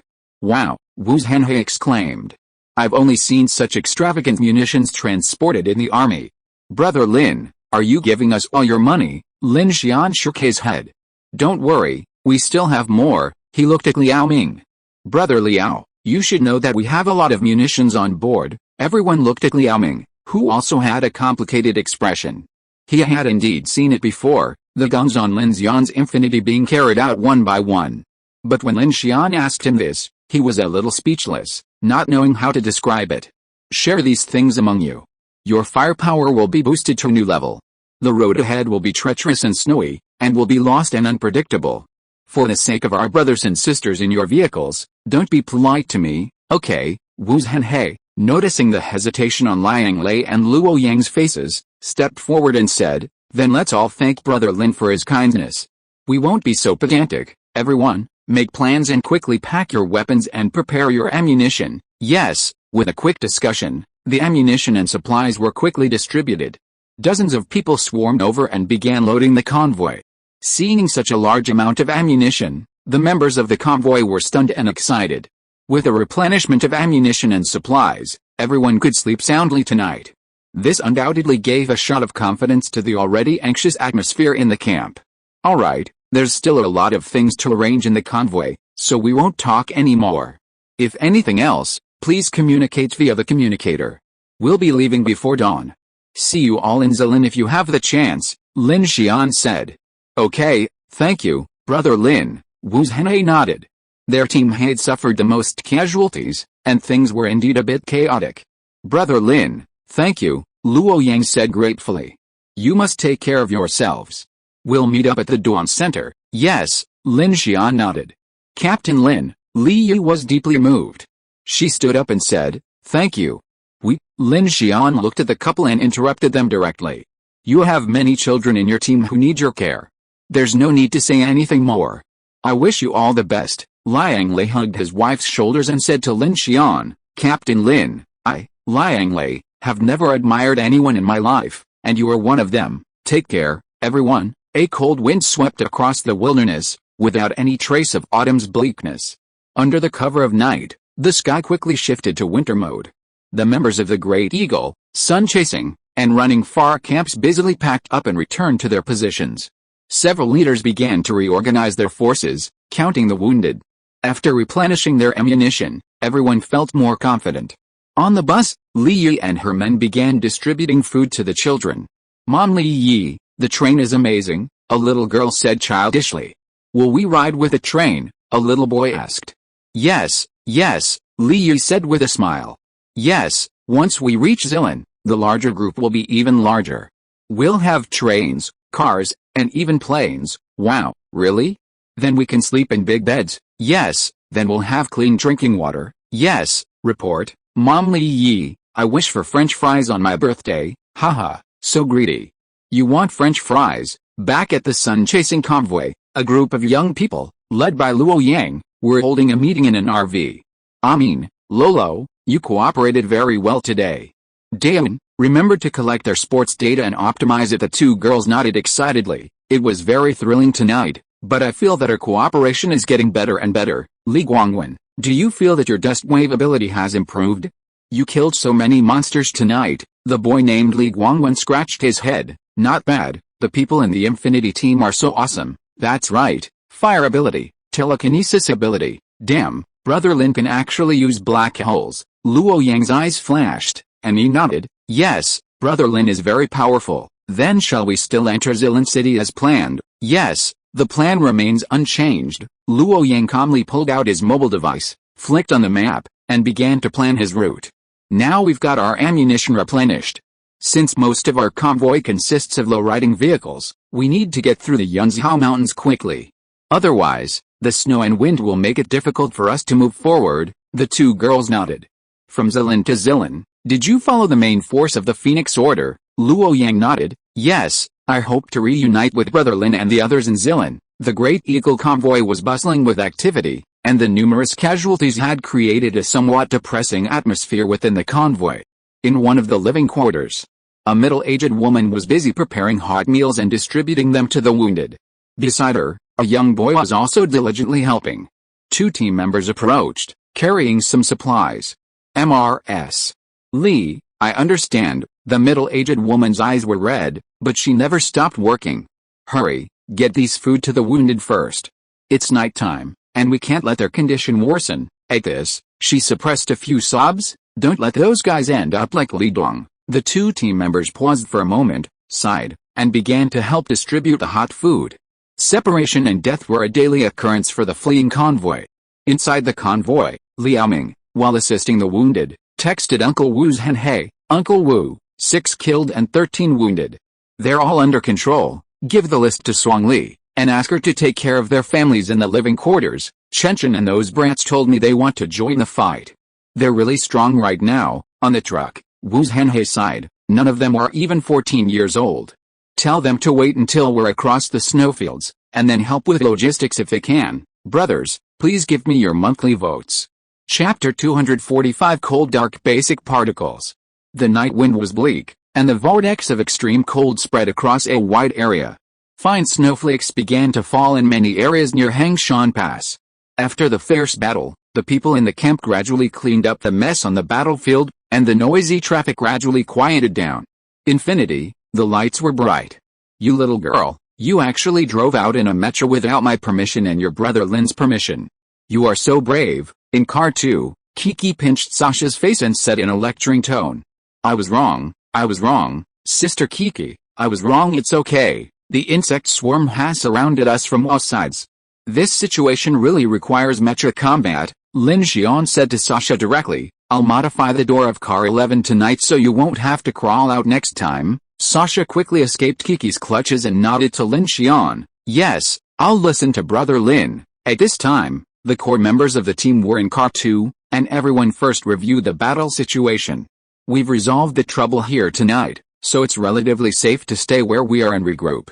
However, the Arctic vortex is spreading quickly, so we can't stay for too long. Aside from ammunition consumption, we haven't suffered any significant losses this time, Chen Sixuan said, holding up the record book. This area was hit by an insect swarm, and the track conditions are unclear. If we want to depart early, I suggest leaving before dawn, like the other teams, so we can respond quickly to any problems. Yes, Lin Xian nodded. It looks like the teams will need quite a while to rest and recuperate. We'll also need to stock up on more ammunition tonight. After passing the source, we'll enter the Parma grasslands, which is open and difficult to find supplies. He still had to make some preparations tonight. Time was running out. Ding Junai brought a hell-black chrysanthemum over. Everyone saw that its red light had completely extinguished, leaving only a faint wisp of fluorescence flowing through the carriage like a stream of air. Also on the table was a silver box containing the new blood calamity plant, taken from the Great Eagle team.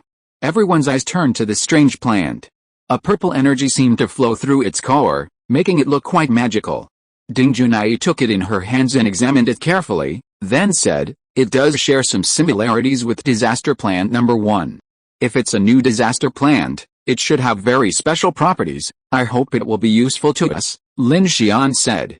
Chen Sixuan looked at the convoy camping outside and said seriously, "After this disaster, our markings should have been cleared. I just don't know if they..." "Why?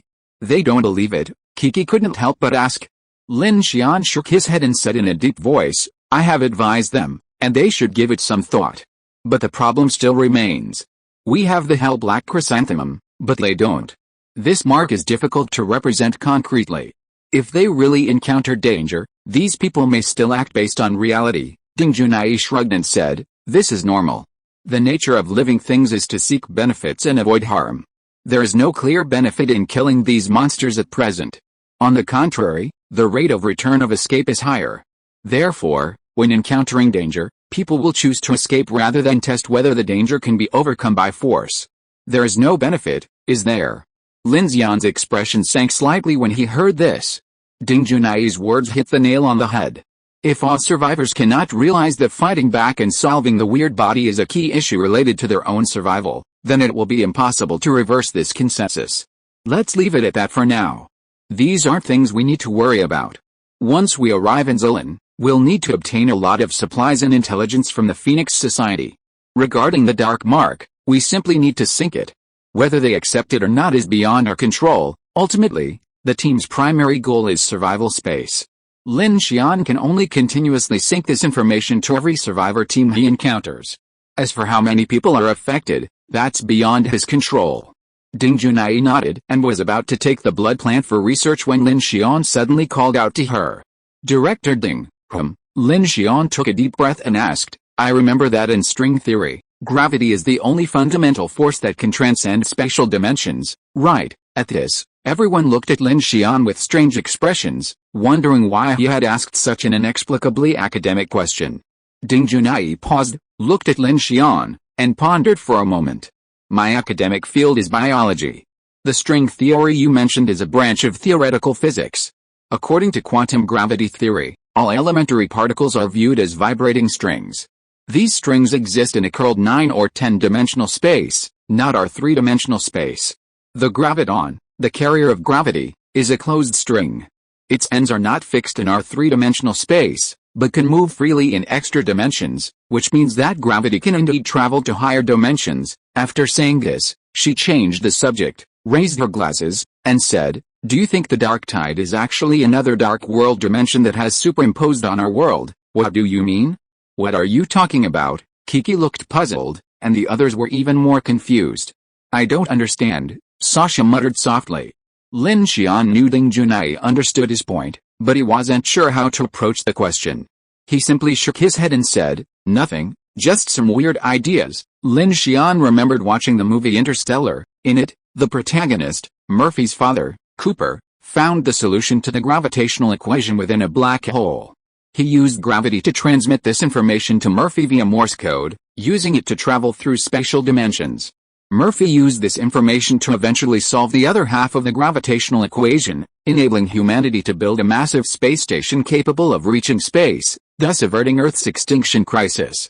Previously, when he used the gravitational lensing technique in the darkness, although it was only limited to a small area, Lin Xian had truly seen two worlds, darkness and light, distorted and intertwined like waves, distorted by the lens. The most crucial problem was that the world before dawn could generate a black hole-like suction in the darkness, sucking in and crushing the red light monster and the swarm of black insects. He couldn't figure out the principle behind this, but it seemed that the strange entity was hiding in the darkness and would only appear after passing through the dark tide. Perhaps there was a very important determining factor here. "Teacher Chen." Lin Xian suppressed his thoughts and said to Chen Sixuan, "Make arrangements. Prepare a sufficient dinner. Everyone's exhausted today, and with the temperature dropping tonight, we desperately need some energy." Chen Sixuan nodded. "Yes, I see. By the way," at this moment, Ding Junai suddenly looked at the silver box on the table and asked Lin Xian, "This appears to be a mobile plant box designed specifically for storing plants, but it doesn't look like a Federation product. Did they specify which organization it belongs to?" Lin Xian shook his head. "I'm not sure. Uncle Wu said they found it from a completely wiped-out scientific research team. We don't know who this team belongs to.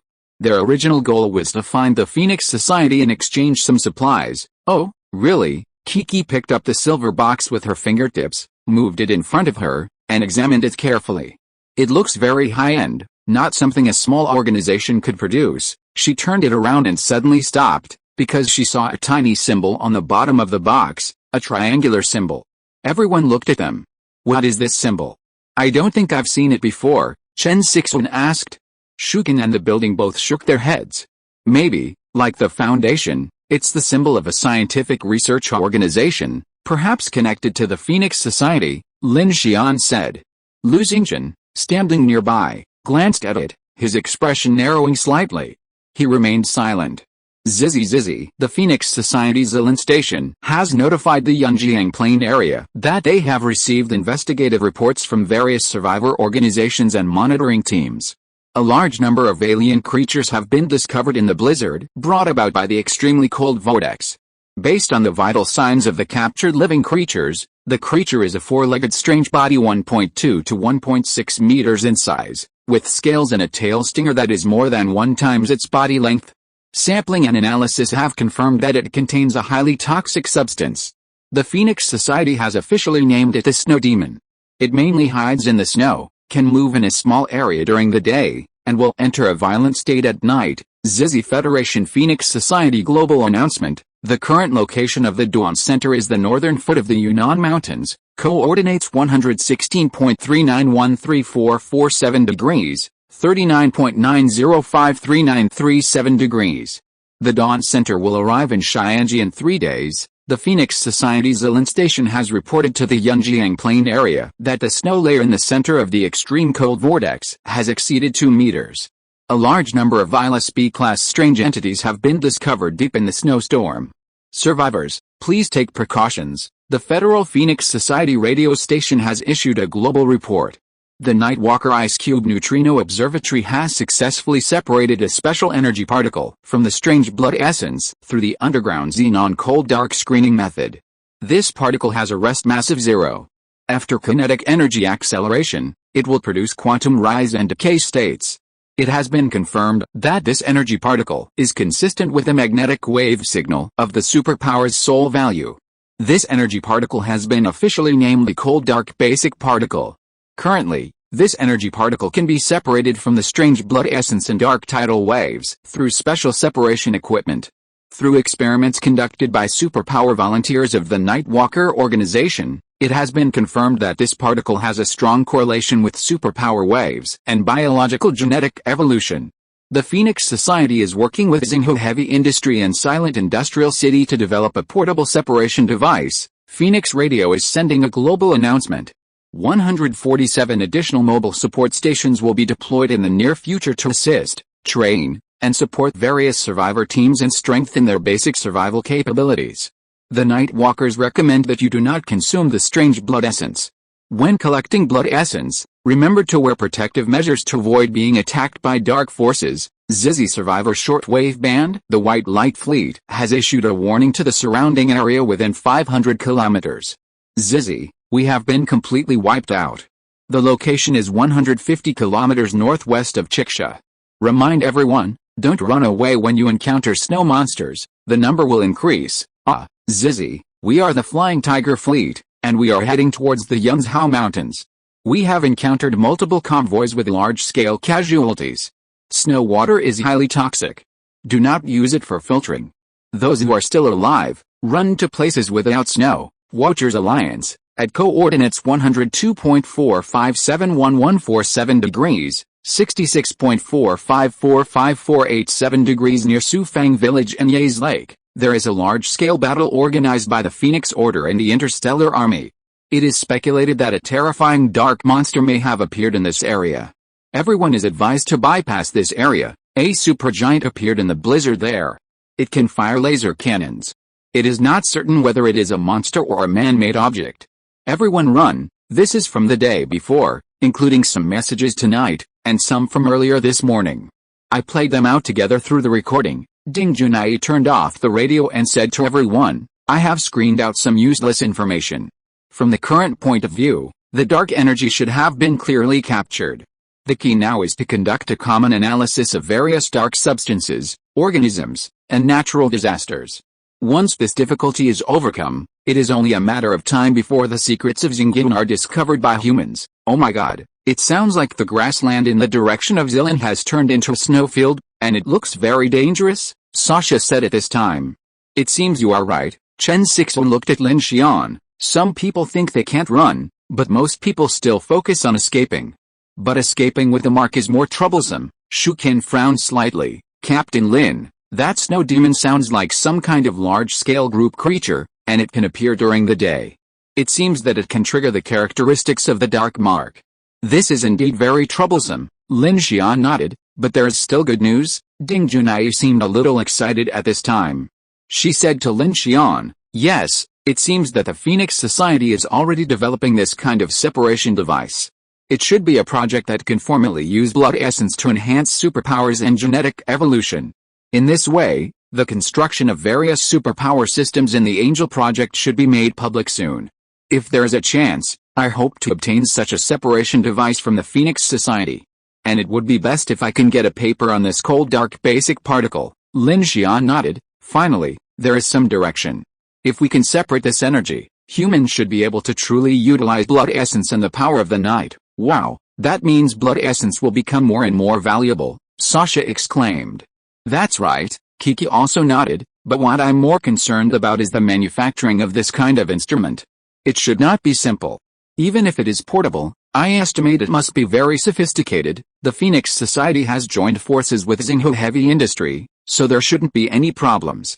But why haven't I heard of this silent industrial city? Shukin asked. Don't you know, Kiki said mysteriously, it's the Silent City. It's a mobile city on the sea built by the world's #1 Mochizuki group. It is said that the city has a complete industrial system and can be driven to land. I was very interested in this city at that time, but I never had the chance to travel there.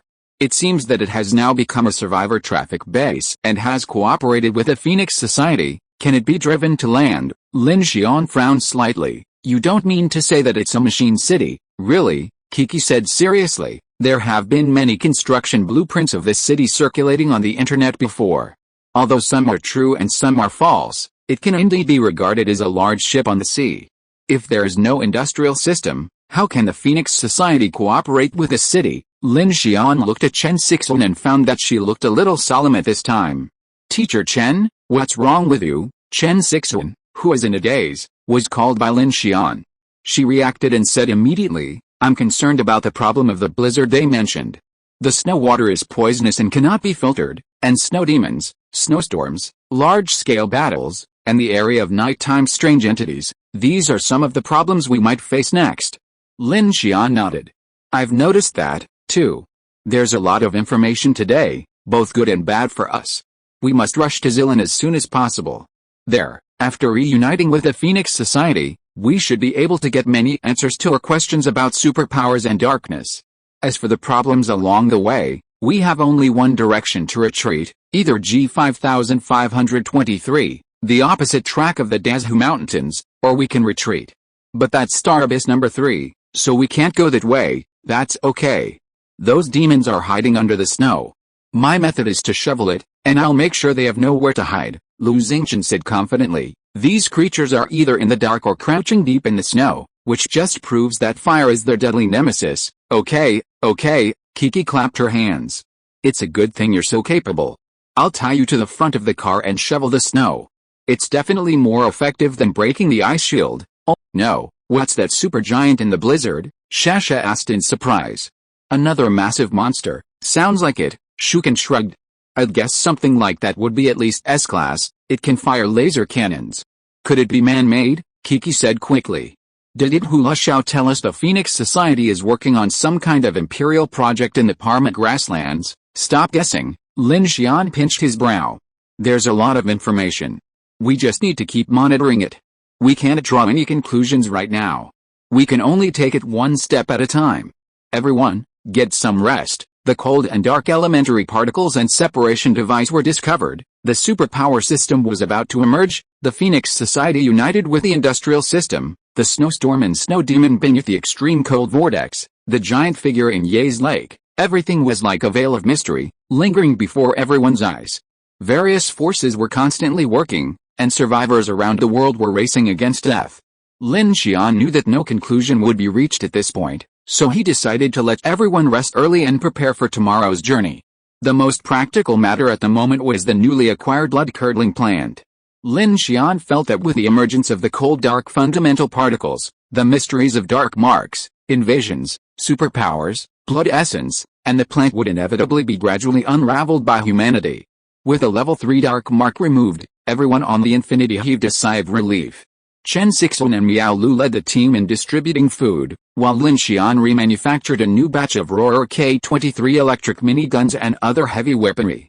The entire train and bus camp, surrounded by a swarm of insect carcasses, enjoyed a rare night of peace.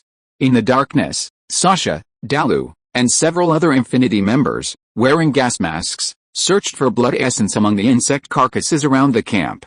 It stings, Sasha held her gun, but even through her gas mask, she could still smell the unparalleled stench. With a swipe, Dalu severed the head of a large black beetle. Amidst the dark air, a blood essence mysteriously appeared on the ground. Hey, I found one. Sasha jumped over lightly, picked it up, wiped it with her gloves, and saw a bit of joy in her eyes when she saw the crystal-clear red blood essence. She then carefully put it into the waste bag she carried with her. Let's go look over there. I remember Brother Ho burned a giant red bug there at the beginning. There must be blood essence there. The Infinity team wasn't the only one searching for the bug carcasses. Several other teams were also patrolling and searching among the bug carcasses near their own camps. This was partly to avoid any potential survivors, but more importantly, blood essence was a valuable commodity. Now that the survivors knew the Phoenix Society had discovered its value, their enthusiasm for it had increased.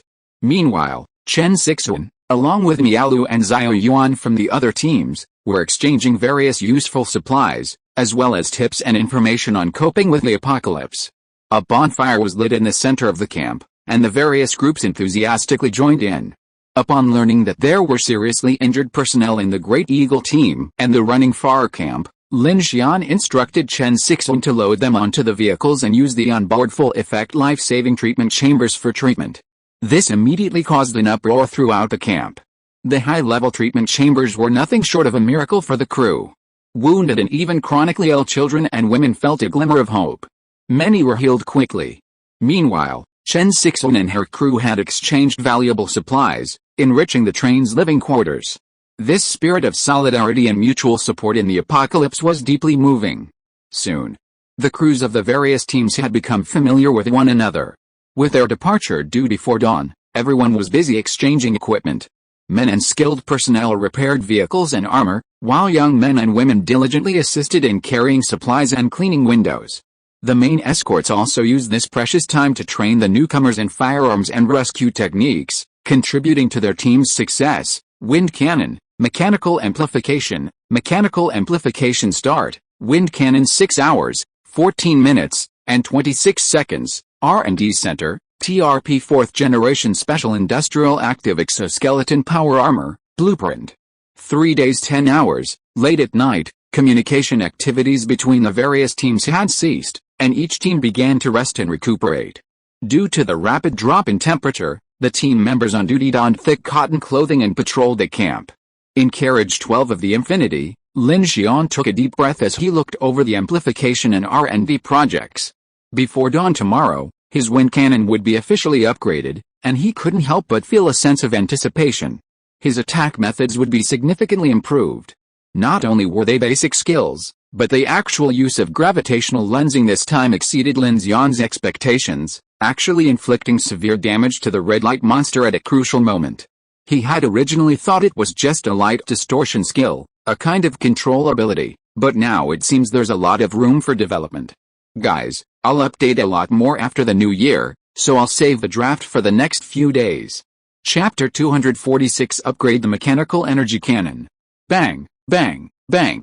Lin Xian was constantly producing ammunition, replenishing the team's combat power and logistics. The hell black chrysanthemum must have absorbed the considerable amount of black smoke this time, which will likely increase the number of mechanical sources, and the other team members will also gain many unseen benefits. Lin Xian had never mentioned the Hell-Black Chrysanthemum's impact on evolution to the team. Everyone was quietly undergoing changes, the most direct impact being the team's energy. After each battle break, the Infinity team members were in excellent condition. And judging by the team member observation records, Ding Junai had given Lin Xian, Shu Qin, Chen Sixuan, Lu Chang, Miaolu, and Shashat had all seen significant improvements in their basic strength. While the physical functions of Kiki, Lu Xingjin, and Dalu were lacking, it was clear from this battle that they were gradually gaining strength and controlling and developing their abilities. Snow water is poisonous? Lin Xian, who was crafting bullets, suddenly remembered this question, a worry etched across his face. He looked up at the train's roof. While it had been reinforced in many ways, he hadn't considered the issues of water seepage and airtightness. When Lin Xian was planning the train, he had considered potential risks like toxic gas and hypoxia. His plan was to utilize the train's water-oxygen circulation system to directly provide air throughout the train. However, all his efforts had been focused on upgrading weapons and armor, and this issue had been relegated to the back burner. The impending threat of snow poison forced him to refocus his attention. While Lin Xian was crafting and pondering the issue, he didn't notice a figure enter the train. "Captain Lin," a timid female voice called out. Lin Xian looked up and saw Xiaoyuan, who lived in the living quarters. Xiaoyuan looked freshly showered, her hair dripping with water. She was wrapped in a large towel and dressed in thin clothing, not pajamas, but clearly bedtime clothes. Seeing her timid look, Lin Xian immediately asked, "Are you looking for me?" "Oh no, well, yes." Xiaoyuan couldn't help but feel a little nervous when she saw Lin Xian's gaze. She raised her panicked eyes and looked at Lin Xian. "I saw that you are still busy here so late, Captain Lin, and wanted to ask if you would like some hot soup." "Hot soup?" Lin Xian frowned. No, Lin Xian asked. Xiaoyuan immediately realized something and frantically waved her hands to explain, "It's my personal allotment of canned fruit. I didn't take any extra from the team.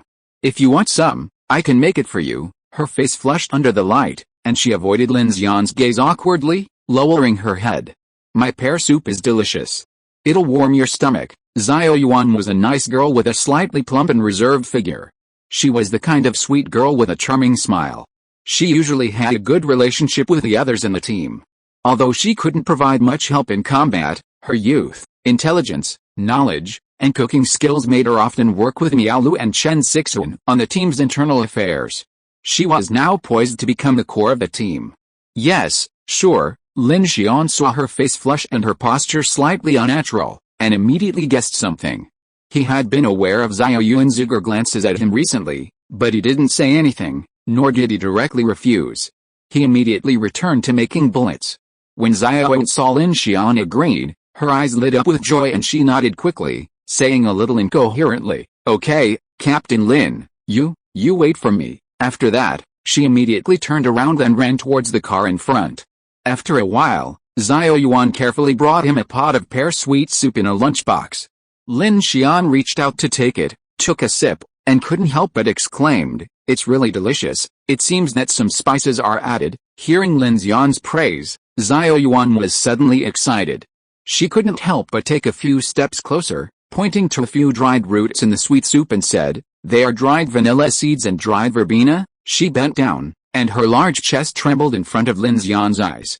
Halfway through her words, she felt that she was too close, and immediately took a half step back. "I found it when I was collecting supplies before, and I took it in the car." "Oh, that's great." Lin Xian was a little emotional. He knew that everyone in the living area had some life preferences. In addition to the main supplies, they collected all kinds of items in their own safe houses. Human life habits are always unwilling to be lonely. Even at the end of the world, they are still full of love for life. Lin Xian gulped down half his drink. Looking up, he saw Xiaoyuan standing nearby. He couldn't help but say, "It's getting a bit cold now. Go back to bed. I'll take it to the dining car later." Xiaoyuan's eyes flickered with disappointment when he heard this, and she nodded, "All right, Captain Lin, you should get some rest early too." The snowy wind began to howl. At 3 a.m., a thin layer of snow covered the convoy camp. Lights remained on in each convoy and on the Infinity, indicating the guards. After nightfall, Almost all the survivor convoys took turns guarding the night. The darker the night, the more restless they became. Over time, many had grown accustomed to this reversal of day and night. In Car 12, Lin Xian had loaded up a large amount of ammunition, checked the time, and prepared to rest. Suddenly, the light screen of the mechanical heart lit up. Non-mechanical energy converted, mechanical source points plus 1000. Lin Xian's gaze fixed on the hell-black chrysanthemum, revealing that the heterogeneous Rubik's Cube had reached full capacity. He immediately walked toward the corridor, watching the tiny glow of light drifting through the air. He felt his strength and energy steadily recovering. He had just produced a large number of bullets, and his spirits were actually better than before. Lin Xian began walking toward the corridor of the living quarters. Along the way, the crew members in the various sleeping compartments rested peacefully. Shuken sat on a bench in the corridor, gun in hand, staring out a window. Seeing Lin Xian approach, she immediately stood up. "Captain Lin, you should rest up too." Lin Xian often saw Shuken on night watch, and couldn't help but say, "We're well manned now, so you need to conserve your energy." Shuken shook her head and said, "I'm used to it. Everyone feels safe on the Infinity now, but that sense of security can also be dangerous for us. So I'll stay on guard at night. The carriage is long, and I'll feel more at ease guarding the back." Lin Xian nodded. Shuken's concerns were not unfounded. It was still necessary to have a cadre on duty at night to make it easier to deal with any problems. "Okay. Let's rotate. We're entering a blizzard zone. The threat during the day is just as great as at night." "Yes, I know." Shuken gave Lin Xian a reassuring smile. In Carriage 5, Lu Da was on night duty. Lu Xingchen was already fast asleep, while Lu Da sat on a stool, constantly polishing his steel-cutting greatsword. "Lu Da, your psychic ability has improved significantly since it evolved into blood energy, Brother Xian," Lu Da grinned. "It seems so. You can even go without sleep. If you don't sleep, you'll die." Lin Xian looked at the greatsword and suddenly felt a headache. He had originally positioned Lu Da as a heavy-armored firepower warrior, but after the evolution, Lu Da's blood energy ability seemed more suitable for close combat and monster slaying. This made weaponized armor useless for him. It seemed he would have to focus on his weapons and mobility. After a brief conversation with Lu Da about his psychic ability, Lin Xian went to Carriage 3 to inspect the new blood-curdling plant. As expected, after acquiring this new disaster plant, Ding Junai broke a regular schedule without hesitation and worked overtime to study it. Judging from the leaves, stems, and inflorescence, it's a species of the genus Acanthaceae. The anthers are purple, so it should be a silver dragon Acanthaceae. But it's definitely a dark variant, just like the hell-black chrysanthemum, so it's definitely a blood calamity plant. Lin Xian's footsteps reached her, and Ding Junai spoke without even looking up. Ding Junai paused, then walked towards Lin Xian. She pointed at the glow flowing in the air and said, "In theory, this energy is very likely the cold dark basic particles, or it appears in front of us in a special form due to the characteristics of the number 1 disaster plant. This energy must also have some common relationship with blood essence, the black smoke after the death of the strange body, and the dark invasion in the polar night. I think if we can decipher this energy, then we will soon be able to confirm the existence of the dark mark on the human body. Once the Phoenix Society confirms it and is able to develop a means of detection, then the whole world will be able to observe the existence of the dark mark." Lin Xian added, "For all survivors, this will completely change people's understanding and planning of doomsday and escape. The advantage is that rational judgment will reduce deaths. The disadvantage is that the survival pressure on all survivors has become even greater. Yes, this is a groundbreaking discovery for mankind." Ding Junai raised his glasses. "Just like in virology, the successful isolation of virus strains at least lets us know what the true appearance of this energy that can change consciousness and physical form is." "You look in a good mood." "For science, yes," Ding Junai said seriously. "Idealism and theism are destructive to science, so I am very glad to find a solid scientific theoretical basis for the evolution of this so-called miracle, even though it is really magical." Lin Xian walked into the Silver Dragon 100,000 CUO and found that the plant was still very young at this time. The whole body was preserved in a soilless jar. Looking closely, the purple lines in the roots and rhizomes were like passages in some kind of microscopic world, which was fascinating. Ding Junai looked at Captain Lin's expression, walked towards him and said, "The characteristics of the blood disaster plant far exceed our original cognition. From the current point of view, This special plant is also a very rare existence. I believe that the Phoenix Society and other joint organizations are constantly increasing their exploration and acquisition of this plant. We are very lucky to have obtained 2 plants. Lin Xian nodded. I hope this thing can give us a little surprise. Before Lin Xian finished speaking, he found that Ding Junai had disappeared from his sight. He looked down and saw that Ding Junai had squatted down and took the initiative to pull down his pants. Wait, what is this for? Lin Xian asked in surprise. Ding Junai's face was a little hot. She gently pulled Lin Xian's pants and said, currently, the hell-black chrysanthemum is transforming and releasing energy. Under this energy, everyone in the car is undergoing evolution or some kind of change, so I want to do an experiment. As she spoke, she slowly raised her head, looking at Lin Xian with strong hormonal desire. The content of the experiment is, when the human body is excited, will this evolution become more hot and intense? Lin Xian was shocked, and his understanding of Ding Junai's way of expression was refreshed again. No, tell me honestly, do you really want to experiment? Lin Xian asked in some surprise. Ding Junai grabbed Lin Xian's vitals, thought for a moment, and even lowered her voice a few points and said, from the perspective of the main and secondary points, I want to be experimented on by you. Click the lights in carriage number 3 were turned off. In the dark corner, Ding Junai felt her whole body burning. The strong desire was washed into her bones in the siege of the insectide. She felt that she could no longer control herself. Originally, at work, she was a serious and meticulous director Ding. Because of her pursuit of the lofty scientific field, she had long sneered at this low-level and boring thing in her genes and threw it behind her mind. But now it was the end of the world. All the rules and logic of society had collapsed on the same day. Since the destruction of Dungeon 9, it was as if Director Ding had disappeared from the world. No more research projects, no more dull, stale, and oppressive labs. Only this hero had suddenly appeared in Dungeon 9, saving her from her deathbed, and that irresistible masculinity. So, fine.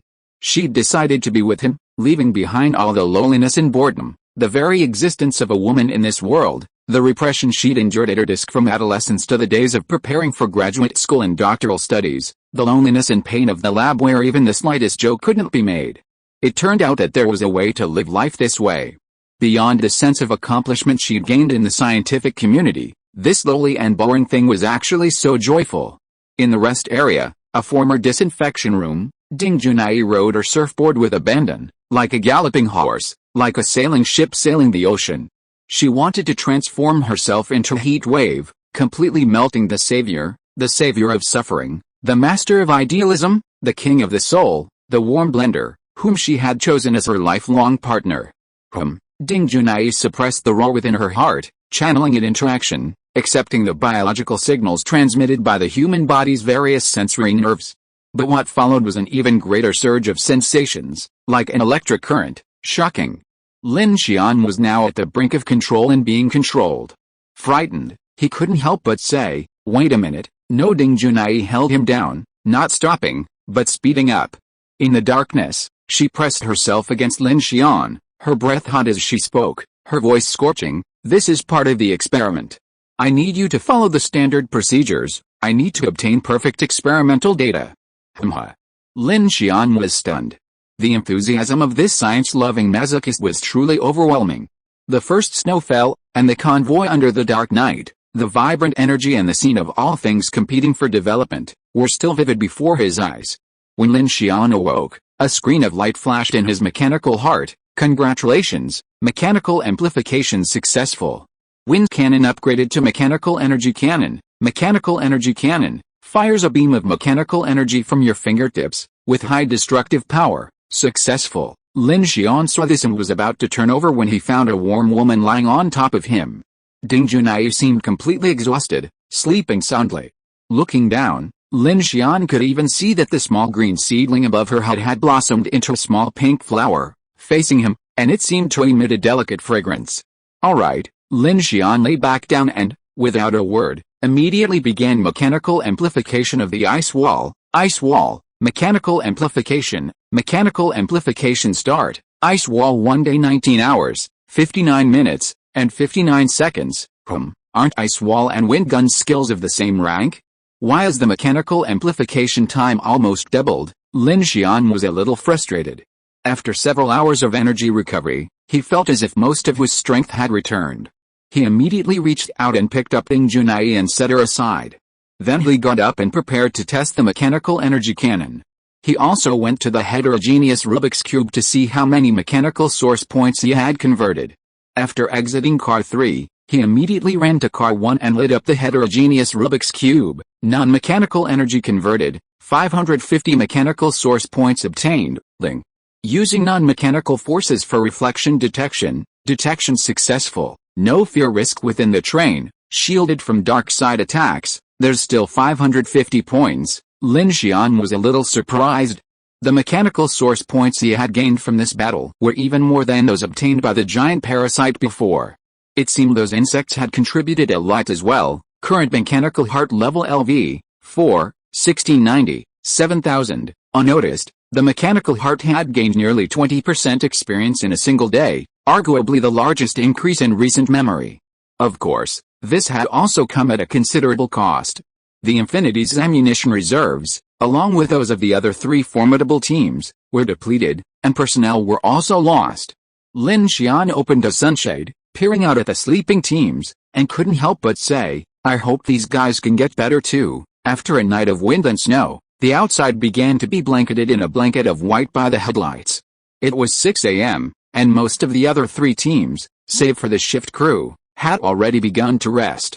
It was clear that, having united to defeat another massive insect swarm, the crews had enjoyed a rare, peaceful night. Captain Lin Xian said as he dismounted from the car.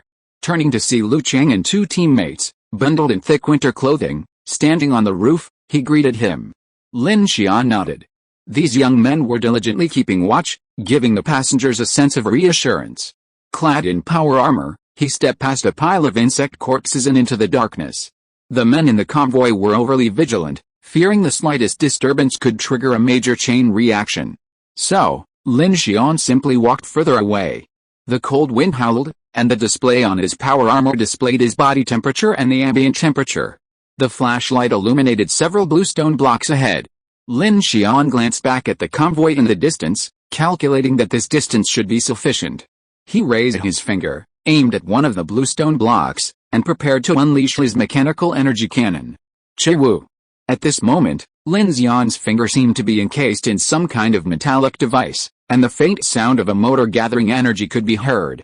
The sound grew sharper, and the next moment, a brilliant blue energy body shot out from the hole at his fingertip. Whoosh!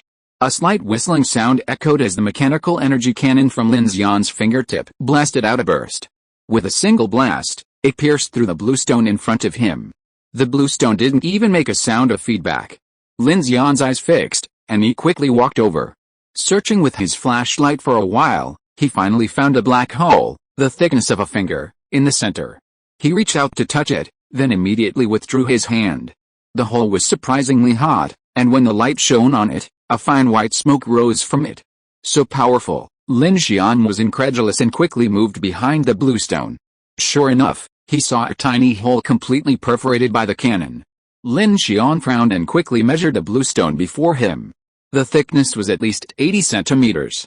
Such a thick stone had been pierced by his own blast. The power was countless times greater than the wind gun's previous blow. Holy crap, Lin Xian looked at his fingers. A holographic-like mechanical finger flickered on them, but when he reached out to touch it, it vanished.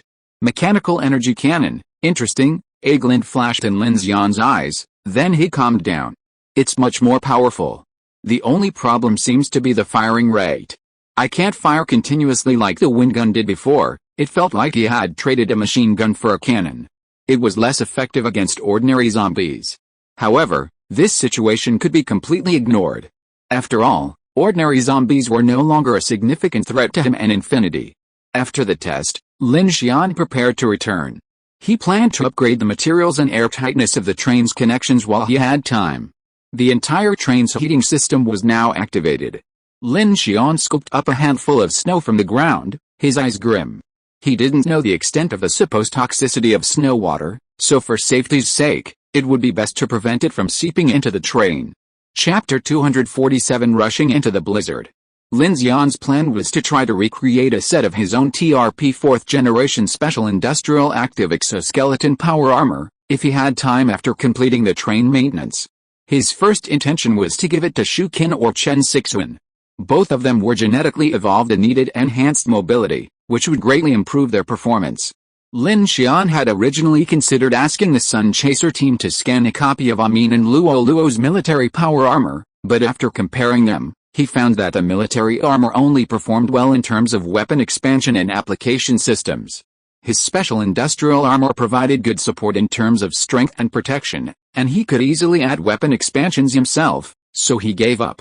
Furthermore, Lin Xian's R&D center was already upgrading the power armor, and given their approach, he expected the results would not disappoint.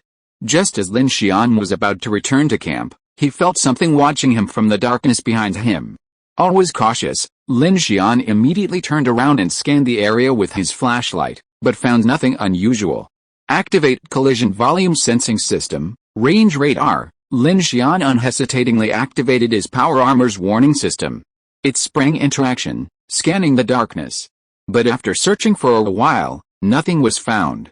Concentrating and holding his breath, Lin Xian turned and took a few steps. The chilling feeling of being watched persisted. He turned back again, still finding nothing. Just as his expression was filled with solemn confusion, his vision seemed to catch a glimpse of something, and he slowly raised his head to gaze high above. The stars were sparse and dim in the pitch-black sky, as if the night were veiled by an even darker veil. Lin Xian's gaze lingered, and the vast expanse of the sky seemed to take on a more concrete form, as if constructed by some mental image. The black curtain and the starlight within it combined to resemble a gigantic eyeball. Lin Xian frowned deeply, shaking his head, feeling as if he were possessed. He looked again, only to see an approaching Arctic vortex in the sky.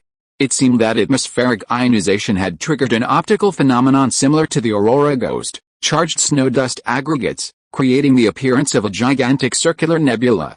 The illusion of being watched seemed to originate from that eye-like atmospheric cloud.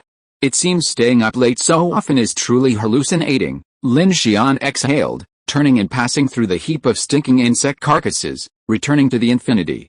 The Arctic vortex drew closer, and the temperature plummeted. Entering the train compartment from the howling wind, the thick armor and warm atmosphere suddenly felt like two completely different worlds. A strong sense of safety and comfort washed over him, a precious gift in this apocalypse. Other convoys also had heating systems in their vehicles. By this time, the logistics staff had already risen and begun their daily routine, preparing food, ensuring safety, and checking the health of the crew. The small spaces in those large trucks, buses, and RVs had been transformed into shelters, not spacious but remarkably comfortable. They were fully equipped with warm, thick beds, toilets, and storage cabinets. The windows were protected by wire mesh and steel grills, and the sides of the run-flat tires were reinforced with crash-resistant steel frames. Many of the vehicle's powertrains had been upgraded with protection, seemingly fully prepared for apocalyptic survival in the wilderness. Lin Xian noticed that the Eagle team's all-terrain polar vehicle was driven by tracks. It was clearly a very valuable vehicle. He wondered where Uncle Wu had acquired it. Lin Xian examined the tracks and felt a momentary headache. If the Infinity were to be equipped with these, it would be practically a complete rebuild. The train chassis and the car's frame, drive shaft, and so on were completely different platforms, making the transformation difficult. Every team possesses invaluable expertise in vehicle technology and mechanics. Such individuals are often needed to transform and upgrade vehicles using the materials, tools, and parts they've gathered, ultimately improving their protection. Lin Xian actually enjoys the feeling of creating a safe living area. He returned to the train, gazing at the blizzard outside and the unknown terrors lingering in the darkness. Yet, the warm, pale yellow lighting of the Infinity carriage evokes a sense of comfort and excitement. Since ancient cave dwellings, the need for shelter has been ingrained in human genes. However, in the apocalyptic world, this need for shelter has been transformed into the interior of a steel train fortress. Lin Xian enjoys wandering around the various living carriages when he's free. Seeing the warmth and lifelike atmosphere created by the team members, he feels the hard, cold steel armor on the exterior finally has meaning. Buzz!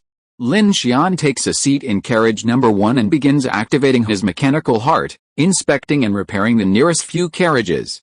If any armor breaks, he simply upgrades it using materials from the decomposition center. Holy crap, so much damage! Lin Xian closed his eyes, his brow furrowing as the mechanical heart scanned the train. The last time the train underwent full maintenance was during the upgrades in Jiazhou City. Since then, it has weathered numerous major battles, but the focus has been on installing defensive weapons like the 1130 and the electromagnetic railgun. Unexpectedly, the Infinity's armor plating has suffered significant damage in many places, with some even having been penetrated by the monster's claws into the rooftop air conditioning unit. "Thank goodness we were cautious," Lin Xian said, a chill in his heart. He quickly began repairing the train. A blizzard was approaching, and these problems could become hidden dangers later. In the darkness, the quietly parked Infinity train carriages silently underwent repairs, like an organic organism healing. If the other train teams knew that the mechanical creations had undergone such a profound expansion of functionality under Lin Xian's supernatural powers, they would doubt their lives. As time passed, more and more people in the other three train teams began to wake up from their rest and prepare for the journey after dawn. Back on the Infinity, Chen Sixuan also woke early and led the team to take care of the internal affairs of the carriage. Click, click. It was 9 a.m., still pitch dark, and the engines of several teams began to rev. At this moment, the voices of Wu Zhenhe and others came over the intercom. "Brother Lin, it's almost time. We're ready to set off. We'll face life and death together. No more pleasantries. I hope you can reach Zilin safely, Captain Lin." "Thank you," Liao Ming said. "Brother Lin, we're leaving first. I wish you all the best," Luo Yang's voice also came. "Captain Lin, I wish you all the best," Li Yu also said. Lin Xian picked up the intercom and said directly, "Everyone, stay safe. It's best to pay attention to the signs I reminded you of. The snowball is getting bigger and bigger, and sooner or later it will be unstoppable. Your three teams are very strong. You will definitely have no problem making it to Zilin. See you at dawn." "Roger that. Goodbye at dawn, goodbye at dawn, goodbye at dawn." Buzz! Hundreds of vehicles lit up their headlights. With the all-terrain polar vehicle leading the way, the traffic began to turn onto the distant highway, away from the track area. Soon, the vast, still-like train vanished into the night with a deafening roar, heading north. "They've set off. It's time for us to leave too." Lin Xian had finished repairing the train and entered the cockpit. Chen Sixuan and Kiki were already scouting the route. The motors of the Gemini 11R nuclear-powered electric locomotive and the engines of the Whale 03E heavy-duty gas turbine locomotive roared simultaneously. The iron wheels crushed the thin ice on the track, and the white snow on the roof continued to slide down the sides. The Infinity began to slowly move towards the northern track. The headlights pierced the darkness, and the tracks were clearly visible ahead. However, Lin Xian knew that as the snow deepened, they would soon be like the snowfields on the southern slopes of Daluo Mountain, completely obscured from view. The only way to tell that they were still on track was by the track walls on both sides and the movement of the train. In these conditions, speed couldn't be increased, so while the snow wasn't yet thick, Lin Xian immediately increased the train's speed, aiming to quickly enter the Yunzhao Mountains from Yuankao after daybreak. The Infinity broke through the snowstorm and began its journey. Inside the train, Kiki monitored the changes in electromagnetic frequencies and said to Lin Xian, "There's definitely something wrong with this snow." With the Arctic vortex covering the area, even the dark radio stations using blood essence seemed to be experiencing significant signal interference. Lin Xian looked out the window at the gradually widening world and said sternly, "That means many people will become information islands in this blizzard. Be careful," he said. Now that the train was moving, Lin Xian prepared to get some sleep to regain his strength. The train was incredibly warm. Before dawn, under the care of his teammates, Lin Xian returned to Car 1, packed up briefly, and fell asleep. Unexpectedly, as soon as he closed his eyes, he beheld in the darkness a vast, black hole-like eye in the sky. It looked like some natural phenomenon, perhaps a shift in atmospheric light, but in Lin Xian's dream, that eye seemed to possess a life of its own, hovering in the outer reaches of space, gazing down upon the earth. The sensation of being watched was eerie, and Lin Xian could not sleep soundly. Strange and bizarre emotions kept flashing through his mind, seemingly unable to shake them off. Hiss! Lin Xian sat up in bed, letting out a long breath. He opened the sun visor and saw that it was now daylight outside. The pure white snow, reflected by the diffuse sunlight, shone even more brightly, blinding the eyes. The Infinity was moving at a steady, high speed. Its ice-breaking shield slicing through the snow like a hot knife through butter. In the distance, Mountains loomed on the horizon. Nearby, snow-covered trees gradually became sparse and isolated. The vast snowy plains were the Parma steppes, but now the lush green grass was no longer visible. Only the white snow remained, a blanket of snow between heaven and earth. "Are you awake?" In the cockpit, Chen Sixuan stared intently at the radar, her expression unwavering. "The road is gone. The radar can barely detect anything." "I've slowed down a bit." Despite this, Chen Sixuan's tone was still strained. From the window, only the occasional utility pole and wire fence flanking the tracks vaguely revealed the track path. As the tracks deepened into the snowy plain, the two sides opened up completely. The infinity seemed to be entering a sea of white, a breathtaking spectacle. But Chen Sixuan, the driver, knew that such deep snow could be dangerous. Whoa, an ice-breaking shield, crafted from forged inner armor steel and tungsten titanium alloy, shoveled away the snow. This 1,000-ton steel behemoth raced through the snowy plains at breakneck speed. Lin Xian checked the thermometer. The temperature outside had dropped to -12 degrees Celsius and was still dropping. The temperature inside, however, was set at a constant 26 degrees Celsius, and everyone was still in casual clothes. The armor plating on the train's exterior trembled softly in the whistling wind, and Lin Xian frowned slightly. He and Chen Sixuan were worried about the same thing, but with no other options, they could only forge ahead. The wind and snow hadn't reached a critical level yet. If the snow had reached a depth of 1 or 2 meters in a force 12 blizzard, it would have been truly hopeless. "Drive forward, be bold. We have a solution if we derail," Lin Xian said to Chen Sixuan, his eyes fixed. Fortunately, it was grassland, and the terrain's changes were immediately apparent. If the track were damaged or obstructed, the worst that could happen would be a collision or derailment, which Lin Xian considered acceptable. As long as there were no cliffs or caves, it wouldn't be a problem. The snow outside was already 20 to 30 centimeters deep, and from a distance, the tracks looked like a shallow ridge rising above the surface. The team members in the living car opened the sunshades and gazed out at the whiteness of the snow. The sunlight above was gradually obscured by the swirling blizzard clouds, and the light began to dim. "Dark Terror Force Invasion detected. Dark Terror Force Invasion detected." The heterogeneous cube issued a warning, and Lin Xian's face changed. He quickly picked up his communicator and ordered everyone to check all cars. "Check all cars for any abnormalities." With a bang, the cars began to bustle. "Cars 2, 3, and 4 are clear," Shasha reported. 567 is fine, the building also said. "We've checked carriages 8, 9, 10, 11, and 12, and found nothing unusual," Shukin's voice echoed. "However, we've discovered a leak at the connection of carriage 11, oh, and there's also a leak at the connection of carriages 2 and 3, Shasha quickly chimed in. "We've also discovered a leak at the connection of carriages 5 and 4, Lin Xian frowned and hurried to the nearest carriage, carriage 2. Sure enough, melted snow had infiltrated the connection, and water was dripping continuously from the car connection. Could this be the cause? Lin Xian was startled. The snow carried the power of darkness, a terrifying thought. He quickly discovered the cause.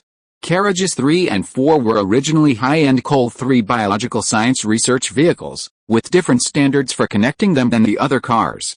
When Lin Xian had towed the 2 cars from Underground City 9, he had simply connected them and then performed some sealing operations. He had also strengthened them last night, but the difference in standards between the cars was far greater than Lin Xian had imagined. Now, with the temperature difference between the inside and outside of the cars, the melting snow on the roof began to seep in through the cracks, carrying a dark, invading force of fear that immediately set the heterogeneous cube on fire. "Everyone, stay out of the snow," Lin Xian called out to Sasha and Dalu as they approached. After a moment's deliberation, he turned back and called to Kiki, "Let the PX-05 robot handle it. I'll go put on a temporary roof." "Okay," Kiki nodded immediately and began to do as he was told. Lin Xian donned his power armor and winter clothing, donned protective gear, and ascended to the roof from the lift platform on carriage 5. Whoosh! As soon as he emerged from the roof, a biting cold wind, mixed with white snow, lashed him in the face. As the train raced forward, Lin Xian went directly to the junction of the carriages and began fabricating a large car cover. Since the installation was simply to prevent snow accumulation and melting, he eschewed heavy armor plating, opting instead for a more ductile aluminum alloy. To account for the shear forces caused by the turning of the carriages, Lin Xian incorporated some flexible material into the middle joint. Soon, he had welded the covers to the junctions of both carriages. Lin Xian then moved on to Car 11, the tool car he had brought with him from Jiang City. The leaks were primarily due to the car's age, coupled with the higher temperatures in the living carriages ahead, which allowed for a significant amount of snow water to flow through. Lin Xian followed suit, installing a cover. For safety's sake, after completing Car 11, he moved on to the final, nuclear-powered car, ready for a rainy day. Just as Lin Xian reached the roof of the train's final locomotive, he suddenly noticed something moving in the snow on either side of the track where the Infinity was passing. He immediately stopped what he was doing, activated his power armor's auxiliary combat system, and began observing. The Infinity was like a lone black boat, sailing through an endless sea of white.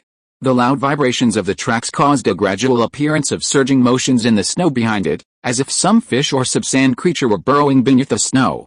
Gradually, the sight of more and more of them increased. Lin Xian squatted down and looked behind him, noticing the shallow ridges in the snow that had been moving, making a subtle rustling sound. Everyone, pay attention. There's movement in the snow on both sides.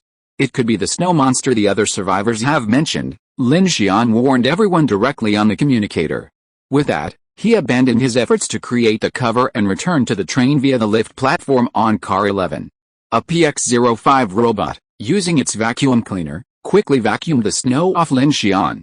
Shu Qin, Lu Chang, and Miaolu, armed with rifles, hurried down the corridor, their eyes filled with anxiety. Captain Lin. Something's really wrong. We seem to be being targeted by something. Secure the rear car. Lin Xian immediately stripped off his winter coat and headed for car number 3. Director Ding. Yes, Ding Junai answered Lin Xian's question. She diligently recorded data on her mobile device as she pointed at the hell-black chrysanthemum. Although the changes are minor, the dark mark has been generated and is gradually progressing towards level 1. This is trouble. He immediately realized the severity of the situation. It was still daytime, and they had already been marked by numerous unknown creatures, and the numbers were increasing. Once night fell, wouldn't they be facing a catastrophe? Lin Xian frowned at this, remembering the convoy he had heard on the radio that had been destroyed while trying to escape. Everyone, prepare to fire on any moving objects under the snow. Lin Xian acted decisively and immediately issued the attack order to the entire team. Roger that, fire, da-da-da. Bang bang bang. Amidst the howling snowy wind, a frenzied roar of gunfire erupted. From the firing slits on either side of the Infinity train, a fierce assault began unleashing upon the unknown creatures moving beneath the snow. The streams of metal instantly sent clouds of dust flying through the snow. Soon, indistinct monsters, covered in spikes, were pierced by the volleys of bullets, wailing in agony as green blood splattered across the white snow. Meanwhile, Lu Xingchen ascended to the roof of the train and began indiscriminately blasting fire into the snow on either side. Courageous beast, what's the point of hiding? Come out and fight me if you dare, divine flame, boom. Lu Xingchen's powerful attacks erupted, sending 2 fiery pillars like dragons blasting out from the ground, instantly vaporizing vast swathes of snow. His sweeping action revealed many of the snow monsters beneath the snow. Suddenly, countless bizarre monsters, resembling white hyenas but with long, spiky tails, appeared before everyone's eyes. As if oppressed by the sunlight and the intense fire, these hideous creatures, capable of swift movement through the snow, began to struggle frantically, leaping directly towards Lu Xingchen. Good timing, Lu Xingchen observed the snow monster's desperate charge, a flash of arrogance and coldness in his eyes. He crossed his arms and thrust forward. Boom! A vast net of flames instantly erupted, crushing the snow monsters attempting to climb onto the train. A scorching smell descended continuously. Inside the train, as the Infinity opened fire, the red light on the hell-black chrysanthemum also shifted. As Lin Xian had suspected, these seemingly small, bizarre creatures appeared in groups, capable of operating in the darkness of the snow during the day, marking the prey along the way. Only after nightfall would their true hunting season begin. Too many, Ding Junai said. We don't necessarily have as many bullets as they do, and we can't keep firing non-stop from morning till night. Lin Xian's face darkened at this. Ding Junai was right. They couldn't fight from day to night. Not only did they lack energy, but ammunition was also a major issue. Even if Lin Xian worked hard to produce it, he couldn't keep up with the team's firing rate. Looks like there's only one way. Lin Xian immediately summoned the key members to carriage number 3. Captain Lin, those monsters seem to be increasing in number. There's no way to kill them all, Shukin said anxiously. The building nodded. Just like fish in the sea, the snow is getting thicker, and many bullets fired are wasted, Shasha said. I understand the situation. Lin Xian simply shared the highlighted issue with everyone. There is only one strategy at the moment, which is to stop attacking first, and then kill before dark. The new year is coming soon, and Coke would like to wish all book friends a happy new year in advance. Happiness to your family, everything goes smoothly, and you can go home and have a relaxing rest. I hope that you can break through the wind and snow in the new year, and all the good things you want will come one by one. The most important thing is that everyone is in good health. Chapter 248 Silent Hunt. Kiki's brow furrowed slightly upon hearing this. What if we can't kill them all? We can only try to reduce the level of the marks. Lin Xian's eyes flickered as he spoke in a deep voice. The other survivors should be facing the same problem. They don't have the Hell Black Chrysanthemum yet, so they can only passively defend themselves. In this situation, the death rate is bound to be high. Lin Xian hadn't expected that once he entered the snowfield, he would be faced with a dilemma that was almost impossible to eliminate. Kiki was right.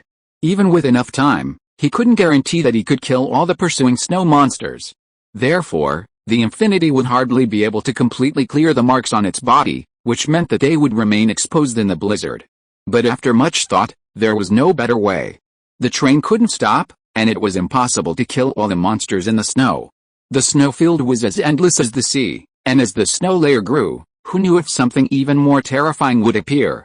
That's it, Lin Xian acted decisively, pressing the button on his headset. Everyone, cease fire. Brother Ho, return. Teacher Chen, speed up, let's hold our ground for now. If these things are just following us, they won't cause us any direct harm. Besides, our defenses are thick and won't be easily breached. My idea is to find a less open area before nightfall and conduct a cleanup, trying to reduce our marking level. Those things are disgusting. They can actually mark us even under the snow, Shasha said angrily. Hyenas are pack hunters. Their attack power and methods may not be as strong as those of jackals, tigers, or leopards, but they use their large group to surround and slowly wear down their prey. Once the prey starts bleeding, they are doomed to die from exhaustion, Ding Junai said. After hearing Ding Junai's words, everyone suddenly felt a lingering sense of crisis. The train was surrounded by monsters, but they were helpless. It was as if they were treated as prey that was bound to die. They were marked by this group of snow monsters, and after entering the darkness, they swarmed over and devoured them. Lin Xian raised his voice to encourage everyone, but what's certain is that these things won't attack before dark, and we can observe changes in our markings.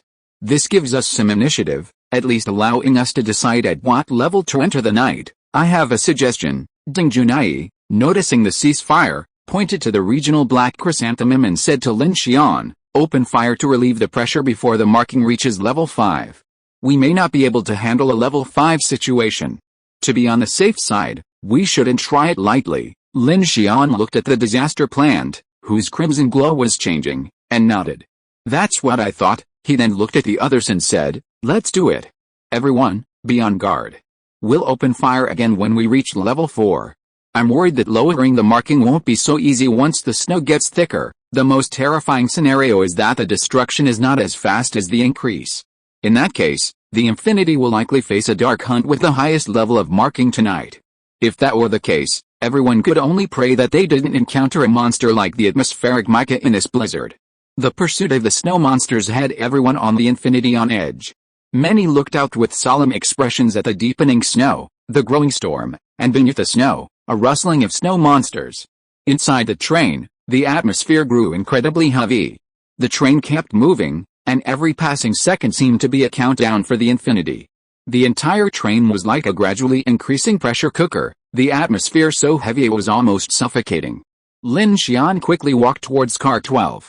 All he could do now was frantically produce ammunition for the team, specifically the Growler K-23 electric minigun, the Thunderstorm A-1 grenade launcher, and the large caliber ammunition needed for the 1130 and T-8Z Vulcan military assault models. Against a swarm of predators, the best remedy was heavy firepower. At this moment, most of the materials in his decomposed space were converted into ammunition materials, and then, with the mechanical power of his hands, they were quickly churning out ammunition. The other members were also busy loading ammunition crate after crate from Car 12 and began stocking up the various firing points. Howitzers, 12.7mm machine gun ammunition, and 30mm tungsten core armor-piercing rounds, all at once. Lin Xian frantically manufactured them, seemingly risking his life. Meanwhile, he silently prayed that the 3 convoys from Day would listen to his explanation of the Dark Mark and take precautions. They've changed their route from Yuankao to the west of the Yunzhao Mountains. The wind and snow shouldn't be as severe as here, Lin Xian thought to himself. Chen Sixuan, who is in charge of observing the road conditions, also learned of the situation. Her face was grim as she gazed at the deepening snow ahead. The massive storm cyclone in the sky, a dark mass that seemed to engulf the world and was suffocating. Before Dalek Town, we have to pass through the Uliaste Mountains. The elevation is not high, only a few hundred meters. The terrain here, Chen Sixuan reviewed her pre-made route notes as she drove. Previously, the best strategy for the night was to find open ground, to facilitate the appearance of strange entities and also to facilitate escape. However, the current situation was the exact opposite for them. On both sides lay endless snowfields, with countless snow monsters beneath. If they couldn't establish a gateway blocking position in a relatively narrow area, even if all the ammunition was used up, it would only attract more predators. Therefore, finding a good defensive campsite in this vast snowfield before nightfall became Chen Sixuan's most critical task. In carriage number 5, Lin Xian, who had not been able to go on a killing spree, clenched his fists in dissatisfaction. Looking at the building who was seriously preparing ammunition, he said solemnly, "This looks like this is how the deity controls fire. You can't kill too many, you must leave some margin. You can't kill too few, you can't kill them all, otherwise you will leave troubles. These evil monsters are really a headache, you also have a headache." The building buried his head and said, "I suggest you finish the tea you want to drink in advance. From now until tonight, we should not let this string loose at all, don't worry, roommate." Lin Xian sat cross-legged on his cushion, closed his eyes and said like a master, "I always have margin. The snow monster and my divine fire are incompatible. Today, watch how I go on a killing spree." Whoosh above the sky. A terrifying and huge extreme cold vortex moved strangely, a blizzard blew violently, and the strong wind carried cobalt blue ice crystal particles dancing wildly under the sky. In the center of the vortex, it seemed that violent spatial distortion could be seen. Heavy snow howled above the train, and as the temperature and wind continued to rise, even visibility began to gradually decrease. From the moment Lin Xian woke up, running through the snow in the sunlight, to now, under the storm clouds and heavy snow, the Infinity had only been running for less than 2 hours, demonstrating the terrifying speed of this extreme cold vortex's movement and spread. Crackle, crackle, crackle, the windows continued to fog in ice, and the cold seeped into the interior from the joints of the carriages. Feeling the rapidly dropping temperature outside, Lin Xian had to raise the temperature inside the train again. Captain Lin, in carriage 10, Shukin watched with a solemn expression as the snow monsters outside, already gathering and darting through the snow like a school of fish, spoke into the communicator. "They're starting to grow in size. You're right, the thicker the snow, the more of these things there are." Lu Chang, standing nearby, sighed with concern. "I'm afraid there might be another big one. That would be troublesome." Lin Xian turned directly to Ding Junai. "Director Ding, we've reached the level 2 mark. At this rate of growth, we'll reach level 3 in 30 minutes and level 4 in an hour," Ding Junai reported calmly into the communicator. "Okay," Lin Xian closed his eyes and pondered. "We'll begin in 1 hour. Shukin, observe their movement patterns and try to be as accurate as possible when you fire." "Roger that." Lin Xian checked the time. It was only 4 p.m., about 2.5 hours until dark. However, they had to clear the area in an hour. Lin Xian planned to decide when to proceed next based on the results of this operation. At this moment, he couldn't help but feel anxious. In this situation, not only did the entire vehicle need sufficient firepower, but also precise judgment. Otherwise, a single mistake could lead to even greater disaster. He simply hoped that the operation in an hour would yield effective results. If not, he would have to stop early and wait until the marker was suppressed. In this situation, ammunition was crucial. "Kiki, you and Brother Ho will attack together later. Shasha, Don't use the mechas. Prepare to activate the 1130 close-in weapons system and the orbital electromagnetic cannon. Director Ding, keep me updated on the marker situation so I can adjust my firepower accordingly. Okay, understood, Roger. Lin Xian wouldn't use all his firepower immediately. He would gradually increase it based on the effectiveness of suppressing the snow demons and the dark markers. After all, the 1130 bullets fired very quickly, mostly projectiles. Fighting these snow demons was like using a cannon to smite a mosquito. He didn't want to waste it right away. Time passed, and soon, a boiling sound could be heard on the snowy plains on both sides of the infinity. That was the sound of a large number of snow demons stalking beneath the snow. In Carriage 3, Ding Junai focused on the changes in the spectrum of the hell-black chrysanthemum on her mobile device, simultaneously recording the time. Finally, after the hell-black chrysanthemum reached level 4, she immediately called Lin Xian on the communicator. Lin Xian. Our dark mark has surpassed level 4, fire. Without a word, Lin Xian immediately stopped producing ammunition, stood up, and went to Carriage 11, opening the automatic blast door. Da da da da da. Bang bang bang bang. The men, already prepared for this moment, heard the command and immediately opened fire. 5 Growler K-23 electric rotary machine guns and several M556 light machine guns roared simultaneously. The building in Carriage 5 and Lu Xingchen immediately began to clear the area. In an instant, a torrential torrent of metal jets poured into the boiling snowfields on both sides. Gunfire exploded, snow dust flew, and a large number of snow demons began to be blasted and pierced. Atop the train's roof, a raging fire erupted, incinerating the snow demons that, enraged by the gunfire, tried to leap out. Suddenly, snow demons began to swarm from the deep snow on both sides of the track. Their bodies scorched by the sun, they howled as they clung to the train's armor, their long, sharp tails piercing with all their might. Thud, thud, thud. A series of heavy metallic sounds echoed. The poisonous stings in these demons' tails were incredibly powerful, capable of piercing deep dents in the thick armor. Some of the armor's grills were penetrated, their spikes piercing directly into the train's metal, embedding several inches deep. Buzz, buzz, buzz. On the train's roof, Kiki, clad in winter clothing, flew from front to back, unleashing shockwaves from his hands, sending all the climbing snow demons flying back into the sun in flames, instantly scorching them. In their final moments, these snow monsters, like desperate bees, rushed forward, launched a powerful attack, and then crashed down under the flames. In a moment, these snow monsters, leaping from the boiling snowfield, had pierced the infinity's steel with a dense dent. Swoosh!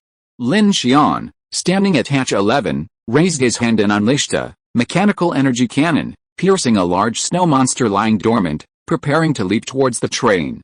He also pierced 2 others in the process. Bang! Bang! The howitzer began to explode in the deep snow, each explosion like a dazzling display of fireworks, shattering the snow monsters roaming beneath the snow. Lin Xian's face was filled with grimace. Almost every shot unleashed a snow monster, revealing how many snow monsters lurked beneath the seemingly peaceful snow in the distance. Director Ding, downgrade to level 3, Ding Junai checked the time. Increase firepower, Lin Xian called the weapons station immediately. Shasha, railgun. The railgun didn't need ammunition. Although it was designed to target large, bizarre creatures, it was too late to worry about that now. Alright, Shasha said nothing, immediately activating the railgun system. Woo! The roof of Carriage 2 opened, and the G3 railgun's main gun slowly rose. The energy capacitor beneath it began to charge, and a cerulean energy beam began to illuminate along the main gun's trajectory. The fire control system immediately began to acquire biological targets, aiming at a dense area and firing. Woo! Sizzle! A powerful ionization oscillation echoed, and the dazzling cannon light struck a dense area of snow monsters over 100 meters away at close range. Boom! The snow dust exploded, and the shockwave shook the hurricane and blizzard. A several-meter-wide crater instantly appeared in the area, and more than a dozen snow monsters were instantly destroyed. Spraying green blood plasma everywhere. The added firepower made the suppression of the snow monsters even more formidable. In car number 5, Lu Da stood at the automatic door, holding a Gatling gun, yelling as he fired at the snow monsters outside. A several-meter-long ammunition belt slung behind him, and the Gatling gun barrel erupted with intense heat waves, frantically harvesting these strange and predatory creatures. On the roof, Lin Xian and Kiki, two area of effect users, were responsible for burning and suppressing the snow monsters that jumped out of the snow like locusts, while the other cleared the snow monsters on the train and used large-scale telekinesis to kill more snow monsters under the snow.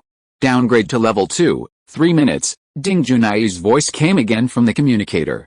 The Infinite's firepower passed through, and the snowfields along the way turned into a sea of corpses and green blood. The violent firepower output continued to burst, almost completely drowning out the sound of the blizzard. Da da da da da. Bang bang bang. At this point, with the exception of the 1130mm close-in weapon system and the Vulcan Mecha, the Infinity had already deployed nearly all its available firepower. The only remaining draws were the Psychic's trump cards. Lin Xian didn't dare use the heterogeneous cube lightly, let alone against these smaller monsters. The unknown giants of Parma Grassland and Ye's Lake hung like a sword over his head. He had to conserve enough energy to supply the Infinity with ammunition. Downgrade to level 1, 1 minute. Finally, under the overwhelming firepower, the dark mark inflicted by the surging snow monsters was once again reduced to below level 1. Although the hull black chrysanthemum still glowed faintly red, Lin Xian ordered the entire team to cease fire. Lin Xian checked the time. 5:05 p.m., approximately 12 minutes had passed. He calculated and immediately said to Chen Sixuan, "Teacher Chen, dark should be around 6:35 p.m. Adjust speed. We'll enter Mount Uliaste at 6 p.m. based on the campsite Teacher Chen provided." The time was perfect. To avoid inaccuracies in the darkening time, Lin Xian had deliberately left ample time to eliminate the markers. Okay, in the cockpit, Chen Sixuan, feeling a sense of relief after receiving the clear instructions, began to accelerate the Infinity. The thick layer of snow was violently shoveled away by the Infinity's ice-breaking shield, scattering it along the track. The super-heavy orbital fortress's engines roared and began to accelerate frantically, racing against time towards Mount Uliaste. At this moment, every second of speed bought more time to decompress. The more these markers were cleared, the safer the Infinity would be after nightfall. Figures constantly moved through the corridors of the train. A fierce battle had just ended, but with no time to rest and recuperate, everyone was immediately reloading their ammunition, preparing for the next decompression. "Kiki, get to the cab." "What for?" Lin Xian ushered Kiki into the Infinity's cab. The train was accelerating, and Lin Xian needed Kiki to stay ahead, guarding Chen Sixuan against any unexpected incidents on the tracks. "Girl, use your powers to stabilize the train. If there's any foreign object or other problem on the track ahead, blast it away." "Okay, got it," Kiki said, understanding Lin Xian's intention. "The snow is already over 80 centimeters deep.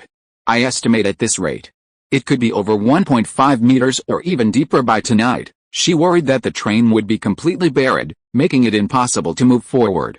The problem was, in this situation, the Infinity couldn't continue driving in the darkness, unless she was desperate. Lin Xian's face was solemn as he nodded. "Let's solve the current problem first." "Hey, Lin Xian, where are you going?" Kiki asked. Lin Xian turned and left, saying, "Repair the carriage that was just pierced." The snow monsters seemed small and easy to kill, but the problem was that they were too numerous and agile, and their tail spikes could cause some damage to steel armor, making them a real headache. This was during the day. Once night fell, according to intelligence, they would go berserk and become even more unscrupulous. With such a long train like the Infinity and a small number of people on board, facing a full siege, they would likely be too concerned about the front and not the rear. If a carriage was breached, the damage would be significant. The outer layer of the research carriages uses nitrided steel, a boron carbide ceramic layer, and a self-healing gel interlayer. This is interstellar aerospace technology. You could consider upgrading the armor in this area. In Carriage 4, Ding Junai was watching to see if the plants were affected by the infiltrating snow and wind. Seeing Lin Xian repairing the outer armor of each carriage, she spoke up. "It's not that simple," Lin Xian said, concentrating on his work. "Right now, these things are just for show, not for use. We'll still need heavy armor to resist those monsters. Upgrading the interior is far less important than upgrading the exterior armor." Ding Junai raised her glasses. "As far as I know, the high-grade armor steel currently used by the military is primarily tungsten titanium alloy type I and type 2. For mecha, it's primarily supercarbine alloys, as well as nano-ceramic armor for individual soldiers. Perhaps you'd be interested in these materials. Lin Xian, intrigued, looked up at her. Director Ding, you're quite knowledgeable. You're right.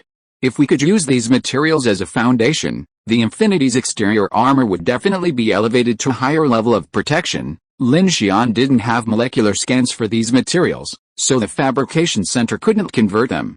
Even if they did, converting such high-grade materials would be time-consuming, labor-intensive, and material-intensive, not to mention the armor Lin Xian intended to use for the entire train. So, besides the key issues of blueprints, mechanical manufacturing, and mechanical engulfment, the question of materials was also becoming increasingly important.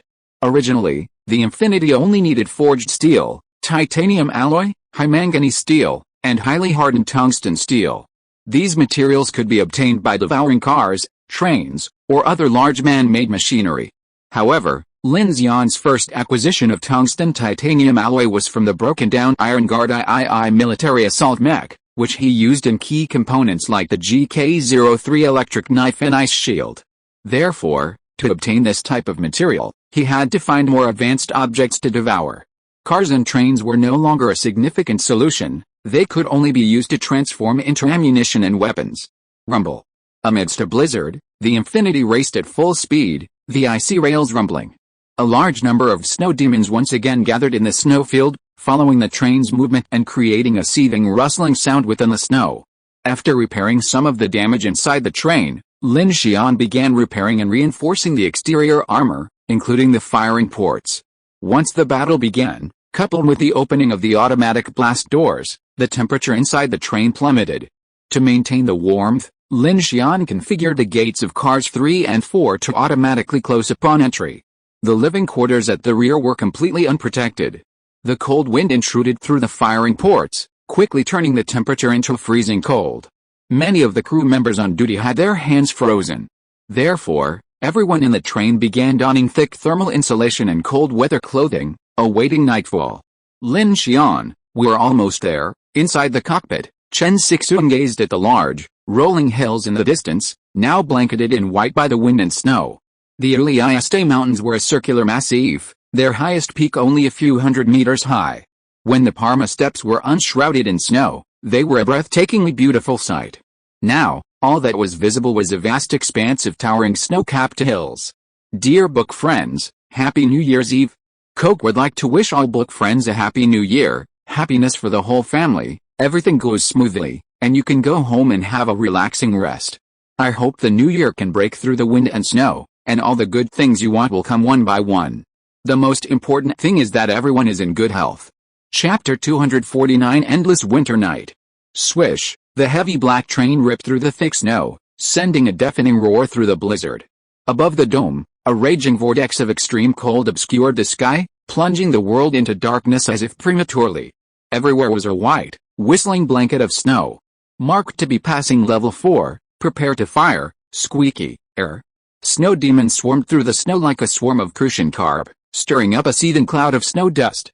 Boom, boom, boom. The clatter of the train and the tracks became deafening.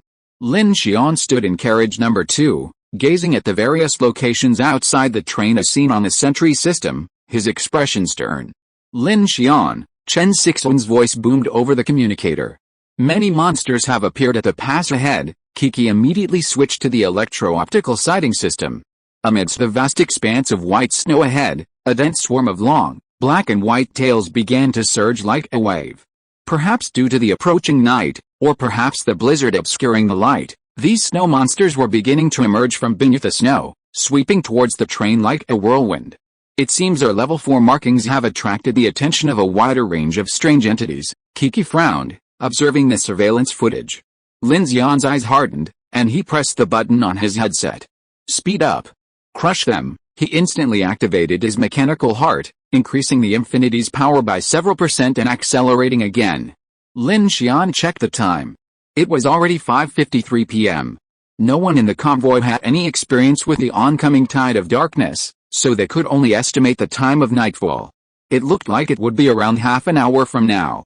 Girl, you go ahead. Yes, Kiki nodded seriously. Lin Xian immediately looked toward the rear corridor, awaiting Ding Junai's response. Level 4, fire, bang, bang, bang. Woohoo! In Car 2, above Lin Xian's head, the roar of the G3 electromagnetic railgun exploded instantly, the sound of ionization oscillations spreading, making his face tingle. The next moment, Lin Xian looked at the monitor at the oncoming wave of snow monsters and shouted again, "Everyone, prepare for impact!" Boom! Snow dust flew as the heavy rail train, carrying a violent momentum, hurtled straight towards the snow monsters, which were leaping and piercing the snow like a wave. Chen Sixuan and Kiki, both standing in the cab, watched the scene with a gloomy expression. "Here they come," Chen Sixuan shouted coldly, her hand gripping the control console tightly. "Ha!" Kiki's eyes flashed with an even brighter white light, her hair moving without a breeze. With a soft cry, she raised her palm forward, unleashing a violent wave of telekinesis in a slashing motion. A cone-shaped wave blasted out from the front of the ice-breaking shield, splitting the snow in front like a river in waves, revealing the tracks beneath the dry grass roadbed. The massive shockwave surged through, instantly creating a hollow area hundreds of meters long. Hundreds of snow monsters were simultaneously blasted out of the snow like waves of fish. Those nearby were instantly shattered, while those farther away were swept high into the sky. The surging momentum instantly blasted a large gap through Kiki's path. This caused the Infinity to accelerate again, crashing into the snow in front and the oncoming snow monsters with furious force. Bang! Hoo! Wow! Instantly, the entire vehicle jolted violently from the impact's inertia. Everyone felt a tremendous forward thrust, and numerous items from the various compartments fell to the ground with a crackling sound. In front of the vehicle, the immense force of the impact sent heavy snow flying tens of meters high, like a geyser of snow. Chen Sixuan's front window was instantly obscured from view. All she could hear was the pounding of raindrops against the ice shields and steel armor ahead, accompanied by the howling and screaming of various monsters. Boom boom boom boom boom boom boom. The Infinity crushed through the snowy dust, exploding like a series of explosions. Broken bones and skulls shattered under the kinetic energy of the steel behemoth, and viscera and blood completely coated the glass.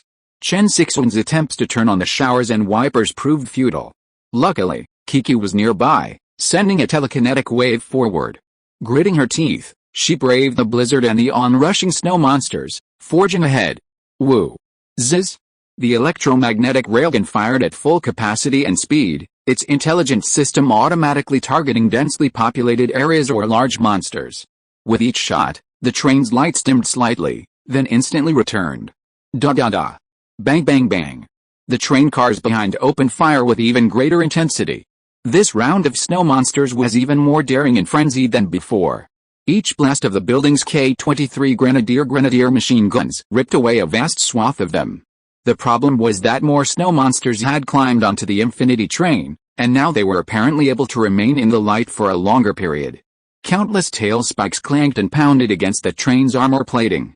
With Kiki at the front, only Lin Xian's large-scale psychics held the line. He stood atop the speeding train, wearing a cold-weather helmet.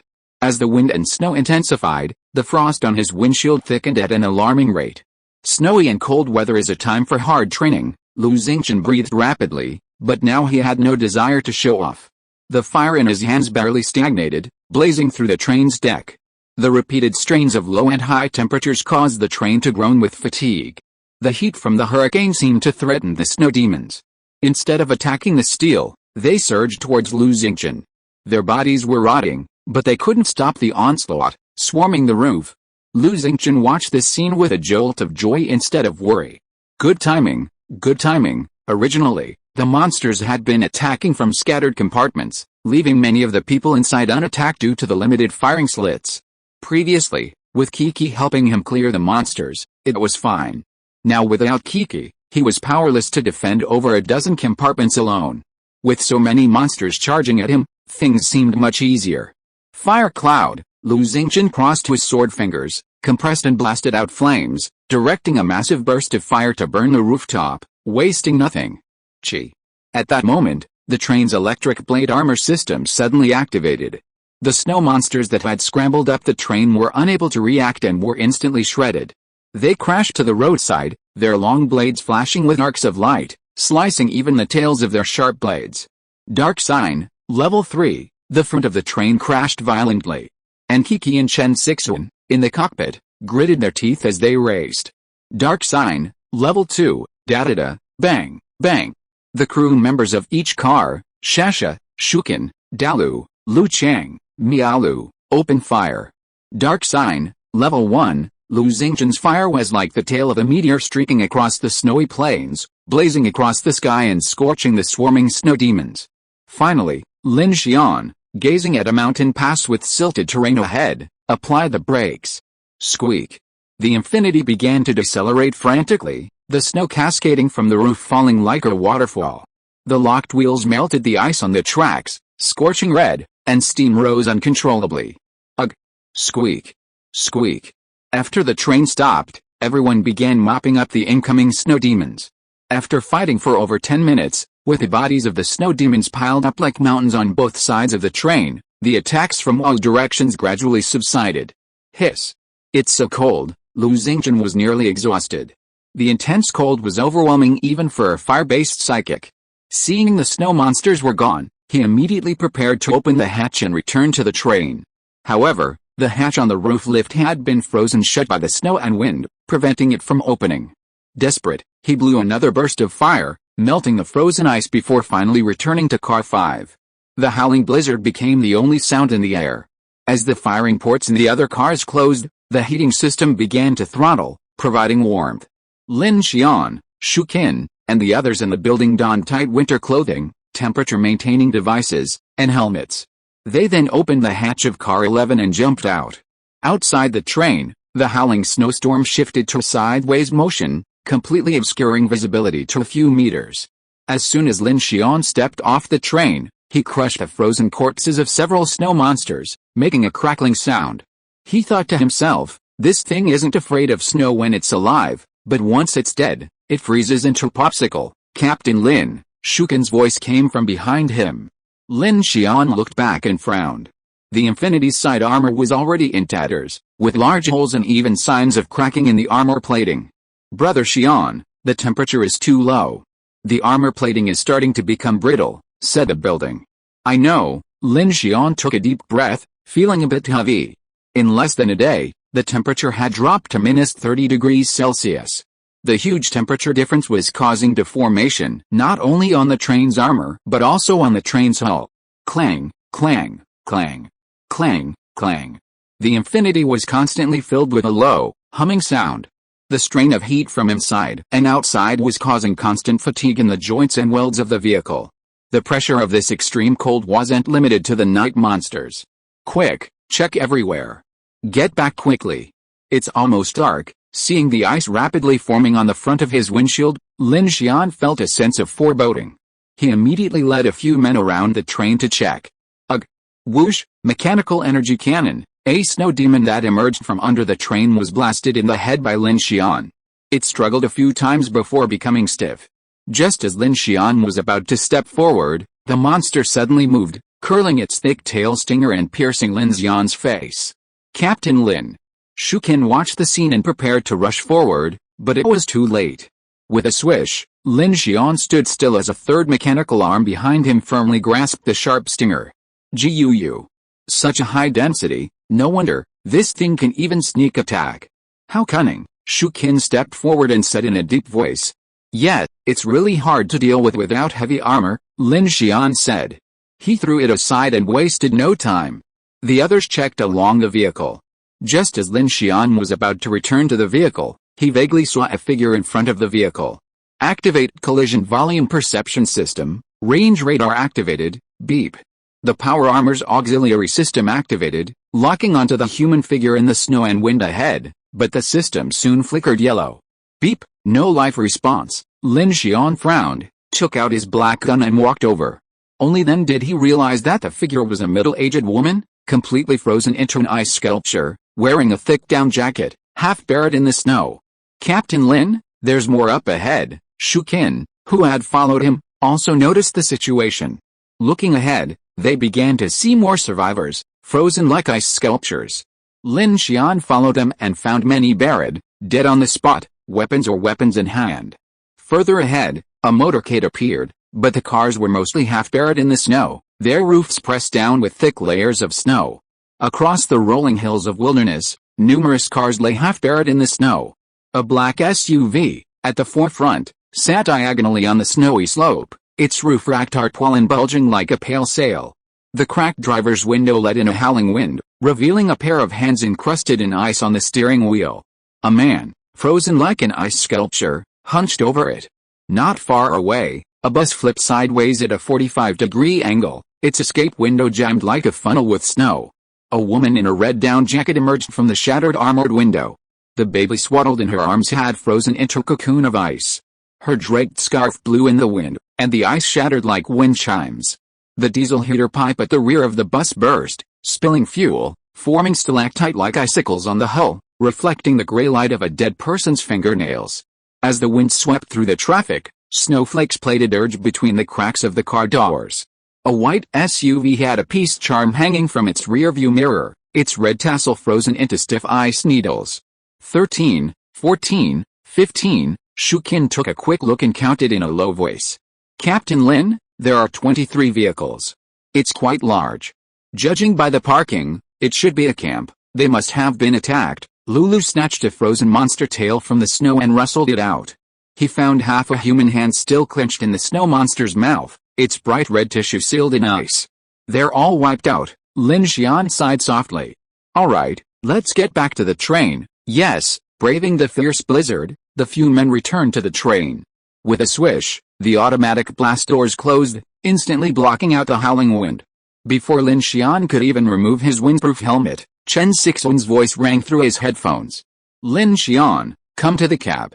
There's something going on. He immediately removed his helmet and winter clothing, letting the PX-05 robot handle the snow and wind.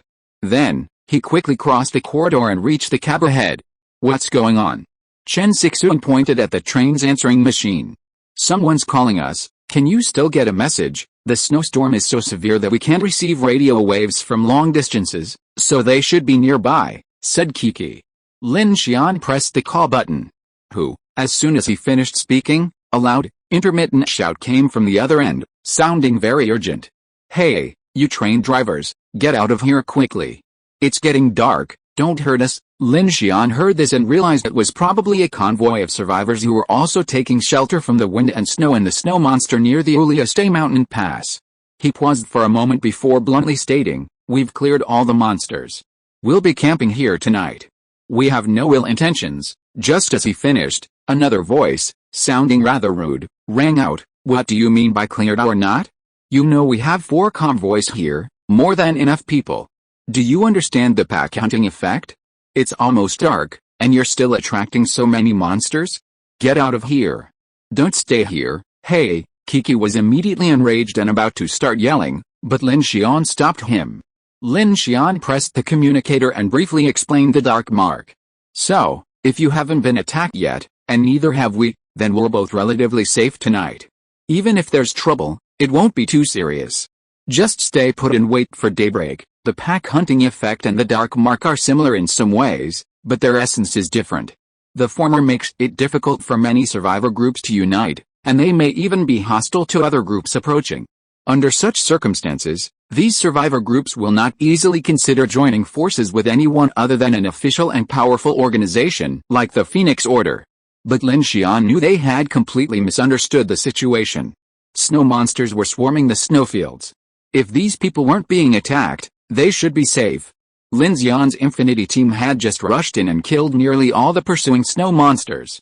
Even if the dark marks weren't completely wiped out, there were few left. In this situation, sticking together to survive the long night was perfectly acceptable. Even if they didn't want to interact, they could just stay separate. But it seemed their sentries had observed Lin Xian's massive train hurtling through the mountain pass, and they seemed a bit restless. You say safe?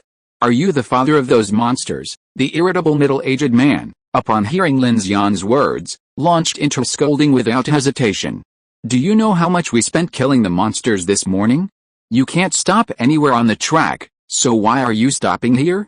Get out of here. Hey, we're from the speed team. You can drive the train into Dalit town ahead. There's a platform there.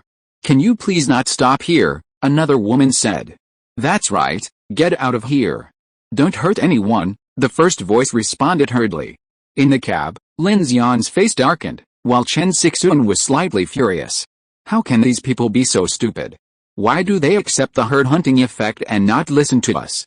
The herd hunting effect isn't officially confirmed. Never mind. Lin Xian's expression turned cold, and he pressed the call button directly. We'll set up camp here. You can stay or not, please. If it weren't for the fact that this was a convoy of survivors heading all the way to Zilin, he would have been very polite not to curse directly. Asshole, the hot-tempered middle-aged man cursed immediately. Do you believe I can kill them with artillery shells? Before he could finish his words, the voices of other team members came from beside him. Boss, they have strong firepower, and they have electromagnetic cannons on their vehicles. Yes, they just rushed in and killed at least 1,000 snow monsters. At this moment, a clamor and discussion seemed to come from the answering machine. Soon, the roar of engines could be heard. Lin Xian, look, Chen Sixuan had excellent vision. She could see that high up in the valley, several headlights seemed to be faintly shining through the blizzard. Are they really coming up to cause trouble? Kiki squinted her eyes and said, no, I think they're leaving. So late, Chen Sixuan exclaimed in surprise. Don't they want to live anymore? The light from the headlights gradually faded. Several large vehicles seemed to merge in the snowstorm, heading off into the distance. Lin Xian looked and pressed the call button again. It's getting dark soon. You can't drive to Dalit Town. Take my advice, it's safe here tonight. Click, click. As the distance faded, the signal began to deteriorate. If you can't afford to offend us, you can afford to avoid us. Bye. Who would believe that mark of yours? You've watched too many movies. Hurry up and go. Don't respond. Buzz, engine roaring. There's a snow demon. Bang bang bang. Gunshots. Let's fight all the way, in the infinity carriage. These idiots, Kiki fumed after hearing the last exchange on the transponder. It's almost dark. Do they really want to die? It sounds like there are at least a few hundred people in these convoys. This is definitely dangerous. Chen Sixuan frowned slightly, looked at Lin Xian, and said with a deep breath, I finally understand what you mean. It's better to let them escape than to let them fight. It's hard for anyone to accept being marked as a hunter. Lin Xian sighed and said, it's actually fear. He looked out the window at the gradually darkening blizzard. After fleeing for so long, the survivors have developed a physiological fear of strange entities and darkness. Choosing to stop and fight the darkness is 100 times more difficult than choosing to flee. Whoosh whoosh, the wind and snow howled, sending gusts of air whistling through the cracks in the Infinity's armor. The transponder showed that the convoys had completely lost contact. Beep, beep. At this moment, Luo Yang's watch, which had been adjusted in advance, emitted a faint alarm, almost drowned out by the fierce blizzard. It's getting dark soon, prepare for battle. On this blizzard night beneath the swirling cold, although Lin Xian was confident about the team's dark mark situation, such extreme weather naturally evoked a strong sense of unease. The endless stream of snow demons within the snow only deepened his worries. He immediately put everyone on alert. Load your rifles. Everyone, be careful. Snow water is poisonous. Wear your gas masks. Even after closing the firing port, wipe out all the snow water inside. No one should drink during this process. The heterogeneous cube issued warnings throughout the day.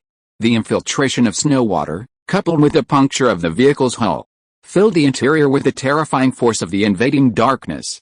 Everyone on board had been on edge for most of the day. Upon hearing Lin Xian's words, Shu Qin and the others sprang into action.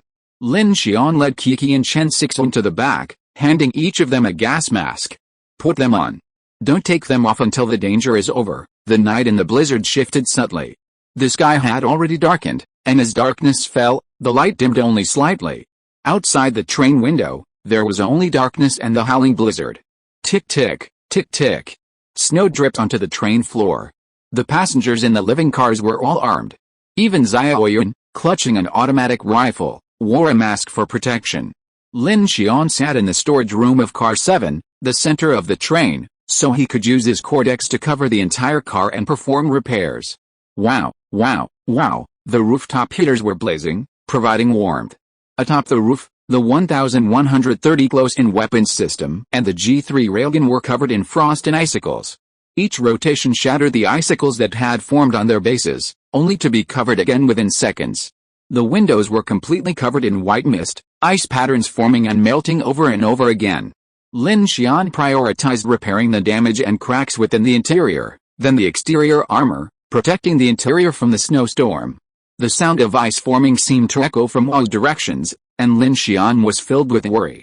With this blizzard sweeping across the infinity, he feared it would be completely buried by snow before dawn. If that happened, even with all his tricks, he wouldn't be able to get out. At this thought, a feeling of powerlessness rose within him. The darkness, the strange entities, the natural disasters, this apocalypse, the constant presence of despair filled him with endless despair. Damn it! Damn it! Lin Xian cursed inwardly, his heart pounding with anxiety. The carriages were completely silent, everyone awaiting the changes outside. The seconds ticked by, and Lin Xian checked his watch. It was already 7 p.m. outside, the sky remained the same, dark and blizzard-like. It's dark now, it's been dark for a long time. Lin Xian stood up with a serious expression and let out a long breath. His expression was tense as he felt the outside of the entire train. The entire infinity train was now covered with a layer of snow, and a layer of ice had condensed on the steel armor on the side of the train from the wind and snow. Between heaven and earth, there was only the sound of the howling blizzard, nothing else. Each car, Lin Xian decisively pressed the button on his headset. Captain Lin, no problem. Shu Qin quickly walked forward from car 12, reporting as she walked. No problem with car 11, said Shasha. No problem with car 10, reported Miao Lu. No problem with car 9, reported Lu Chang. No problem with car 8, reported Zhao Yuan. No problem with cars 6 to 5, Building and Lu Xingchen walked quickly along the corridor. Numbers 3 and 4 are fine, the disaster plants haven't reacted in any other way, Ding Junai said, looking at the faint stream of energy. They had killed so many snow monsters along the way, and it looked like they had all been fed by the hell-black chrysanthemum. Numbers 2 and 1 are fine, Chen Sixuan and Kiki responded. Lin Xian, standing in car 7, breathed a sigh of relief. Everyone, put on your cold weather clothes. Don't take them off yet. We'll observe for a while, and when there are no problems, we'll take turns to rest. Understood? Only then did everyone's heartstrings relax a little. Chen Sixuan began to lead the distribution of food. Originally, they were going to prepare some hot meals, but Lin Xian was worried that it would be too complicated, and the heating in the car had reached its limit, so he kept it simple for now. Let everyone solve the problem of food and clothing first. In car 2, Kiki kept searching the frequencies of various radio stations and found that they had been completely disconnected. It seems the Arctic vortex has completely enveloped this area. Not even Zilin City and the Phoenix Order's global radio stations can be received, nor can the nearby survivors' stations. Chen Sixuan looked up at the car's roof. She knew that the vast Arctic vortex above was rapidly regressing the world to the Ice Age. The blizzard, harboring the invading power of darkness, had completely blocked even the frequencies of the dark radio stations. The Infinity was now a lone ship in the blizzard of this vast snowfield.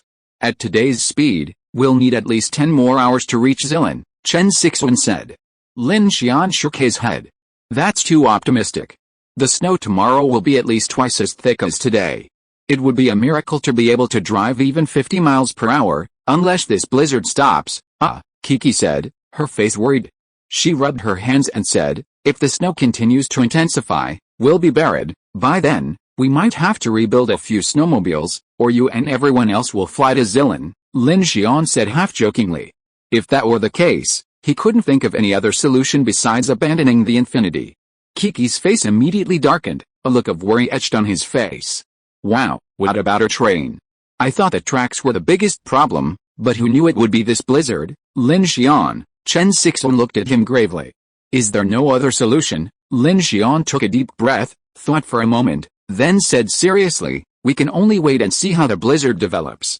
If it subsides later in the night, it's fine. But if it intensifies, at this point, his eyes hardened. Then we'll have to risk our lives. The darkness was a desperate situation, but being buried in the blizzard was a death sentence. By comparison, even a near-death situation meant a gamble. At least pushing forward was better than staying where we were, abandoning the train and walking, or relying on Kiki to fly to Zilin. Of course, the snow wasn't deep enough yet. Chen Sixuan nodded. I understand what you mean. I'll keep watch then. Lin Xian shook his head. No, as usual, I'll do it tonight. Psychics possessed stronger mental powers than ordinary humans, and Lin Xian knew that the hell-black chrysanthemum would continue to release energy tonight. Allowing Chen Sixuan and the others a good rest would also rapidly enhance their physical evolution and improve their future survival rate. Chen Sixuan looked at him with some concern, then nodded. The wind and snow gnawed at the Infinity's armor, the raging gale emitting bursts of ghostly cries. Inside the living quarters, the team members huddled in their well-protected dens. Those on duty removed their winter clothing and tucked themselves into thick quilts. The train's heating system continued to operate, but as the wind and snow intensified outside, the temperature inside could only be maintained at 12 to 13 degrees Celsius. Aside from the heater's high temperature, the temperature in other areas was rapidly being swallowed by the cold outside. Fortunately, the Infinity had prepared cold weather supplies, and Chen Sixuan had distributed canned meat to everyone tonight. Everyone, tucked away in their own cozy little nests, felt quite comfortable. In a beautifully appointed and comfortable little living cabin, Xiaoyan, wrapped in a thick blanket, opened the window shade and gazed out at the raging snowstorm in the darkness. A trace of worry crossed her face. She touched the glass, a sharp chill instantly making her frown. She quickly closed the window shade and retreated to her cot. In the corner next to her pillow lay 2 cans of pears, carefully protected. The canned fruit was usually distributed randomly, according to the train's supplies. Chen Sixuan would distribute 1 can of fruit every other day. Xiaoyan, reluctant to eat any, saved them all and even exchanged them with other teammates for canned pears, which she quietly stored in her own bed. Looking at the canned pears beside her pillow, Xiaoyan smiled sweetly, sighed deeply, and quickly closed her eyes for sleep. In 4 hours, she would have to rise and take turns on the night watch. Because of the blizzard and snowy night, Lin Xian had arranged for everyone to work in 4 shifts, ensuring a quick response in the event of an emergency. Buzz, buzz. Lin Xian kept the engines of the Infinity's Zhujing 03E heavy-duty gas turbine locomotive and Gemini 11R nuclear-powered electric locomotive running, ensuring they could be moved at any time and protected from the ice and snow. The carriage's heating system was already operating at full capacity, furiously pumping warmth into the interior. This was energy consumption necessary to maintain survival, but with a Gemini nuclear-powered locomotive boasting a thermal output of 100,000 kilowatts, this amount of power wasn't a significant issue. The only problem was that this type of heating consumed a significant amount of water, both from human bodies and from the train's water tanks. Snow water couldn't be used to replenish the tanks. Although Chen Sixuan had previously filled the tanks and had even arranged for several large buckets to be filled as a backup, the problem remained a serious one. It quickly reached 9 p.m. Extremely cold temperatures, minus 40 degrees Celsius. Lin Xian was working furiously, manufacturing ammunition while simultaneously crafting the TRP 4th generation special industrial active exoskeleton armor. He wanted to use this time to build 2 more sets, improving his own mechanical engineering while also equipping a few more personnel with these exoskeletons. Maneuvering in the snow and ice was a major challenge, and this power armor would be a tremendous help. Lin Xian had gradually become adept at multitasking, especially with the ammunition, which he crafted with ease. So, while he crafted the ammunition with his left hand, he began to work on the power armor with his right. The challenges of manufacturing the active exoskeleton armor were the same as those of the PX-05 robot. The exoskeleton's materials were relatively straightforward, but the main challenge was its specialized intelligent combat system, power source, drive shafts for each joint, and hydraulic hubs. Weighing a total of 30 kilograms. It was equipped with a small high-energy electric drive unit and 13 hydraulic power units. These required a relatively sophisticated manufacturing process. For the first time, he was still building the master control from a single chip. However, after mechanical manufacturing reached level 4, manufacturing speed and efficiency increased significantly. In approximately 4 hours, Lin Xian crafted a set of light gray power armor. It was completely new, exuding a fresh, industrial-grade quality. This exoskeleton power armor offers virtually no protection except for the arms, but its advantage lies in its lightweight design. While it weighs 30 kilograms, its weight is transferred to the ground due to its full-body support structure. Furthermore, its power unit can deliver over 500 kilograms of explosive force, a linear acceleration of 100 meters per 3.5 seconds, and a joint angular velocity of 270 degrees per second. It also features dynamic detection and a small radar sighting system. Besides enhancing biomechanical multipliers, it also has protection thresholds, such as forced knee shock absorber intervention, arm bone pressure sensor fuse protection, and myocardial overload alarms. Overall, For genetically advanced individuals like Shu Qin, Chen Sixuan, Lu Chang, and Miaolu, this auxiliary power armor is a significant asset. I'll give this set to Teacher Chen first. Lin Xian took a deep breath and immediately resumed his work. Ling. Using non-mechanical force for reflex testing, test successful. No fear risk within the train. Dark side attack shielded, non-mechanical energy converted, 1000 mechanical source points gained. As soon as Lin Xian moved, the light screen of the mechanical heart suddenly popped up before him. He was immediately delighted. It seemed that the large-scale extermination of the snow demons had its benefits. The hell-black chrysanthemum could actually absorb so much dark side energy. Current mechanical heart level LV, 4, 2690, 7000, mechanical manufacturing. 4, 360/2000, improved construction efficiency. Building a power armor has increased my mechanical manufacturing proficiency by at least 200 points. Really good. Feeling his energy steadily replenished by the faint fluorescent light, Lin Xian took a deep breath. With this blessing, he would seize every minute of his time tonight to build. In the darkness, Lin Xian worked on the train while watching the howling snowstorm outside. He periodically glanced up to see the temperature outside approaching -50 degrees Celsius. At 5 a.m., having finished building a second set of power armor, Lin Xian grew restless. He rose and opened the sunshade, only to find the windows covered in a thick blanket of frost. Perhaps because the train was so frost-covered, the roaring wind and snow seemed much quieter. Lin Xian shuddered. Even with a heater on full blast, the temperature inside the train car was only in the teens. Even the car connections and the toilets were filled with icy frost. He donned his power armor, body temperature maintenance device, cold weather suit, and helmet, then entered the nuclear-powered car, preparing to open the cockpit door. Bang! The gate motor hummed painfully, but the door remained motionless. Lin Xian frowned and went to manually activate the power armor. The torque output suddenly jolts, and a crackling sound of ice shattering echoes outside the cabin door, sounding like his ice wall. As the door swung open, a nearly solid white blast of cold air lashed him in the face. Even under the lights inside, the snow outside had piled up outside the cabin door, almost overflowing into the cabin. Lin Xian's expression changed. Considering the train door was 1.3 meters above the track, the snow must have been at least 1.4 meters high. It was terrifying. However, Lin Xian felt somewhat relieved that, despite the still fierce wind, the snow seemed to have stopped. The snow piled up thickly, and Lin Xian took a step forward against the chill. With a crunch, his leg practically sank into the snow. Looking at the scene, Lin Xian sighed softly. Not bad. Fortunately, the snow was thick, not solid. He struggled out of the snow, then closed the door and climbed onto the roof, stepping through the gaps in the train's armor plating. Aside from the howling wind, everything was pitch black. He flicked on his flashlight and surveyed the surroundings, finding a blanket of white. The entire Infinity train seemed to have entered a white platform, completely enveloped. A thick layer of snow had accumulated on the roof, and the sides of the carriages were completely covered in a transparent crust of ice, giving the train the appearance of having been dug out of the polar ice. The engine and heater hummed softly as Lin Xian made his way to the train ahead, checking the conditions outside. Low temperature warning, low temperature warning. The alarm from his power armor blared, and his heavy winter suit quickly became covered in ice.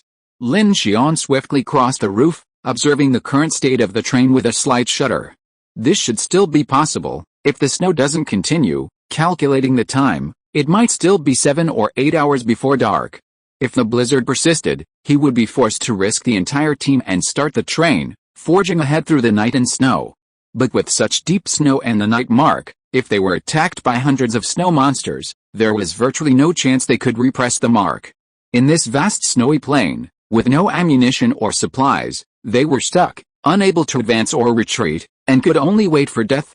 After completing his inspection, Lin Xian breathed a sigh of relief. Just as he was about to return, a sudden thought struck him. He jumped off the train and trudged through the deep snow towards the previously destroyed convoy. He needed a machine to devour. While those cars wouldn't add many mechanical sources to his current supply, Lin Xian's decomposition center was running low on materials. They had been heavily used for weapons and ammunition production over the past 2 days. After entering the snowy plain, not only were there no mechanical items, but even the power poles were gone. Now there was a group of cars, and Lin Xian didn't want to waste them. Otherwise, he had no idea what he would encounter tomorrow. At this point, many of the cars in the destroyed convoy were buried under the deep snow, leaving only ridges. Lin Xian walked over and scraped them open to reveal the buried car bodies. He stepped on the ground, and the snow on the slope suddenly sank, toppling the SUV with it. With a loud thud and a crash, the SUV's sideways movement revealed the head of a man frozen like a sculpture in ice, shattering the window and revealing a half head. Lin Xian shone his flashlight over it, and immediately saw a deathly face covered in frost, its eyes white and staring at him motionlessly. Lin Xian remained expressionless. He placed his hand on the car right in front of the man and began devouring it. As he devoured, he shone his flashlight at him and said, "Die soon, and be free. Don't return to this world in your next life, brother, life is so hard," the frozen man sighed. "I know," Lin Xian swept the flashlight around. "You did well, bringing so many people here, but none of them survived." The frozen man twisted his brittle neck, looking back at the bus. "What a shame. If it weren't for these monsters," as he said that, he looked at Lin Xian, "your train can accommodate more people, but if they all die, it will also put more pressure on you." Lin Xian shook his head. "I am not a savior, and I can't guarantee that all my team members will live until tomorrow, so I don't want to take more people, at least, not before my ability reaches a certain level." "You are afraid," the frozen man looked at him and said, "otherwise you wouldn't be working so non-stop. Sleeping is a luxury for you." Lin Xian shrugged and denied, "I am a mutant, full of energy, and there is also the whole black chrysanthemum on the train to transform and evolve power.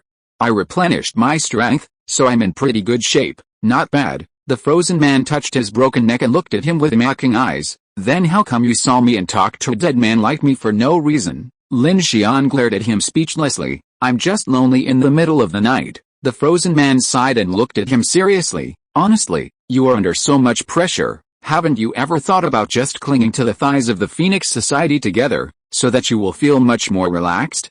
If you cooperate with the Phoenix Society with your abilities, you can do a lot of things, and you don't need to carry the whole train on your own." "That makes sense." Lin Xian exhaled a breath of cold air. His eyes swept over the convoy buried in the cold wind, and the body of the man in front of him who is dead and didn't say a word, and said to himself, "Swallowed successfully, mechanical source points plus 20, mechanical swallowing skill proficiency plus 10, decomposition, obtained 10 high manganese steel, 10 hot rolled forged steel, 5 cold rolled duplex steel plate, 20 ordinary carbon steel, non-metallic foam material, non-metallic composite material." As the devouring was complete, the SUV before him rapidly decayed into a small pile of brown ash. The debris inside and the man's body fell into the snow cave. The surrounding deep snow, losing its support, collapsed with a crashing sound, burying the man in the white snow in the blink of an eye. "Good luck," the frozen man said to Lin Xian before he was buried by the snow. Rumble. At that moment, the snowfield suddenly began to tremble slightly. Lin Xian saw that the snow in the air before him seemed to be constantly vibrating. He immediately looked up and thought he could hear some kind of extremely low-pitched roar coming from the distant snowfield. Above the sky, a vibrating ionosphere suddenly swept across from the distance. In an instant, Lin Xian could only hear a rustling and boiling sound coming from outside the pass. Just when he thought it was a snow demon riot, the boiling sound suddenly faded away and soon disappeared. The area around Mount Uliaste fell into an eerie silence again. Lin Xian looked up at the dome. From the center of the distant extremely cold vortex, thunder would occasionally explode, reflecting a cobalt blue storm sky, like a cosmic behemoth, which was terrifying. "I wish you all a happy new year, good health, and all the best.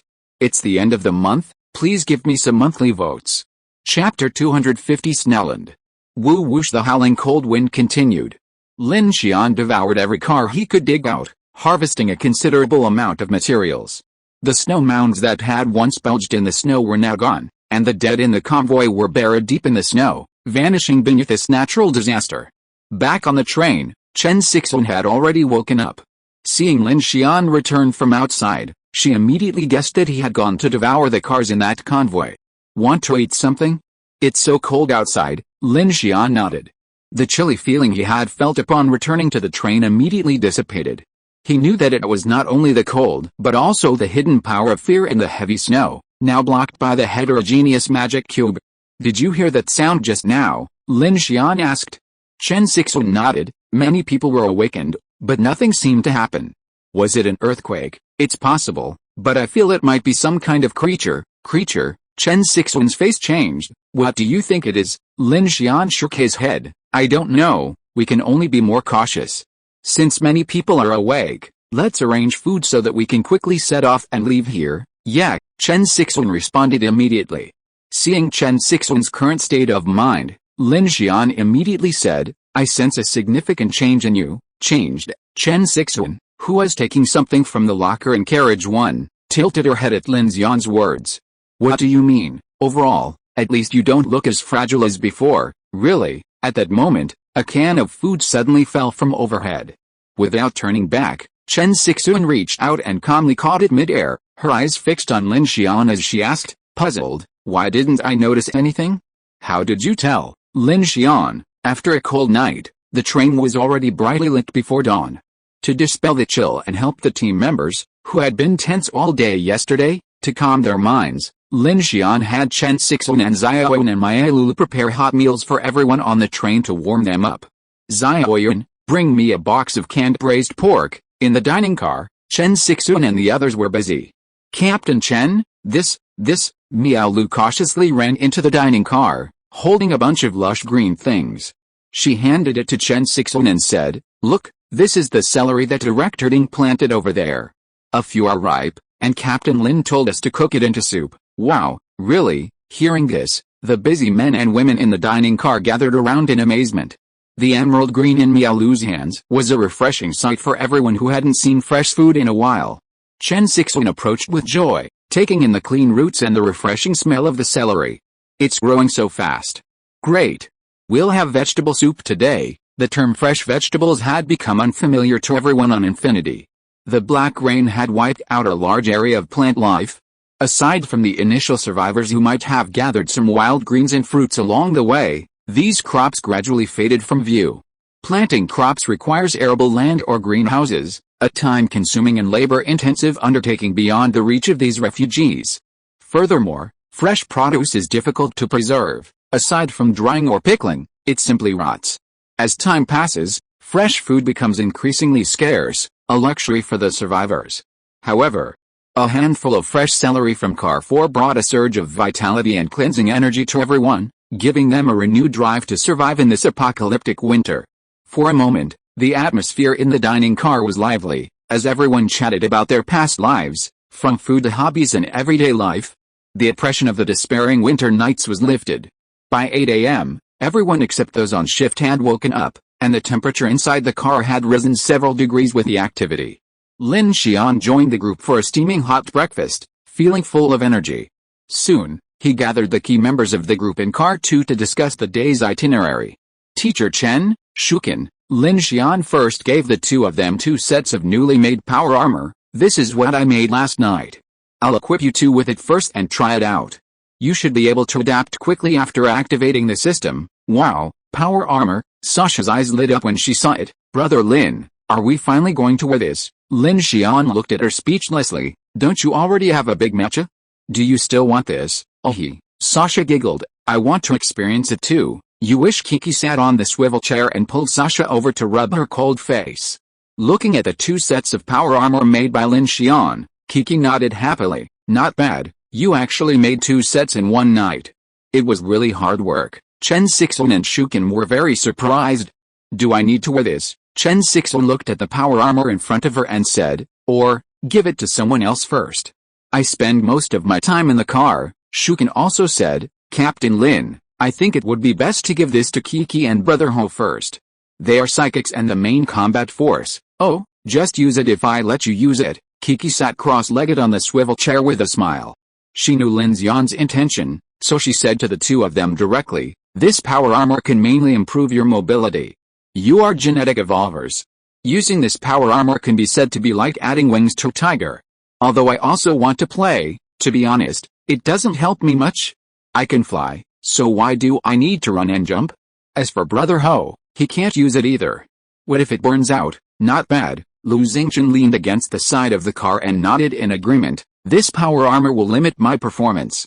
It's not practical. Everyone will have it in the future, Lin Xian said directly. At this time he said, as a mechanical psychic, my goal is to mechanize and arm the infinity, both its personnel and vehicles, but we have to take it one step at a time. He looked at Shu Qin and Chen Sixuan and said, as the backbone, you can use it first.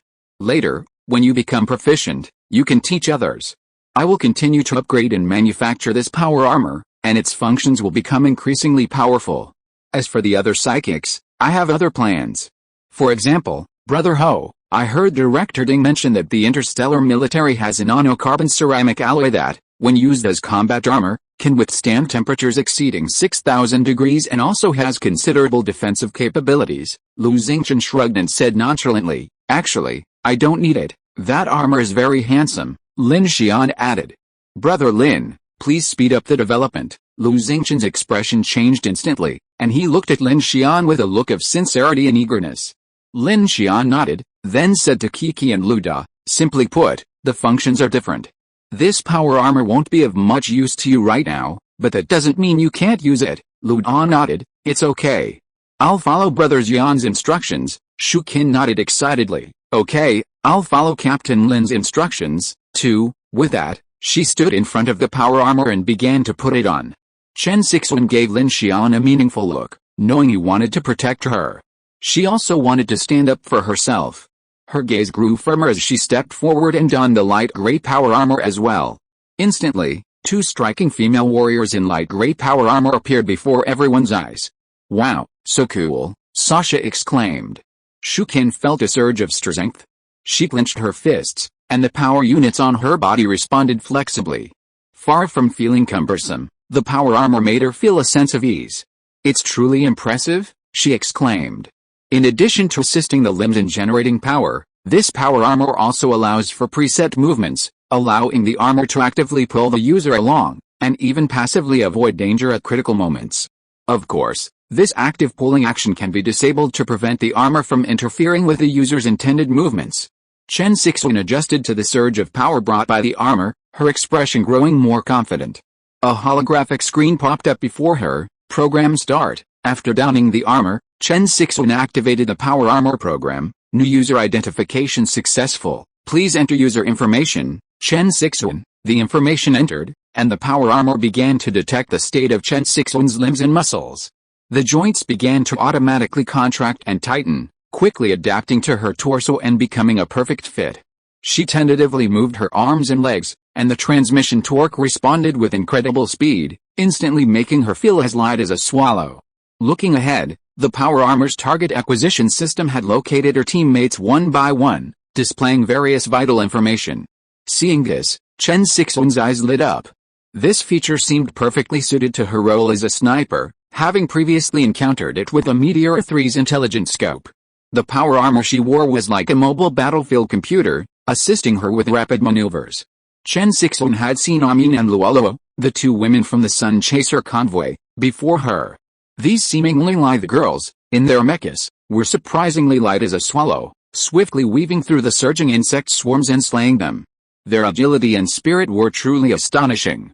Okay, it's time to get down to business. Lin Xian changed the subject and said to everyone, as usual, we'll set off before dawn. Yeah, Kiki turned around, operated the computer and pulled up a map and began to say, if we set off 2 hours earlier, we can probably reach Dalit town before dawn from our current location, but we won't stop in Dalit, Lin Xian said. Judging from the current situation, we have to rush to Zilin with all our strength.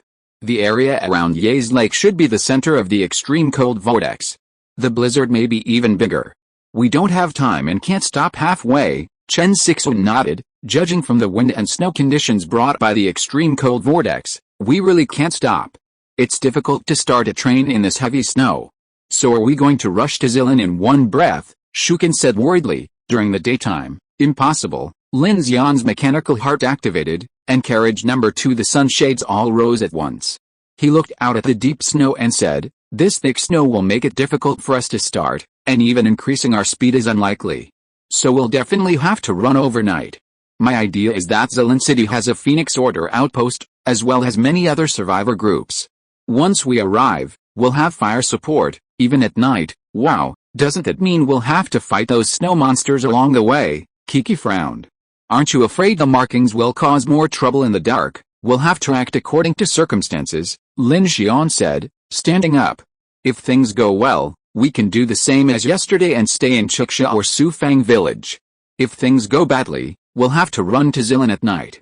All we can do is start a full-scale blockade outside the city, and try not to bring any more serious marking risks into the city. Then today will be a tough battle, Chen Sixuan said.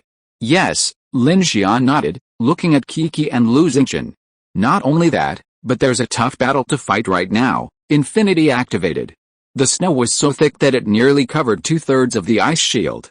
The tracks and wheels were frozen and buried, making even starting the train difficult, let alone increasing its speed. The only solution was to use Kiki and Lu Xingchen's abilities to break through the snow and create a starting space. Once the Infinity's speed had built up, they could then rely on their powerful momentum to break through the snow and advance.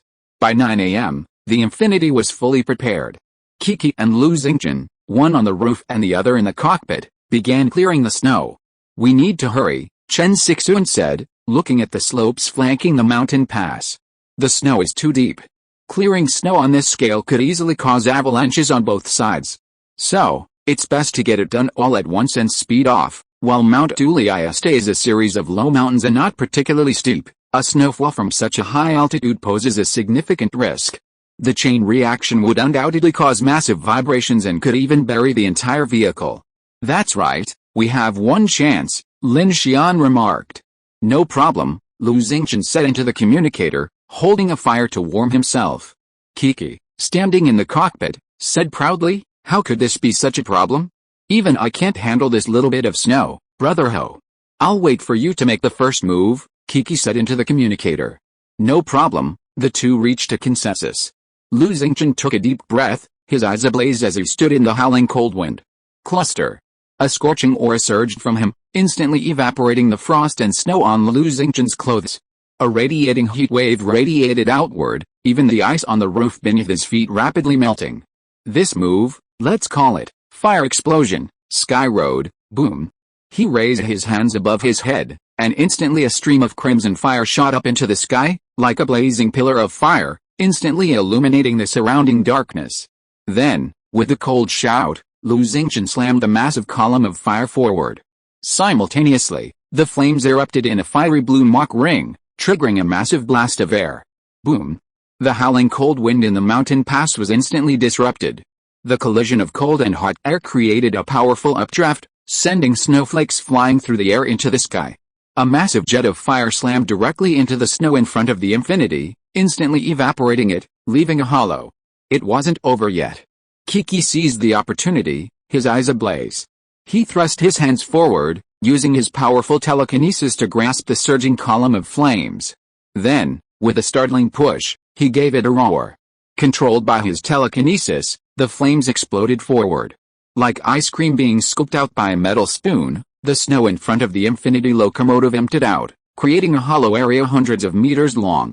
The black rails beneath were clearly visible under the headlights, even radiating scorching heat from the rails, leaving no trace of ice or snow. Woo! Lin Xian seized this moment to start the two locomotive engines. The motors hummed, unleashing a tremendous amount of power. The steel behemoth, buried in the snow, roared fiercely. Ice shattered and shattered, the snow on the roof rapidly slid to the sides. The iron wheels turned, and the train began to move. Rumble. At that moment, as the train moved, the snow on both sides of the road began to collapse onto the tracks, quickly setting off a chain reaction.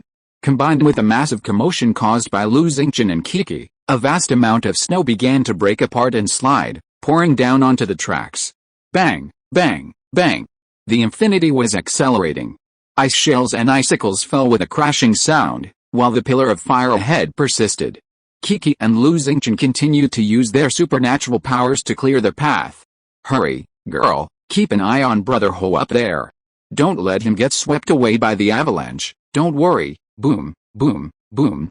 Like dominoes, vast layers of snow slid down, crushing both sides of the Infinity, instantly plunging the train into darkness.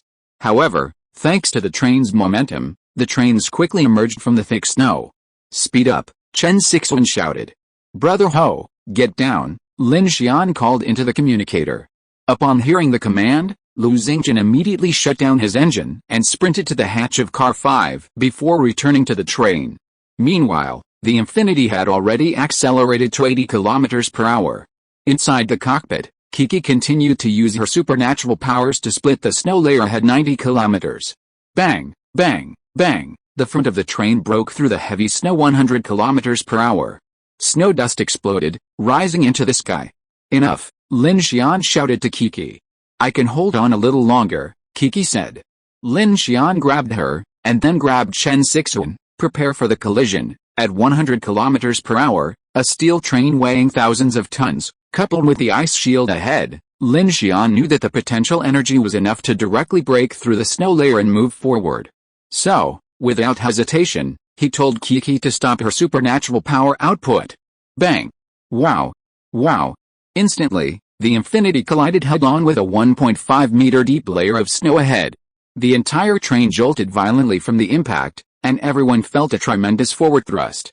The steel behemoth, carrying immense potential energy, sliced through the snow in front of it, kicking up a torrent of snow as it continued its advance. Woo! The engines of the Jujing 03E heavy-duty gas turbine locomotive roared furiously. Vast swathes of deep snow rubbed against the armor plates and flap decks on both sides of the train, creating a humming and vibrating sound. From the windows, the snow was barely a dozen centimeters above the windows. Standing in the cockpit, Chen Sixuan watched the snow rip apart violently ahead, feeling awe. Lin Xian now knew the train was operating at full power. He checked the speedometer. 95 kilometers per hour, exceeding his expectations. The problem was, it couldn't be slowed down. Once this speed slowed, it would be difficult to increase. If the blizzard returned and the snow layer thickened, it might even gradually grind to a halt. So now, the Infinity was forced to hurtle forward like a runaway train, unable to stop. In the darkness, a howling wind swept in. Soon, the train emerged from the mountain pass and plunged into the endless snowy plains. Lin Xian, Chen Sixuan, and Kiki were in the cockpit, on full alert. But after driving for dozens of kilometers, there was no sign of a snow demon attack. Director Ding, Lin Xian quickly called Ding Junai via the communicator. Nothing's wrong, we're safe. Ding Junai's words startled the other two. Safe? How could that be? It was night. Yesterday, they had witnessed how numerous snow demons could hide in the snow. Lin Xian had prepared to charge until dawn, but now, the situation was once again beyond his expectations. Huh? That's strange. Are those creatures out during the day and not at night? Kiki asked, puzzled. Impossible, Lin Xian shook his head. Someone in the radio report said the snow demon is more violent at night. How could it not come out at night? This is really strange. Chen Sixuan frowned, her eyes fixed on the snow that was being lifted up by the train's headlights. Have we passed the snow demon's territory? Is this the territory of some other strange entity? That's possible, Lin Xian thought. It was possible. Time and again, facts have proven that some high-level strange entities have territories and territorial awareness. The absence of those snow demons likely indicates the presence of some large strange entity in this area. But the problem was, the hell-black chrysanthemum hadn't changed at all. This strange scene left Lin Xian somewhat baffled. Suddenly, he remembered the earthquake and the roaring sound. Back then, Lin Xian seemed to hear the roar of a large number of snow demons, but now there were no sightings. Could it be that the earthquake had affected them? Oh, whether there's one or not, we can't stop, Kiki said seriously. Who cares? We have no choice but to keep going. Let's take it one step at a time. That's right, Lin Xian nodded. Just as he finished speaking, a black object suddenly appeared from the snow ahead. Before anyone could react, the Infinity slammed into it. Bang! Sparks flew, and the black object was shattered, shattering into pieces that flew away. They quickly realized it was a car dragged across the tracks, but the car was completely filled with snow and wind. The Infinity had shattered it, leaving a piece of the frame still hanging on the ice shield. Meanwhile, a piece of dead tissue landed on the windshield, scratching a trail of ice before flying off and landing hard in the snow. I wish you all a happy new year, good health, and happiness to your families. End of this chapter. Thank you so much for reading until the end. Don't forget to give it a like. Looking for more exclusive content and immediate access? Subscribe to our Patreon. Remember, every like, subscription or donation encourages us to continue. Thank you all. See you in the next video.